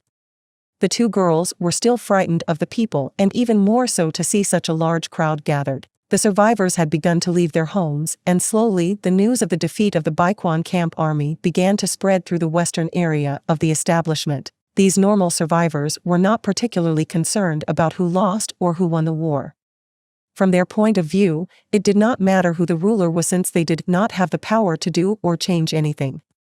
Therefore, all they really cared about was what kind of treatments they would receive now that the government was about to change of hands. After all, regardless of the time or situation, governmental transitions always brought change. The survivors of the Baiquan camp could only hope that these changes would be for the better. At the very least, and given that the other side managed to defeat the camp's armed troops, their strength should naturally be quite superior. Then, the safety of the survivors should increase quite a bit when the two armies joined together. This aspect alone served to leave many satisfied and relieved. The twins saw Shangguan Bingshui standing away from the rest of the people and quickly walked towards her, as at this moment they could only rely on this beautiful elder sister who had rescued them from the clutches of that demon in human skin named Bai Yong and who had promised to protect them from today onwards. Shangguan Bingshui immediately sensed the girls, so, instead of waiting for them to arrive at her place, she took the initiative to approach as well. Elder sister. Wen Yun didn't quite know what to say, therefore she looked at Shangguan Bingshui with evasive eyes. Wen Yin seemed to be quieter, the type of girl who let herself go. Shangguan Bingshui noticed this from the start, as she had not uttered a word so far and simply let her twin speak for her. Shangguan Bingshui was about to say something when suddenly her face changed and she looked in a different direction. Elder sister? This time it was Wen Yin who spoke, her voice as soft as her sister's but clearly shyer. Seeing the serious expression on the face of the beautiful elder sister who had rescued them, the expression of fear threatened to return to the two girls' faces. Both were still mentally fragile, and from a certain point, it was difficult for them to believe that everything would be all right. Therefore, any slightest change could alter the mood of both of them for the worse. You, come here. Shangguan Bingshui pointed to a Blood Spear Legion Soul Evolver whose level was 23. The man hurriedly approached, which caused Wen Yun and Wen Yin to step back several notches as they hugged each other. Legion Subleader, do you need anything? The Soul Evolver asked in a respectful voice. He did not dare to look directly at the woman in front of him for fear of losing himself in her beauty and for fear of being frozen to death. There was a false rumor that had spread within the faction that if you stare at the Ice Princess, then your soul would be frozen forever. Then, there was a second rumor that your heart would be taken away by her, then you could never look at another woman again. This second rumor was quite popular among the soldiers who had seen Shangguan Bingshui's beauty, since many of them had fallen madly in love with her charm, so they could no longer look at other women. Therefore, the man had a certain fear of falling head over heels for a woman who, regardless of her strength, would never look at them due to her natural indifference, especially so to men. Shangguan Bingshui did not care what this man was thinking. She simply ordered, while pointing at Wen Yun and Wen Yin, take care of these girls with the rest of them and wait for orders. Make sure nothing bad happens to them, or otherwise you will suffer the consequences. The Soul Evolver looked at the two girls strangely for a moment before looking at Shangguan Bingshui and nodding. You understood. He, a Soul Evolver on the verge of evolving to First Order, was downgraded to a babysitter. The man did not know whether he should laugh or whether he should cry over this. However, when Wen Yin and Wen Yun heard Shangguan Bingshui's words, both of their faces turned pale and they immediately cried out in panic, No. No? Shangguan Bingshui looked at them for a moment uncomprehendingly. The male Soul Evolver was also dumbfounded, as he did not know the history of both girls, therefore he was wondering if he had ever offended them or something. However, Shangguan Bingshui soon understood what was going on. Indeed. Beautiful elder sister, let us go with you please. Wen Yun pleaded urgently as she looked at Shangguan Bingshui with teary eyes. Wen Yin held onto her twin sister's right arm and looked at the evolver soul cautiously. In fact, she was looking at everyone cautiously, and it seemed that she could only place her trust in the beautiful silver-haired elder sister who had actually rescued them earlier. Shangguan Bingshui frowned slightly as she realized that a huge headache might be approaching her. It was only natural that with the twins' past experiences, they would not trust anyone and would become attached to her. This distrust was naturally especially higher towards the opposite gender. From a certain point of view, Wen Yin and Wen Yun were similar to Shangguan Bingshui herself. She looked at Xin Mei, who was resting next to the woman named Luo Li, still unconscious. However, the idea of leaving the twins with Xin Mei was soon dismissed by Shangguan Bingshui. Wen Yin and Wen Yun clearly did not trust and feared Xin Mei regardless of whether she had ever done anything to them or not. Both girls would definitely not want to stay with her, and if they were forced to obey they might return to their previous state and even completely lose the trust Shangguan Bingshui had built up. In the end, Shangguan Bingshui gritted her teeth, and before the two twins could react, she clung onto them by the waist. Ah! The two girls shrieked in surprise and were a little frightened at first, but Shangguan Bingshui's next words calmed them down. Wen Yin, Wen Yun, I need you to be good and stay quiet. Otherwise, I will have no choice but to leave you here with other people as I have something important to do now. The soft voice in conjunction with the little threat worked wonders as the two twin girls immediately became obedient like little puppies and snuggled into Shangguan Bingshui's embrace without giving trouble. Shangguan Bingshui called out a couple of commands, and after giving Xin Mei a meaningful glance, she jumped up vigorously, at the same time raising a thin semicircular ice barrier around her to protect the two girls from the wind pressure since they were both just normal humans. Rising several meters in the blink of an eye, Shangguan Bingshui ignored the twin screams and jumped from rooftop to rooftop as she charged swiftly southward. The distance between the north gate and the south gate of the Baiquan camp was approximately 70 kilometers long, so with Shangguan Bingshui's agility, it wouldn't take her more than a few moments to get there. The closer she got, the louder the sound of explosions became, so she finally confirmed that a battle was raging there. What happened? Shangguan Bingshui was dumbfounded. Considering that Bai Zemin had headed to the base earlier and so far there was no sign of him, her first thought was that he was fighting against someone, but she immediately dismissed that thought as in Shangguan Bingshui's eyes it was impossible that anyone or anything could contend against someone at Bai Zemin's power level for so long unless a second-order creature appeared, which she believed was not very likely. Bingshui. A worried and surprised voice sounded from behind her, and when Shangguan Bingshui looked over her shoulder she got surprised. Yijun, she muttered under her breath and slowed down to let Wu Yijun catch up. You felt the explosions from the north gate too? She asked once Wu Yijun stood next to her. The two continued to move forward in a southerly direction, but Wu Yijun did not answer her friend's question. Instead, she said in anxious voice words that shocked and worried the Ice Princess a lot. Several minutes earlier, while Wu Yijun gained control over the armed and evolved army of the defeated Baiquan camp and while Shangguan Bingshui stopped Bai Yong's escape and saved the two twins, Bai Zemin's speed could only be described as monstrous at this point in the apocalypse. If it wasn't for the constant evolution of the world, at this point and with almost 1,100 points of agility thanks to his treasures, Bai Zemin would have already managed to break the sound barrier long ago. In fact, he could feel an invisible barrier to the naked eye very close, and he was very near to being able to tear it to pieces. All that was missing was a small momentum that Bai Zemin did not know if he would reach with the activation of lightning movement. For him, the travel of about 90 to 100 kilometers between the ruined city where the war between the two factions took place and the central part of Baiquan camp took no more than around 15 seconds even without running at full speed for fear of losing too much stamina. Blood Warlock, Succubus Partner in the Apocalypse. Chapter 448 Invasion, 1 vs 20 million. Part 2. And now how am I supposed to find this fellow with the surname Jean? Bai Zemin muttered with a frown as he stood at the top of a 7-story building and the tallest in the area. The central area of the camp was undoubtedly the most luxurious in the entire establishment. Bai Zemin could associate the luxurious villas in the area, as well as the police security that had been left behind to protect the relatives of high commanders, soul evolvers, or people of power in general within Camp Baiquan. If even in wartime a few dozen armed troops were left behind, it did not require one to be a psychic to realize that the people living there were too important and possessed a certain measure of power. However, Xietain did not care about any of this, as soon the vast majority of people who enjoyed undeserved privileges would be stripped of their villas and given an ordinary house at best and a somewhat broken hut at worst. Only by working in a dignified manner could they have a better place to live. After a moment's thought, Xietain activated lightning movement and then put into effect the second activation of the skill. Swoosh. Swoosh. Swoosh. A thick flash of lightning detached from Xietan's body, and an instant later 3 clones that looked exactly like Xietain appeared before him.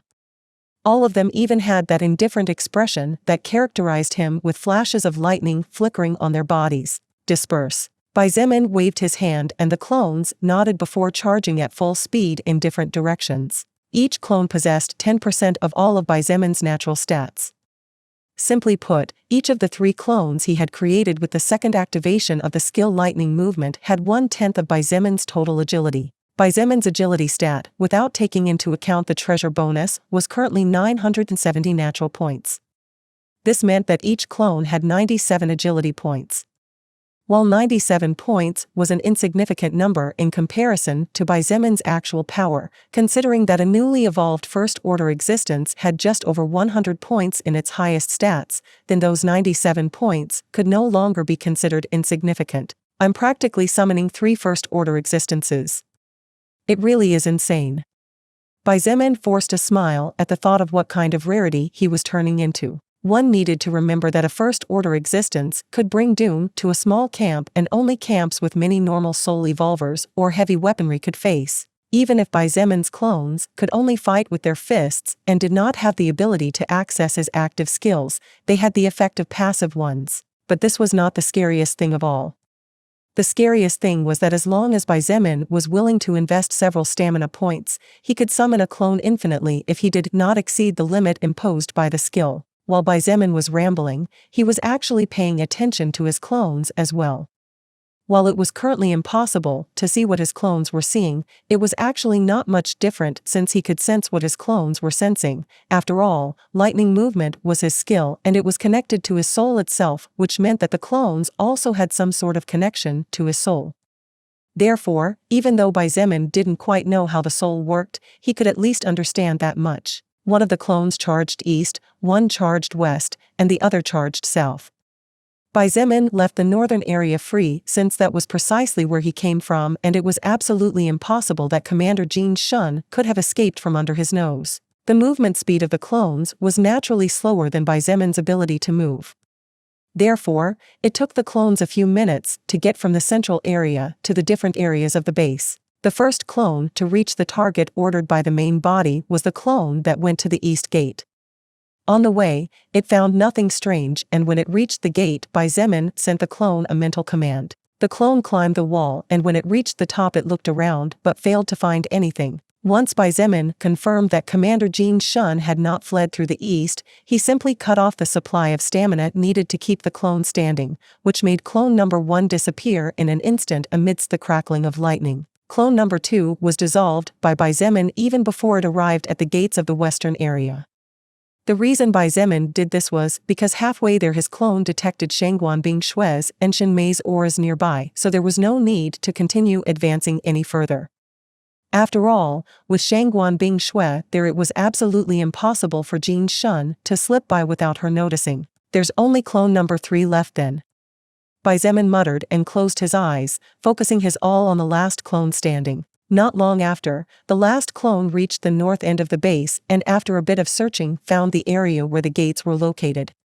However, Xietain saw something that made his expression change, and without even hesitating he cut off the clone's stamina supply before launching himself forward like an arrow that had left the bowstring. The ground beneath his feet cracked, making craters several centimeters in diameter, and the air traversed by his moving body blasted out in constant minuscule explosions. In just a few seconds, Xietain reached the north gate and his face turned pale as he surveyed the scene before him. Bang! Bang! Bang! Bang! Bang! Bang! A team of about 20 people made up of soldiers and soul evolvers was firing continuously using heavy machine guns, assault rifles, and the weapons mounted on modified military vehicles. The soul evolvers were few, only about 3. However, they were all quite fierce as each of them was claiming the lives of their enemies despite the continuous fighting. However, this was not what caught Xietain's attention. What really caught his attention and frightened him were 2 things he had never seen in his entire life. A rift as dark as a wolf's mouth towered above the ground like a giant standing upright. From the ground up to 7 meters high and approximately 100 meters long, the rift released a strange reddish aura that was extremely ominous. The smell of blood coming from that fissure made even the heart of someone like Xietain, who had extinguished millions of lives with his own hands, tremble. This dark rift was the first thing that caught Xietain's attention. However, there was something else that shocked him. From the rift, there were hundreds of humans that came out non-stop one after another. They all had blood-red hair, blood-red eyes, fierce and arrogant expressions, sculpted and muscular bodies, pale white skin. In addition, the men were handsome and the women were beautiful. The males wore exposed upper bodies and plate mail pants, while the females had leather armor covering their upper bodies along with leather pants of some unknown creature. Some carried spears, other swords, maces, halberds, daggers, and all manner of melee weapons. Surprisingly, none carried weapons similar to bows or crossbows to deliver ranged attacks. Ha ha ha ha. To think we'd find a space rift to leave that damn boring world. A handsome man laughed out loud as he decapitated a soldier. An extremely beautiful woman with fiery red hair like fire decapitated another soldier and completely ignored the bloody wounds the bullets had inflicted on her body. She lunged forward with her spear and was about to swing her weapon to kill her second target when her head suddenly flew into the air. Ha ha ha ha ha ha. That was my prey, you little bitch. A man standing next to that woman laughed like crazy and after killing her also took it upon himself to take the soldier's life. The battlefield was a mess and Xietain could make out from afar the corpses of several soldiers and soul evolvers who were presumably killed before he got there, which meant that the group of now less than 20 men was larger several minutes ago. Even though the soldiers made stupendous use of firearms and killed thousands of enemies, these human-like beings did not seem to fear death at all as they maintained mad, wild grins as they charged forward speedily as if they were afraid that the rift they were coming out of would close with them still inside. The enemies quickly began to circle around and it did not take long for them to overwhelm with their numbers several times greater than the circular formation that the soldiers had formed using the armored vehicles as the first and only defensive line. Therefore, although they tried to retreat, it was impossible for them. As he looked on as his men fell one after another, Commander Xietan's face turned pale to the point where his lips turned purple at the loss of blood. Although his heart was beating, his current appearance was no different from that of a dead person. No. A shrill scream attracted Xietan's attention, and when he looked in that direction, he was even more horrified to see one of his 2 strongest soul evolvers being stabbed in the heart by the spear of a young man who looked no more than 16 years old. Seconds later, the other 2 soul evolvers, including the last man who was previously protecting Xietain in the command center, were also killed. After fighting and giving more than their 100% for almost 30 minutes, the stamina of these soul evolvers was depleted to the point that although it allowed them to continue fighting, it was no longer possible for them to move as at the beginning. Therefore, in a series of carelessness and with accumulated bloody wounds, their enemies, who did not give them time to breathe, jumped on them like bloodthirsty tigers and pierced their bodies while laughing contentedly. How could this be? How could this happen? Xietain muttered with a dazed and terrified expression. Swoosh, eh? Xietain was shocked as he watched his headless body while the world around him spun. A second later, everything went black for him. Like this battalion commander who was cruel and decisive finally fell on the battlefield. Perhaps the only positive thing in his death was the fact that he died fighting, and even if it was not voluntarily, he died while fighting invaders. Ha ha ha ha. I got the enemy commander's head. The man who killed Xietain picked up his head and lifted it up before shaking it several times while sneering, I really don't understand. What race of shit is this? How do they allow such weak trash like this pig to lead them? Ha ha ha ha. Then, the man crushed Jin Shun's head and took out a small stone the size of a grain of rice before throwing it into his mouth and chewing on it. Bai Zemin's expression was extremely serious, and seeing this man's action he realized that even though the existences before him had a human appearance, it was clear from the fact that they were eating soul stones that they were not human. Bai Zemin was not surprised by the fact that Jin Shun had a small soul stone in his head at all. After all, soul stones were the crystallization of the mana and soul power of an existence. Since Jin Shun managed to withstand the initial mana wave, then it was not impossible for him to form a soul stone even if he had not yet evolved. As for how such a process worked, Bai Zemin had no idea. What surprised him was actually that the aura of the man who ate the soul stone really rose. Blood Warlock, Succubus Partner in the Apocalypse. Chapter 449 Invasion, 1 vs 20 million. Part 3. As Lilith had explained to Bai Zemin several weeks ago, soul stones were not to be consumed by any means. Although soul stones could grant the soul evolver of any race a great power boost depending on the quality of the soul stone consumed, the risk was too high. Since the mana contained within the soul stones was mana that could not be controlled by the fleshly body, the soul would suffer the consequences while trying to withstand the assault of foreign mana, and therefore at best the soul would end up damaged, which would consequently weaken the soul evolver for a period of time corresponding to the severity of the damage the soul received during the process of assimilation and consumption of the soul stone. Then, after knowing all this, one could try to imagine the shock that Bai Zemin felt when he witnessed with his own eyes how the existence in front of him consumed a soul stone as if he was eating a candy. Not only did he not suffer any kind of consequence, but his power actually increased. The most terrifying thing was that it didn't seem to be a temporary power boost that would disappear after a certain time, it seemed to be a boost that was here to stay. Swoosh. While Bai Zemin was shocked by what he had just seen, one of these human-like beings that could even be considered more beautiful than the average human by a wide margin were it not for how bloodthirsty they were charged at him. By the time Bai Zemin regained his senses, this being was already in the midst of swinging his sword. The ferocious grin on his face and the blood stains from the bloody wounds caused by the shots he received was enough to make anyone freeze in fear. Clang, eh? The man's eyes widened slightly and a small sound of surprise automatically came out of his mouth. His sword had effectively struck the neck of the small human in front of him. However, the head was not severed as it should be. In fact, there wasn't even a drop of blood coming out of this person's neck. You're just a level 26 piece of trash, but you have the nerve to attack me? I really don't know whether I should call you brave or call you mentally retarded. The otherworldly man looked Bai Zemin in the eyes when he heard the slightly mocking voice but packed with murderous intent and froze for an instant. The feeling of death overwhelmed him and before he could say anything his body began to swell like a balloon receiving pressurized air. Ha ha ha ha. The man burst out laughing. Interesting, really interesting. His voice sounded strange as his body had swollen to the point where it was hard to associate it with a human-like being. He didn't seem frightened at all even knowing what his fate would be. Indeed, it's interesting. Bai Zemin sneered. Now go tell the joke to the king of the underworld. Bang, hot blood splattered everywhere along with pieces of broken organs. Shredded flesh and skin flew into the sky before falling swiftly to the ground with unnaturally terrifying sounds. You have received the soul power of First Order Juzeshro, level 26. Juzeshro? What a shitty name.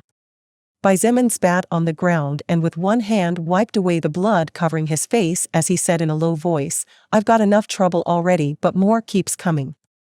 I guess I might as well let loose a little here to show everyone that a pack of rabbits shouldn't bother a lion who just wants to rest in peace. Ha ha ha ha. A beautiful woman laughed like crazy and charged towards Bai Zemin, followed by dozens of others of her fellow rabbits. Interesting. Soul power so pure. Damn soul record, let's see how you suppress us now. You all are too noisy. Bai Zemin frowned and took a step forward. There were about 30 otherworldly existences in front of him. Surprisingly, all of them possessed enough soul power to surpass level 20. Among these beings were even a dozen First Order. Too weak. He muttered after clenching his right fist. Then, as his upper body leaned forward, Bai Zemin strongly pulled his right arm backwards and then fiercely struck forward without holding back in the slightest. Boom. The atmospheric pressure, caused by a punch that contained all of Bai Zemin's strength, could only be imagined. The air blasted as if a bomb had exploded, and a 10-meter diameter air cannon flew forward at lightning speed. The men and women who emerged from the rift still had fierce smiles on their faces, and the excitement shining in their eyes was impossible to hide. However, a second later, their bodies exploded as if several grenades had been secretly planted inside. Xietain's punch had been so strong and overwhelming that the hot blood turned into a bloody mist. The red mist hovered several inches above the ground, some particles rising into the sky while others slowly fell towards the earth and tinged the ground with crimson. For an instant, the battlefield was silent. But this silence did not last long. These existences seemed incapable of holding a proper conversation and did not seem to fear death at all, as even despite seeing what a single fist of the enemy before them could do, they still charged forward while bellowing wildly and laughing loudly. The corner of Xietain's mouth turned up slightly. Instead of waiting for the enemy to approach, he charged toward them as well and closed the distance of a few hundred meters in an instant. Xietain stopped dead in his tracks right in front of a beautiful woman, beautiful enough to compare to a human woman on the level of Xietain. However, his eyes were merciless and his actions showed how little he cared whether his enemy was a man or a beautiful woman. The woman with hot red hair was a first-order existence level 30. However, in the face of Xietain's agility comparable to that of a peak second-order existence, this woman did not even manage to see more than a bright flash before her when she suddenly felt a large and powerful hand like metal pincers clinging tightly to her right arm. The beautiful woman's eyes widened in shock as she felt the world around her move at speed she could not follow with her eyes. Then, she felt as if her body was hitting an incredibly hard wall, followed by overwhelming pain that made her scream and cry. What a useless weapon. Xietain casually tossed the woman's upper body that had been used as a whip to crush the body of another level 25 first-order enemy. Hey, handsome man. Xietain looked with cold eyes in the direction of the voice calling him, only to see a beautiful lady with short bob-style hair wielding a spear and stabbing straight towards his head. Xietain raised his left hand at lightning speed, and before the woman could be surprised at how he caught her weapon so easily, he snatched the spear from the woman and with a 360-degree spin decapitated her. Rank 1. Never mind. Xietain muttered as he twirled and decapitated another first-order existence. Stabbing, punching, piercing, slashing, spinning. The blood-red spear became the hell of the beings coming out of the rift. Xietain's movements were too fast for any of them to see with clarity what was happening, and before they could react, they found their heads sliced off or bodies cut in half. The number of enemies was too many, and no matter how many he killed there seemed to be no end to them as they continued to thrill out of that space rift. Xietain was surrounded by a crowd of enemies like locusts jumping into the crops.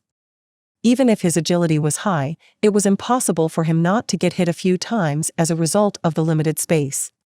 However, Xietain did not mind at all. Attacks that he judged were not able to break through the defense of his armor or his passive skill, silver skin, were ignored, and he only focused on blocking and then slaughtering those that had the ability to cause him light injuries. As for serious injuries, there was no one present capable of injuring the current Xietain in such a way. He was like an enraged lion in the midst of a herd of cowardly lambs. Wherever he went, blood spilled and flesh flew. The corpses piled up at lightning speed, and in just 2 minutes, the number of enemies Xietain had slain had already exceeded 2,000. The blood began to accumulate, not only forming large puddles on the ground, but also began to condense in the form of mist to form what appeared to be red clouds that rose a couple of meters above the ground. The smell of blood and mutilated flesh was so powerful that just getting within a kilometer of the battlefield would be enough to make a person vomit in disgust. Xietain's all-black armor had been dyed red. Drops of blood slid one after another not only from his armor but also down his gloves, hair, face, and even his feet. However, far from being disgusted, a big smile on Xietain's face gave him a look that for an instant caused these unknown beings to shudder, because although they did not fear death, they were not stupid enough to casually throw themselves at it. After seeing that the man before them was not at all exhausted even after making sudden and fierce movements, the madness and bravery of these strangers began to waver a little. However, their numbers only increased with time. Far from diminishing, by the time Xietain had killed 5,000, another 7,000 had emerged from the spatial rift that even now showed no signs of closing, and unlike those already on the battlefield, the newcomers who had not seen Xietan's tenacity and ferocity simply laughed happily and charged forward following the thick smell of blood. A circle of death over 200 meters in diameter with Xietain as the center stretched outward. The circle was completely composed of corpses. Those in better condition had been decapitated and those in worse condition were in an unrecognizable condition as they had been cut into countless pieces. After 5 minutes, Xietain had killed more than 7,000 enemies. However, the tide seemed to have no end as more and more continued to emerge from the rift like endless ants. Among these 7,000 killed enemies, there were surprisingly more than 300 who had already advanced to the First Order. Although fortunately there was no sign of a second-order existence among the enemy lines, Xietain felt his head go numb. If it wasn't him and it was any other first-order existence, they would definitely have been overwhelmed to death by numbers. Even Shangguan Bing Shui might not be able to fight so many at the same time even though her ice maker skill was designed for it. 300 First Order. One had to know that even after 2 whole months, Xietain had not hunted down so many First-Order enemies, despite going deep into mutated forests and facing an army of thousands of goblins. I wonder how many soul stones I'll be able to get out of all this. Xietain burst out laughing and for an instant rationality seemed to have left his gaze. With a large smile that showed his white teeth, he looked more like a blood-red dyed hell demon than a human as there was no trace of white showing on his skin. He caught a first-order existence and forcefully thrust the spear he had stolen from the beautiful woman at the beginning of the battle into the chest. The spear broke as the durability seemed to have come to an end. However, Xietain didn't even bother and instead of releasing the useless metal part, he swung it viciously towards the enemy's head. Bang! You have obtained the soul power of First Order Ungushro, level 38. More blood, flesh, and brain matter joined the hellish decoration that the battlefield 2 kilometers south outside the camp had turned into. Boom. Boom. Boom. Boom. Boom. Xietain shook his fists fiercely and explosions echoed everywhere. The enemy corpses could not hold even a single punch and even without the blows hitting them directly many were injured and lost limbs just from the shockwave. An area of over 300 meters was soon covered by bloody fog and the sun's rays had difficulty penetrating the area. The sky seemed to weep tears of blood and along with the sun's rays, a crimson sunset began to form even though the day was just starting. Blood Warlock, Succubus Partner in the Apocalypse. Chapter 450 Invasion, 1 versus 20 million. Part 4 last. What was hell like? There were many theories about it. Some theories described hell, the place where the cruel and evil Satan resided, as a space filled with fire. In this clearly fanciful theory, hell was located in the depths of the earth and sinners would be sent there after their death to be burned by the fire of the core of the world. Other theories described it as a dark place filled with suffering separated by 18 levels, called the 18 levels of hell, and the deeper one fell the more suffering one would experience as punishment. Xietain was not a particularly religious person. However, even though he was not a religious person in the past, this did not mean that he rejected religion in general. He simply kept his mind open to all kinds of ideas and religions, without denying or accepting any of them as his faith. Consequently, by neither denying the existence of a god nor accepting such a god, Xietain was also open to all kinds of theories and ideas no matter how crazy they might sound. However, if someone had ever asked him the question, "What do you think hell looks like?" then he would definitely have said that hell would surely look similar to the view before his eyes at this very moment. If a person were to look down from the sky from a great height at this moment, then they would probably be surprised to see a large deep crimson-red circle that stretched almost 1,000 meters in diameter. Although the circle was not perfect and had several irregularities, it was astonishing because apart from the deep crimson-red color, there were also elevations similar to small mountains in the areas closest to the center. Standing on a mountain approximately 4 or 5 meters high formed by an unknown number of corpses, Xietain observed the scene before him with ice-cold eyes. The spatial rift that had been formed by means unknown to the humans was still there. However, Bai Zemin clearly noticed how the height and width of the rift had shortened, although it was only a few insignificant inches compared to the approximately 20 meters wide and nearly 10 meters high. It was a clear indication that the barrier was slowly beginning to close. The otherworldly aliens still continued to emerge like locusts and cockroaches with no apparent end in sight. However, this time those who came from the rear running in excitement for some reason did not continue to advance any further when they saw the scene before them. "How many did I kill so far?" muttered Bai Zemin as if in a trance. That was a good question to ask himself. It had been about 30 to 40 minutes since he started fighting the otherworldly enemy, and during that time he didn't even stop for an instant, this being his first break gained through the fear that the enemy was slowly starting to develop towards him. During that time, Bai Zemin had punched who knows how many punches, kicked his enemies, or simply used their own weapons to crush them into a pile of meat paste. At this point, it was difficult to find a corpse without too much damage on it. In fact, Bai Zemin did not know that the number of enemies he had killed so far had already exceeded 200,000. 200,000 lives were ended by his own hands in such a pitifully short span of time. Such a mass genocide would probably be more than enough to shake all of mankind eternally and be recorded in history books as one of the most heinous acts in human history if the world still continued to be as it was. Among these more than 200,000 slaughtered enemies, there were more than 18,000 who had correctly evolved to the First Order.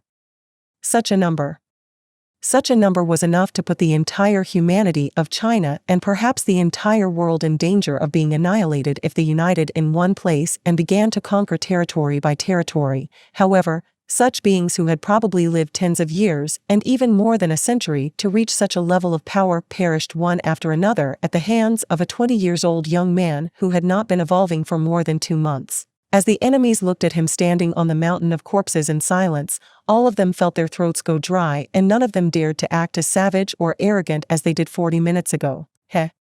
Bai Zemin's lips parted and a smile filled with mockery and disdain automatically formed on his face. Bai Zemin's head was slightly tilted down and his hair fringe partially covered his expression.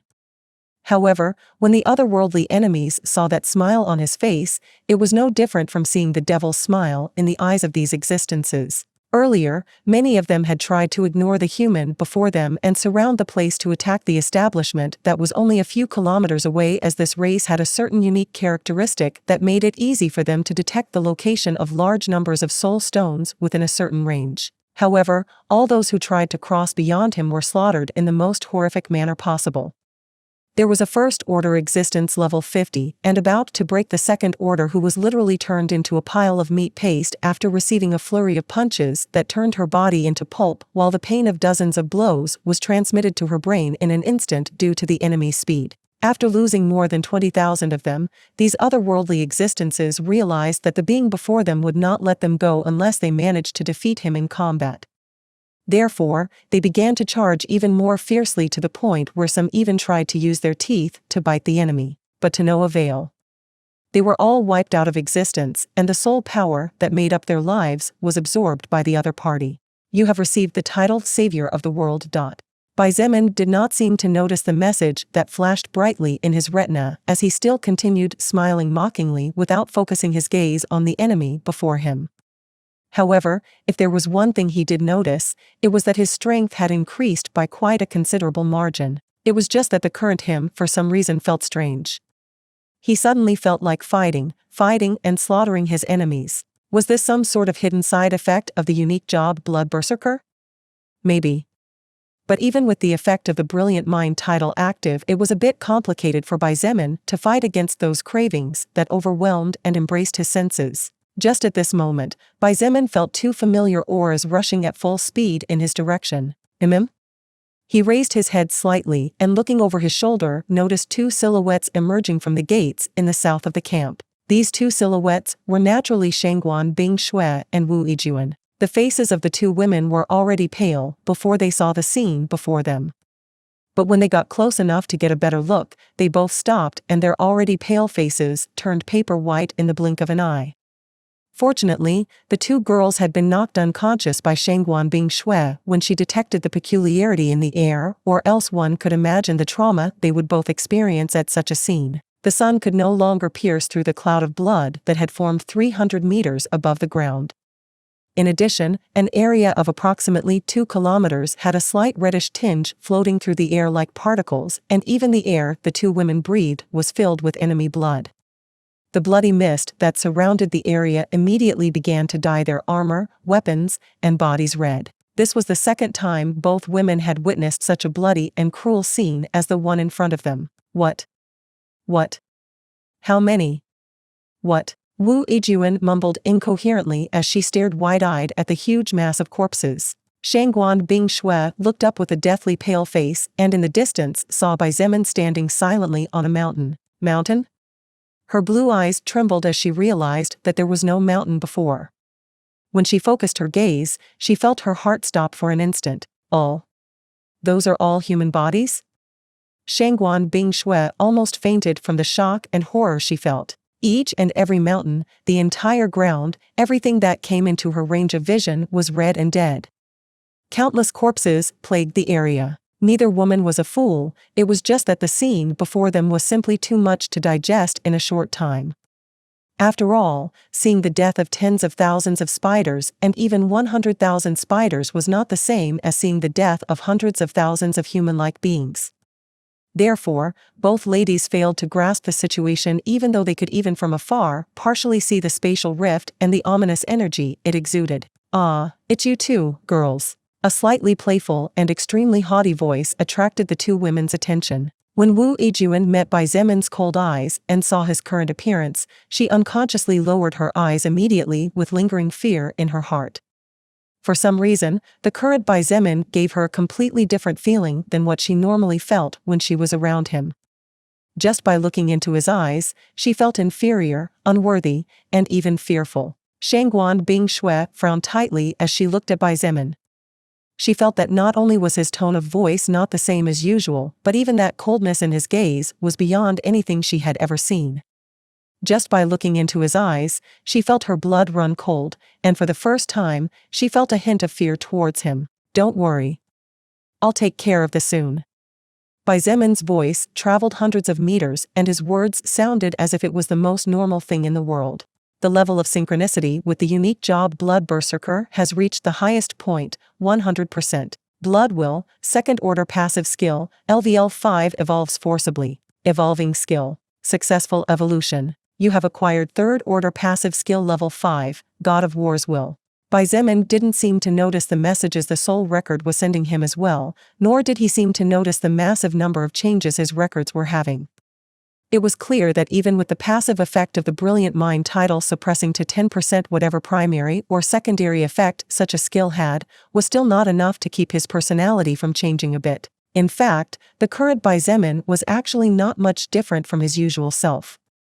It was just that his arrogance had increased as if it was the most natural thing in the world and his self-confidence had skyrocketed to unforeseen levels. Therefore, when he ignored the surprised gazes of the two women and looked straight ahead again to face the otherworldly enemies, Bai Zemin's lips curved into a sneer. "Really, you are all a bunch of eyesores," he said in a deep voice. Even a saint would be angry at being treated in such a manner for not mentioning the enemy before Bai Zemin. He didn't know it, but the beings he was currently facing were from a terrifying and dangerous race to the point where even the soul record denied them evolution by absorbing soul power. How could such beings take such words over and over again in silence? "You damned bastard. How dare you? I'll rip your head off and we'll use your skull as a urinal so I won't get out of bed at night. Everyone, charge.